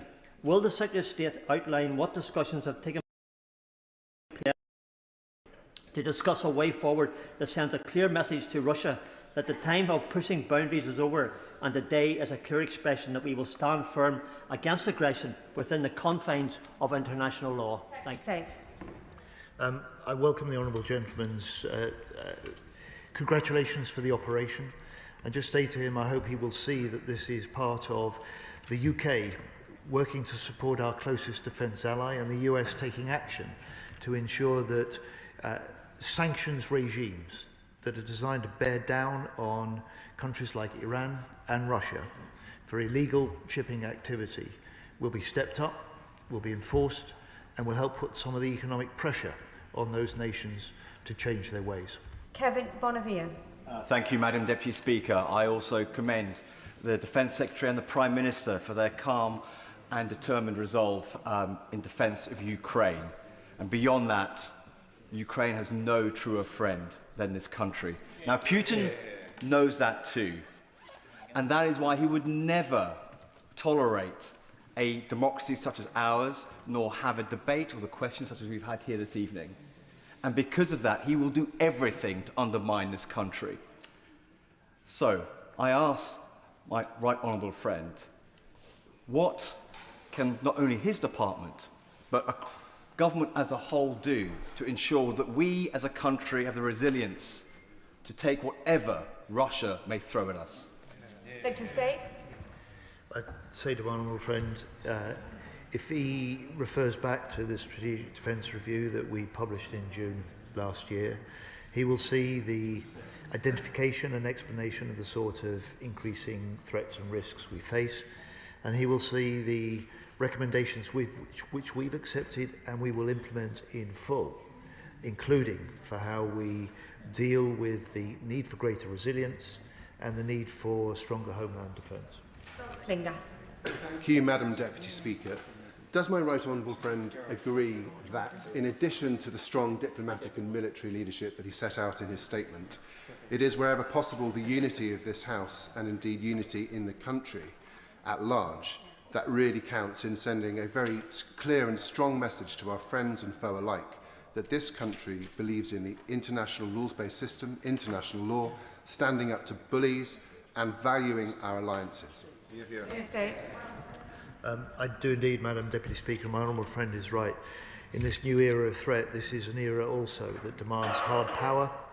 it demands strong alliances, it demands sure diplomacy, but what all of that is based on is a domestic political unity of values and unity of intent, and I'm proud of the way that the UK sets a standard for that.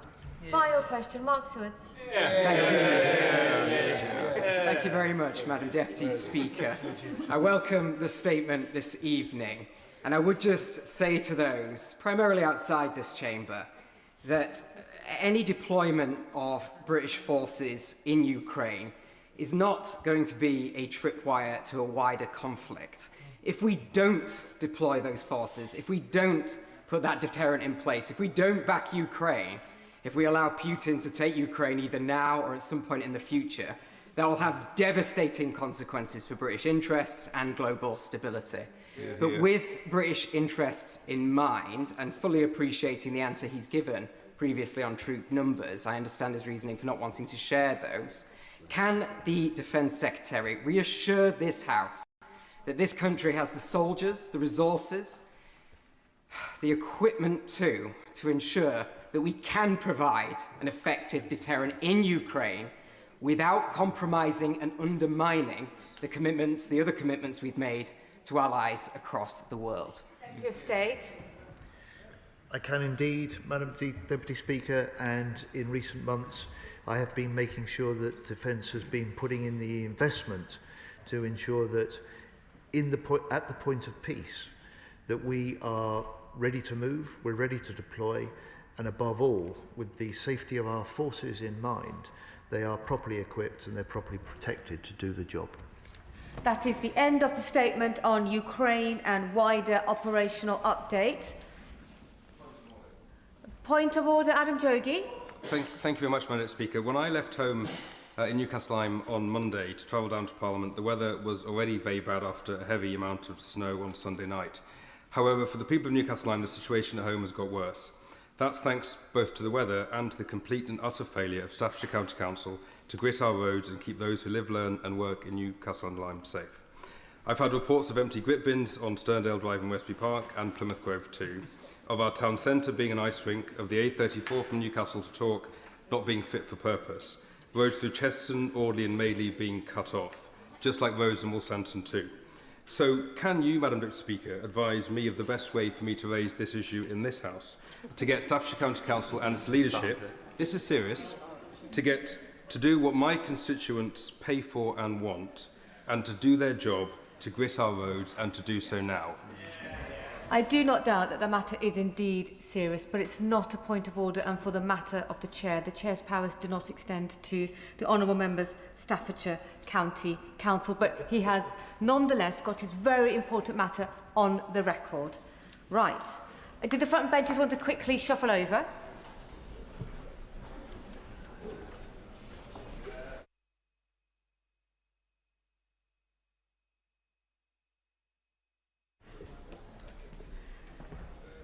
Right. Do you wish to?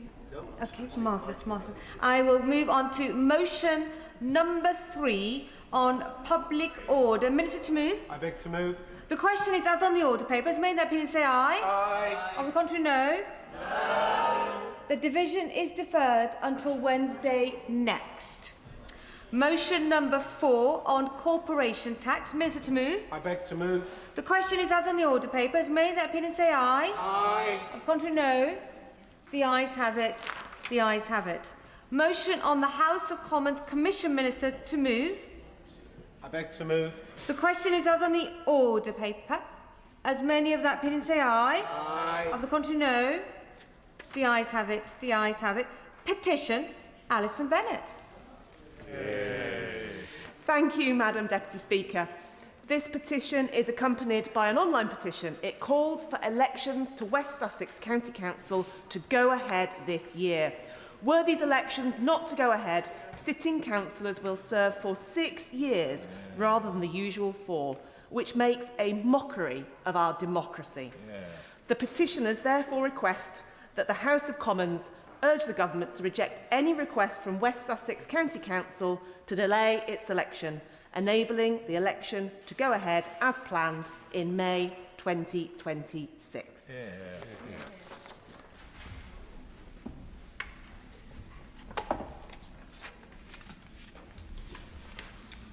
Thank you.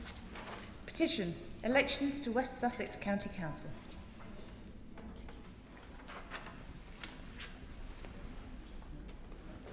I beg to move that this House do now adjourn. The question is that this House do now adjourn, and I call Callum Anderson on the potential merits of a new eastern entrance at Bletchley Railway Station. Callum Anderson. Thank you. Thank you, Madam Deputy Speaker, and good things come to those who wait. And despite the late hour, I am grateful for the opportunity to champion an issue of real strategic importance to Bletchley, namely the case for a new eastern entrance to our railway station, creating a direct and welcoming connection to our town centre that local people have waited far too long to see. Madam Deputy Speaker, this is more than just bricks and mortar.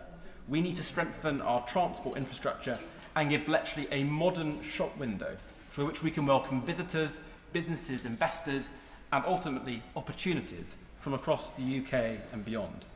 Now, may I first start by thanking the Minister and our right honourable friend, the Secretary of State for Transport, and actually the Rail Minister from the other place, Lord Hendy, with whom I met earlier this afternoon, for their constructive engagement on this matter over the past 6 months. The Minister and his officials have taken the time to listen to us carefully, examine the evidence, and understand the significance of this project, not just for Bletchley, but for Milton Keynes more widely. I know that his department shares the belief that transport investment must go hand in hand with revitalising our communities. Madam Deputy Speaker, Bletchley is an incredibly proud town. From the wartime codebreakers at Bletchley Park to its foundational role in building the new town, now the modern city of Milton Keynes, it has played an extraordinary and pivotal part in our national story. Yet, while Milton Keynes has become one of the UK's most dynamic cities and dynamic economies, Bletchley has not always shared fully in that success. And as the city has expanded northwards, the town in itself that helped build it was too often left behind. That was not just because of a lack of ambition or resilience. Walk through any neighbourhood in Bletchley, from the Lakes Estate to Newton Lees to Fenny Stratford or the Links Estate. You'll find that our town is home to strong, hard-working communities. But for too long, too many high-quality and high-skilled jobs have clustered elsewhere. Now, that's not to diminish the importance of Bletchley's core economic sectors, from logistics to retail and manufacturing, which employ many local residents and play a vital role in keeping our town and city running. Rather, it's to recognise that they represent only part of Bletchley's potential. In technology, in artificial intelligence and space-related industries, Bletchley has the potential to align directly with this government's industrial strategy and growth mission. And some have already seen this potential, from Starship Technologies to Envisits, Carno, Engines and Pulsar Fusion. These are just 4 of the high-growth, innovative firms that are calling Bletchley home. But I want our town to be much more than that. And that's why I launched our Bletchley Investment Task Force last April, to begin the process of attracting that new investment, new businesses, new jobs and apprenticeships which local people can benefit from. Yet to unlock that potential in full, we need to start with how people arrive in our town. The current station at Bletchley quite literally turns its back on the town's centre. Passengers exit to the west, into a car park with no sight line to Queensway or the town centre. And reaching it requires navigating an indirect, unwelcoming route through an underpass, across a roundabout, because we are in Milton Keynes, and along narrow walkways. It is cumbersome, inaccessible for many, particularly those with disabilities, and it is simply unfit for a growing transportation hub of growing national significance. What should be a gateway instead acts as a barrier, and that is why an eastern entrance is so important. This is not just a cosmetic change, it is a practical shift rooted in connectivity, regeneration and identity.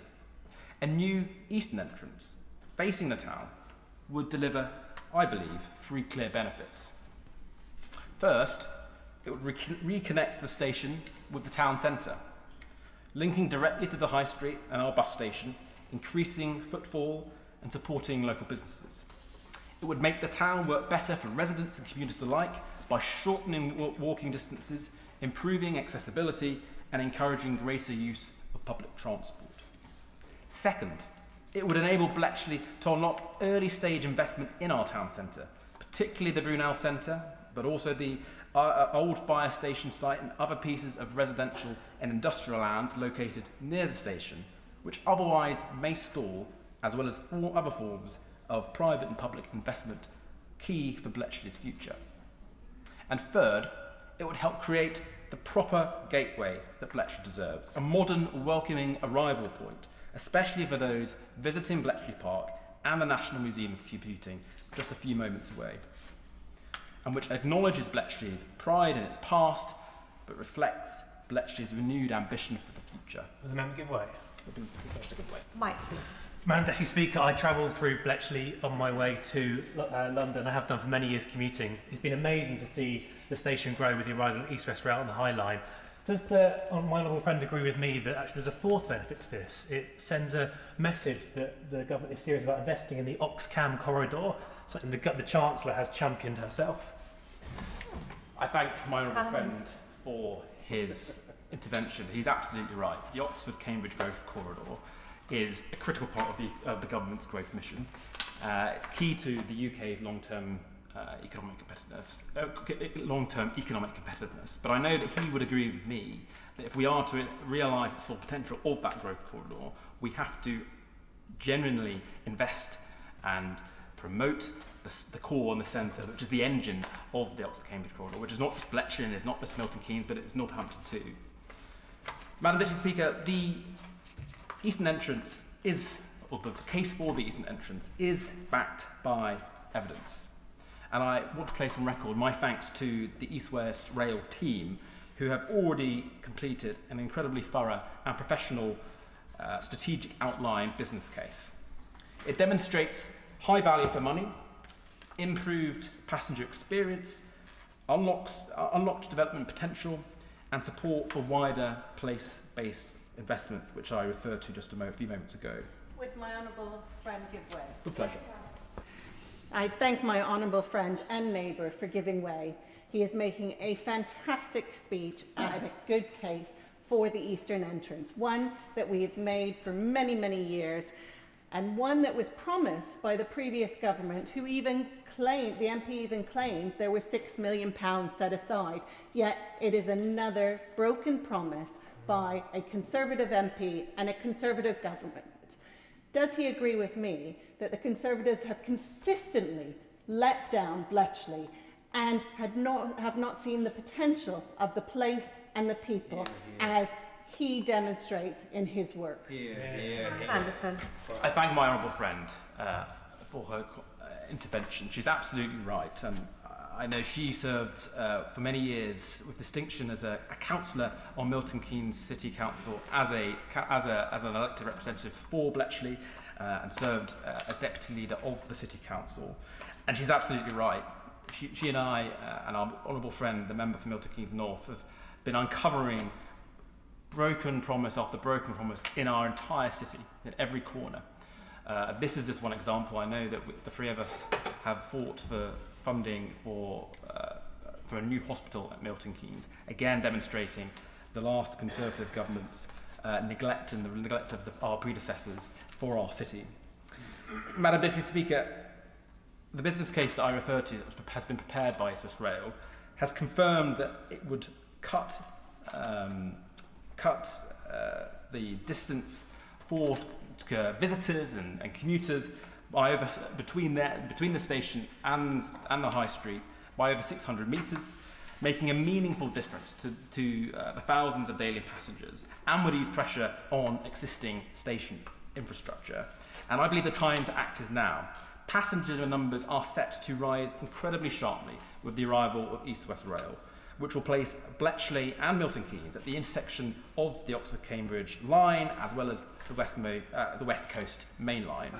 And add in the proposed and I would say very exciting Universal Studios theme park development, the future demand is clear.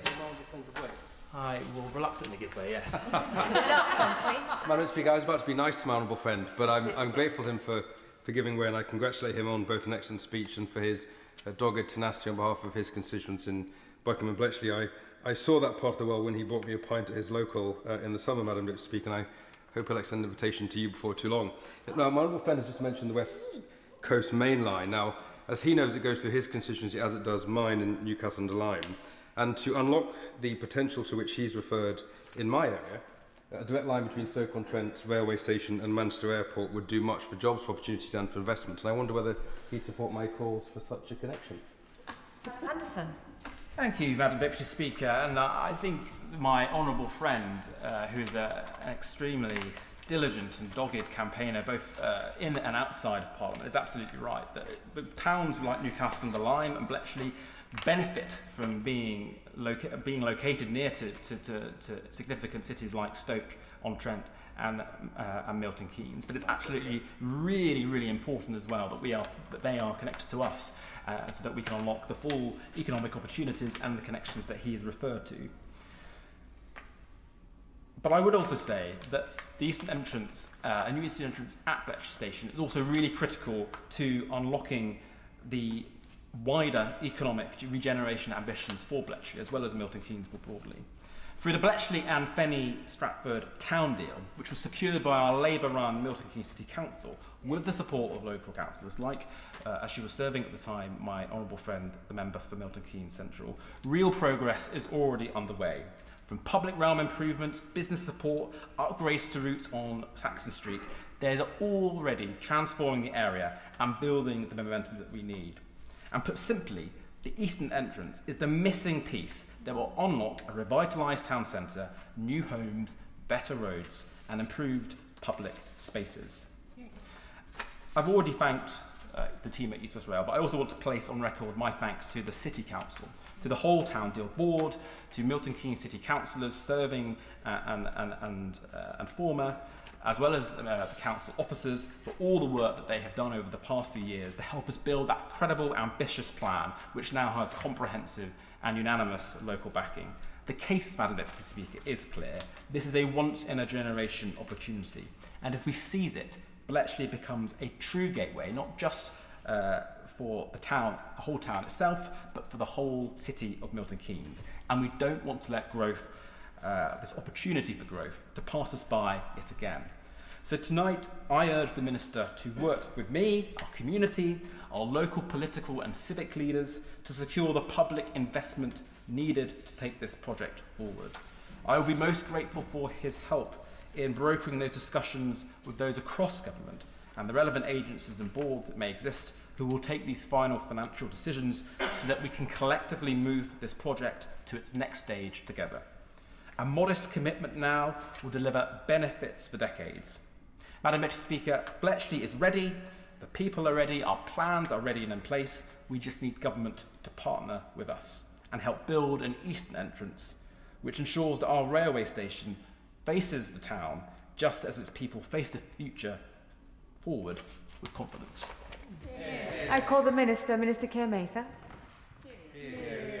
Thank you, Madam Deputy Speaker. I would like to start by congratulating the Honourable Member for Buckingham and Bletchley for securing this debate and providing the opportunity for us all to discuss the case for an eastern entrance at Bletchley Station as part of the East West Rail project. It is clear from the contributions of other members that this is a matter of great significance to members across the government benches, highlighting how this Labour government understands that locals in Bletchley, but also across the country, deserve an affordable, regular and reliable public transport sector that they can rely on. I recognise the importance of this issue to my honourable friend and to his constituents. The town of Bletchley forms a key part of the government's growth plans for the Oxford-Cambridge corridor, as well as forming an important part of Britain's national heritage, being home to the famous Bletchley Park. However, historically, Bletchley has been held back, missing out on the opportunities and investment experienced in other parts of the region or in neighbouring cities such as Milton Keynes and Oxford. The government is committed to addressing this and to realising the potential of the Oxford-Cambridge growth corridor. East-West Rail is an essential part of this and can have a transformative impact by enhancing connectivity between key centres across the region.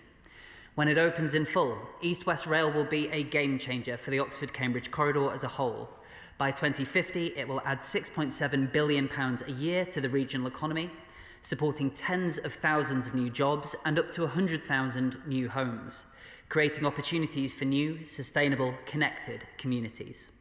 For my honourable friends' constituents, East-West Rail will create direct rail journeys to Oxford, Cambridge and Bedford, provide more frequent rail services to Milton Keynes and unlock better onward travel by rail to the rest of the country.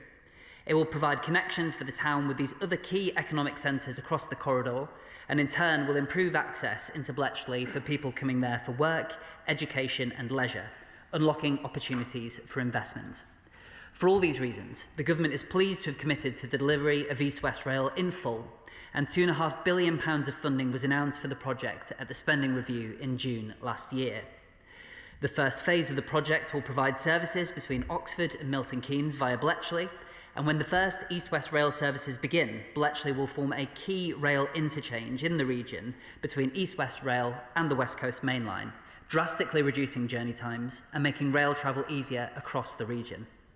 The first freight train used this route in June of last year, and a number of charter trains have also run along the line, marking a key milestone for the project. I understand that the Honourable Member's constituents are now keen to see passenger services starting over the route, and I can assure them that the Department is working closely both with Chiltern Railways and other industry partners to begin passenger services over this section of route as soon as possible. In November last year, East-West Rail Company published its You Said, We Did report, which set out its latest proposals for the line following consultation feedback, including at Bletchley Station. This included proposals for more frequent passenger services to run along the line to provide better connectivity for local people, and for partial electrification of the routes to provide faster and greener services using hybrid battery electric trains.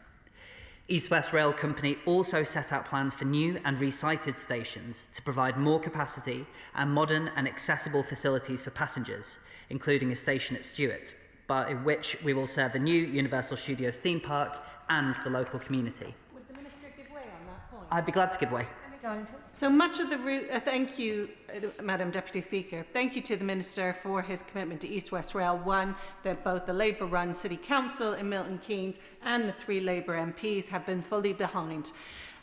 Can he clarify that the commitment to amalgamate both Woburn Sands and Bow Brickhill stations in my constituency, alongside that is a commitment for the 2 bridges that are then needed to ensure that there's continued access to both the housing and key industries like Red Bull Racing? Minister? I thank the Honourable Lady for her intervention, and she highlights the significance of the fact that with hard-working Labour, local government representatives and MPs working in concert, we can unlock a lot of economic opportunity which otherwise wouldn't be realised. On the specific points that she raises, I will be happy to ask the Rail Minister to write to her with further detail, but I would like to give her the reassurance that whether it is Red Bull Racing or the economic potential of Universal Studios, the Government is committed to facilitating the transport improvements required to make a success for this region in terms of economic growth, jobs and prosperity for her constituents and people across the local area. Now, at Bletchley Station itself, there will be further enhancements to the station, making journeys easier and more accessible, including a new accessible footbridge at the southern end of the station with lifts and stairs to all platforms. East-West Rail Company has also set out plans for extended platforms and an expanded Western Ticket Hall and gate line, along with upgrades to the station forecourt to make travelling to and from Bletchley more attractive. In addition to these improvements, as we have discussed today, East-West Rail Company also set out proposals in its autumn announcement for an eastern entrance at Bletchley, which it is now considering subject to securing third-party funding contributions. As my honourable friend has set out in his speech, I know an eastern entrance is a key aspiration locally to kickstart growth and to improve connectivity in Bletchley. And I'm aware that many respondents proposed the construction of a new entrance at Bletchley at the last consultation on East-West Rail. As East West Rail Company stated in its You Said We Did report, the potential benefits of an eastern entrance include better connectivity to the town centre, supporting wider regeneration plans, and providing a gateway for destinations like Bletchley Park and Stadium MK. Nevertheless, it is important to note that the entrance is not currently considered to be necessary to accommodate passenger demand from East West Rail. So it is right, therefore, that government controls the scope of the project to manage costs, and that other sources of funding outside of the department's budgets are considered for this additional investment. I understand that there have been positive discussions between East West Rail Company and local partners about potential contributions toward an eastern entrance at Bletchley, although no formal agreements are currently in place. To help provide a more detailed assessment of the case for an eastern entrance, as my honourable friend will know, the government has funded work on an outline business case to consider the potential benefits this may unlock in more detail. The department looks forward to seeing the result of this when the work is completed. Given the potential benefits from a new eastern entrance and from securing third-party funding, East West Rail Company will be consulting on proposals for this as part of its consultation to be held later this year. I would urge my honourable friends' constituents to engage with this and to share their views on more detailed proposals. To conclude, I would like to thank the honourable member again for his convening of this important adjournment debate. I'd be glad to give way. Thank you, Madam Speaker. I'm grateful to the Minister for giving way, and we all look forward to seeing my honourable friend from Buckingham with his very big scissors cutting the ribbon when the entrance is finally open. But before the Minister winds up, will he help me secure a meeting with the relevant minister to discuss the merits of a direct line between Stoke-on-Trent railway station and Manchester Airport, because he's touched on the importance of jobs, of opportunities, of unlocking investment, and that would do wonders for my part of the world. Minister Keir-Maker. Well, I thank my honourable friend for his very timely intervention, coming in so close to the finish line. I would be happy to facilitate a meeting with the Rail Minister to discuss the rail connectivity proposals that he describes. I also had my honourable friend, the member for York Outer, asked to facilitate a meeting on the subject of a Leeds to Lille international rail line. So Stoke to Manchester is far more nationally focused, and that is a meeting that I would be glad to facilitate. So I would once again like to thank the honourable member for convening this important adjournment debate, as well as for his continued engagement both with my department and East West Rail Company. Finally, I would urge him to continue his work to explore funding avenues which may help to facilitate the delivery of an eastern entrance at Bletchley Station. He continues to be a champion for his constituents' rights to access frequent, affordable and accessible travel, and I look forward to continuing to work with him in the future as he pursues this work further. The question is that this House do now adjourn. As many of the opinions say aye. The ayes have it, the ayes have it. Order, order.